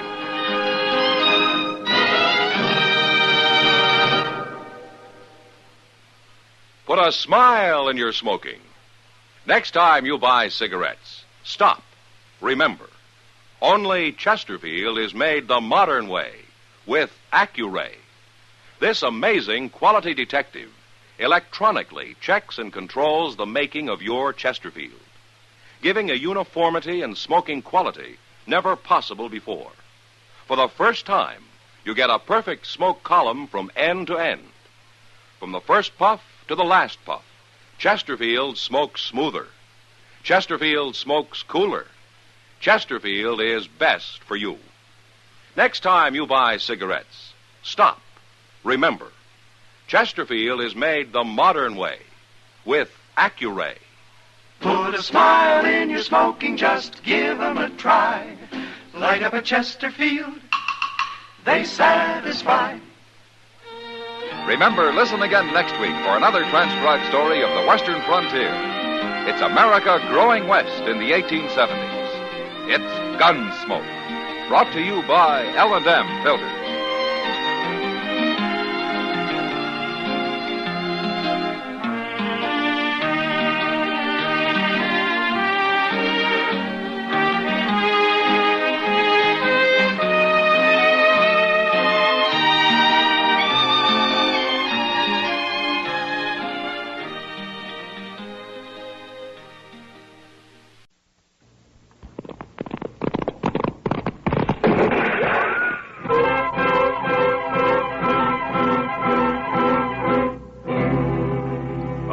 Dodge City and in the territory on west, there's just one way to handle the killers and the spoilers, and that's with a U.S. Marshal and the smell of Gunsmoke.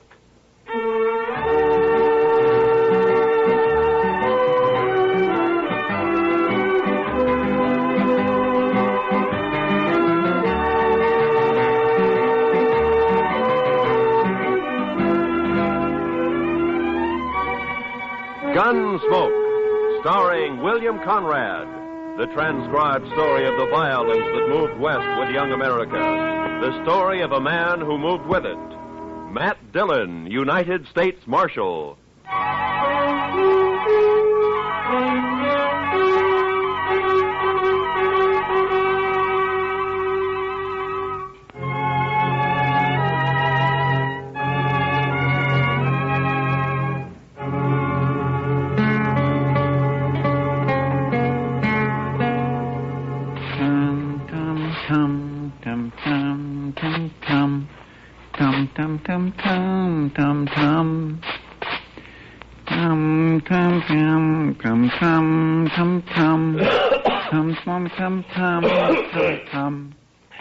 Chester, do you have to do that? You're just stirring up a lot of dust. Well, cleanliness is next to godliness, Mr. Dillon. Yeah, I know, Chester, but all you're doing is getting it off the floor into the air. Man can hardly breathe in here. All right, Mr. Dillon. I'll do my sweeping later. Yeah, good. My mother taught me that, Mr. Dillon. Taught you what, Chester? That cleanliness is next to godliness. She was a fine woman, too. Oh, look, Chester, it's a good saying, and it's probably true, and I got nothing against your mother, except that she also should have taught you how to sweep. Well, maybe she just didn't have the time, Mr. Dillon. You see, there was an awful lot of us, and what with chores and... Oh, hello, Doc. Come on, I'll buy you a drink. What? Doc said he'd buy you a drink, Mr. Dillon. He really said that? You coming? Doc, you got to quit throwing your money around the way you do. Maybe you don't need a drink. No, wait a minute, Doc. I'm with you. I'll tell you all about it when I get back, Chester. I'd be mighty interested, Mr. Dillon.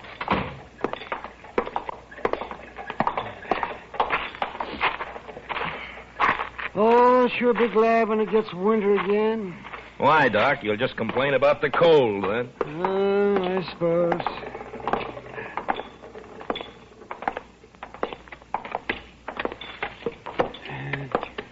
You go sit with Kitty, Matt.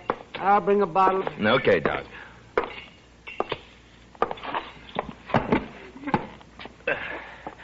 Hello, Kitty. Hello, Matt. What are you and Doc up to? Yeah, he wants someone to talk to, so he picked me. And you. Fine. I'm a good listener. Lots of practice.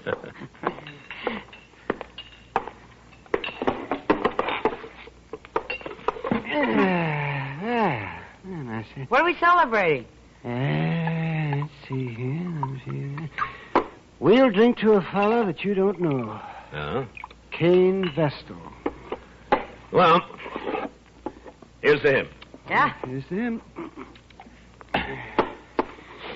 Yes, he'll be dead in a couple of months. What? That's what I told him. What do you mean, Doc? Well, I'm not the only one who's told him that. I'm just the last. Well, who is this Cain Vestal, Doc? Oh, he's just a fella. Came in on the train last night, leaving for Arizona to die in Arizona. He's a musician. He plays the guitar, he tells me. Well, how's he gonna die? consumption. He's got it bad. I'm the last doctor who's going to ask about it, he says. Poor fella. Yes, climate out there, keep him going for a little while longer. I don't know. He's such a sad man for some reason. Well, who wouldn't be, Doc? No, Kitty. I think Cain's been sad for a long, long time. He's a very nice fellow, too. Nothing can help him, huh? No, nothing. You know, it's a funny thing, Doc. I'm just sitting here thinking. Sometimes you have to tell men they're going to die. Sometimes I have to. Yeah, that's right, man. Oh, let's see. There he is. See that fellow with the car there? He just came in. Oh. Yeah, I don't think he knows anyone around here. You mind if I ask him over? Sure. Your party, Doc. Oh, good. Cain? Cain? Over here?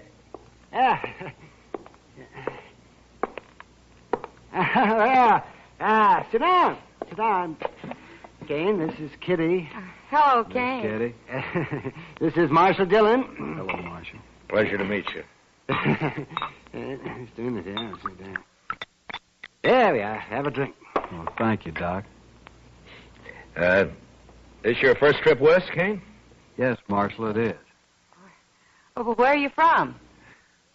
No place in particular, Miss Kitty. I seem to spend most of my life on the Mississippi River. I thought you were a musician. I am. I was hired to ride the river boats and play my guitar for the passengers. Oh. Well, at least you've had a constant change of scenery. Yeah. After 20 years of going up and down that river, it got pretty familiar, Marshal. Well, Cain, I know a young fellow back in St. Louis before the war, and he was learning to be a river pilot. Say, I wonder if you ever ran into him. Name of Clemens, Sam Clevens? No, Doc, I don't believe I did. Oh, he was a very amusing fella. He was just chock full of stories. You leaving Dodge tomorrow, Cain? I'm headed for Arizona, Miss Kitty. No reflection on Dodge, though. If you hit a place out there called Tombstone, I wish you'd look up Virgil Earp for me. Tell him I sent you, huh? Thanks, Marshal. I'll do that. Say, Cain, I wonder, could I ask you a favor? Why, certainly, Miss Kitty. Anything at all. Or would you play something for us? I had an idea that's what it'd be. Anything in particular? Oh, play something you like, Cain. Another girl I knew used to like this one.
Thank you, Miss Kitty. I wish you were going to stay here a while.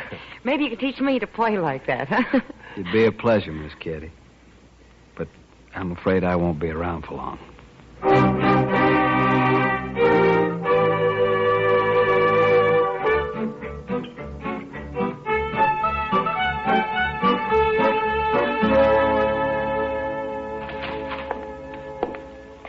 Morning, Mr. Dillon. It's, noon, Chester. Yes, sir, I know, but You went off with Doc yesterday, so I figured I had a little time coming today. Well, that depends on how you spent it. Now, if you've been gambling, Now, Mr. Dillon, you know I never gamble. No, sirree. I was out helping a fellow learn to shoot a 6-gun, that's all. No? You mean there's a man in Dodge who doesn't know how? This fellow don't. Never had one in his hand before. He's a musician. What? Plays the guitar, he told me. You mean Cain? Cain Vestal? Yes, sir, that's his name. Nice a fellow as you'd ever want to meet. Yeah. But he was supposed to leave on the stage this morning. And what's he done with his 6-gun anyway? Well, I don't know, Mr. Dillon. He just come by here early this morning and asked me if I'd teach him. Now, where'd he get the gun? Said he'd just bought it. Anything wrong, Mr. Dillon? No. It just doesn't add up somehow, that's all. Oh, well, he won't cause any trouble. He's not the sort. You never know, Chester. No, sir. My Kitty looks pretty this morning. She's got a yellow parasol, Mr. Dillon. Kitty? I think I'll go see her for a minute. I'll be right back, Chester. Yes, sir, Mr. Dillon.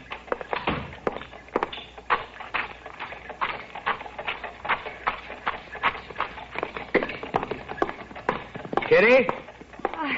Hello, Matt. Kitty, I'd like to talk to you for a minute. Oh, sure. What is it? I'm curious about something, Kitty. Maybe you can help me. Maybe. How long was Cain Vestal with you yesterday? Cain? Oh, well, he didn't leave till evening. Why? Well, he didn't go out on the stage this morning, and he's bought himself a 6-gun. You any idea why? A gun? Huh? Doesn't sound like Cain. Anything happened yesterday, Kitty, or did he tell you anything? Oh, yeah, there was one thing, Matt. Joel Adams and a couple of his men came in. Yeah? Cain got pretty upset when he saw him had a bad coughing spell. Oh? Later, he asked a lot of questions about Adams. Well, what'd you tell him? Just that Adams is a big landowner around here, that nobody who isn't working for him likes him very much. That's all I know, anyway. Yeah. They didn't talk, Adams and Cain. No. I don't think they even know each other. Well, anyway, he sure isn't the sort to be packing a gun. Now, you'll just get into trouble, Matt. Yeah. Where's he staying, did he say? Dodge House, I think. Yeah. Thanks, Kitty. I'll see you later.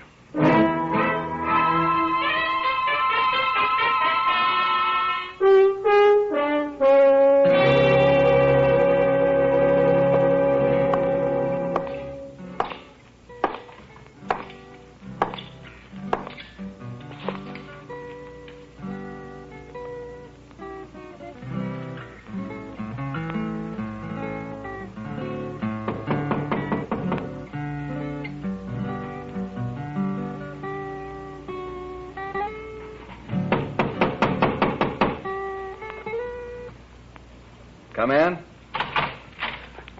Hello, Cain. Why, Marshal Dillon. Come in. Thank you. What can I do for you, Marshal? I thought you were leaving Dodge on the stage this morning. Well, I was, Marshal, but I changed my mind. You know how it is. Sure, Cain, sure. Now, we're glad to have you around. I'm just curious, though.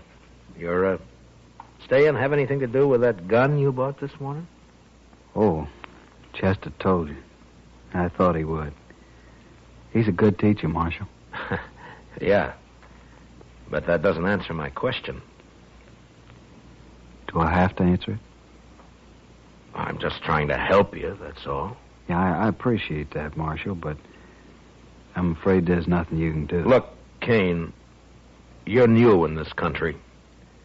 A man like you just can't pick up a 6-gun and call himself a fighting man. Not and expect to live through it. I certainly lay no claim to be a fighting man. Well, then why did you buy that gun? There's no law out here against a man having a gun, is there, Marshal? No. But any man who carries one is expected to use it when the time comes. You'd be a lot safer without one. Being safe doesn't mean a whole lot to me, Marshal. Not now. Yeah, I know. Doc told me. What's it all about? It's a long story. And an old one, I suppose. I'd really rather not talk about it. Well, I can't force you to. But tell me this. Does it have anything to do with Joel Adams? Yes, it does, Marshal. I'm going to kill him. When? I don't know. Anytime. Well, why? That's the long story I mentioned. All right, Cain. But if you try to face him, he'll kill you before you got that gun halfway out of your belt. And if you shoot him any other way, you'll hang for it. You've forgotten something, Marshal. What? No matter what I do, I'm going to die soon anyway. A month or two isn't going to make any difference. You hate Adams that much? I wouldn't kill a man I didn't hate, would I? I didn't think you were the sort of man who'd kill anyone. Only Joel Adams, Marshal. Then I gotta warn him about you. Well, I understand, Marshal. It's all right. He doesn't know me anyway. Never even saw me before. But you want to kill him? Yes, sir. Well, I'll take your gun away from you, but you'll just find another one. And I can't arrest you unless I catch you trying to bushwhack him. I'm sorry for the trouble I'm causing you, Marshal. You know, I've never had to deal with a man like you before, Cain. Maybe I ought to just tie you up and throw you on that stage. You could. But I'd just come right back. Yeah, I guess you would. I'm sorry this has to happen here in Dodge, Marshal. Then why don't you leave? I guess I hate Joel Adams too much. All right, Cain, I'm through trying to convince you. So long. Goodbye, Marshal.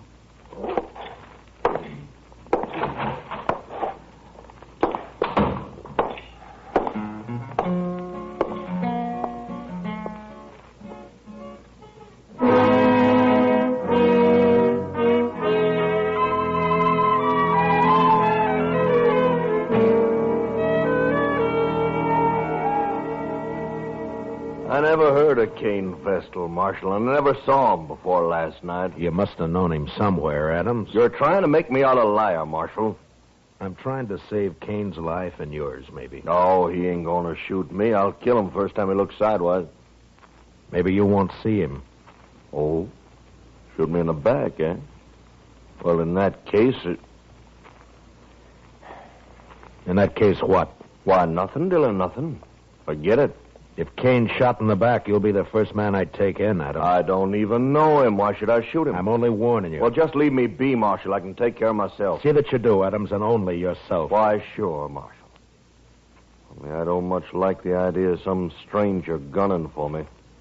Makes me sort of uneasy. There must be some reason for it. Don't start it again, Marshal. Ain't no reason. I know. You've led a blameless life. You never hurt anyone. I've told you twice. There are men around here who'd shoot you on sight if they thought they could get by with it. I don't think you were ever any good, Adams, so don't tell me Cain's got no reason. I don't believe it. You're pushing me now, I'm Marshal. tired of your talk, that's all. Maybe it's true you don't know him, but he sure knows something about you. Well, then he'll wish you didn't. That's all I got to say. Well, just keep out of his way. Give it a little time, and maybe there won't be any killing at all. Why, sure. All the time in the world. All right, Adams. I've done all I can. Just don't worry about me. I'm not. Then goodbye, Marshal. Goodbye.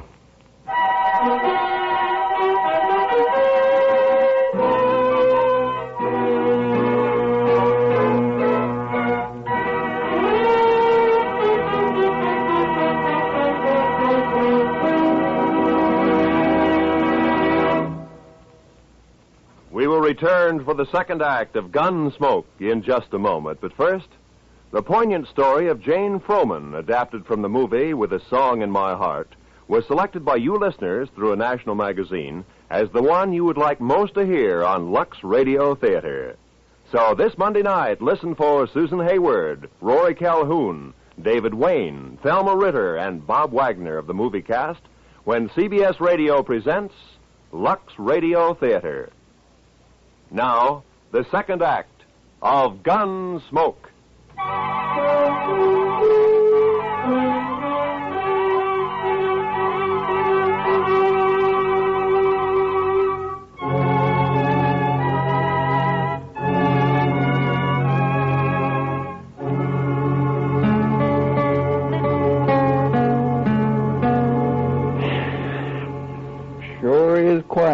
town tonight, Mr. Dillon? Yeah. There's a trail herd due in a couple of days. I suppose business will pick up then. You'd think those cowboys be too tuckered out after a ride like that to have any juice left in them at all, Mr. Dillon. Yeah, they're too poor to cut loose any other time. Well, that don't stop them down in Texas, Mr. Dillon. No? No.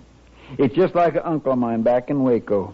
He was poor, oh, he was mean poor. But he always said the only good money was to have fun with.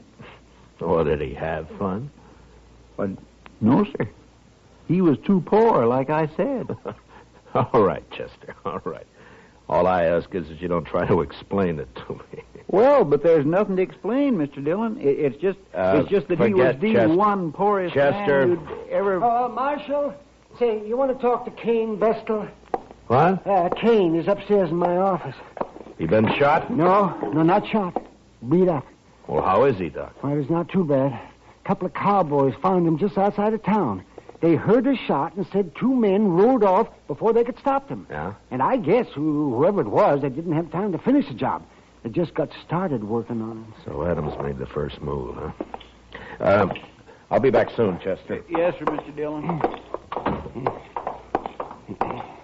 They hit him on the head with a gun butt. Scratched him up some. Outside of that, he's fine. It's still assault, even if they didn't kill him, Doc. Yeah, I suppose it is. Anyway, they took a shot at him when they heard those riders coming along. Went right through his coat. Yeah. They probably think he's dead. So that's where you went, Doc. I might have known. Didn't even give you a chance to use that gun, did he, Cain? I didn't have a gun on me, Marshal, but it wasn't he. It was they. Huh? Do you recognize them? Well, I don't know many people around here. You know Joel Adams, or so you told me. It wasn't Adam. Could you pick him out if you saw him again? No, Marshal, I don't believe I could. Where were you when they grabbed you, Cain? End of Front Street. I was taking a walk after supper. They rode up behind me, one on each side, lifted me up, and carried me out of town a ways. You must have got a good look at him, at least when they got off their horses. It was too dark, Marshal. Yeah. Doc, how long's he been here? Oh, about half an hour, Marshal. Why? Those cowboys who saw you, Cain, they brought you right in here, didn't they? Yes. So it was maybe an hour ago when those 2 men hauled you out of town? It was plenty light enough then. Was it, Marshal? You're going to fight it yourself, aren't you? Yes, Marshal. It's my affair. It was, Cain, but you've been assaulted and shot at, so it's the law's business now. I won't prefer any charges, Marshal. You don't have to. I've seen you, and I know who did it, or who hired it done, as well as you do. Please, Marshal, I got to handle this my own way. There's a law that says you can't murder a man, Cain, and the same law says he can't murder you. Are you so full of hate you can't get that through your head? I guess that's it, Marshal. All right, Cain. You do what you have to do. So will I.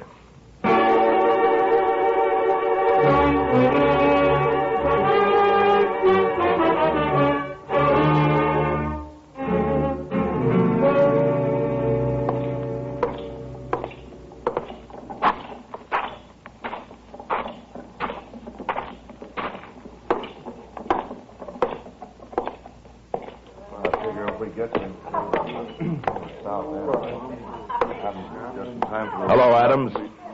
I've been looking for you. That's late, Dillon. Can't you see me tomorrow? It's not even midnight. That's early for you. You see how this marshal's always trying to get me on the prod, boys? Yes, sir, he is. These boys of yours play pretty rough themselves, Adams. Meaning? Didn't they tell you? Tell me what? What they did to Cain Vestal? They did not kill Cain Vestal, and you can't prove it. No, Adams, I can't. Cain isn't even dead. What? You know, I'm curious, Adams.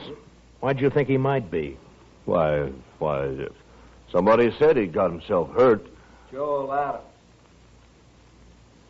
You arranged this, Marshal? You know I didn't. Who is he? What does he want? Hello, Joel Adams. Don't strain yourself so you don't know me. Who are you? Cain Vestal. But my name doesn't matter. What are you haunting me for? I never saw you before in my life. That's true. You didn't. But we had a friend in common once. A friend? Who? Julie Travis. What about Julie? You were a riverboat gambler then, Adams, and you had money and fine clothes and a way with women, especially young girls. Julie was only 16 at the time. Never mind all that. So she went away with you. To be married, you told her. Oh. I think I guessed the rest. You wanted to marry her, but I got her instead. Is that it? That's it, Adams. That's exactly it. Oh, no, I thought you really had something on your mind, Vestal. Well, all right, why don't you get out of here and quit bothering people while you can still walk? Julie killed herself, Adams. She committed suicide.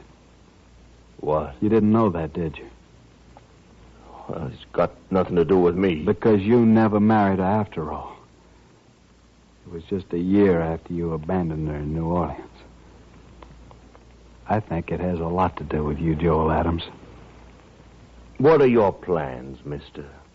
I see you got a gun in your belt. Gonna kill you. Oh, so? When? Now. Right now. All right, Vestal, draw. Leave the gun where it is, Cain. One thing I always promised myself, Adams. Someday I'd spit in your face. Why, you...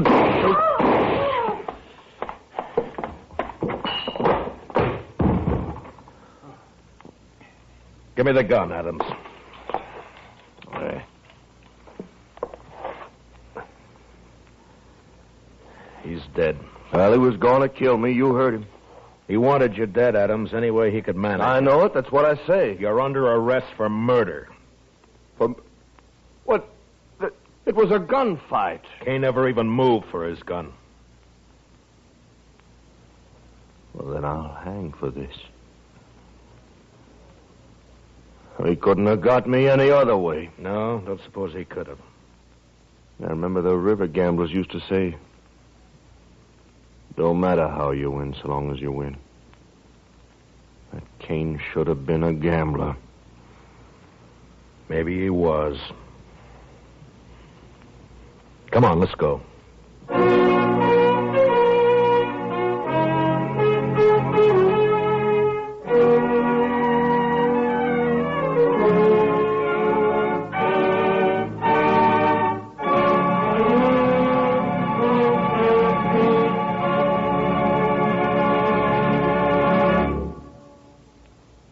Gunsmoke, transcribed under the direction of Norman MacDonald, stars William Conrad as Matt Dillon, U.S. Marshal.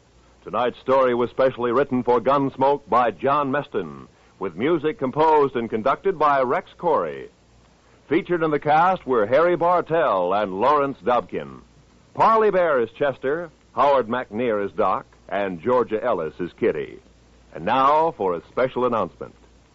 There have been many requests for information regarding our theme.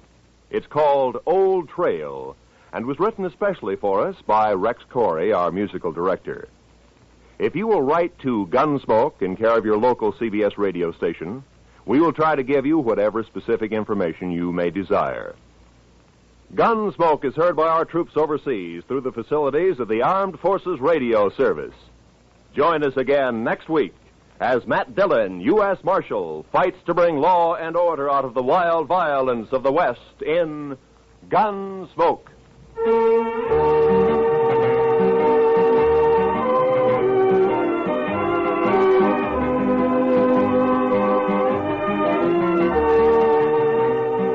This Monday night, on most of these same CBS radio stations, hear William Powell in a startling anti-communist drama titled The Man Who Cried Wolf. Remember to hear Suspense, starring William Powell, on most of these same CBS radio stations this Monday night. This is Roy Rowan speaking. America now listens to 105 million radio sets and listens most to the CBS Radio Network.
around Dodge City and in the territory on West, there's just one way to handle the killers and the spoilers, and that's with a U.S. Marshal and the smell of Gunsmoke.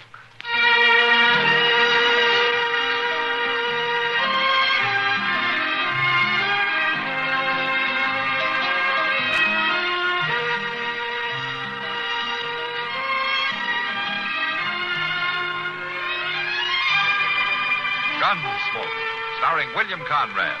The story of the violence that moved west with young America. And the story of a man who moved with it. I'm that man. Matt Dillon, United States Marshal. The first man they look for and the last they want to meet. It's a chancy job, and it makes a man watchful. And a little lonely.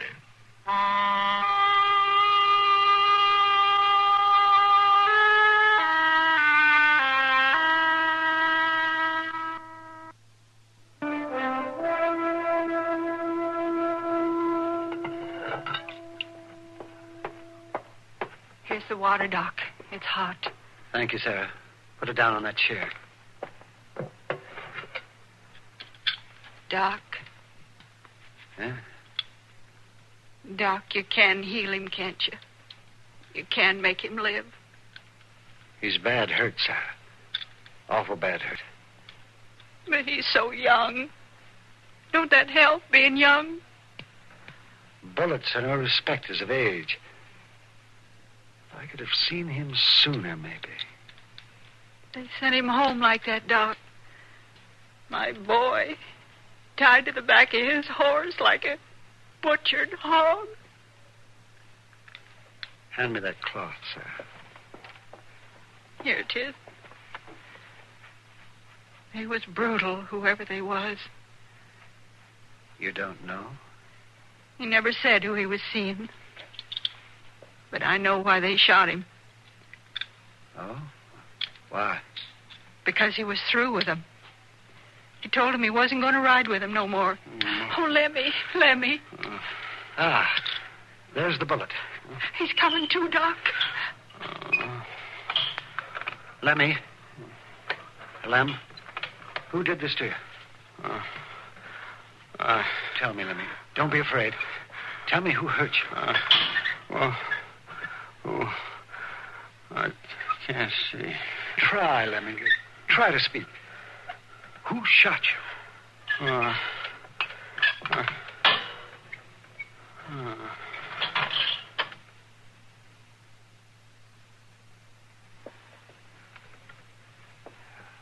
He's gone, Sarah. I'm sorry. Oh, Doc.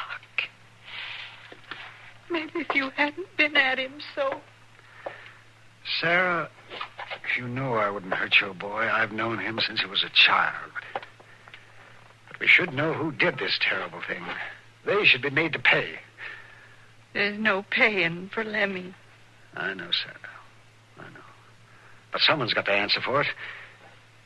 Now, think now. Are you sure you don't know who did it? No, Doc. I swear I don't. This is one thing Lemmy didn't talk about. And I know he wasn't proud of it. I know that. And he went to them this morning to call it quits? That's what he said. He told me. He told me I wouldn't have to worry about his riding off no more. There, Sarah, there. You've just got to believe that he's all right now. Lemmy. Well, I'll arrange things in town, sir. I'll be back in a little while. Will you be all right until then? Yes, Doc. I'll be all right.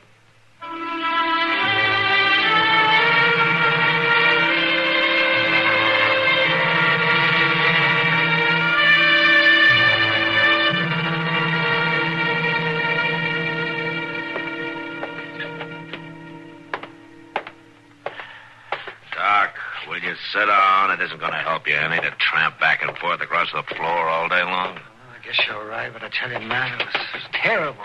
Doesn't sound very pretty. Shot in the back and sent home tied to his horse.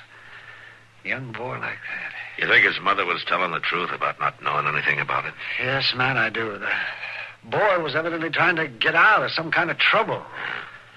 You think he'd been mixed up in something, huh? Yes, that's the way it looks to me. But he wasn't really a bad boy, and I figure when he found out what he was in for, he wanted no part of it. And whoever it was, he killed him to keep him quiet. I think that was it, Matt. Seems funny, though, that they'd send him home then. Well, whoever it was thought he was dead. There was barely a sign of life in him when I got to him. He might have been sent home as a warning to his mother, in case she did know anything. Yeah, you could be right. I'd give a lot to know who did that. Well, I'll ride on out there this afternoon, Doc. Whoever it was will be hard to trace, though, with the boy not saying a word. Well, I suppose so. I wish that... Say, Matt. Yeah, Doc? How would it be, do you suppose, if the killer thought the boy did talk? Huh? What do you mean? I mean, suppose word got around that the boy had talked to me, that I know who the killer is. You'd be a bigger target than a buffalo. Well, no, I think that... Now, you're thinking crazy, Doc. If the killer got the idea that you know anything, your life wouldn't be worth a nickel. It'd flush them out, wouldn't it, Matt? Well, maybe it would, but if they thought that you knew about it, they'd kill you. Yeah, but maybe now, you listen to me, Doc. This is my business. You stick to trying to keep folks alive. You let me take care of the other. Well, I'd sure like to take care of this one. Just forget it, Doc. You've already done all you could for Lemmy and his mother. Now, I'll ride out there. Mr. Dillon? Oh, hello, Doc. Oh, Chester. Mr. Dillon, there's been a killing out to the woods place. Yeah, Chester, I know. Doc was there when the boy died. Oh. Well, that's a shame, Doc, a nice boy like that. It's a terrible shame. How'd you find out about it, Chester? Well, I was passing by Mr. Jonas's store, and I heard about it. I ordered the coffin there, Matt. Oh, I see. Matt, I don't think you'll find much to go on out at the woods place. I looked around, but there weren't any unusual tracks. You was doing some tracking? Well, I may not be a bloodhound like you are, Chester, but I can read some. That's all right, Doc. Get my horse, will you, Chester? Yes, sir. Doc, you want to come with me? No, Matt, thank you. I've been there twice today. You tell Sarah I'll drop by to see her tomorrow. Yeah, I'll do that. Doc. Yes, Matt. Now, don't you get any fancy ideas about making up a story. We'll get this man. He'll make a mistake. They all do. I just hope I'm around when he does.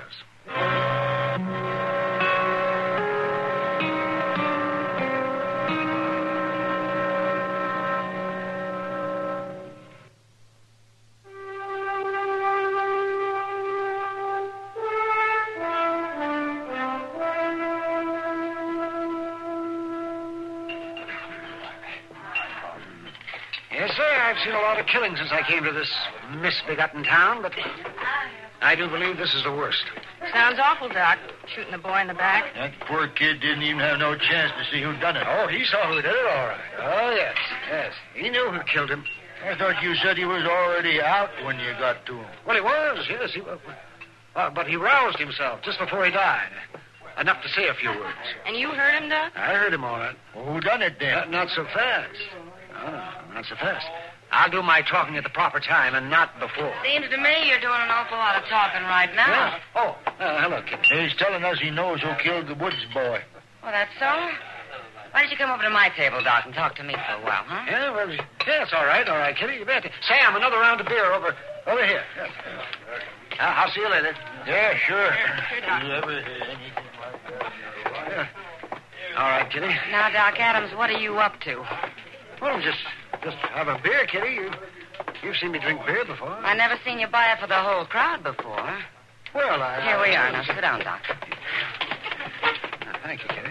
And you were gossiping like an old woman, bending the ear of anybody in the place that'd listen. Well, there's always a lot of talk about a killing. A killing isn't usually your favorite kind of talk. Is it true you know who killed the boy? Well, yes, Kitty. I was there when Lemmy died. Does Matt know this? Well, not exactly. Does Matt know that you're spreading the word around that you know who the killer is? No, Kitty, he doesn't know. No, I'll bet he doesn't. Are you trying to get yourself killed, Doc? Oh, now, stop worrying about it. This is a man's work. You mean you're doing this on purpose? Now, Kitty, you listen to me. I'm not anxious to get myself hurt. But whoever did this must be brought in. So you've been telling this story all over town? What's the best way I know of flushing him out? He'll kill you, Doc. Sure as you're sitting here. Well, then we'd know who did it, wouldn't we? Doc, you're a stubborn old fool. I just hope you get a chance to grow older.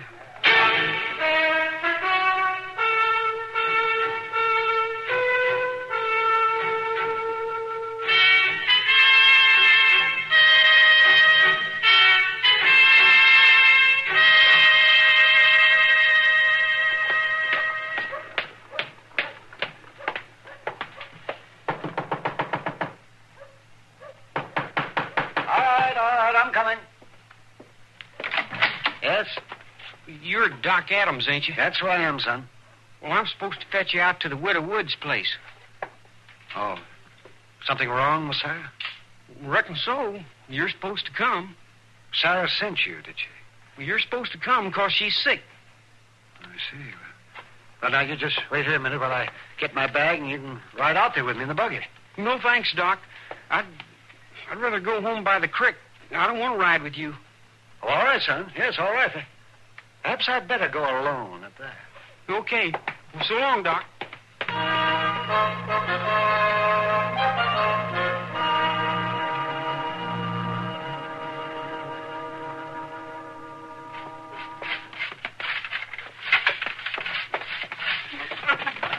Jing, it's a woman's work sweeping and dusting and keeping things in order. Ain't that so, Mr. Dillon?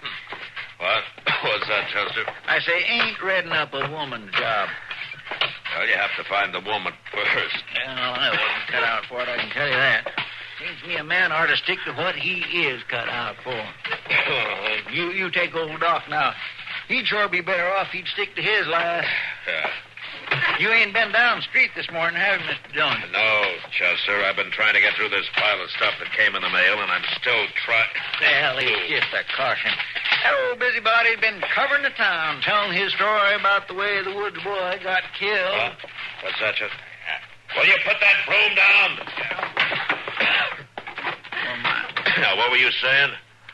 Well, I was telling you about how Doc should ought to stick to his own business, Mr. Dillon, instead of bragging around about how much he knows about the shooting. I tell you, he ain't missed nobody in the saloon, at the livery stable, nowhere. You mean he's saying he knows who killed Lemmy? That's what he's been saying ever since it happened. I thought you told him to keep his mouth shut. I did, Chester, and I guess I better go tell him again. Well, he ain't up to his office. You know where he went? Yes, sir, I do. I seen the whole thing. Ragtail boy come in a little bit ago and fetched him out to the Widow Woods. How do you know that? Well, 'cause the kid come flying down the stairs from Doc's office looking like somebody was after him, and I grabbed him. I thought he might have stole something. Well, go on, Chester. What did the boys say? Well, he just said they sent him to get Doc out to the Widow Woods, that's all. Then I seen Doc drive off in his buggy. Come on, let's get our horses. What? Looks like Doc talked himself into a trap. Come on.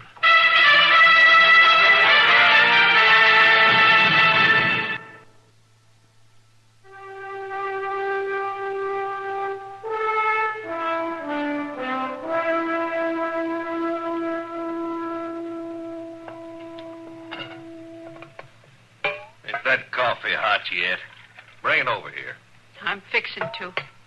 Splash some milk into mine. You just keep looking out that window, Rube. Doc Adams will be just be getting here. It'll do you no good when he does come. Not alive, maybe. Do us plenty good dead. We'll make him forget what he knows about us mighty quick. He don't know anything, I tell you, not anything at all. Well, that ain't what he says. Bragging all over Dodger he knows about us. Oh, I was here, wasn't I? I was here the whole time, every minute after you sent my Lemmy home, and he didn't say anything, I tell you. Oh, he tried, Lemmy did. He tried, but he couldn't.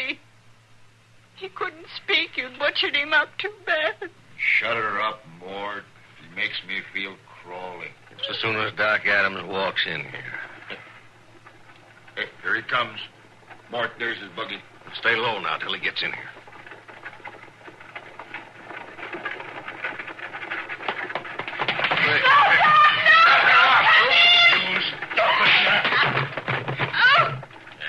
Hey, you heard her shout. He's heading for the barn. Come on, we gotta get him sure. Hey, that woman, she won't cause no trouble, Mort. I hit her a good knock. There's the buggy. Come on. Let's go in after him.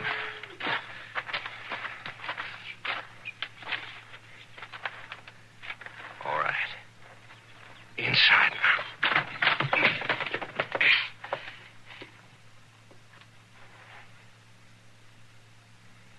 He's mighty quiet. We get him. I'll go down the stalls this side. You stay here. Keep your eyes open. Maybe he ain't got a gun. I don't think he's that crazy.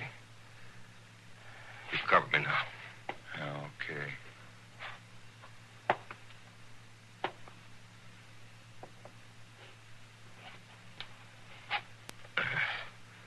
Ain't in this stall.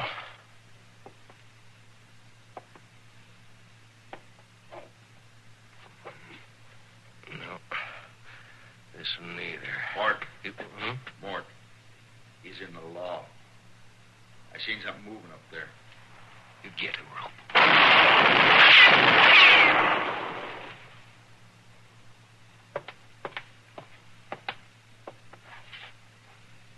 He ain't shooting back. Oh, he sure ain't. Maybe he hasn't got a gun up there. Or maybe you hit him. He could be trying to fool us. He ain't got that kind of time. I'm gonna go up after him. You shoot anything that moves.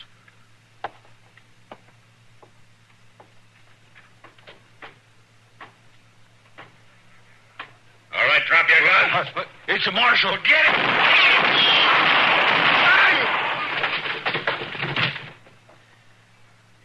They're both down, Mr. Dillon. That big one fell off the ladder. Go over and get his gun, Chester. This one's dead. Yes, sir. He dead too, Mr. Dillon. Yeah. Doc. Doc, you all right? Well, certainly I'm all right. Well, come on down, then. Gladly, man, gladly. Not too comfortable up there.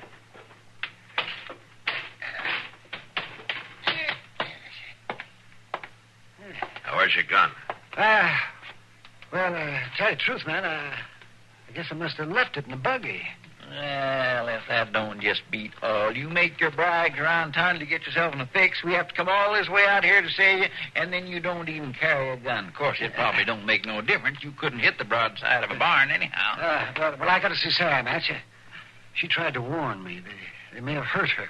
All right, Doc. Well, that's better. It's about time you start doing what you're supposed to do, taking care of folks, instead of kiting off on a wild goose chase. Yes, well, maybe you're right, Chester, but it wasn't exactly a wild goose chase, now, was it? No, Doc, I guess it wasn't. Yeah, well, explain that to Chester, will you? I got work to do. Well, I'll say one thing, Mr. Dillon. Doc maybe wasn't too smart about the way he handled things, but he sure has got heart. Yeah, he sure does, Chester. Old Doc's got a lot of heart.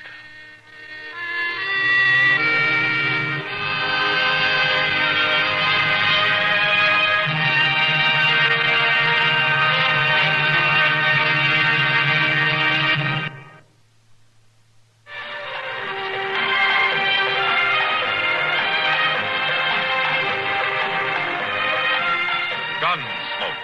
Produced and directed by Norman McDonald, stars William Conrad as Matt Dillon, U.S. Marshal. The story was specially written for Gunsmoke by Marion Clark, with editorial supervision by John Meston. Featured in the cast were Helen Flee, Irene Anders, and Sam Edwards. Harley Bear is Chester, Howard McNear is Doc, and Georgia Ellis is Kitty. This is George Walsh inviting you to join us again next week for another story on Gunsmoke. This is the CBS Radio Network.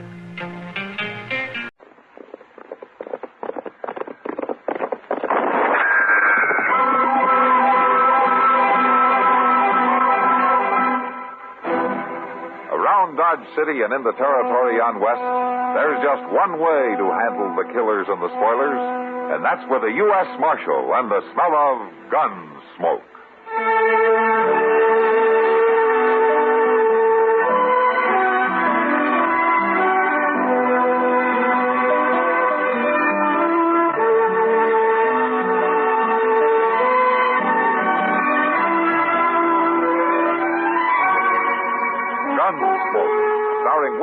Conrad. The story of the violence that moved west with young America. And the story of a man who moved with it. I'm that man. Matt Dillon, United States Marshal. The first man they look for and the last they want to meet. It's a chancy job, and it makes a man watchful. And a little lonely.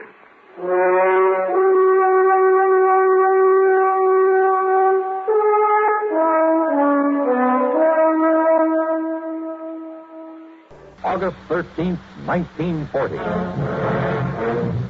This is London. As the air warfare over Britain increases in tempo, London remains calm and outwardly undisturbed. In this phase of the war, the hope of London, and perhaps the hope of the Empire, rests with the vital command of the Royal Air Force. Comment from London by CBS newsman Edward R. Murrow 20 years ago. Mr. Murrow's vivid wartime broadcast will furnish much material for tonight's thrilling special broadcast, The Battle of Britain. The Battle of Britain will recall the dauntless courage of the British people under blitz bombardment, under the threat of imminent invasion. CBS News presents this conclusive page from World War II history tonight. Don't miss it. Another of the outstanding special services of CBS News, covering the past as well as the present in world affairs. The Battle of Britain, from CBS News, on CBS Radio tonight.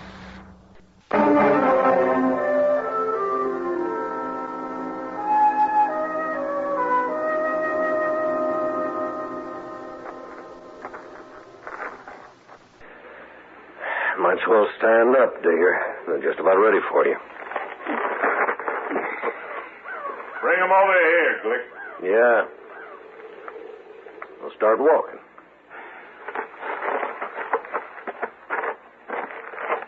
We were mighty lucky to find you so near a cottonwood grove. You don't know what we'd have done otherwise. You'd have thought of something, Glick. Like what?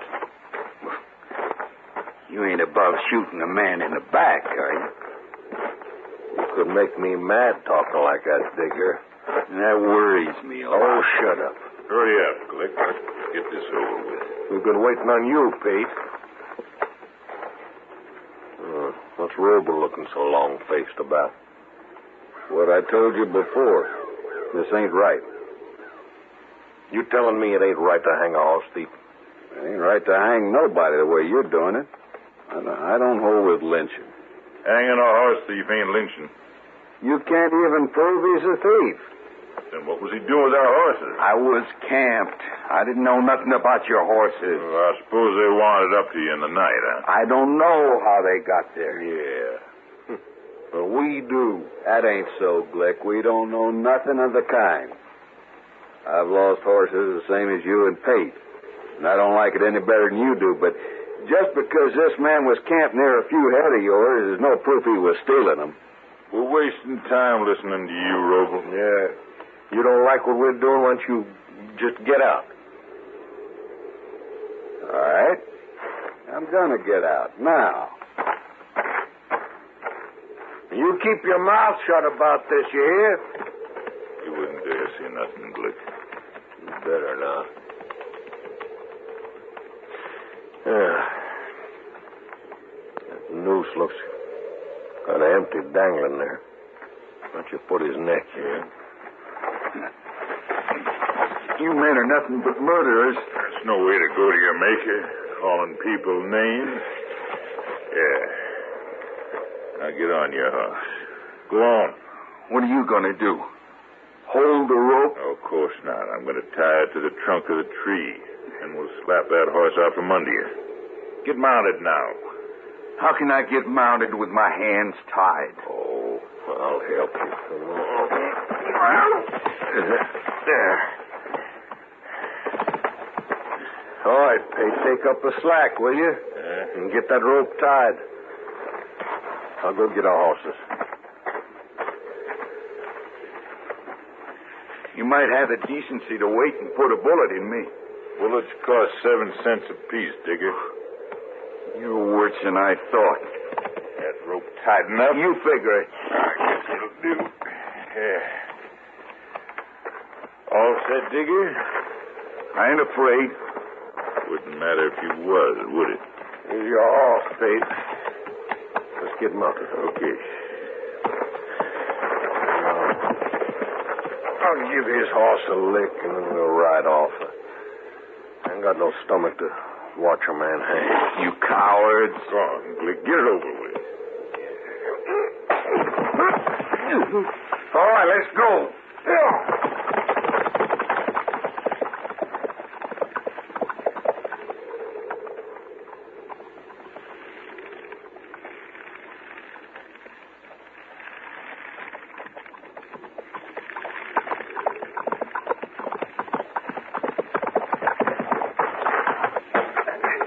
I'm cutting you down, Digger.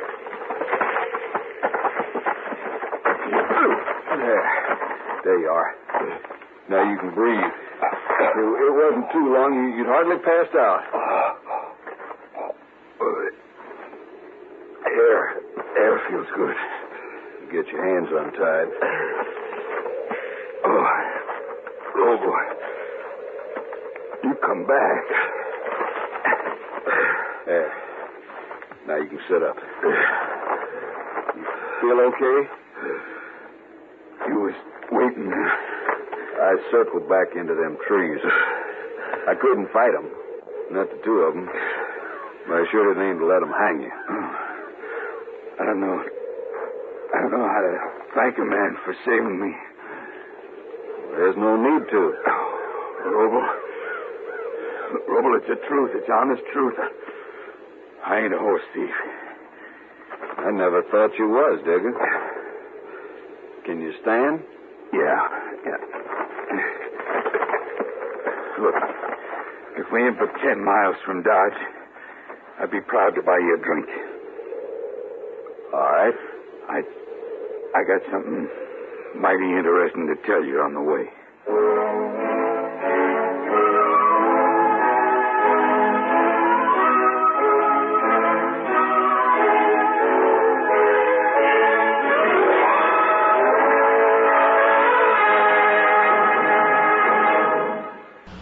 Arthur, this Saturday, we're waxing all the floors. Not me. You'll only have to move the furniture. All week I've had a nagging backache with sleepless nights, still dragged out. That's why I should think you'd want relief for that backache. But how? Try Doan's pills.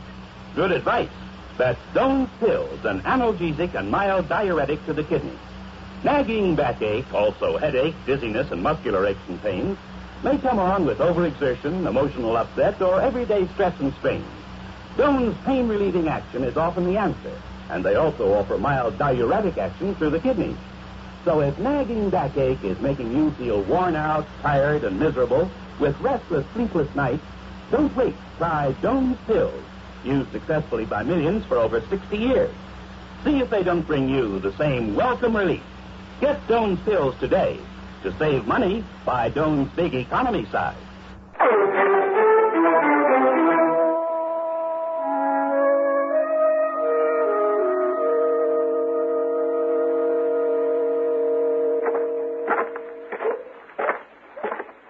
Chester? Oh, Roble. Ain't Marshal Dillon showed up yet? Well, he went into the office for a minute. He said for you to sit down. He'll be right back out.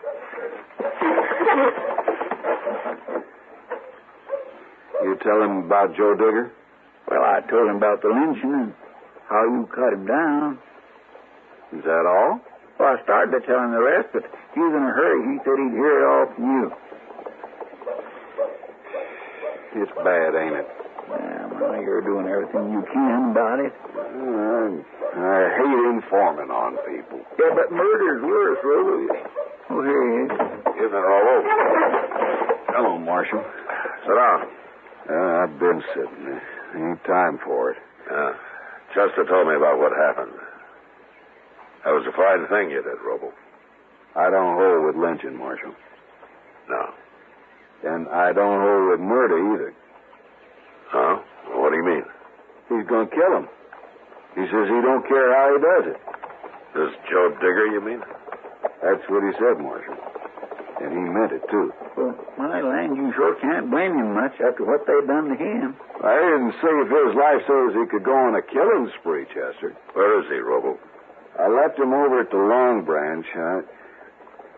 I don't want to come point him out to you, but He's a tall fella. No beard, wearing a black hat. I'll find him. Come on, Chester. Yes, sir. Are Glick and Pate in town, Robo? I ain't seen him, and I sure don't want to. No. You better keep out of sight for a while. I aim to, Marshal.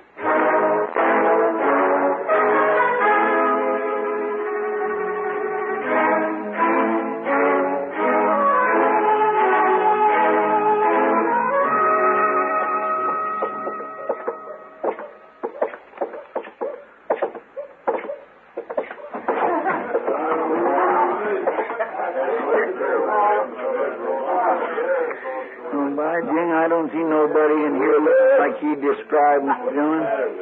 Now, there's Kitty. Let's ask her. Maybe he's already left town looking for Glick and Pate. And we'll have to ride out after him, Chester. Then I hope he ain't. Hello, Mav. Chester. Hello, Kitty. Oh, Miss Kitty. Sit down and tell me who you're looking for. Now, how did you know we're looking for somebody? I saw how you came in. Oh. Kitty, did you ever hear of Joe Digger? Not until the night, man. Oh. Well, you've been talking to him? Mm-hmm. Bill Rover brought him in. He went next door for some tobacco. He'll be back shortly. Good. I take it you know what happened. Yeah. Then what are you doing here? Why aren't you out after Glick and Pate? One thing at a time, Kitty. Well, if you don't believe it about Joe Digger now, you will when you see him. He's got a mark around his neck like a black snake. It's a horrible thing, Matt. You lynch a man. Yeah, that's about the worst thing I know. What about those two men? I mean, since they really didn't hang him. They came close enough for me, Kitty. Oh, there he is. He just came in. Headed for the bar, you see? Yeah. No, Chester, you stay here. All right, Chester.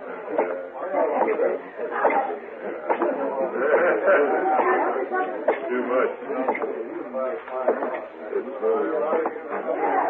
You Joe Digger?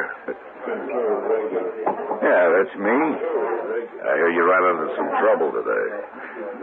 Yeah, I seen you talking to Miss Kitty. Well, I came in here looking for you. What for? I'm a marshal. Oh? Somebody tries to lynch a man, I want to know about it. It's all over, Marshal. They didn't kill nobody. You mean you'd like for me to forget about it? Well, nothing happened. I'm alive, ain't I? Seems to me you take it pretty easy, Digger. An ordinary man might be kind of mad about it. They made a mistake, Marshal. They thought they was doing right. A little rope burn ain't gonna hurt me. Digger, don't you think you're wasting your time lying to me? What? I came here to tell you to leave Glick and Pate to me. Which one you going after first, Marshal? Why, so you can get the other one? They don't deserve a trial. They're going to get one. And so will you if you kill either one of them. I've been pretty lucky so far. Look, Digger, I know how you feel about this, but stay out of it. From now on, this is my business. Now, you're denying me what's mine. That kind of thinking is going to lead you to the end of another rope. And that's not worth it. And to me, maybe it is. Don't be a fool. Think about it. Okay. I'll think about it. It's midnight now, and I'll think about it till tomorrow midnight. By then, you better have him in jail, Marshal. Sure. Them or you.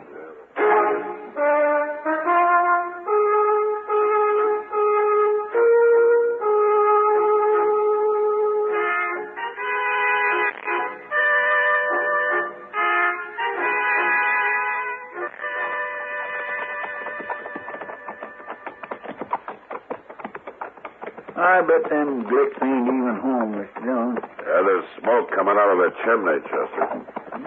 Dinner? Not very likely Miss Glick's going to be feeding the law today. No, I reckon not. just leave him here. Hey, that horse here's got a loose shoe, ain't he, Mr. Dillon?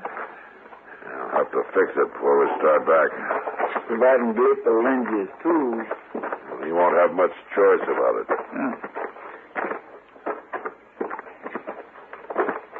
Think you'll put up a fight?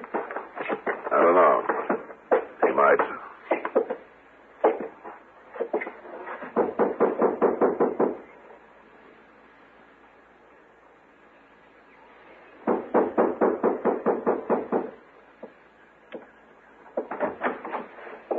Hello, Glick. Oh. Marshal Dillon, Chester. Glick. What are you doing here? Aren't you going to ask us inside? Well, sure. Come on in. The woman's done with dinner, but I'll tell her to find something for you. No, don't bother. I want to talk to you. Oh? What about? You and Hank Pate. Me and Pate. We'll go pick him up when we leave here. Well, what do you mean? I'm taking you both to jail. Well, wait a minute, Marshal. Do I have to explain it to you? That might help. You walk into a man's house and arrest him, he ought to know what it's about. Didn't you and Pate murder a man yesterday? What man? Joe Digger. Digger. I never heard of no Joe Digger. And you shouldn't go around lynching strangers. Oh, that's what this is all about. Oh, yeah, I seen that fella, Marshal, yeah. I was riding right by there yesterday. I seen him hanging. But I don't know who did it. Sure wasn't me and Pate. Digger says it was. What? He says you and Pate lynched him. Robo told you. Robo cut him down. Digger's alive.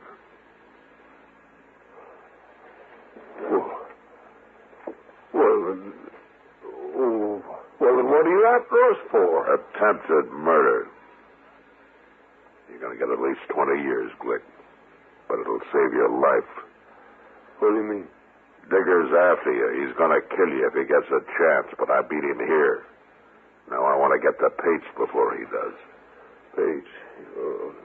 Pate, he's in Dodge today. And we better get moving. You're a prisoner, Glick. Oh, no, wait a minute, Marshal. Keep an eye on him, Chester. I'm going to take my horse around to the barn and fix that shoe, and then we'll leave, huh? Okay, sir.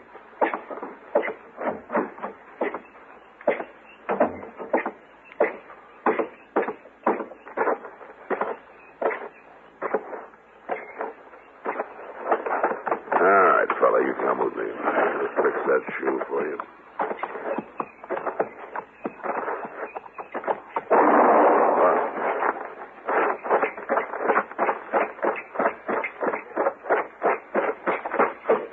What happened, Chester? Where's Glick? He ran out back. Well, you've been hit. He got me in the arm. It was his wife, Miss Dillon. She called to him from the kitchen, and he went to the door, and she slipped him a gun. He snapped off a shot at me and run out back so I could move.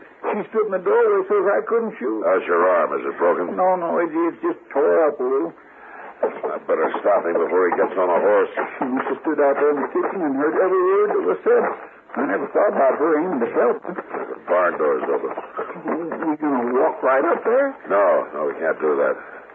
Here, we'll wait here by the corner of the house. You get out behind that rain barrel. Might as well. I sure ain't much use. Yeah, he's seen it. You try to stop me now, Marshal. It's no use to run.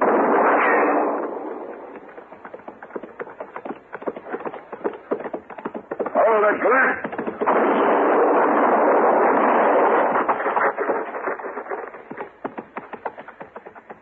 You got him. Yeah.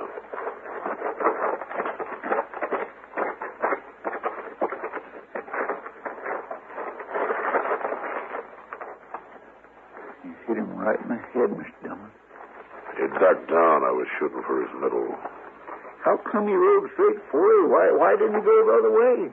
He knew our horses were out in front. He wanted to get to them before we did. Well, there's one man that won't go to jail. Oh, my. Here comes his wife.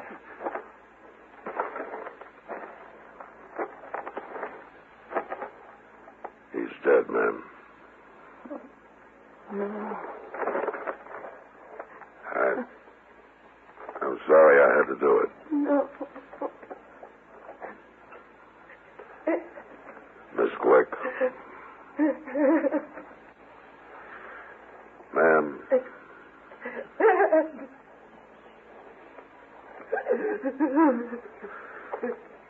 All right, come on, Chester. Mr. Young, you can't go off and leave her like this. I'm going to dig a grave for him. We'll just have to leave her. Or Hank Pate won't go to jail either.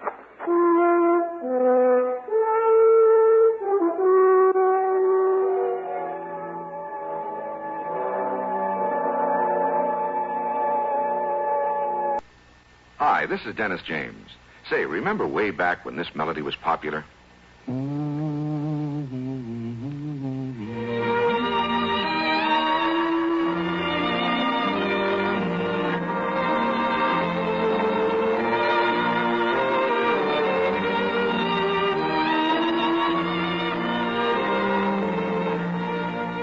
There's something very special about a long-time favorite, isn't there? Well, folks feel the same way about one of Kellogg's favorites, Kellogg's All Bran. Going on 41 years now, it's been America's most popular good food way to fight irregularity from lack of bulk. Because it's whole bran, Kellogg's All Bran gentles away irregularity safely and reliably. And because it's deep toasted for extra crispness, it never gets mushy in milk. There's only one All Bran, Kellogg's All Bran. That's ALL-BRAN. Kellogg's All Bran.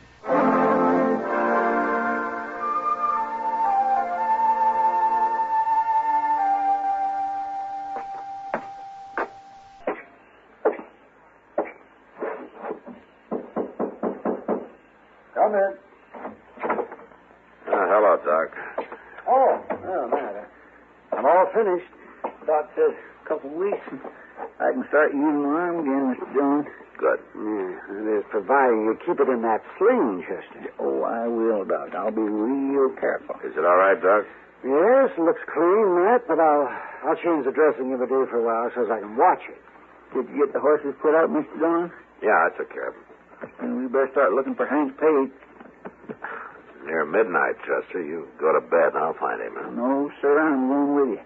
Oh, I know I ain't much help, but I can look one way while you're looking the other. Well, that's up to you. Up to him? You know, I've heard of cases where this sort of thing was up to the doctor, not the patient. I ain't no patient, Doc. Oh, no? Well, maybe you'll begin to feel more like a patient when I give you my bill. Bill? You going to charge me for pouring that smelly old stuff on my arm and wrapping it up with a couple of little rags? Chester, your bill has just gone up $1. Well, not, Doc, I didn't really mean that. You better shut up and come with me, Chester. You'll be a lot safer. Yes, ma'am. Sure am. See you later, Doc. Yes, well, Matt, is there going to be a shooting? I don't know, but you better not go to bed for a while yet. Oh, I'll be here.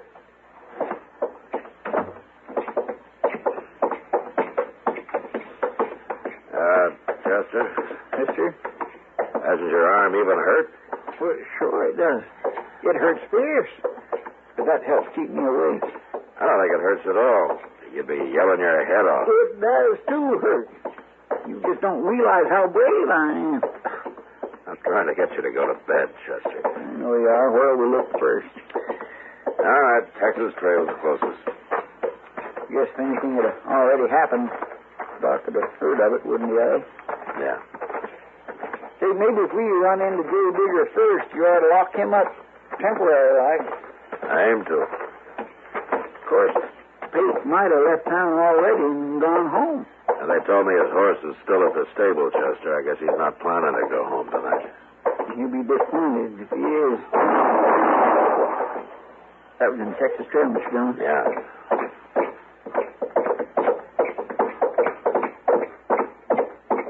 Hey, look. There's Joe Digger. He just come out. You stay here. Yes, sir.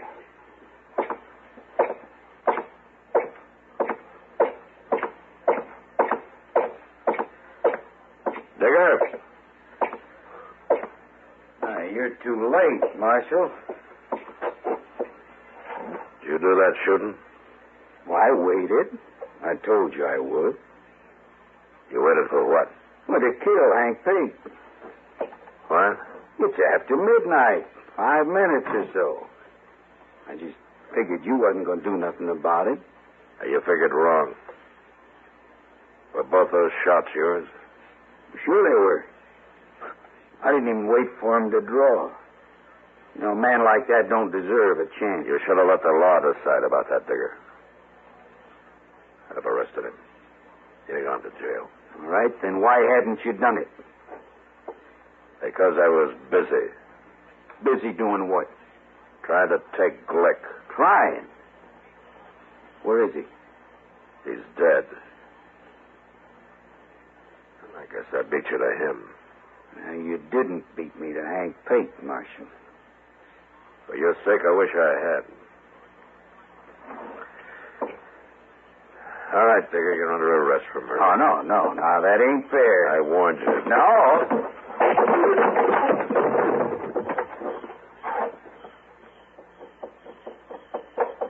Miss you all right? What's the matter? Did he try to draw on you? I couldn't see him. He tried, Chester. Maybe I should have let him. But then you'd have had to shoot him. I know. This way, like I told him, I probably just saved him for the end of another rope.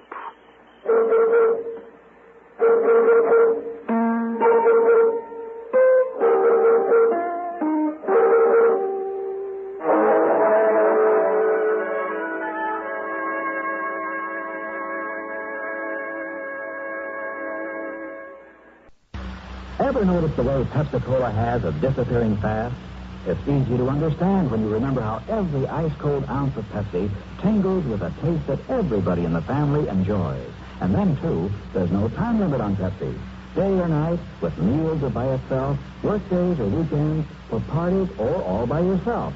Ah, but the thing that really makes Pepsi go fast is its light touch. Pepsi always refreshes lightly, without filling. So a Pepsi just never tastes like too much. To make sure your supply of Pepsi meets the demand, always buy an extra carton or two. You can't run a household without it.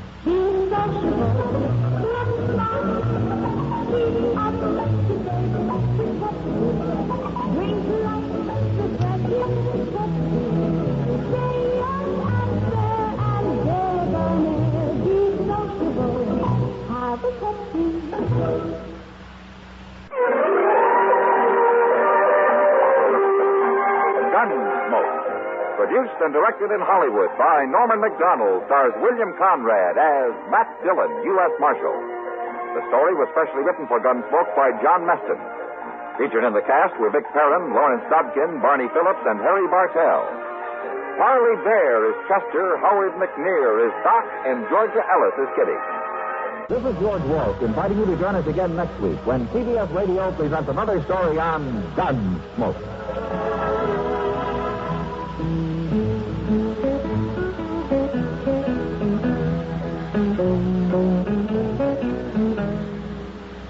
Latest news follows, after which we join the Mitch Miller Show on the CBS.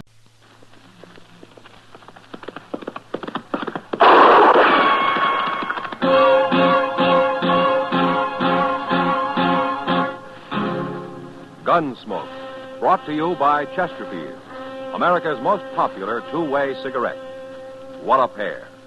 Chesterfield King Size at the new low price. Chesterfield Regular.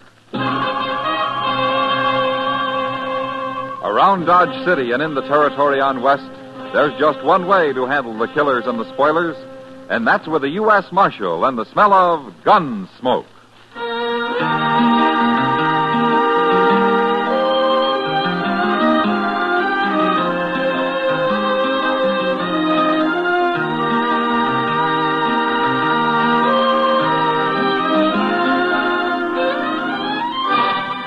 Gunsmoke, starring William Conrad. The transcribed story of the violence that moved west with young America.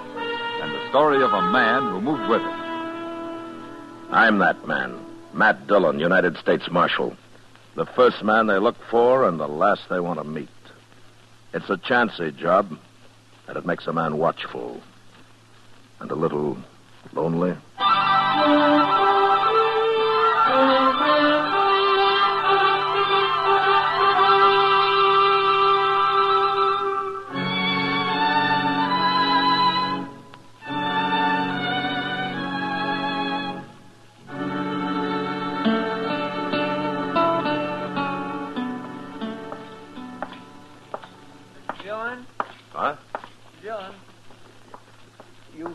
Headed for the depot? Oh, no, I'm not, Chester. I'm looking for a cup of coffee.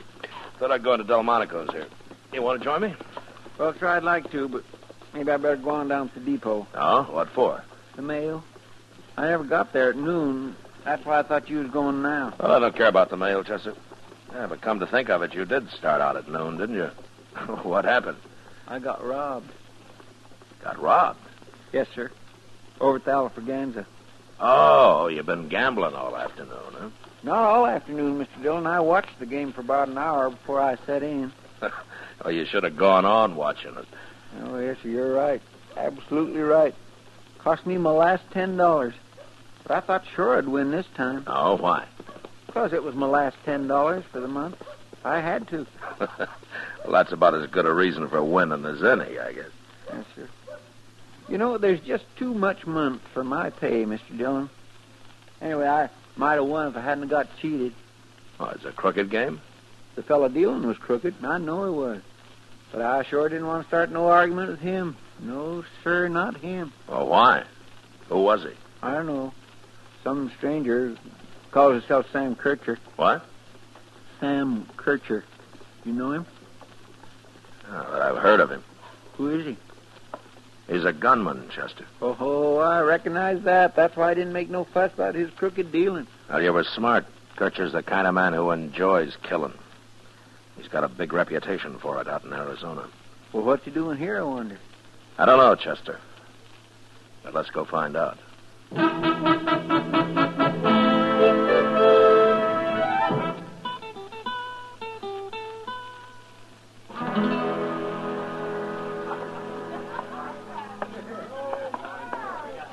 That's him, Mr. Dillon. Just getting up from the table over there. I guess the game's finished. Funny you'd tell you his name, Chester. A man like that usually doesn't talk so much. No, sir, but I didn't think nothing about it at the time. I don't know. He's coming over here at the bar, Mr. Dillon. Yeah. Glass of whiskey, bartender. Hello, Kircher. Where you been, Dillon? What? Took you long enough to get here. It's been a half hour since I cheated your friend here out of his money. Cheated me, you see? I told you he did. But how do you know I was a friend of Mr. Dillon? I asked. Smart of me, wasn't it? What'd you ask for? What difference it make? Never mind, Chester. What are you doing in Dodge, Kircher? I got tired of Arizona. Why? Nobody left worth bothering about there. You mean there's nobody left worth your killing, is that it? Man can get rusty facing down bums and greenhorns, Dillon. What's the matter with Tombstone? Wyatt Earp wrote me it's a lively town these days. Oh, too many of them Earps. And they got Doc Halliday with them, too. Man, be a fool to ride into that camp. Well, you draw a line somewhere, don't you? One man at a time's good enough for me, Dillon. I ain't greedy. Now, you're kind of greedy about money. What do you mean? You admitted cheating Chester out of his $10. I had a reason for that, Dillon. Now, did you? Yeah. He was hanging around watching the game, and I found out who he was. So when he sat down, I took him. I can deal faster than that. I wanted him to know and run tell you about it. Why? I wanted to meet you, Dillon. Always like to get to know the leading citizens of a place. You got your own way of going about it. Are you objecting? Ordinarily, I object to cheating at cards, yeah. But with you, I don't think it matters much. Now, what are you doing in Dodge, Kircher? I was nearby, up in Colorado. I heard about you there, Dillon. You've got quite a reputation. I'm a lawman, Kircher, not a gunman. I don't care about my reputation. I do. Yeah. You came here to kill me, huh? That's what I came for, Dillon. Kircher, I'm going to tell you something. What? Men like you are as useless as wolves. I hate every one of your kind. And that'll make it easier for you to fight me, Dillon. I'll meet you out in the plaza, sundown tomorrow.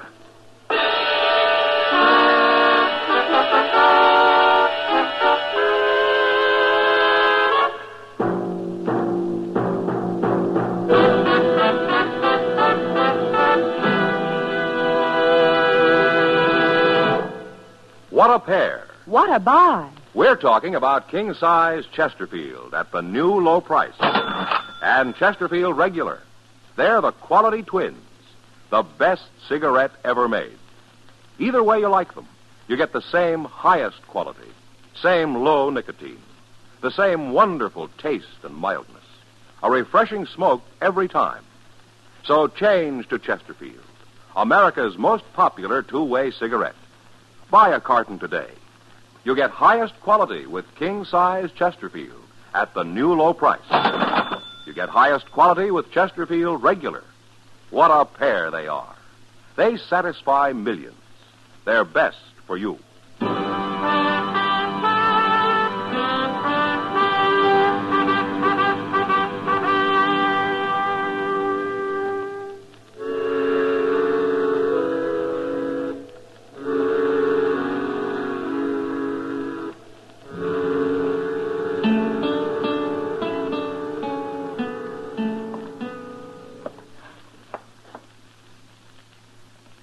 Dillon?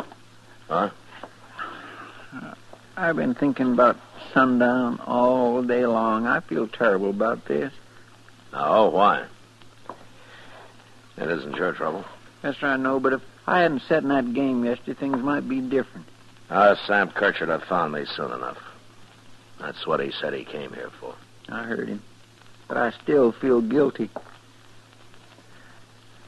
What's the matter, Chester? You afraid he'll kill me? Is he really good? Well, he's beat a lot of men. You're going to fight him, ain't you? Yeah, that's the worst part of this job, Chester, having men like Sam Kircher come around looking for another notch on his gun. There's nothing I can do about it. Well, you don't have to fight him, Mr. Dillon. No, I don't. I could avoid it. How? Run away. Oh.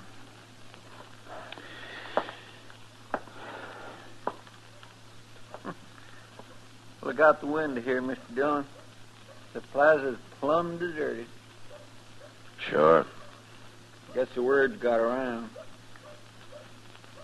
Mr. Dillon? Yeah, what? He's coming. Sam Kircher. Walking across the plaza.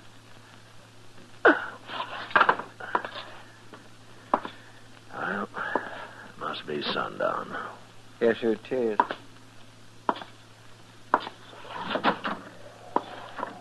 Don't come out the door, Chester, or you'll be behind me. I'm only going as far as the boardwalk. I won't. I'll stay right here. But if anything happens, then I'm coming out, by golly. Don't be a fool.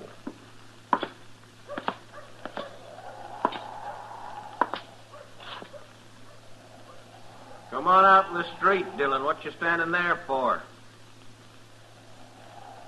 What's the matter with you? You scared?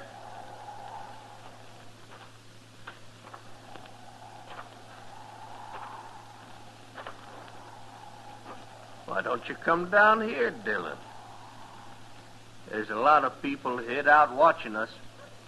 Been a long time since a marshal was killed in Dodge. I don't want to hear your talk, Kircher. Let's get this over with.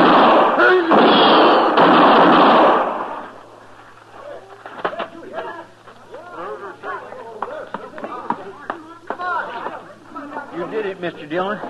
Why, he didn't hardly have his gun out before you hit him the first time. I was watching him. I didn't wait for him. I drew first.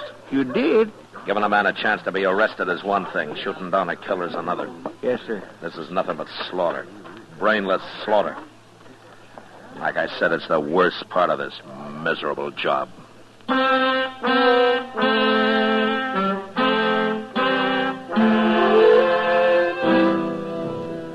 I guess it helped, ridding the country of a man like Sam Kircher, shooting him down, killing him. But the trouble was that it made you feel like a part of his own senselessness when you did it. And everybody congratulating you afterwards and looking up to you.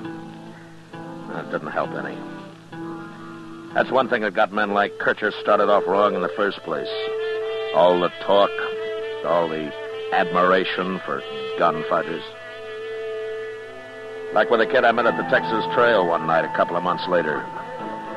He was sitting with Kitty when I came in. Evening, Matt. Tom. Ah, thanks, Kitty. This is Marshal Dillon, Pate. I know. I've seen him. Pate, huh? Well, I never saw you around before, Pate. He rode in yesterday, Matt. His first time. Good thing, too. He's only 16. Yeah, that's young, especially for a town like Dodge. Where you from, Pate? On the west of here. Cowboy? I was. That's what I've been arguing with him about, Matt. He says he's through being a cowboy. Oh, is that so? Why? I got other things to do. Like what? I'm going to buy me a gun, Marshal. A gun? Sure. And I'm going to learn to use it, too. A man's no good without a gun. Oh? Pate, you start carrying a gun and you get handy with it and you'll grow up to be a U.S. Marshal or something. Ah, Kitty. I mean it. I never saw a man start using a gun yet that he didn't have to go on using it the rest of his life. However long that is. Tell me something, Pate. What, gave you this idea? What's wrong with it? Everybody carries a gun. Of course, everybody can't use them real good, but I'll learn. I'll get good. Good as you are, Marshal. Oh? Sure. Maybe even better. Who knows? That's what I mean. It all leads to nothing but getting killed. Who cares how good you are with a gun? There's always somebody better. She's right, Pete. Why don't you forget about this and go find yourself a job out in the country somewhere and go to work, huh? I'm going to have to, Marshal. I'm plumb broke right now. Oh, good. That's fine. You know anybody around here? Nope. Well, look, I'll tell you. Emmett Bowers is due in town tomorrow. He runs a big outfit, and he can always use an extra hand. You meet me in the lobby of the Dodge House tomorrow morning, and, well, we'll have a talk with him. Okay. I better be going now. I gotta find me a place to sleep. Oh, Pete. Here's $1. You can pay me back later. No, I couldn't take it. No, thanks. Good night. Good night, Kitty. So long, Pete. Good night. He's got a lot of pride, that kid. Yeah. But it's mostly the wrong kind. Maybe. Well, he'll probably forget about this gunfighting business once he's back out in the country where he belongs. Well, I hope so. There are enough gunmen around already. Oh, Pete's all right. Don't worry about him. No, I won't, Kitty. Unless he comes back someday.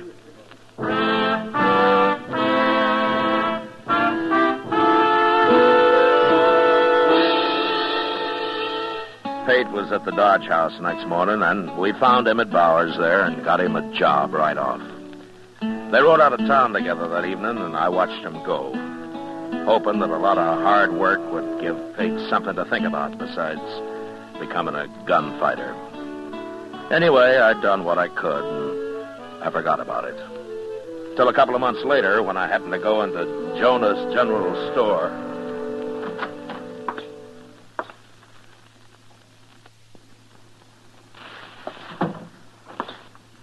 Well, morning, Marshal Dillon. Hello, Miss Jonas. Well, how come you're running the store? Why, hadn't you heard, Marshal? Oh, no, heard what? My husband's got the ague real bad. I've been taking care of him and running the store, too. Oh, well, I'm sorry to hear that, ma'am. But how do you manage to do both?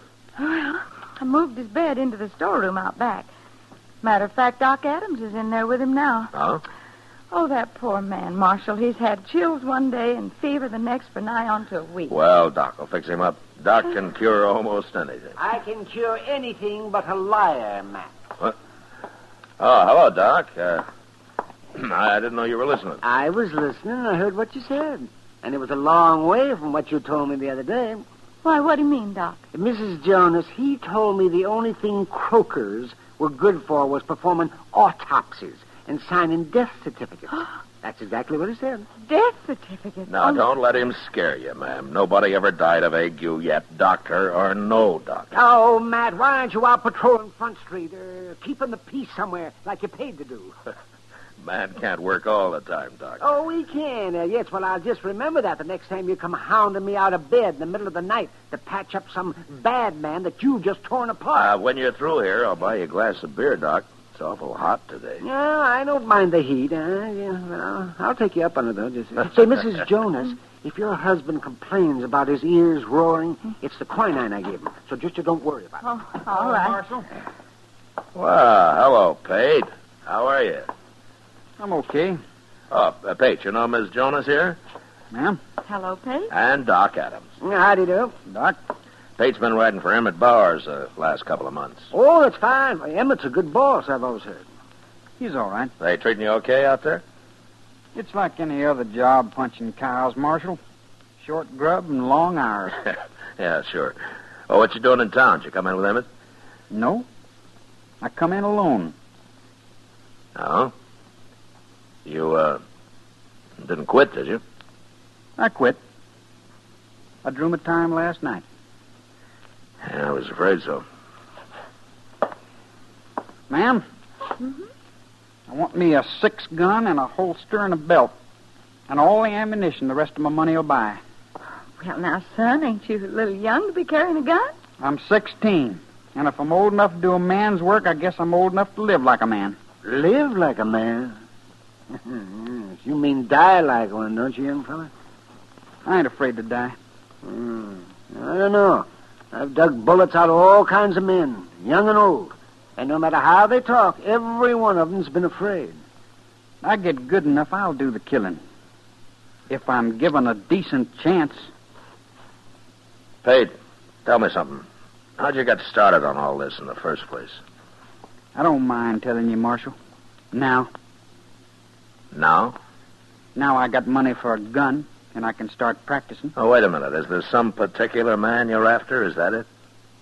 Yeah. That's it, Marshal. Well, who is he? You. Me? I'm going to fight you, Marshal. And I'm going to kill you if I can. Well, why? I never saw you before in my life till you came here. Pate's my first name, Marshal. So? My last name's Kircher. I heard about how you shot my brother, so I come here to take his place. Pate, Sam Kircher was nothing but a killer. He was no good. You drew first on him. What difference does it make? Your brother came after me for only one reason, to kill me so he could be a big man. You think I'm going to take a chance being killed for anything as brainless as that? There's rules to gunfighting, Marshal. He wasn't ready to draw. Where'd you get all these crazy ideas, kid? Who taught you that killing people is a game of some sort? My brother told me all about it a long time ago. Yeah, sure. Now, for him, it was a game. That's what was wrong with him. He'd have beat you if he'd have been ready. Pate, do you wait for a mad dog to bite you before you try to stop him? And your brother was ready. He rode into Dodge ready. Well, I'll be ready for you. In a few weeks, I will. You will, huh? Look, Pate, I've been handling a gun for years. What makes you think that you can go against me in a few weeks? Unless you're planning something else. No, Marshal, I'll never shoot anybody in the back, not even you. You're not bad, Pate, but you sure got everything mixed up. Why? Because I'm only 16? You see what I can do, Marshal. You see. Well, what if I won't draw on you? I'll kill you anyway. Like you say, what difference does it make? All right. If you're going to act like your brother, I'll treat you like your brother. And when you come gunning for me, I'll shoot you down as fast as I did him. So go ahead and practice. Practice all you like. But when you face me, I'll have 3 bullets in you before you clear your holster. I don't care how old you are.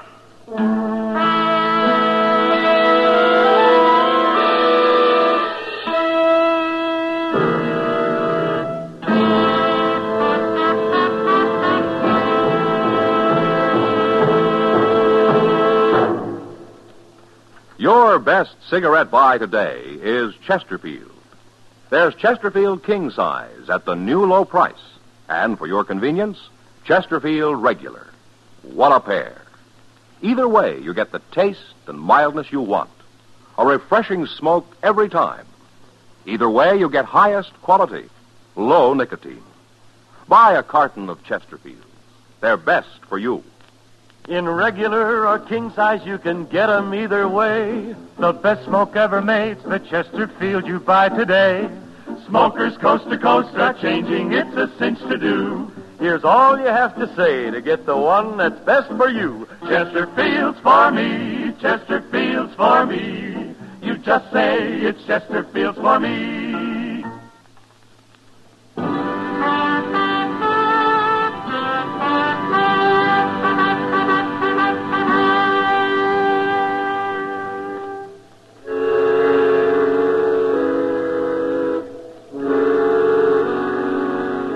If I thought getting mad would scare some sense into Pate Kircher, I was wrong. He went ahead and bought his 6-gun, and every day he spent hours down by the Arkansas practicing with it. In a few years, that kind of concentration might have made him into a fair gunfighter, but as it turned out, he didn't get a few years.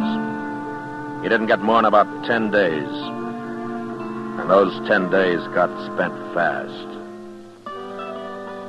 One evening, I was sitting on the porch not far from the Texas Trail, watching the crowd push up and down Front Street.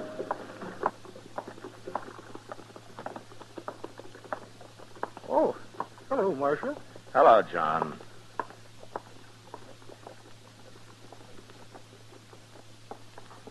Matt. Oh, hello, Kitty. Matt, Chess is in the trail there, and he asked me to come find you. Well, why? What's the trouble? You know Jack Reining? Yeah, I know him. Well, he's at the bar in there, and he's making fun of young Pate. Chester isn't sure how much Pate's going to take from him. Oh, Ryan's more than just a bully, Kitty. He's dangerous. Well, Chester tried to make him stop, but it didn't do any good, Matt. I hope Pate isn't fool enough to try to take him. Ryan will kill him, sure, if he does. I tried to tell him he shouldn't be wearing a gun, but you know Pate. He won't listen to anybody. You better wait out here. I aim to. Leave the kid alone, Riding. He ain't bothering you none. Get out of the way, Chester. Everybody else, get out of the way, too. I'm giving you one more chance, Pate. You throw that gun away or you start using it. Go ahead and draw, Ryan. I ain't afraid of you. Okay. I will. No, don't do it, Riding. No. Ah!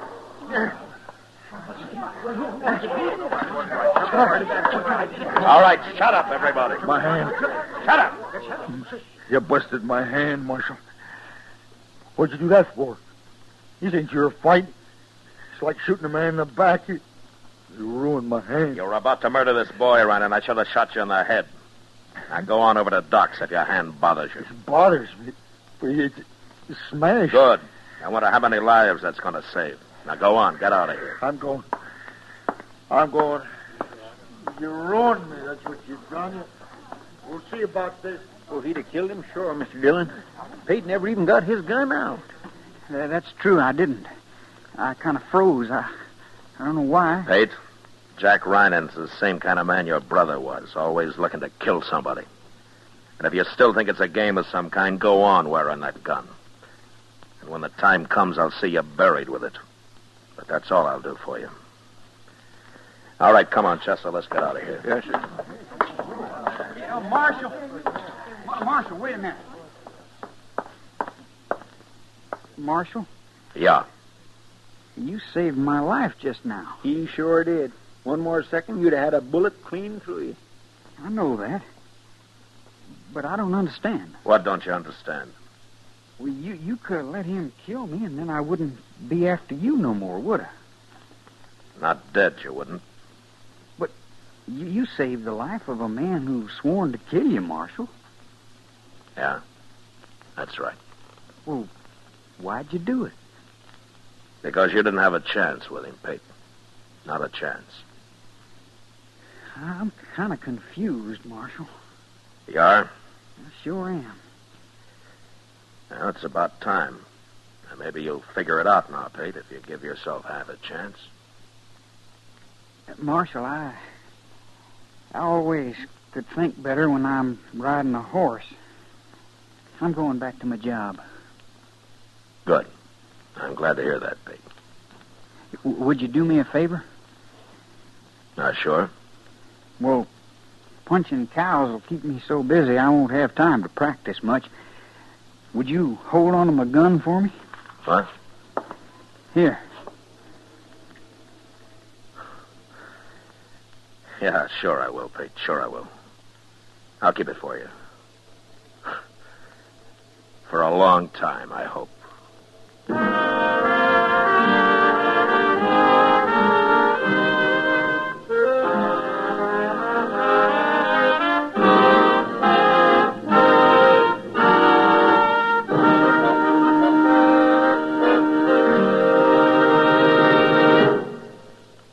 L&M goes king size. Yes, L&M goes king size. Now, L&M is king size as well as regular. Both have the same low price. Both have the miracle tip for the effective filtration you need. Yes, it's the filter that counts, and L&M has the best. You get much more flavor, much less nicotine, a light and mild smoke. Yes, this is it. L&M filters, just what the doctor ordered. Buy a carton, king size or regular, both at the same low price. L&M filters, America's highest quality and best filter tip cigarette.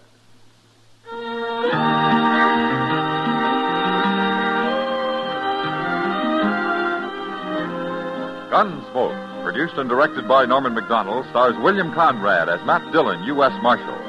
Tonight's story was specially written for Gunsmoke by John Meston, with music composed and conducted by Rex Corey. Featured in the cast were Sam Edwards, Lawrence Dobkin, Vivi Janis, and John Daner. Harley Bear is Chester, Howard McNear is Doc, and Georgia Ellis is Kitty. Join us again next week as Matt Dillon, U.S. Marshal, fights to bring law and order out of the wild violence of the West in Gunsmoke.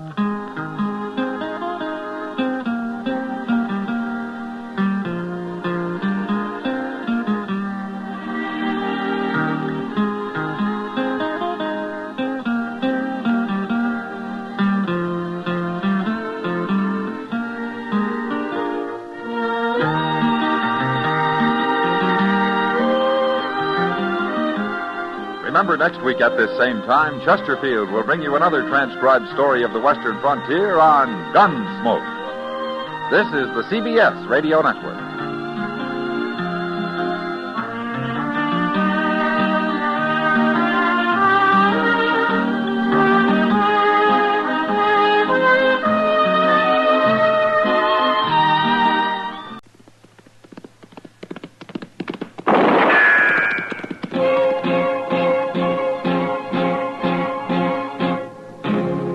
Gunsmoke, brought to you by Chesterfield. Chesterfield packs more pleasure because it's more perfectly packed, thanks to Accuray. They satisfy the most. Around Dodge City and in the territory on West, there's just one way to handle the killers and the spoilers, and that's with a U.S. Marshal and the smell of Gunsmoke.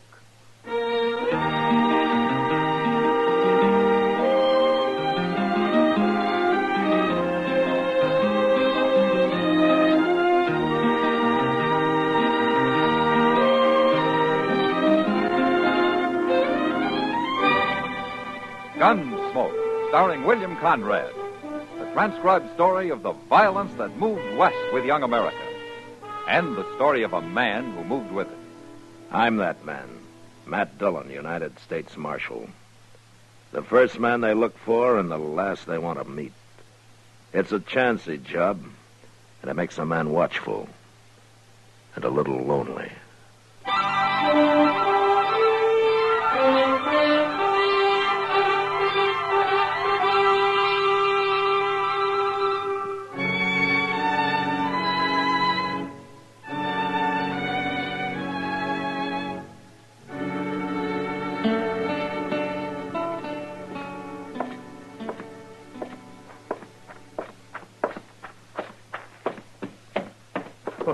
Well, what's your hurry, Chester? Oh, hello, Mr. Dillon. I'm going over to the stable. No, what for? You leaving town? No, sir. Hank Young's over there. I got to see him. Well, I'm not doing anything. I'll go with you if you don't mind. Well, good. I run into Mr. Bowers, and he asked me to give Hank a message for him. No? Well, Hank is a real nice fellow, Mr. Dillon. Well, I didn't say he wasn't, Chester. Yes, sir, I know. But I was just thinking there ain't many fellows around here steady and peaceable as he is. I guess that's one reason Bowers has kept him working at the ranch for so long. Mm-hmm. There he is. Where? Cinching up his saddle with his back to us there. Oh, yeah. Yeah, Mr. Dillon, I'm going to surprise him. Walk easy, huh? Okay.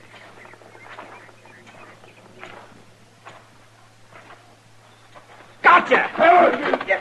No, Hank, no! Look out, Chester! Oh! Now, take it easy, Hank. Oh, Marshal. I didn't know who it was. You shouldn't come up on me like that, Chester. Merciful goodness, I guess I shouldn't. Now, where'd my gun? Oh, there's my gun. It's a wonder it didn't go off, you hitting at me that way, Marshal. How come you're wearing a gun, Hank? I don't think I ever saw you with one. I wore guns afore, Marshal. No, I meant around here. No, maybe not around here. Hank, Mr. Bowers is going to be an hour or so longer than he thought. He is, huh? Uh-huh. All right, you tell him I'll see him out the ranch. We've got work to do out there. So long. So long. So long, Hank. My, I guess I really upset him. Something sure has. Hank ain't never acted like that before. We're always kindly teasing each other. Well, I wouldn't worry about it. Dillon? Yeah. I want to talk to you, Marshal. Well, go ahead. My name's Quillen. Ben Quillen. I've only been here a few days. I've been meaning to get acquainted, but I thought I'd do a little scouting around for myself first. No? What's the name of that man you was just talking to, Marshal? Well, why? Oh, he kind of fits the description of the fella I've been hunting. You see, I'm a deputy sheriff. No? There's my badge. Deputy Sheriff, Prescott, Arizona. Yeah, I got papers to prove it, too. Yeah, you've come a long way, Quillen. I think it's going to be worth it, Marshal. Here, take a look at this. What is it? It's a warrant for Ike Abbott. Prescott, Arizona, July 6, 18. Something. It's kind of smudge. You read the description. Don't Ike Abbott sound like your friend who just left? Sure does to me. Same height, same build. Same kind of face, brown hair and eyes. Just about everything. Is that true, Mr. Dillon? Well, it fits generally, yeah. But what's he wanted for? It's a warrant for his arrest, Chester. He's charged with murder. Hank? We heard he was hiding out around Dodge somewhere. He's been here about 3 years, hasn't he? Yeah, just about. Why didn't you make your arrest a few minutes ago, Quillen? I wanted to be sure, Marshal. And I also want to talk to you first. After all, this is your territory. Hank's wearing a gun, Quillen. Does he know you? No. But I've been asking around about anybody from Arizona. He must have heard about it. Well, I guess I'll ride out and take him. No. What? Hank Young's ready to fight. I don't want to kill him. I'll go. You mean you'll bring him in for me? Well, if I'm sure he's the man you're after, then I think I can find out. Okay. Watch your step, Marshal. He's already killed one man. Don't worry, Quillen. So have I.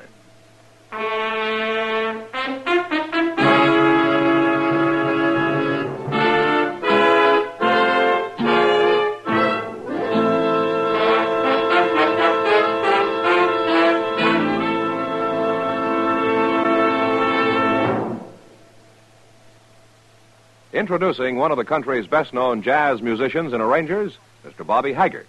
How about whistling along with him?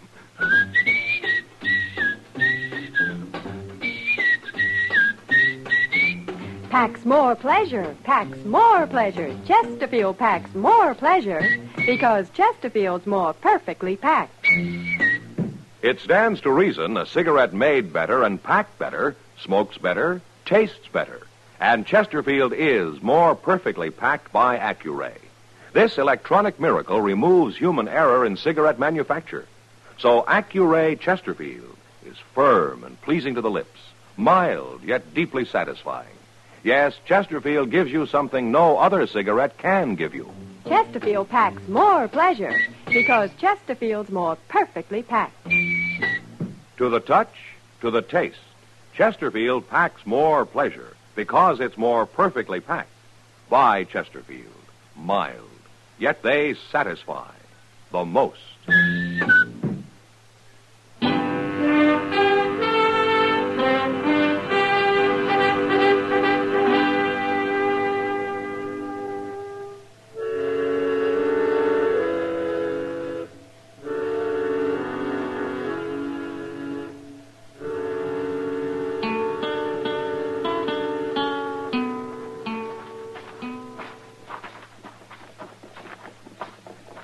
That's him sitting in the bunkhouse door, Mr. Dillon. I thought he said he had work to do. He had nothing special to do except get out of Dodge. You think he's going to make trouble? And I hope not. Hello, Hank. Marshal? Chester? Oh, Hank.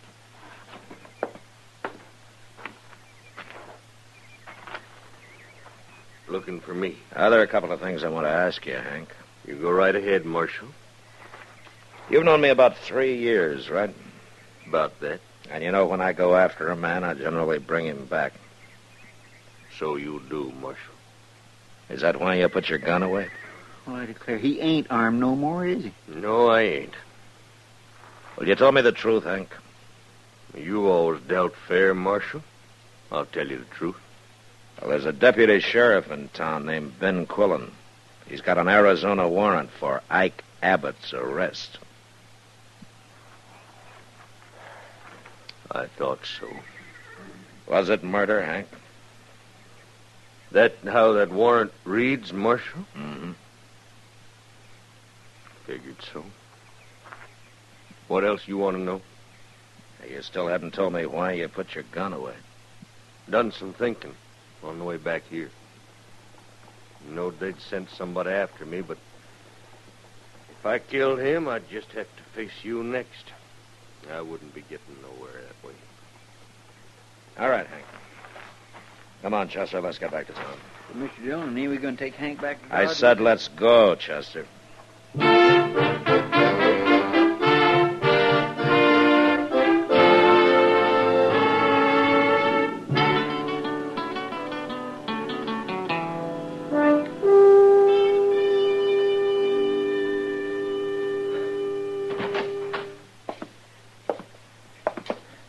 Morning, Chester. Good morning, Mr. Dillon. Ben Quillen been here yet? Oh, I just got here myself. No, didn't you sleep here last night? Well, see... No, sir, I didn't. No? I ain't never going to set up all night playing poker again. Oh, I was kind of hoping you'd maybe outgrown poker. I'm getting there. Morning, Marshal. Chester. Quillen? Morning, Quillen. Well, Marshal, did he put up a fight? No, there was no trouble. But he is the man I'm after. He's Ike Abbott, isn't he? Yeah, he's the man. Well, I sure do thank you, Marshal. Now, if you'll turn him over to me, we'll be on our way, and I won't be bothering you no more. I didn't bring him in, Quillen. Why not? And I guess maybe I didn't have the stomach to arrest a man who's been a friend. Who's never caused any trouble around here. That don't keep him from being a murderer. And I've got a legal warrant for him. Then you go get him. I thought you didn't want no killing. He isn't armed. You've caused me to waste a whole day, Marshal. Why don't you go get your man, Quillen, and get him out of here? I don't want any part of it. You admit he's a friend of yours, Marshal. I just hope you're not trying to trick me somehow. Because I'll hold you responsible.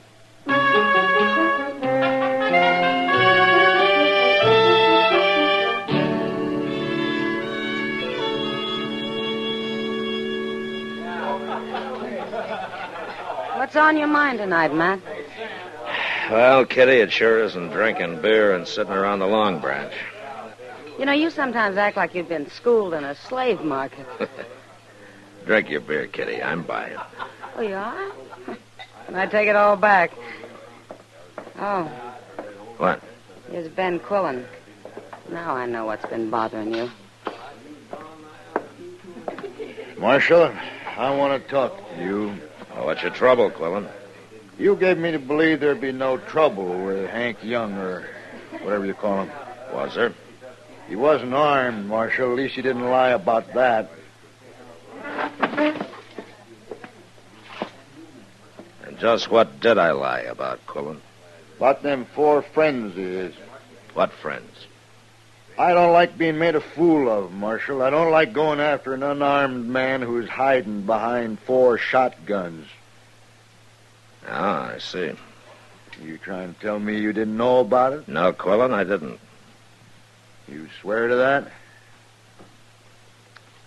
Now, you can take it or leave it. All right, I'll believe you. Providing you ride out there with me. I can't face them men alone. It'd be suicide. It's your party, Quillen. I'm not getting paid to make your arrests. You wouldn't be scared, would you, Marshal? I think we've talked just about enough, Quillen. All right. I'll telegraph Prescott. I'll get me some authority for some deputies. Wait a minute, Quillen. What? You meet me at the stable in the morning. I'll go with you.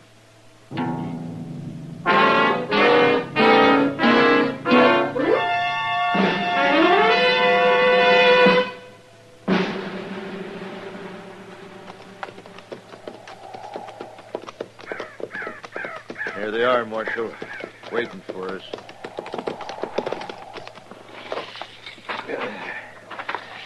How are we going to shoot it out against 4 men with shotguns, Marshal? You just keep out of it, Quillen.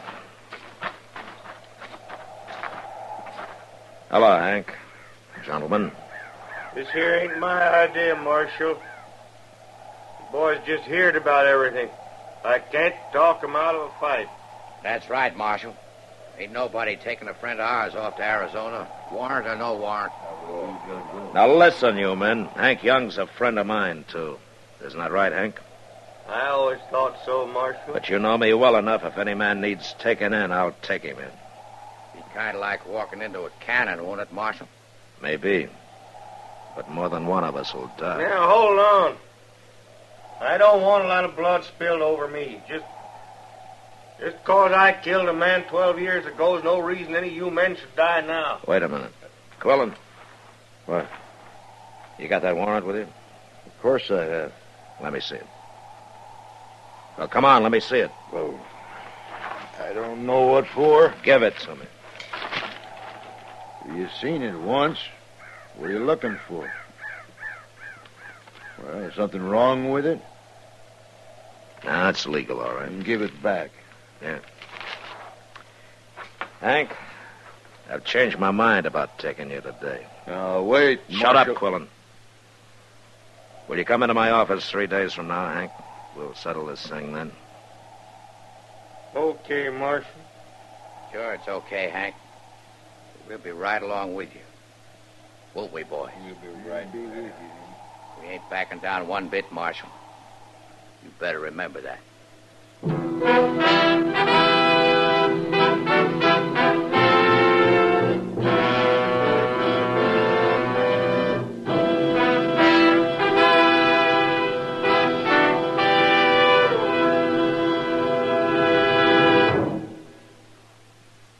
Where are you listening to Gunsmoke?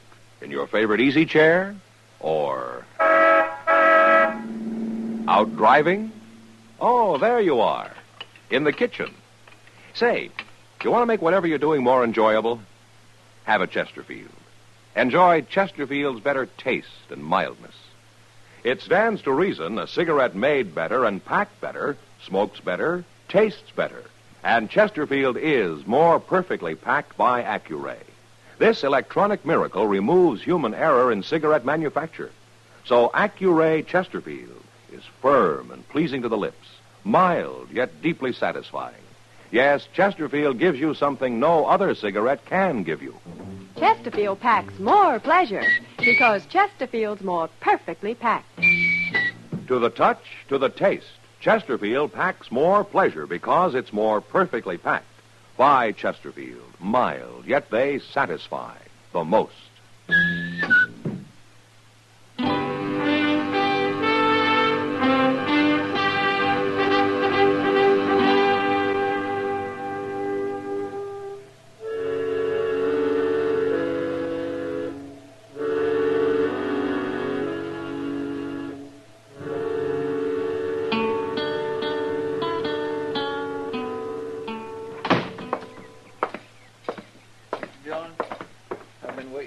Let's go, Chester. Did you finally get your telegraph? Yeah. Just in time, it looks. I know. That's quite a crowd waiting for you.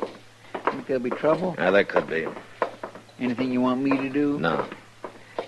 You better wait here. All right. But you be careful now. Them friends of Hank's sure look like the mean business. Yeah, sure.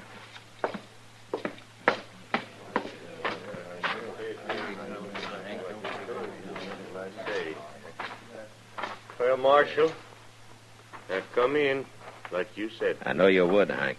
Let's get this over with, Marshal. I've waited long enough. You've waited too long, Quillen. What? Hank, I want your friends to wait across the street over there. We ain't moving, Marshal. All four of you go over there and wait. Now, will you do what he says, Jim? Go on now. Jim, he ain't the kind of trick nobody. I mean it, boys. Now get going. Well, come on, men. But we'll be watching. Quillen, let me see that warrant. You've seen it twice. Yeah. Well, ain't you going to look at it? I should have looked at it the first time. Huh? Close. I missed reading the date till Hank mentioned it was 12 years ago. What's that got to do with it? 12 years is a long time, Quillen. That warrant's still legal. But it would have been forgotten by now if you hadn't have paid the sheriff in Prescott to go to the trouble to dig around and find it for you. And paid him something more to make you a deputy. What are you saying? I hate men like you who go out after other men just for the reward money. You're a professional manhunter, and that's the worst. So? What are you? I'm a lawman. I never collected a reward in my life. Okay, do it your way, but I'm taking this man back. I got word this morning from a friend of mine in Prescott, Quillen. So? He says what I thought about you. You don't often get back with your prisoners. Huh? Too much trouble, I guess. Too much expense. You'd shoot Hank here for trying to escape before you reached the Colorado line. But you'd still collect the reward. You're getting a lot of ideas, Marshal. I got a couple more. Hank? Yeah, what, Marshal? I hear there weren't any witnesses to that murder 12 years ago. That wasn't no murder. Of course, I had to run anyway. Yeah, the sheriff was an enemy of yours? Well, I hear he's dead now. Mm-hmm. There'll be a circuit judge here next week. I think we'll let him decide all this. No, you don't, Marshal. You don't cheat I'm me. sorry, Quillen. You're going to have to earn your money someplace else. Marshal, I'm warning you. This is the only copy of the warrant for Ike Abbott there is, isn't it? You give me that. I'm going to tear it up. I'll kill you if you do. Hank's only worth $500 to you, Quillen. You can find bigger game than him. I said I'll kill you. You tear up that warrant. Even you're not that big a fool, Quillen. Don't do it, Marshal. Somebody has to. No!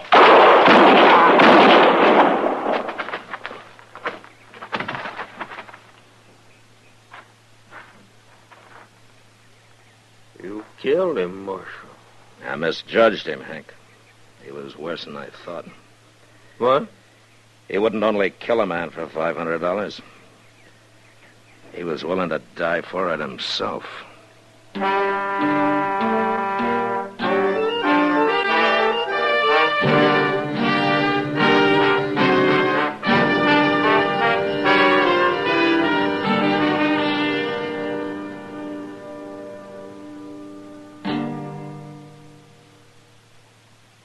In a moment, our star, William Conrad.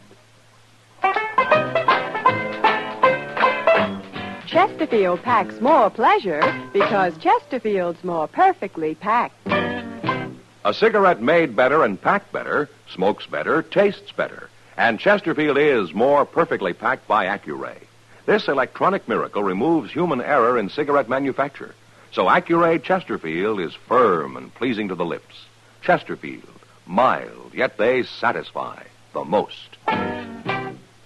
You know, on the frontier, men fought for fools' reasons, like a spilled drink, and they fought for good reasons, like fenced water.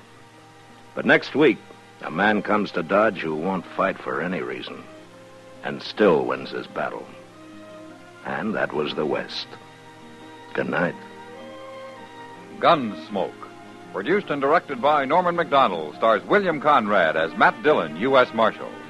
Our story was specially written for Gunsmoke by John Meston, with music composed and conducted by Rex Corey. Sound patterns by Tom Hanley and Bill James. Featured in the cast were Lawrence Dobkin, John Daner, and Ken Lynch. Harley Bear is Chester, and Georgia Ellis is Kitty.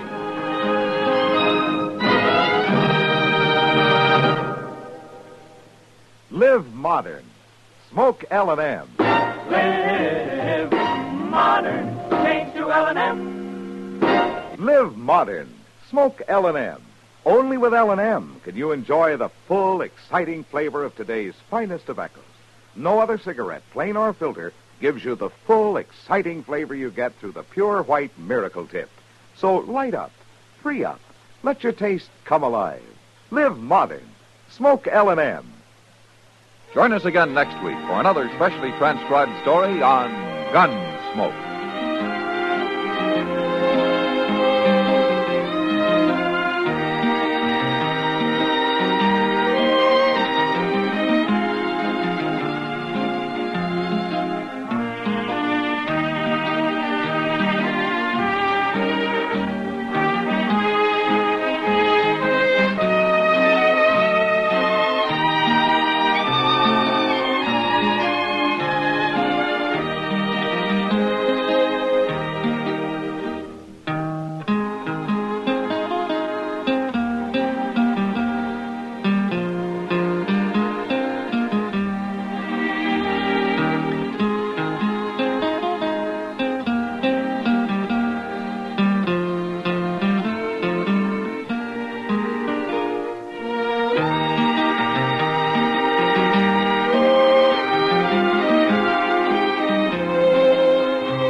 Around Dodge City and in the territory on West, there's just one way to handle the killers and the spoilers, and that's with a U.S. Marshal and the smell of Gunsmoke.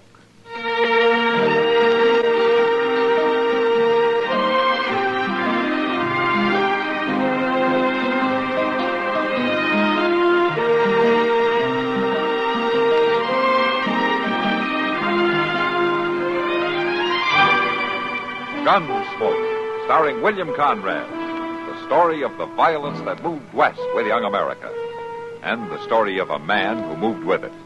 I'm that man, Matt Dillon, United States Marshal. The first man they look for and the last they want to meet. It's a chancy job, and it makes a man watchful and a little lonely.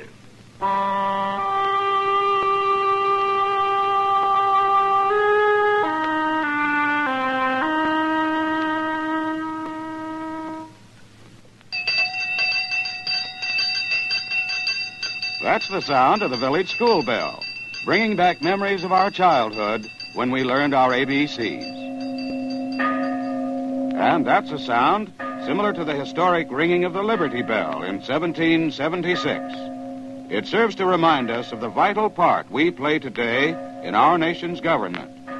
Be an informed American. Know the ABCs of your government. Under the letter L in the dictionary of U.S. government terms is the word lobby.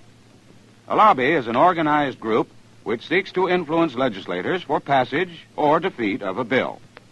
The First Amendment to the Constitution guarantees all citizens the right to petition for or against government decisions. Years ago, people with special favors to ask would stop congressmen in the Capitol lobbies to talk to them. Soon they became known in political slang as lobbyists. There are lobbies for and against everything.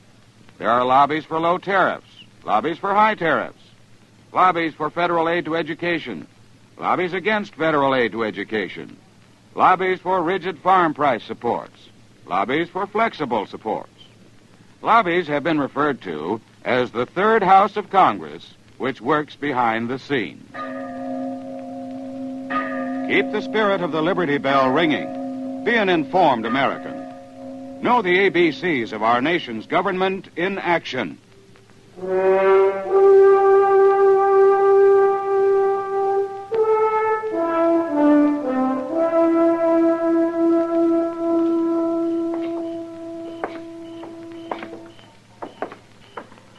Mr. Dillon, I sure would feel a lot safer if we had Brad Kyler locked up there in jail like his brother. Yeah, so would I, Chester. You'd think if he was around town, somebody would have saw him. Maybe he doesn't want to be seen. It's a mighty upsetting feeling not knowing if any minute you might get a bullet in the back. And that's probably the way he'll try it, too, in the back. Yeah, let's take another look in the Long Branch. All right, sir.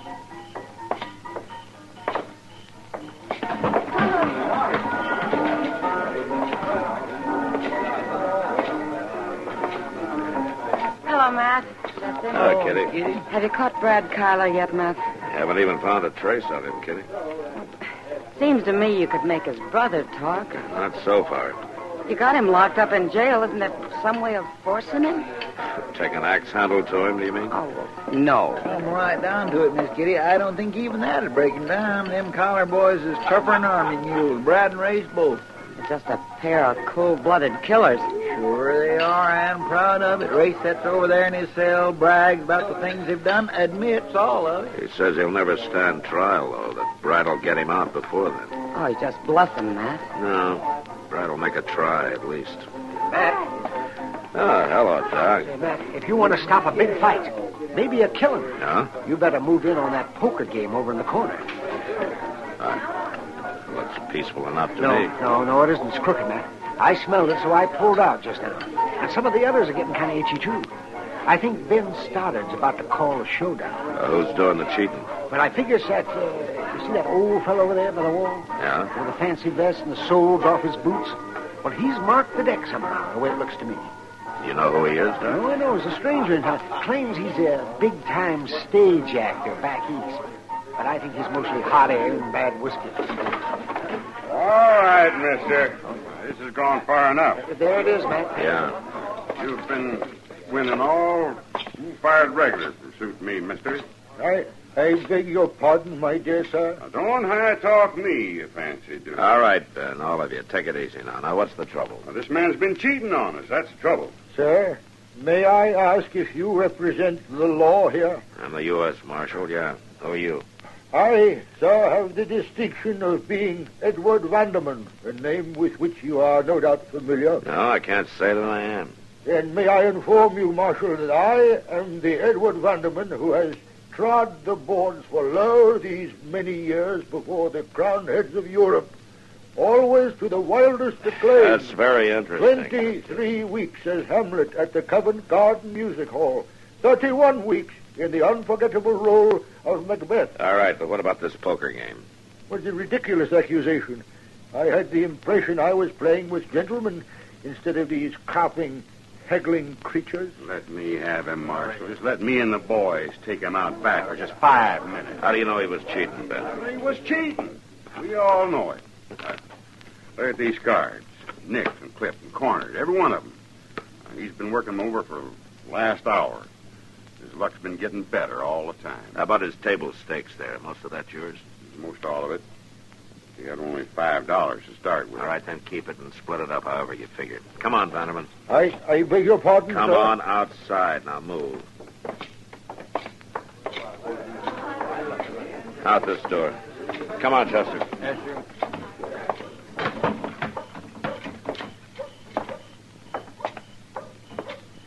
All right, Vanderman, I'm going to make this short.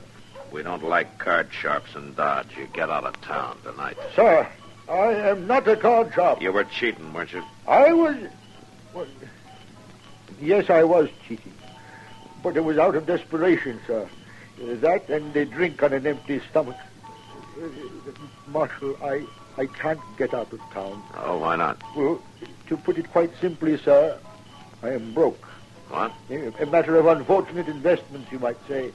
At any rate, Dodge City is the end of the line. I haven't a cent, and as you can see, I'm not very well equipped for walking. When did you eat last? Oh, approximately 24 hours ago. All right. Chester, take him over to the jail and give him some of that stew that you made. He can sleep on the cot tonight, and maybe we can figure out something in the morning for him. Okay, Mr. Dillon. Oh, Marshal, you have not only earned my undying gratitude, but I promise I will never crimp another deck as long as I live. Furthermore, you may call me Edward. All right, Edward. But you should save your gratitude until you taste that stew at Chester's.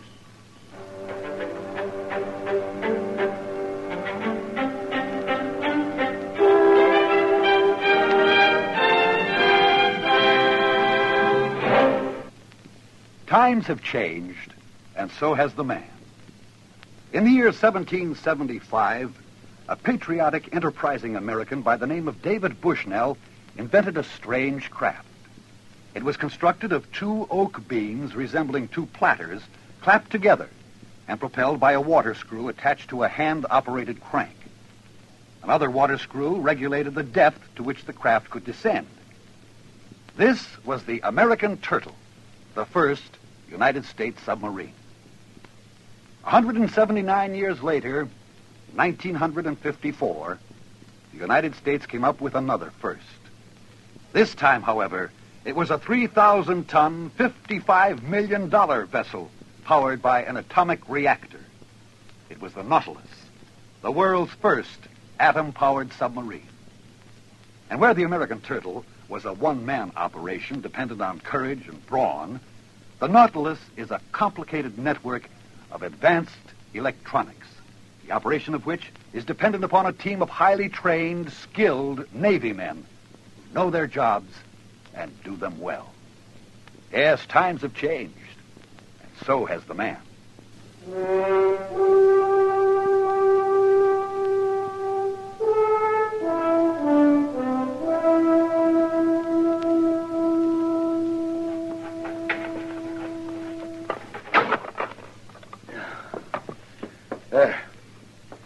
Marshal, you've gone clean out of your mind. You think so, Joe? Instead of running that old fellow out of town, you stand here and ask me to give him a job. Joe, you need a waiter. You said so yesterday. And where else you going to find one who can fill in as cook if you want to take a morning off now and then? How do I know he can cook? Well, he says he can. Try him out. Well, what have you got to lose? My restaurant, maybe.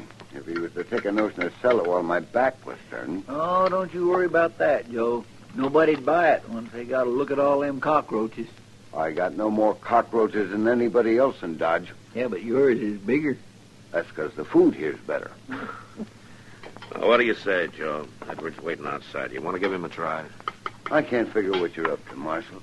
Spending time trying to get some stranger a job ain't got much to do with law enforcement. Well, it might have in the long run. He was broke and desperate. That's why he cheated in that card game. And he's still broke and desperate. Now, how about it, Joe? All right, Marshal. Call him in. Thanks, Joe. Edward, come on in. Hey, Joe. Just don't get in no card games with him.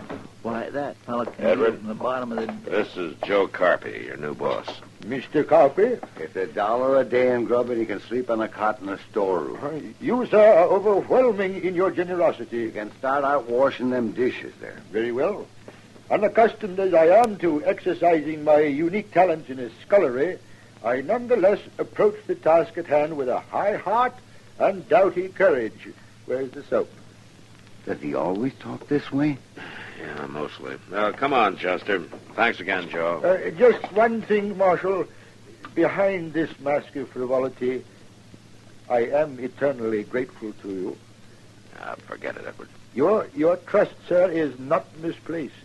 I will not disappoint you. Drop by the jail when you get a chance, huh? Let's go, Chester. Come, my good man. The soap. There's the soap.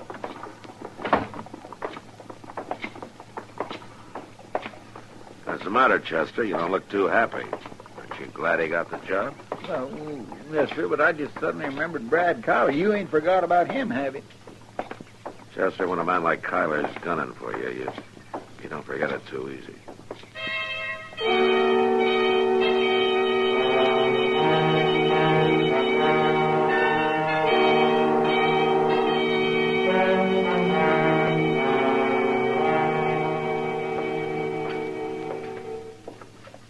Got the tray all fixed, Mr. Dillon. We can take it back to him whenever you're ready. All right, Chester, let's get it over with.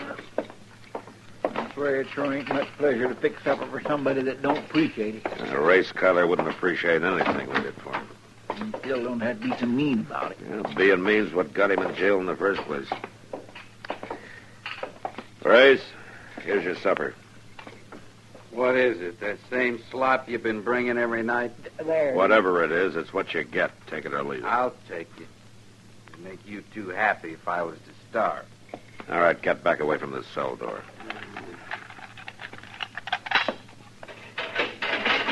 All right, Chester, set it inside.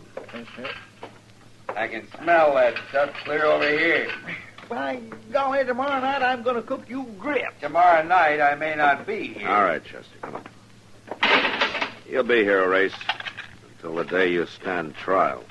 Maybe my brother will have something to say about that. No? Well, he's had plenty of time to say it. What's keeping him? He'll be here. Don't worry. Before we leave town, we're going to get you, Marshal. You do that, Race. Come on, Chester. You'll find out. You just wait. I declare that's the honest human being I ever seen. Yeah.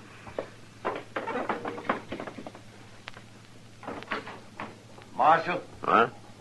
Hey, come on in. What's the matter, Joe? Marshal, I ought to make you pay the loss yourself. What are you talking about? That gall-down card sharp you got me to take on, he's gone. What? He took every cent out of the till along with him. Lord knows where he is by now. I got a pretty good idea where he is, Joe. And I wish I didn't.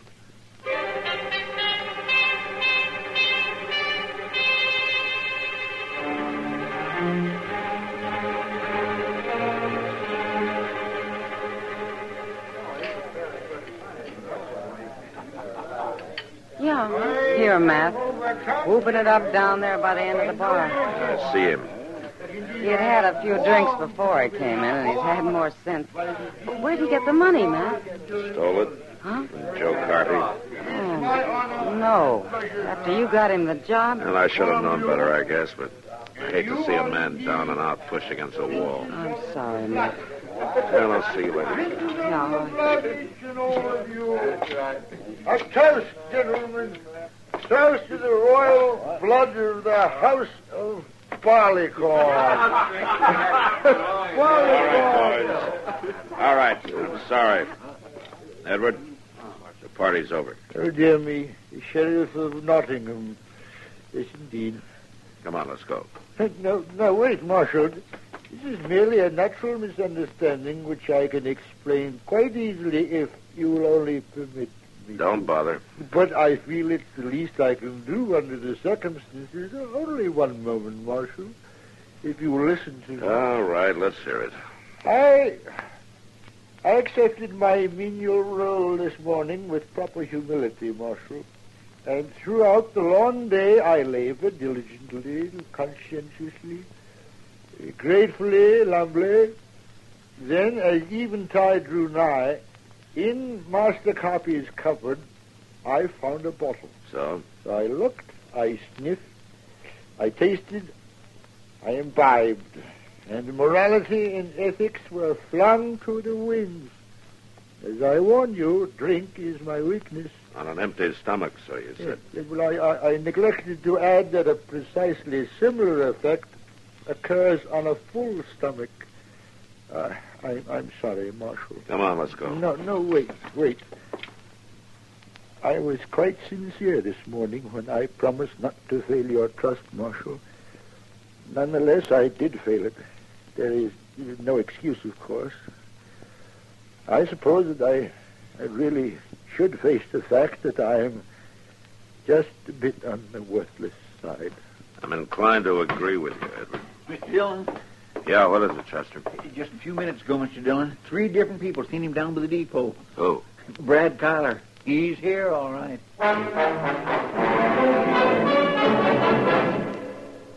This is Dick Sinclair. You know, a great deal of publicity has been given lately to NATO, the North Atlantic Treaty Organization. For over 8 years, this alliance of the free world has been protecting the peoples of its 15 member nations from Soviet aggression. Its reason for being echoes the words of Woodrow Wilson back in 1917. Quote, "Our object now is to vindicate the principles of peace and justice in the life of the world as against selfish and autocratic power, and to set up among the really free and self-governed peoples of the world such a concert of purpose and of action as will henceforth ensure the observance of these principles." Unquote. No matter how you describe the work of NATO, just remember, it's guarding your freedom.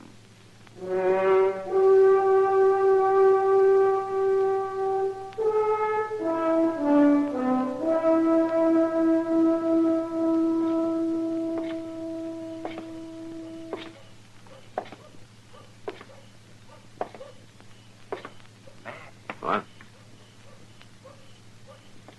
Who is it? It's me, man. Oh. Hello, Doc.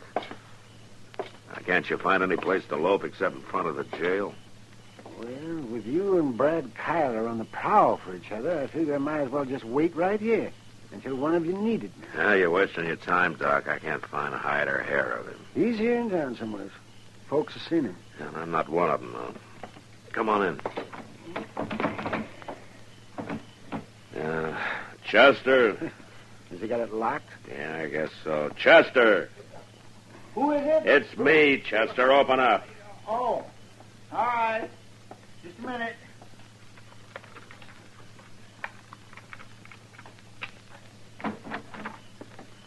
Hello, Doc. Yeah, Chester. Sure am glad to see you, Mr. Dillon.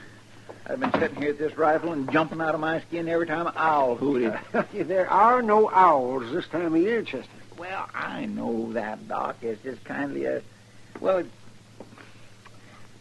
I'm Brad Kyler, Mr. Dillon. No, not a sign of him, Chester. Race Kyler's been yelling for the last 15 minutes. He wants to see you when you come in. No?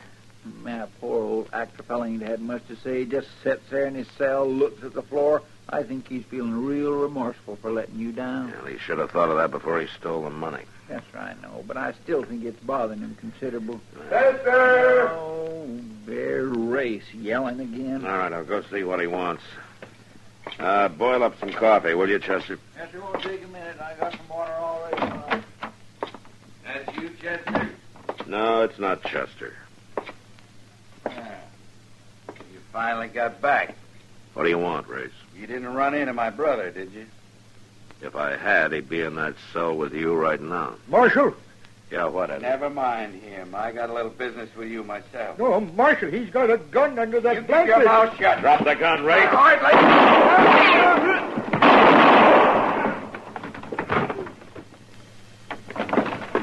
You all right, Mr. Dillon? Yeah, I'm all right, Chester. Get the cell keys. Chester. Take it easy, Edward. His brother came outside, threw the gun in, through the cell window a little while ago. Don't try to talk, Edward. Which one first, Matt? Never mind, Race. I had to kill him. Here, let me get the cell. Marshal? Yeah, I'm right here, Edward. All right, Doc, see what you can do for him. Race planned to shoot you. Said he'd kill me if I'd warned you. Yeah, but you did warn me, Edward. It's no use, Matt. His brother is waiting. 2 horses, north end of River Bridge. I'll get him. You trusted me, Marshal. Nobody has for a long time. Funny, never much good at living, but on stage, I was always very good at dying. Death scenes, they were always my best.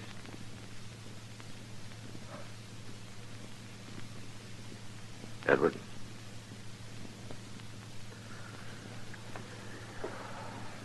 That's it, Matt.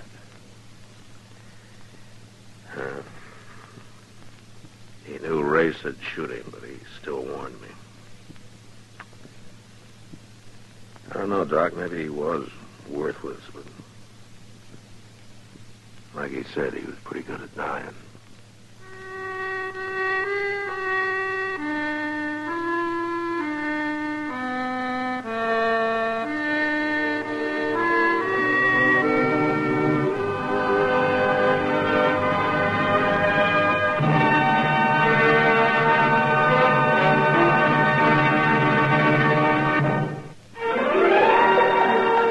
Gunsmoke. Produced and directed by Norman McDonald, stars William Conrad as Matt Dillon, U.S. Marshal. The story was specially written for Gunsmoke by Les Crutchfield, with editorial supervision by John Meston. Featured in the cast were John Daner, Vic Tarrin, James Westerfield, and James Nusser. Farley Bear is Chester, Howard McNear is Doc, and Georgia Ellis is Kitty. This is George Walsh inviting you to join us again next week for another story on Gunsmoke. Gunsmoke has come to you through the worldwide facilities of the United States Armed Forces Radio and Television Service.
Dodge City and in the territory on West, there's just one way to handle the killers and the spoilers, and that's with a U.S. Marshal and the smell of gun smoke.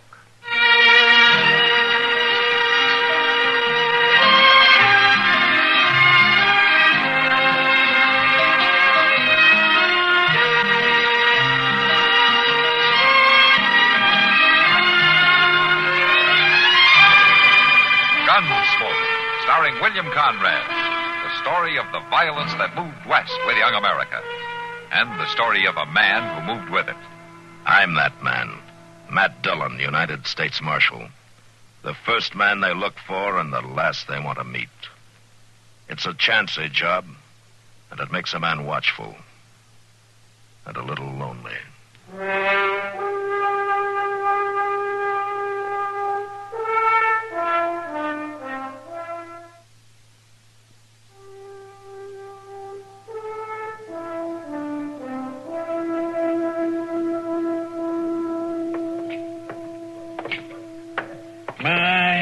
morning like this makes a man feel mighty perky, Mr. Dillon. Yeah, it looks to be a nice day, Chester. Sun shining, fine breeze starting up, and breakfast waiting right down the street there. I wondered how long it'd be before you'd get around to mentioning food. Well, I like to eat. I know, Chester, I know. Give you a knife and a fork and you turn into a tiger. Oh, no, it ain't that bad. Wait a minute, Chester. Well, been a long time, Matthew. Yeah, a long time, Carl. Just rode into town 5 minutes ago, and the first man I run into is you. Well, I'm the first one a lot of them run into. This is Chester Proudfoot, Carl Killian. Chester? I'm Killian. That a badge you're wearing, Matthew? Uh-huh. I'm a U.S. Marshal here in Dodge. Lawman. Well, who'd ever have thought it? Yeah. Well, it seems we both sold our guns in different ways. I wouldn't know about that. I'm still a drifter, Matthew, same as always. So I've heard. Yeah, just a saddle bum, here today, gone tomorrow. But it's what happens between today and tomorrow, isn't it, Carl? Well, nobody ever knows ahead of time. Well, they pretty well do when you hit town, the way I've been hearing it. You know how easy stories get started. Gun for hire, $1,000 a job, results guaranteed. That's how the stories go, Carl.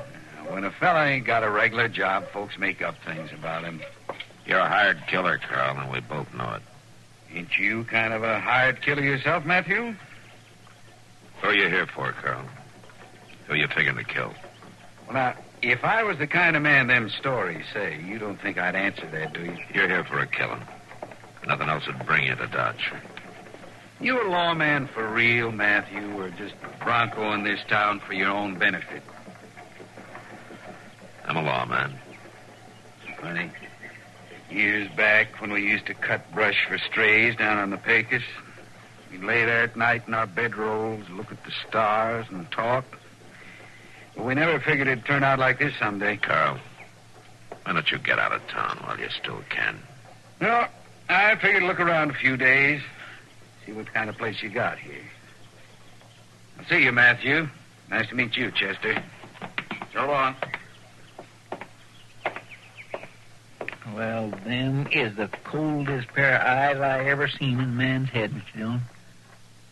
He got married the year after we worked together, Chester, and some fence cutters burned his place one night, killed his wife. He run them down and shot them, all four of them. And then he couldn't seem to stop after that. Who do you reckon he's after? I don't know. Well, it gives you the creeps not knowing when or who. Forget it, Chester. Come on, let's get some breakfast, huh? You go on ahead, Mr. Dillon. For some reason, I guess I just ain't hungry.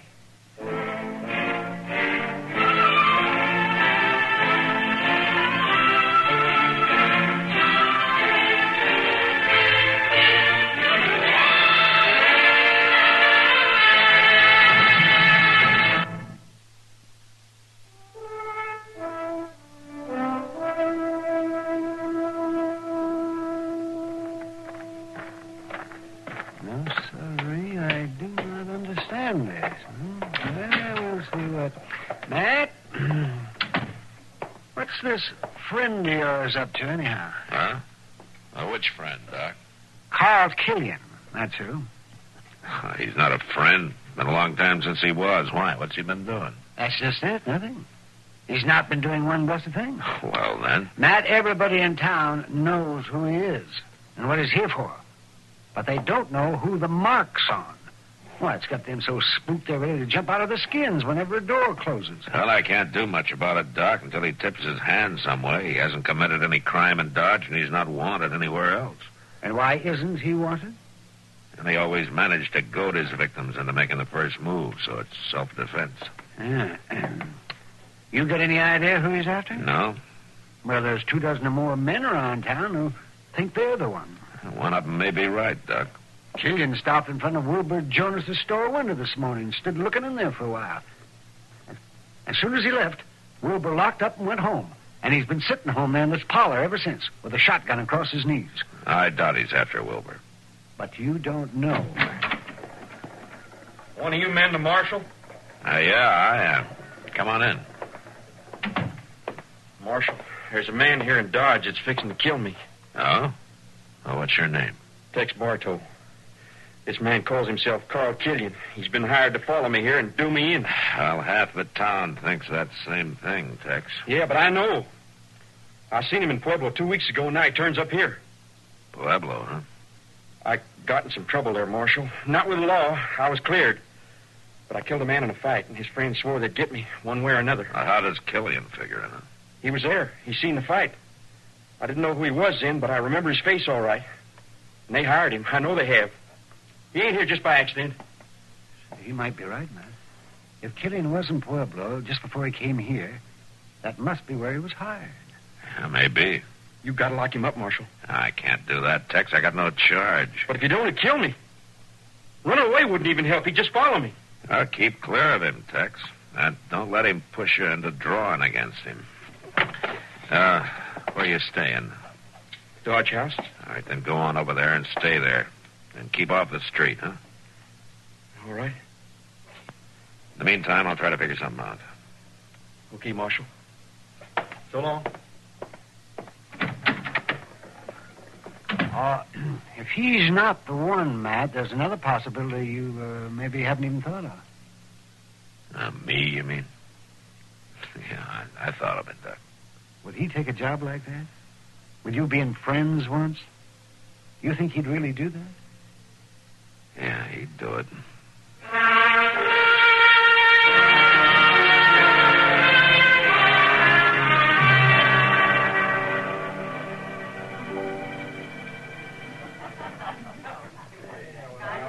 Matt, if you don't run that man out of town, I might as well close up here and take a vacation.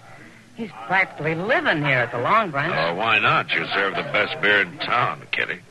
He's about the only one to serve it to. The minute he comes in, the rest of the boys start edging toward the door. Well, you can't blame him. It's pretty hard to relax with the executioner standing at your elbow. You'd never know. Looking at him or talking Evening, to... Miss Kitty.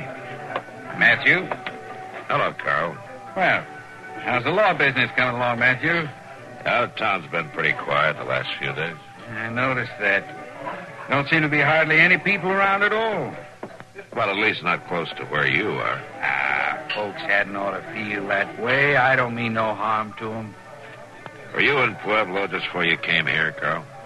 I might have been. Why? Well, is that where you took on the job? I reckon you believe all them stories, all right. Just like everybody else. Miss Kitty? Yeah, Rusty? Good evening, Marshal. Mr. Killian. Hello, Rusty. Evening, Miss Fennel. Excuse me for butting in, Miss Kitty, but Melba and Becky wondered if they could have the rest of the night off, seeing there's not much business anyhow. Sure. Tell them to go ahead. You see, Mr. Killian, you're ruining my business. I'll try to make up for it some right now if Miss Fennel will do me the honor of having a drink with me. Why, sure. I'd love to. Good. See you later, Matthew. Miss Kitty. I'll give him credit on one thing, Matt. The girls all like him. They think he's fine. Well, he was fine once. It makes you jumpy, though. The way he moves around, not saying much, but always watching. Well, it started some of the citizens thinking, all right. Well, everybody's guilty of something, Matt. I even catch myself wondering if I'm the one he's after. Yeah, that's not likely, Kitty. But even you're not sure. No. You see? You know, I almost wish it'd hurry up and happen so we'd know, so we'd have it over with. Well, I guess a lot of people feel that way, but there's nothing they can do. Hey. What is it, man? Tex Bartow, that kid that came to see me this afternoon. He's got a gun. All right, Killian! Hold it, Bartow!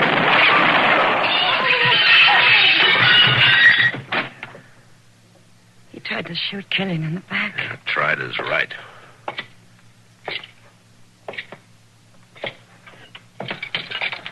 Bartow? Bartow.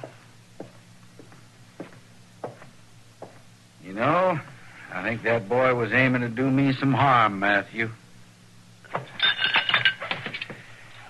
Well, he's dead, Killian.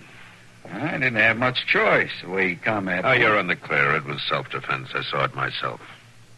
Just another job done according to order. What are you talking about? He was the one you were after, wasn't he? I never saw that boy before in my life. Never heard of him. Don't even know his name. No, Matthew, if I really was after anybody, I still am.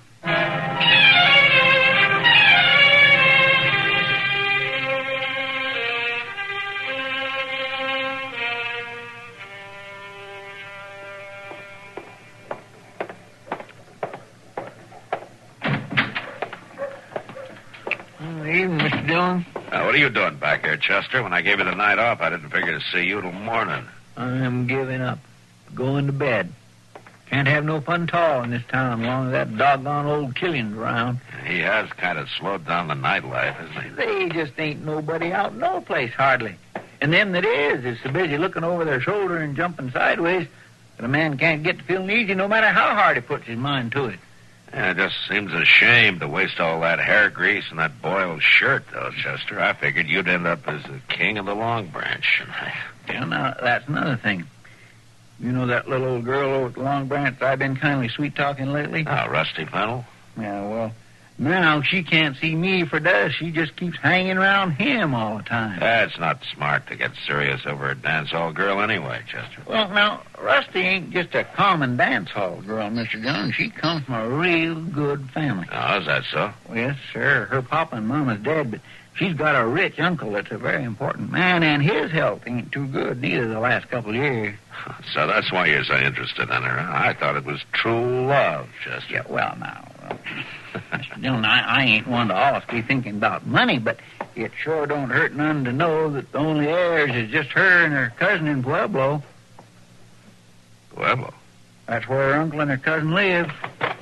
Why, what's the matter, Mr. Dillon? Chester, I think I'll drop over to the Long Branch and have a talk with Rusty. Well, she ain't there now. She left with that doggone Killian.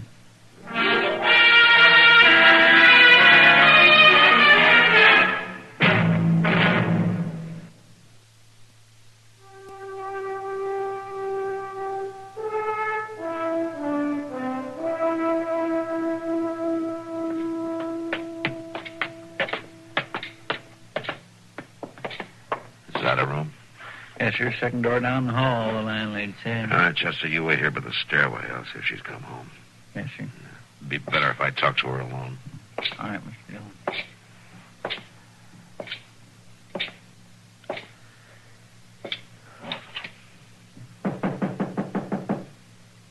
Who is it? Marshal Dillon, Rusty. I'd like to talk to you for a minute. Well, it's awful late, Marshal. Well, it won't take long. Pretty important. All right. Just a second.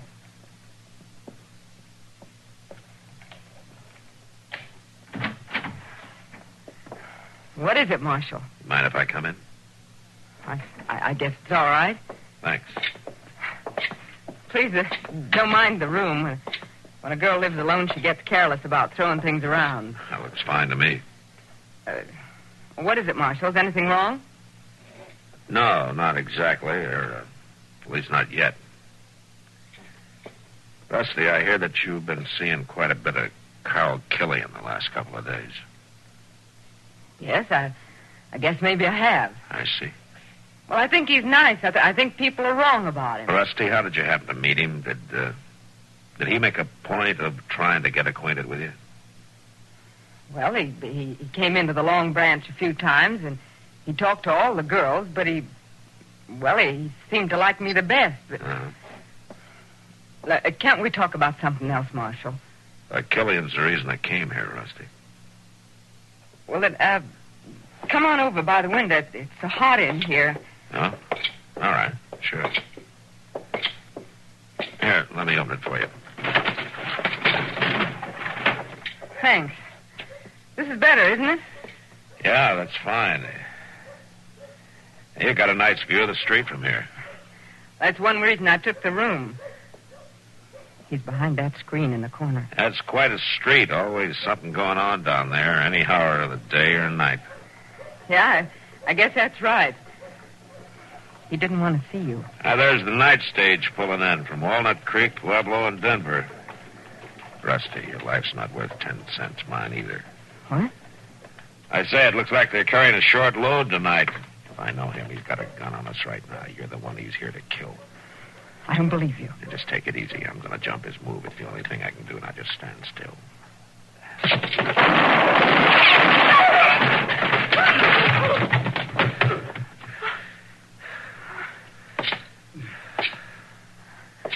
Well, I was right. He did have his gun in his hand. But why? Why did he want to kill me? Your cousin hired him. Your uncle died in Pueblo 2 weeks ago. I checked by telegraph an hour ago. With you dead, too, your cousin would get the whole estate. You all right, Mr. Dillon? Yeah, I'm all right, Chester. Carl? Carl, I'm sorry. That was a fast draw, Matthew. Thanks. Thanks. They just give me the name. Rusty Fennel. I didn't know it was a woman. Not till I got here. I never took a job like that before. Who hired you, Carl? Young fella in Pueblo. A cousin, I think he said. I'd have turned it down if I'd known it was a woman. Had to go through with it, though. Matter of honor. Now, you call it honor if you want, Carl. It's all right, Matthew. I'm finished. I'm glad of it. I like the girl. Funny. Only job I ever failed on was the last one. The only one I ever failed.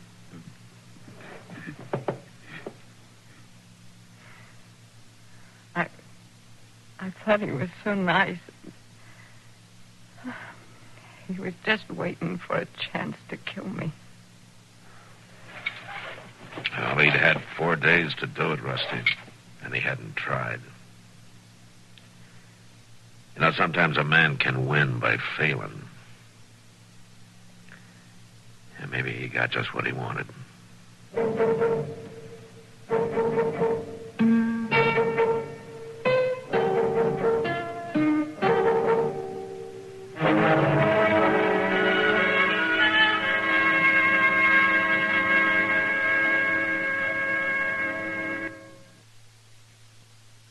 Gunsmoke.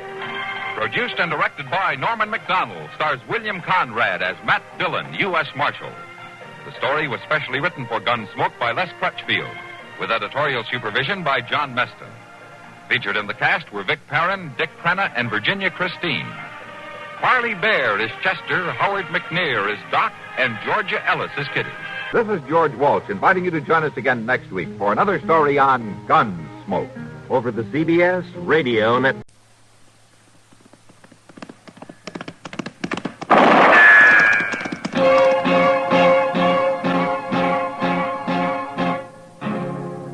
Gunsmoke, brought to you by L&M, the modern cigarette that lets you get full, exciting flavor through the modern miracle of the pure white miracle tip. Live modern. Smoke L&M.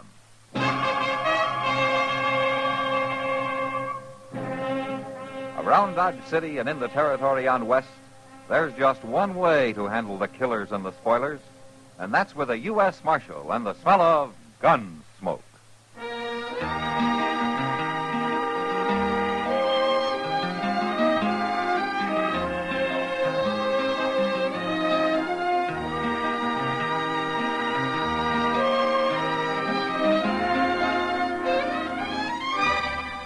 Gunsmoke, starring William Conrad. The story of the violence that moved west with young America. And the story of a man who moved with it. I'm that man. Matt Dillon, United States Marshal. The first man they look for and the last they want to meet. It's a chancy job, and it makes a man watchful. And a little lonely.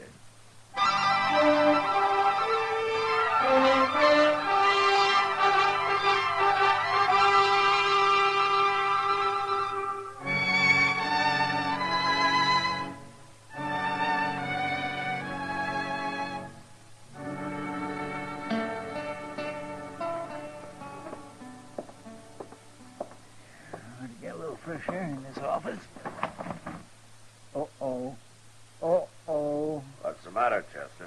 Oh, my gracious, you got trouble, Mr. Dillon. Leastwise, you're going to have. That's usually a pretty safe prediction. That red-haired Blanchette girl, the one married that no-good Slim Adele. Cherry Odell? She come in here? She sure is, with her eyes a-snapping and her curls a-flying. Why, she's madder and prettier right now than she's ever been, Mr. Dillon. Huh? Oh, she must have been real insulted. Look out, here she comes. What is it? Marshal Dillon. Morning, Cherry. What kind of a town are you running, Marshal? When a decent married woman can't walk down the street without... Without being insulted? Why don't you sit down, Cherry? I don't want to sit down. All right. Now, which one of the boys do you want to have me hang this time? Matt, I didn't come here to be laughed at. No, you want somebody thrown in jail, somebody that made the mistake of paying you a normal human compliment.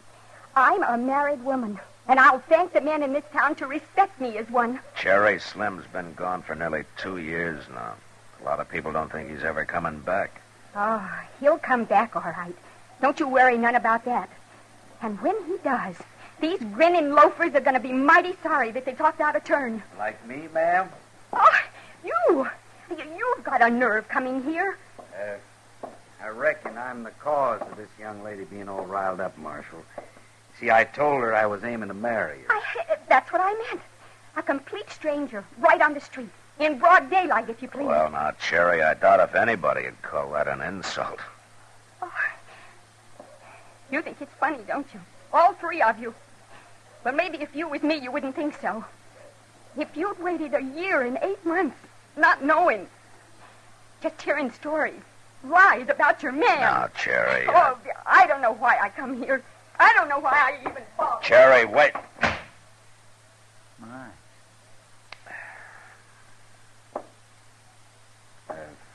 Marshal, my name's Red Larnard.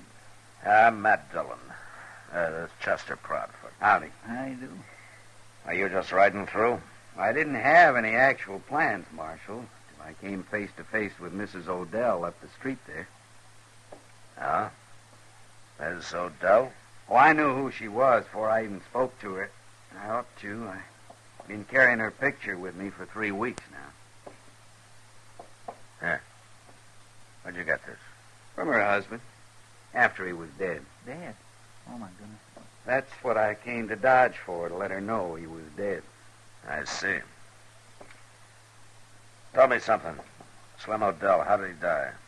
Well, it was Injuns, renegades up in the Platte River country about a month back. You sure of that? I was there. Me and him was partners on a trap line. They almost got me, too. Uh-huh. Chester. Yes, sir. Hand me that bulletin there back of the desk, will you? Yes, sir.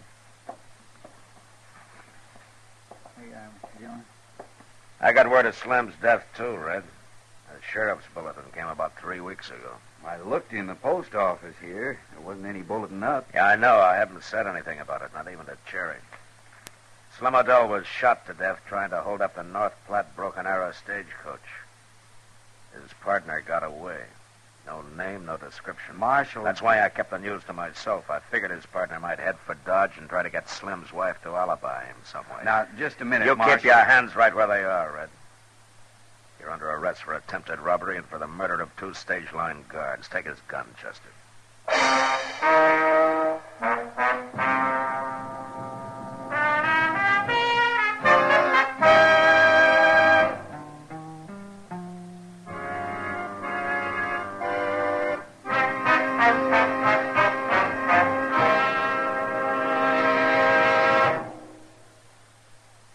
'Free yourself of old-fashioned ideas.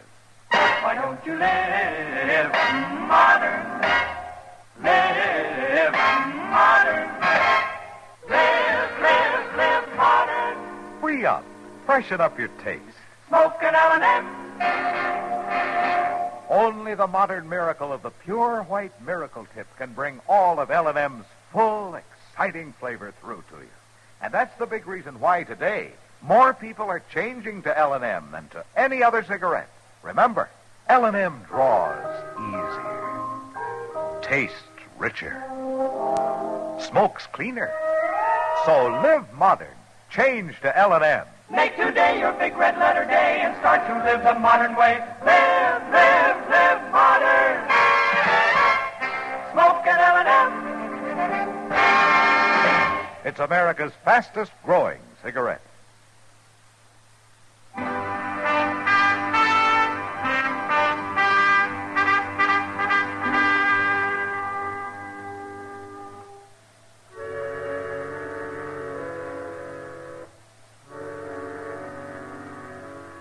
Red Larnard was a pretty nervy customer, walking into my office and telling me a lot of lies about Slim Odell being killed by Indians. The strangest thing of all about it was that I was sure he knew I wouldn't believe him. But whatever he had in mind, I decided not to take any chances with him. When I told Chester to take his gun, he stepped back a few feet, and for a minute I thought I was going to have a fight on my hands. Now, wait, Marshal. I reckon we better back up a little here. Get out of the way, Chester. Listen to me, will you? We both made a mistake here. Oh, is that so? I came to Dodge for the same reason you kept quiet about that wanted bulletin. I figured Slim Odell's partner might make for here to hide out. I thought you said you were his partner, Red. No. No, I'm the man who killed him. I'm a special agent for the Wells Fargo Stage Company. My credentials are in my hip pocket. Here.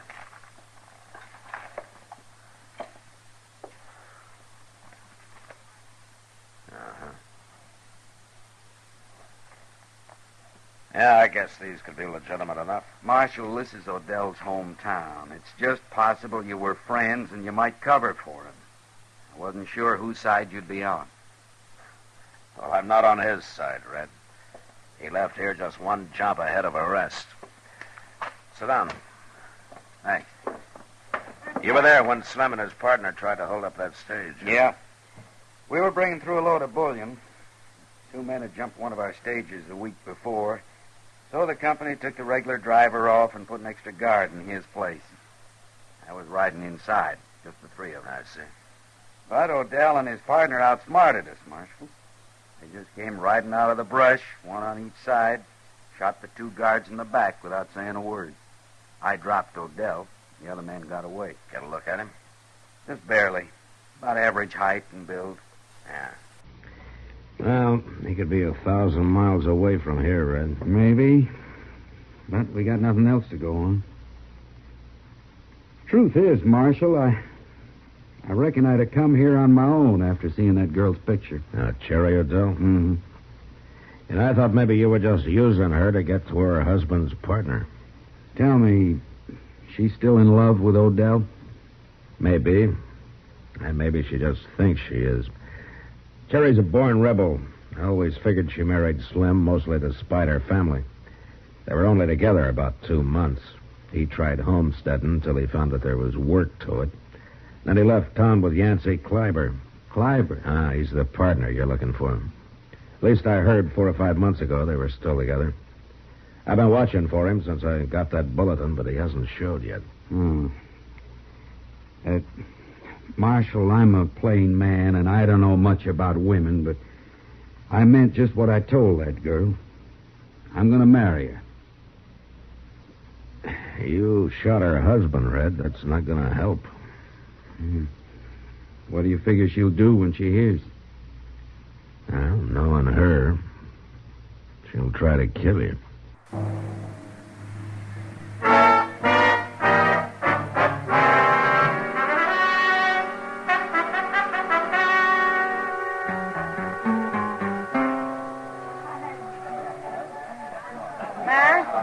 Matt, I sent a boy to look for you a while ago. Oh? Yeah, I guess he's still over at the jail waiting for you. Now, what's the trouble? Well, I'm not sure, but... Matt, do you know somebody by the name of Larnard? Red Larnard? Yeah, he just hit town this afternoon. He's here on business. Oh. Why? What about him? Well, Jerry Adele was in here looking for him. In here? Yeah, looking for this Red Larnard, and that's all she'd say, Matt. She was acting half wild. She had a run-in with Red earlier this afternoon. Well, doggone, if the Long Branch ain't getting to be the most law-abiding place in Dodge. At least that's where the law abides most of the time. The law abides most of the time. How are you, Doc? Very funny. Oh, Kitty, you're looking pretty in a young filly in a field of buttercups. Well, thank you. You just watch this old goat, Kitty. The only thing he really thinks is pretty is a bad case of jaundice or a family down with a crew. Now, Matt, I'll allow you to buy me a drink for that. Just may do that, Doc. Mr. Dillon. Mr. Dillon? Yeah, what is it, Chester? You better come quick, and you too, Doctor. Why? What's the matter? It's that fellow Red Larnard. They just found him laying back of the livery stable. He's been shot in the back.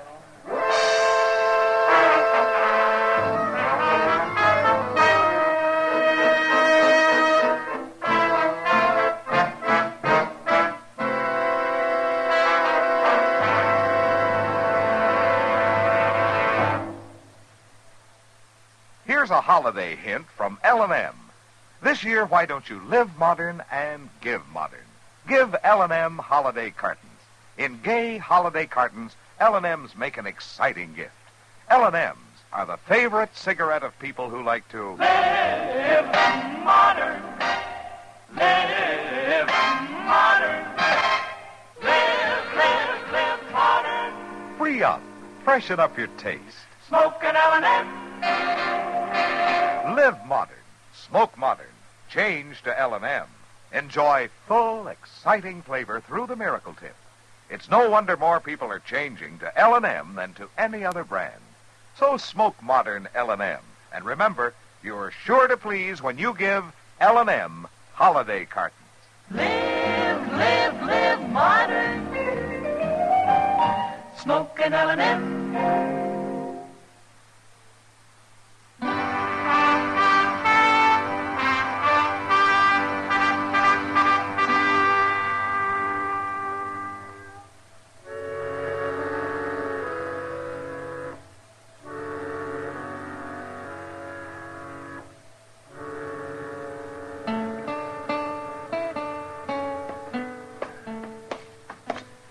Easy now. Watch the top step there, Chester. Yes, sir. I got him all right, Mr. Dillon. All right, let's get him in. That's it. Stretch him out over here on the table, man. Yeah, right, Doc. All right, easy, Chester. Yes, sir.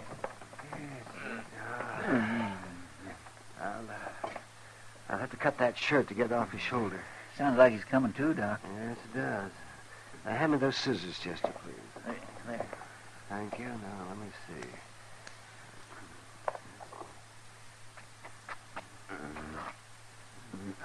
Oh, now take it easy. Take it easy now, son.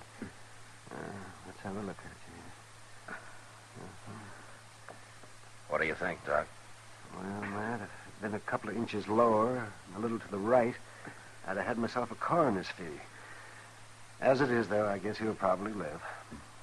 Well, don't sound so disappointed. Hand me those forceps, will you, please, Chester? These things? That's right. Here. Thank you. Can you hear me, Red? Yeah. Yeah, I hear you. Now, there's no use fooling you, son. This is going to hurt a little bit. But we've got to get that bullet out. Go ahead. Get it over with. Wait a minute, Doc. Be all right if I ask him a couple of questions first. Sure, Matt, you go ahead. A few minutes won't hurt anything. I've got the bleeding stopped. Red, you feel like talking? I felt more like it. It won't do any good anyhow, Marshal. What do you mean? I went over the stable, get my horse. I was aiming to ride out to Cherry's place. I felt the bullet hit me, and that's all. You didn't see who it was? Huh? No. No, they were behind me. I didn't see anybody at all, Marshal. That's a fact. Don't you believe me? I got no reason not to, Red. If you claim that's what happened, then that's the way it is. That's all I know about it, Marshal. All right, Red. Good luck. Thanks. Go ahead, Doc. Chester. Yes, sir. Brace yourself now, young fella. Once we get that bullet out, you'll feel... Chester, go saddle a couple of horses, will you? We'll ride out to the Cherries.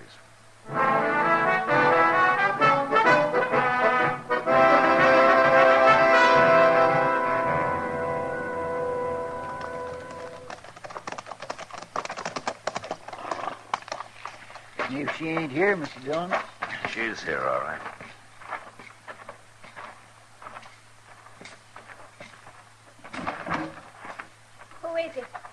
Who's out there? Matt Dillon, Cherry. Chester's with me. What do you want? Oh, a cup of coffee, maybe. Have a talk with you. No, Matt. You can't come in. Oh, why not? Because I'm here alone. It's late. It just wouldn't be right. You come back tomorrow when it's daylight. Well, I think it's all right, Cherry, since this is more or less official. What do you mean? I hear you were in town earlier tonight looking for Red Larnard. What of it? Why did you find him? No, I didn't find him. What did you want with him, Cherry? That's my business. Well, it might be mine, too, in a way. You know who he is? He's a brute that thinks all he has to do is grin at a girl and he's got her. Oh? And along with it, he's a sneaking, cowardly killer. He is, huh? Red Larnard shot my husband in the back. Didn't even give him a chance. And then Red made up the story that Slim was trying to rob a stagecoach. Made it up, huh? Why did he shoot Slim in the first place, Cherry? Red was trying to hold him up. Slim and Yancey. Slim had $20,000 in gold dust that he took from the diggings at Grady Fork, that he'd worked hard for. Marshal, that's where he's been for the last year. Slim Odell working? Sure he was working. All them stories about him was lies. Cherry, Slim hasn't been panning gold for the last year. He's been rustling cattle, holding up banks. He and Yancey Kleiber together. No. I've tried often enough to tell you he was no good, but you wouldn't believe it. Or at least you wouldn't admit it. Actually, I think you knew. I think you knew it a week after you married him.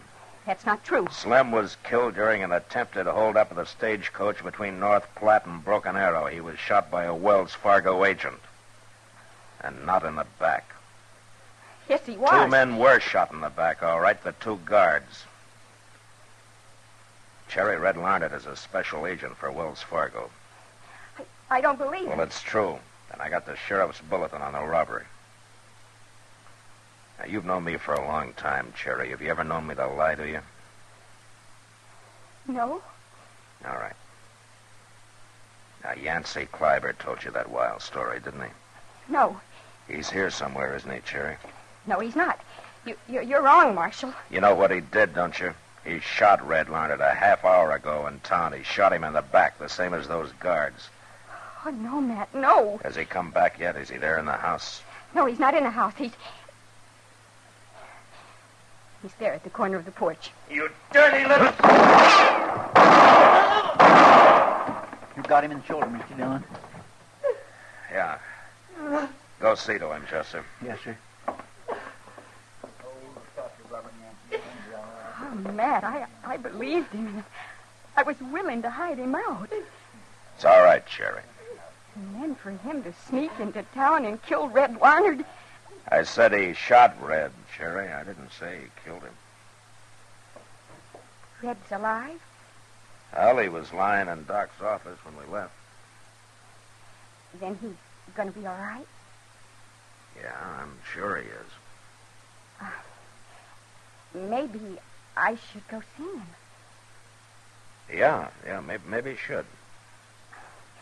Do you think he'll be all right? Well, I don't know why not. Oh, Cherry, when you see him, you might explain to him that it wasn't you that shot him.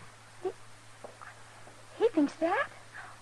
Oh, he mustn't think that. He just mustn't.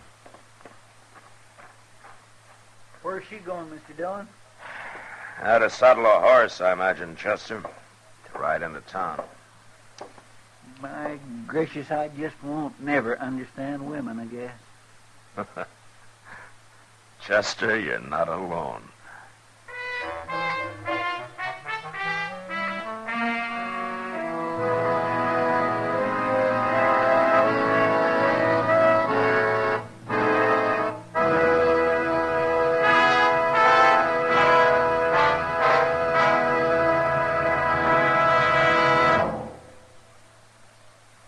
In a moment, our star, William Conrad. There's a place for you in the Ground Observer Corps. The Air Defense Command wants to know what's going on in the air over our country at every hour of the day and night. Radar stretches out to investigate in every direction, but people are needed too. Alert people who will man the spotting posts that spread out east, west, north, and south in a great network of vigilance on city rooftops, in suburban yards, on hilltops far out in the country. Your fellow citizens are manning these posts now, night and day, 24 hours out of every 24. Even if you have only a few hours a week to give, you'll be a welcome member of the team. To join the Ground Observer Corps, all you have to do is call your local civil defense office and ask when and where you can be most useful. Don't waste those sharp eyes and keen ears of yours when, with a brief training period, you can take the place that's waiting for you in Operation Skywatch. Reach for the phone first chance you get and call Civil Defense to volunteer. This has been a public service message from CBS Radio. And now, William Conrad. You know, Christmas on the frontier usually meant just a little more hurrah than usual.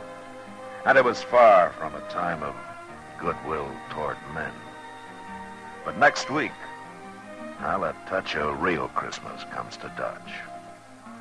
And that was the West. Gunsmoke. Produced and directed by Norman McDonald, stars William Conrad as Matt Dillon, U.S. Marshal.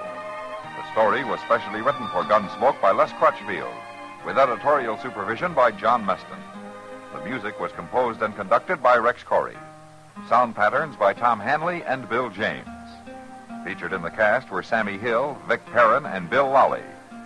Harley Bear is Chester, Howard McNear is Doc, and Georgia Ellis is Kitty. Join us again next week for another story on Gunsmoke.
Gunsmoke, brought to you by L&M Filters. This is it. L&M is best, stands out from all the rest. Around Dodge City and in the territory on West, there's just one way to handle the killers and the spoilers, and that's with a U.S. Marshal and the smell of Gunsmoke.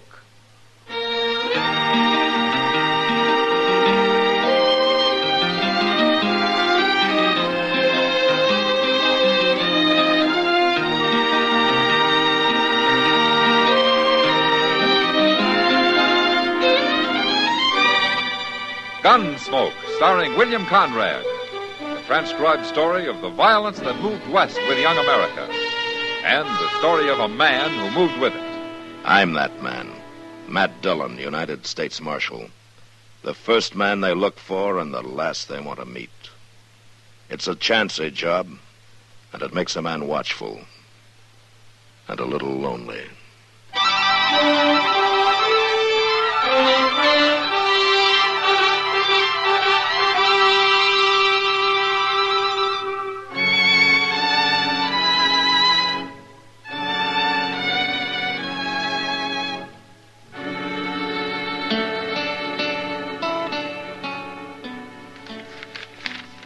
I sure do hope things Mr. Dillon, are you listening to this? What?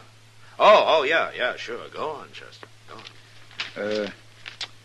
And I sure do hope things has been good with you like they has been with me.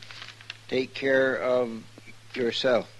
Maybe I will come up to see you one day soon. Your loving Brother Magnuson. And Down at the bottom, he says, "Your Uncle Will got tromped on by a cow last week." Well, now, ain't that nice, Mr. Dillon?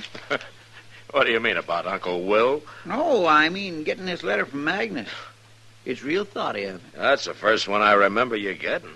It's the first one he's wrote. To me, at least. Sure is funny, though. I never knew that boy could write a lick. Well, maybe he's learned since you saw him last. No, I don't think so, because Magnus don't hold with schooling. Uh-huh. No, sir, none of my kinfolk does. Why, my ma says all a body needs to know is how to cook, care for your own, and get to the church. She must have made your pa a very good wife. I don't know as he ever said. He run off when I was only 4. Him and Ma never talked to each other much from what I... mister? Yes, ma'am, that's right. I'm Nancy Creed. Well, come in, please. This Chester Proudfoot, Miss Creed. How you do, Miss Creed? Marshal, I come to see you because my pa's going to shoot somebody dead. What? I want you should stop him. Well, who's your pa going to shoot? Fella that worked for him a spell, name of Ben Tolliver. And why's your pa after him? Ben run off last night and took one of Pa's studs. Pa says he was just about the best stud Pa ever saw. Where do you and your pa live, Nancy? About 20 miles from here, out along the Arkansas. And you think this man, this Ben Tolliver, came into Dodge, huh? I don't just think it, Marshal. I know it. So does Pa. Ben always said he was coming here. I see. So I sneaked away this morning after Pa went down the corrals to come tell you. I figure you be the fella to see, being Marshal and all. Nancy, look, if this man stole one of your pa's horses, why doesn't your pa come in here and tell me about it? He could swear out a warrant for Tolliver, and then I could arrest him. Pa don't want to. He says he'll take care of his own troubles. You think you can stop Pa from shooting Ben? Well, I can sure try. Tell me, what does your pa look like? Look like? Uh-huh. Well, I don't know your pa, Nancy, but if I knew what he looked like, then I could watch for him, you see. I never thought about Pa as looking like anything. Except just Pa. For instance, how old is he? I don't know. He never said. Well, what would you guess? He's kind of gray. Then he's always looked like that. Anything else? He's got a bad leg from where a horse kicked him, and his jaw's busted some. Well, that don't sound like he should be hard to find. Not with a limp and a lopsided face. Why, my gracious, even I can find a man with Chester, a limp. All right. Nancy, I'll watch for your pa, and if he does come into Dodge, I'll have a talk with him. Huh? You do that, and I'll surely thank you, Marshal. Bye. Goodbye. Say, Marshal. Yes. If it helps any, I know where that Ben Tolliver is. Oh, forever. You do? Right there at the Long Branch Saloon having a beer. You know where I mean. Yes. I seen his horse tied outside, so I went up and looked through the window, and he's there right now. Well, why didn't you tell me this before, Nancy? Never thought of it. Well, you'll do something about Pa now, won't you, Marshal? I declare she don't know get up from whoa, does she, Mr. Dillon? She's kindly pretty, but my gracious. Come on, Chester. Let's go have a talk with Ben Tolliver and find out what this is all about.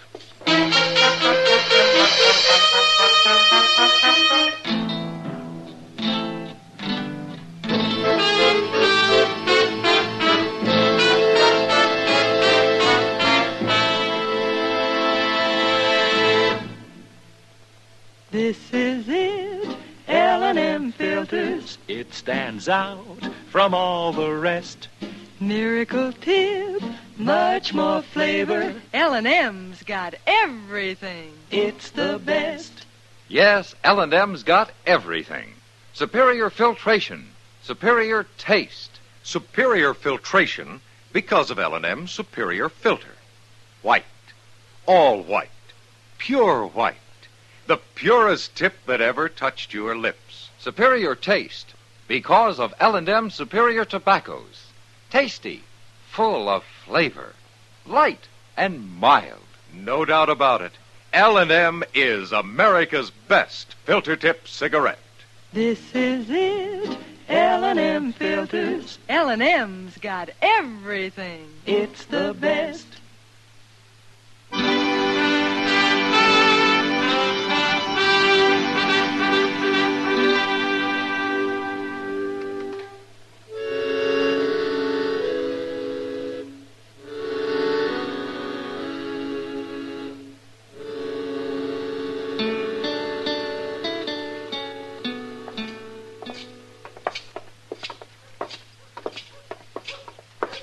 Nancy sure didn't have no hankering to come with us. And I think she was afraid we might run into her paw.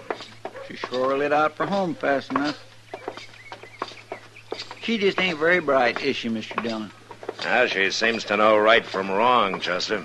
That's more than some people. Yes, sir.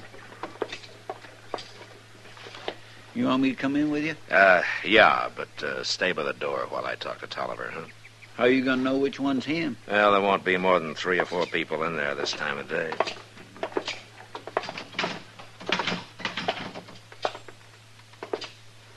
You reckon that's him sitting at the table over there? Well, it could be.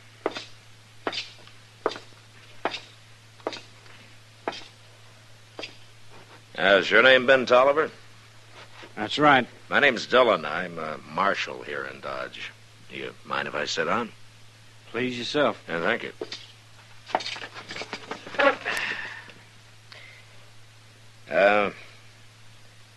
Girl named Nancy Creed came into my office a little while ago. What'd she want? She says that her pa's looking for you. Oh? Says he's going to shoot you. Shoot me? Yeah, he claims that you stole one of his horses. Is that right? He owed me 4 months' wages and he wouldn't pay me. So I took a stud horse that broke. Was it your horse? I figured I had something coming. You can't take a horse that belongs to somebody else, no matter what you figure. Look, mister, I caught that stud horse when he was running wild out on the range. I brought him into old Creed's place and broke him myself. I put 3 months' work into that stud and on my own time of an evening. Creed says it was his horse and you stole him. No such thing. Besides, he said he'd pay me $30 a month, then he threw me out without a penny. Now, the girl didn't tell me anything about paid being due you? Nancy wouldn't know about it anyway. Her pa don't tell her nothing. She just keeps the place redded up and cooks for him and the like. Well, come on, Ben. Come on where? I'm going to take you to jail. Jail? What are you putting me in jail for?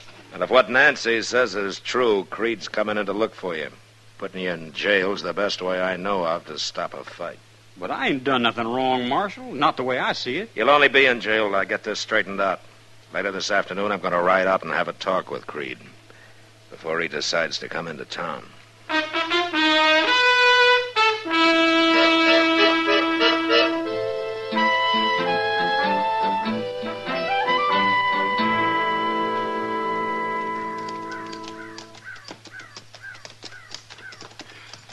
It sure is hot out here, ain't it?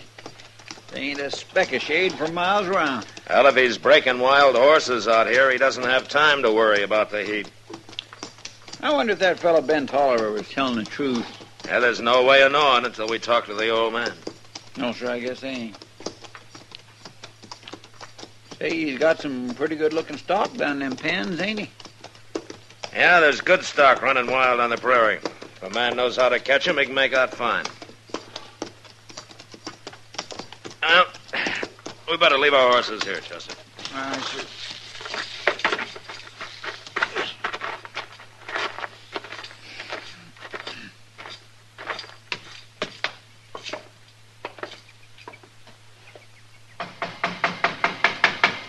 Don't be banging on the door. I seen you coming. You Jake Creed? That's right. Well, I want to talk to you, Creed. Who are you, mister?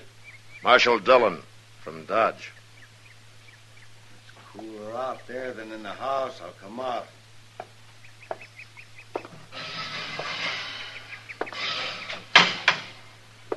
What is it you want? I want to know about Ben Tolliver. That fool Nancy run to Dodge and told you, huh? Yeah, that's right.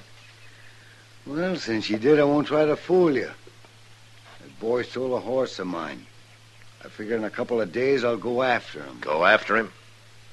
Find him and shoot him. Now, look, Creed, you just can't shoot a man down. Why not? He's a horse thief. If you want to swear out a complaint, I'll hold him for trial. I ain't got time for all that foolishness. He stole a horse, so I got cause to shoot him. Now, you listen to me, Creed. I don't have to listen to nobody. Being a marshal, you're all filled up with laws. But I ain't got time to mess with that. No, I'll just shoot him. Creed, either you come into Dodge and swear out a complaint against Tolliver, or you forget about the whole thing. I got better than 40 range horses out here, only half broke. I can't be wasting time fooling around with no trial. Did you owe that boy money? Of course not. Everything he did, I had to show him how. The way I see it, he should have paid me. He worked out here for you for 4 months, right? You could say that. Well, he told me that stud horse was his. Well, since he caught him and broke him, I guess he'd figure it that way. But Ben was working on my place and taking my food. That stud's mine. Now, the law might not agree with you, Creed. I know that, Marshal.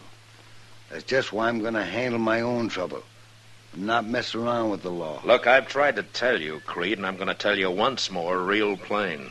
You shoot that boy and you'll hang for it. I don't care what you think the right of it is. All right, come on, Chester. Then maybe I won't shoot him.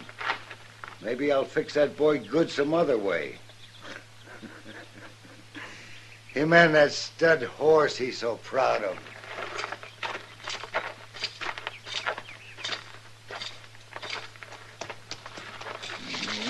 Miserable old buffalo's as mean as an acre of snakes, ain't he? Yeah. What are you going to do, Mr. Dillon? Well, I can't keep Ben Tolliver in jail forever if Creed won't swear.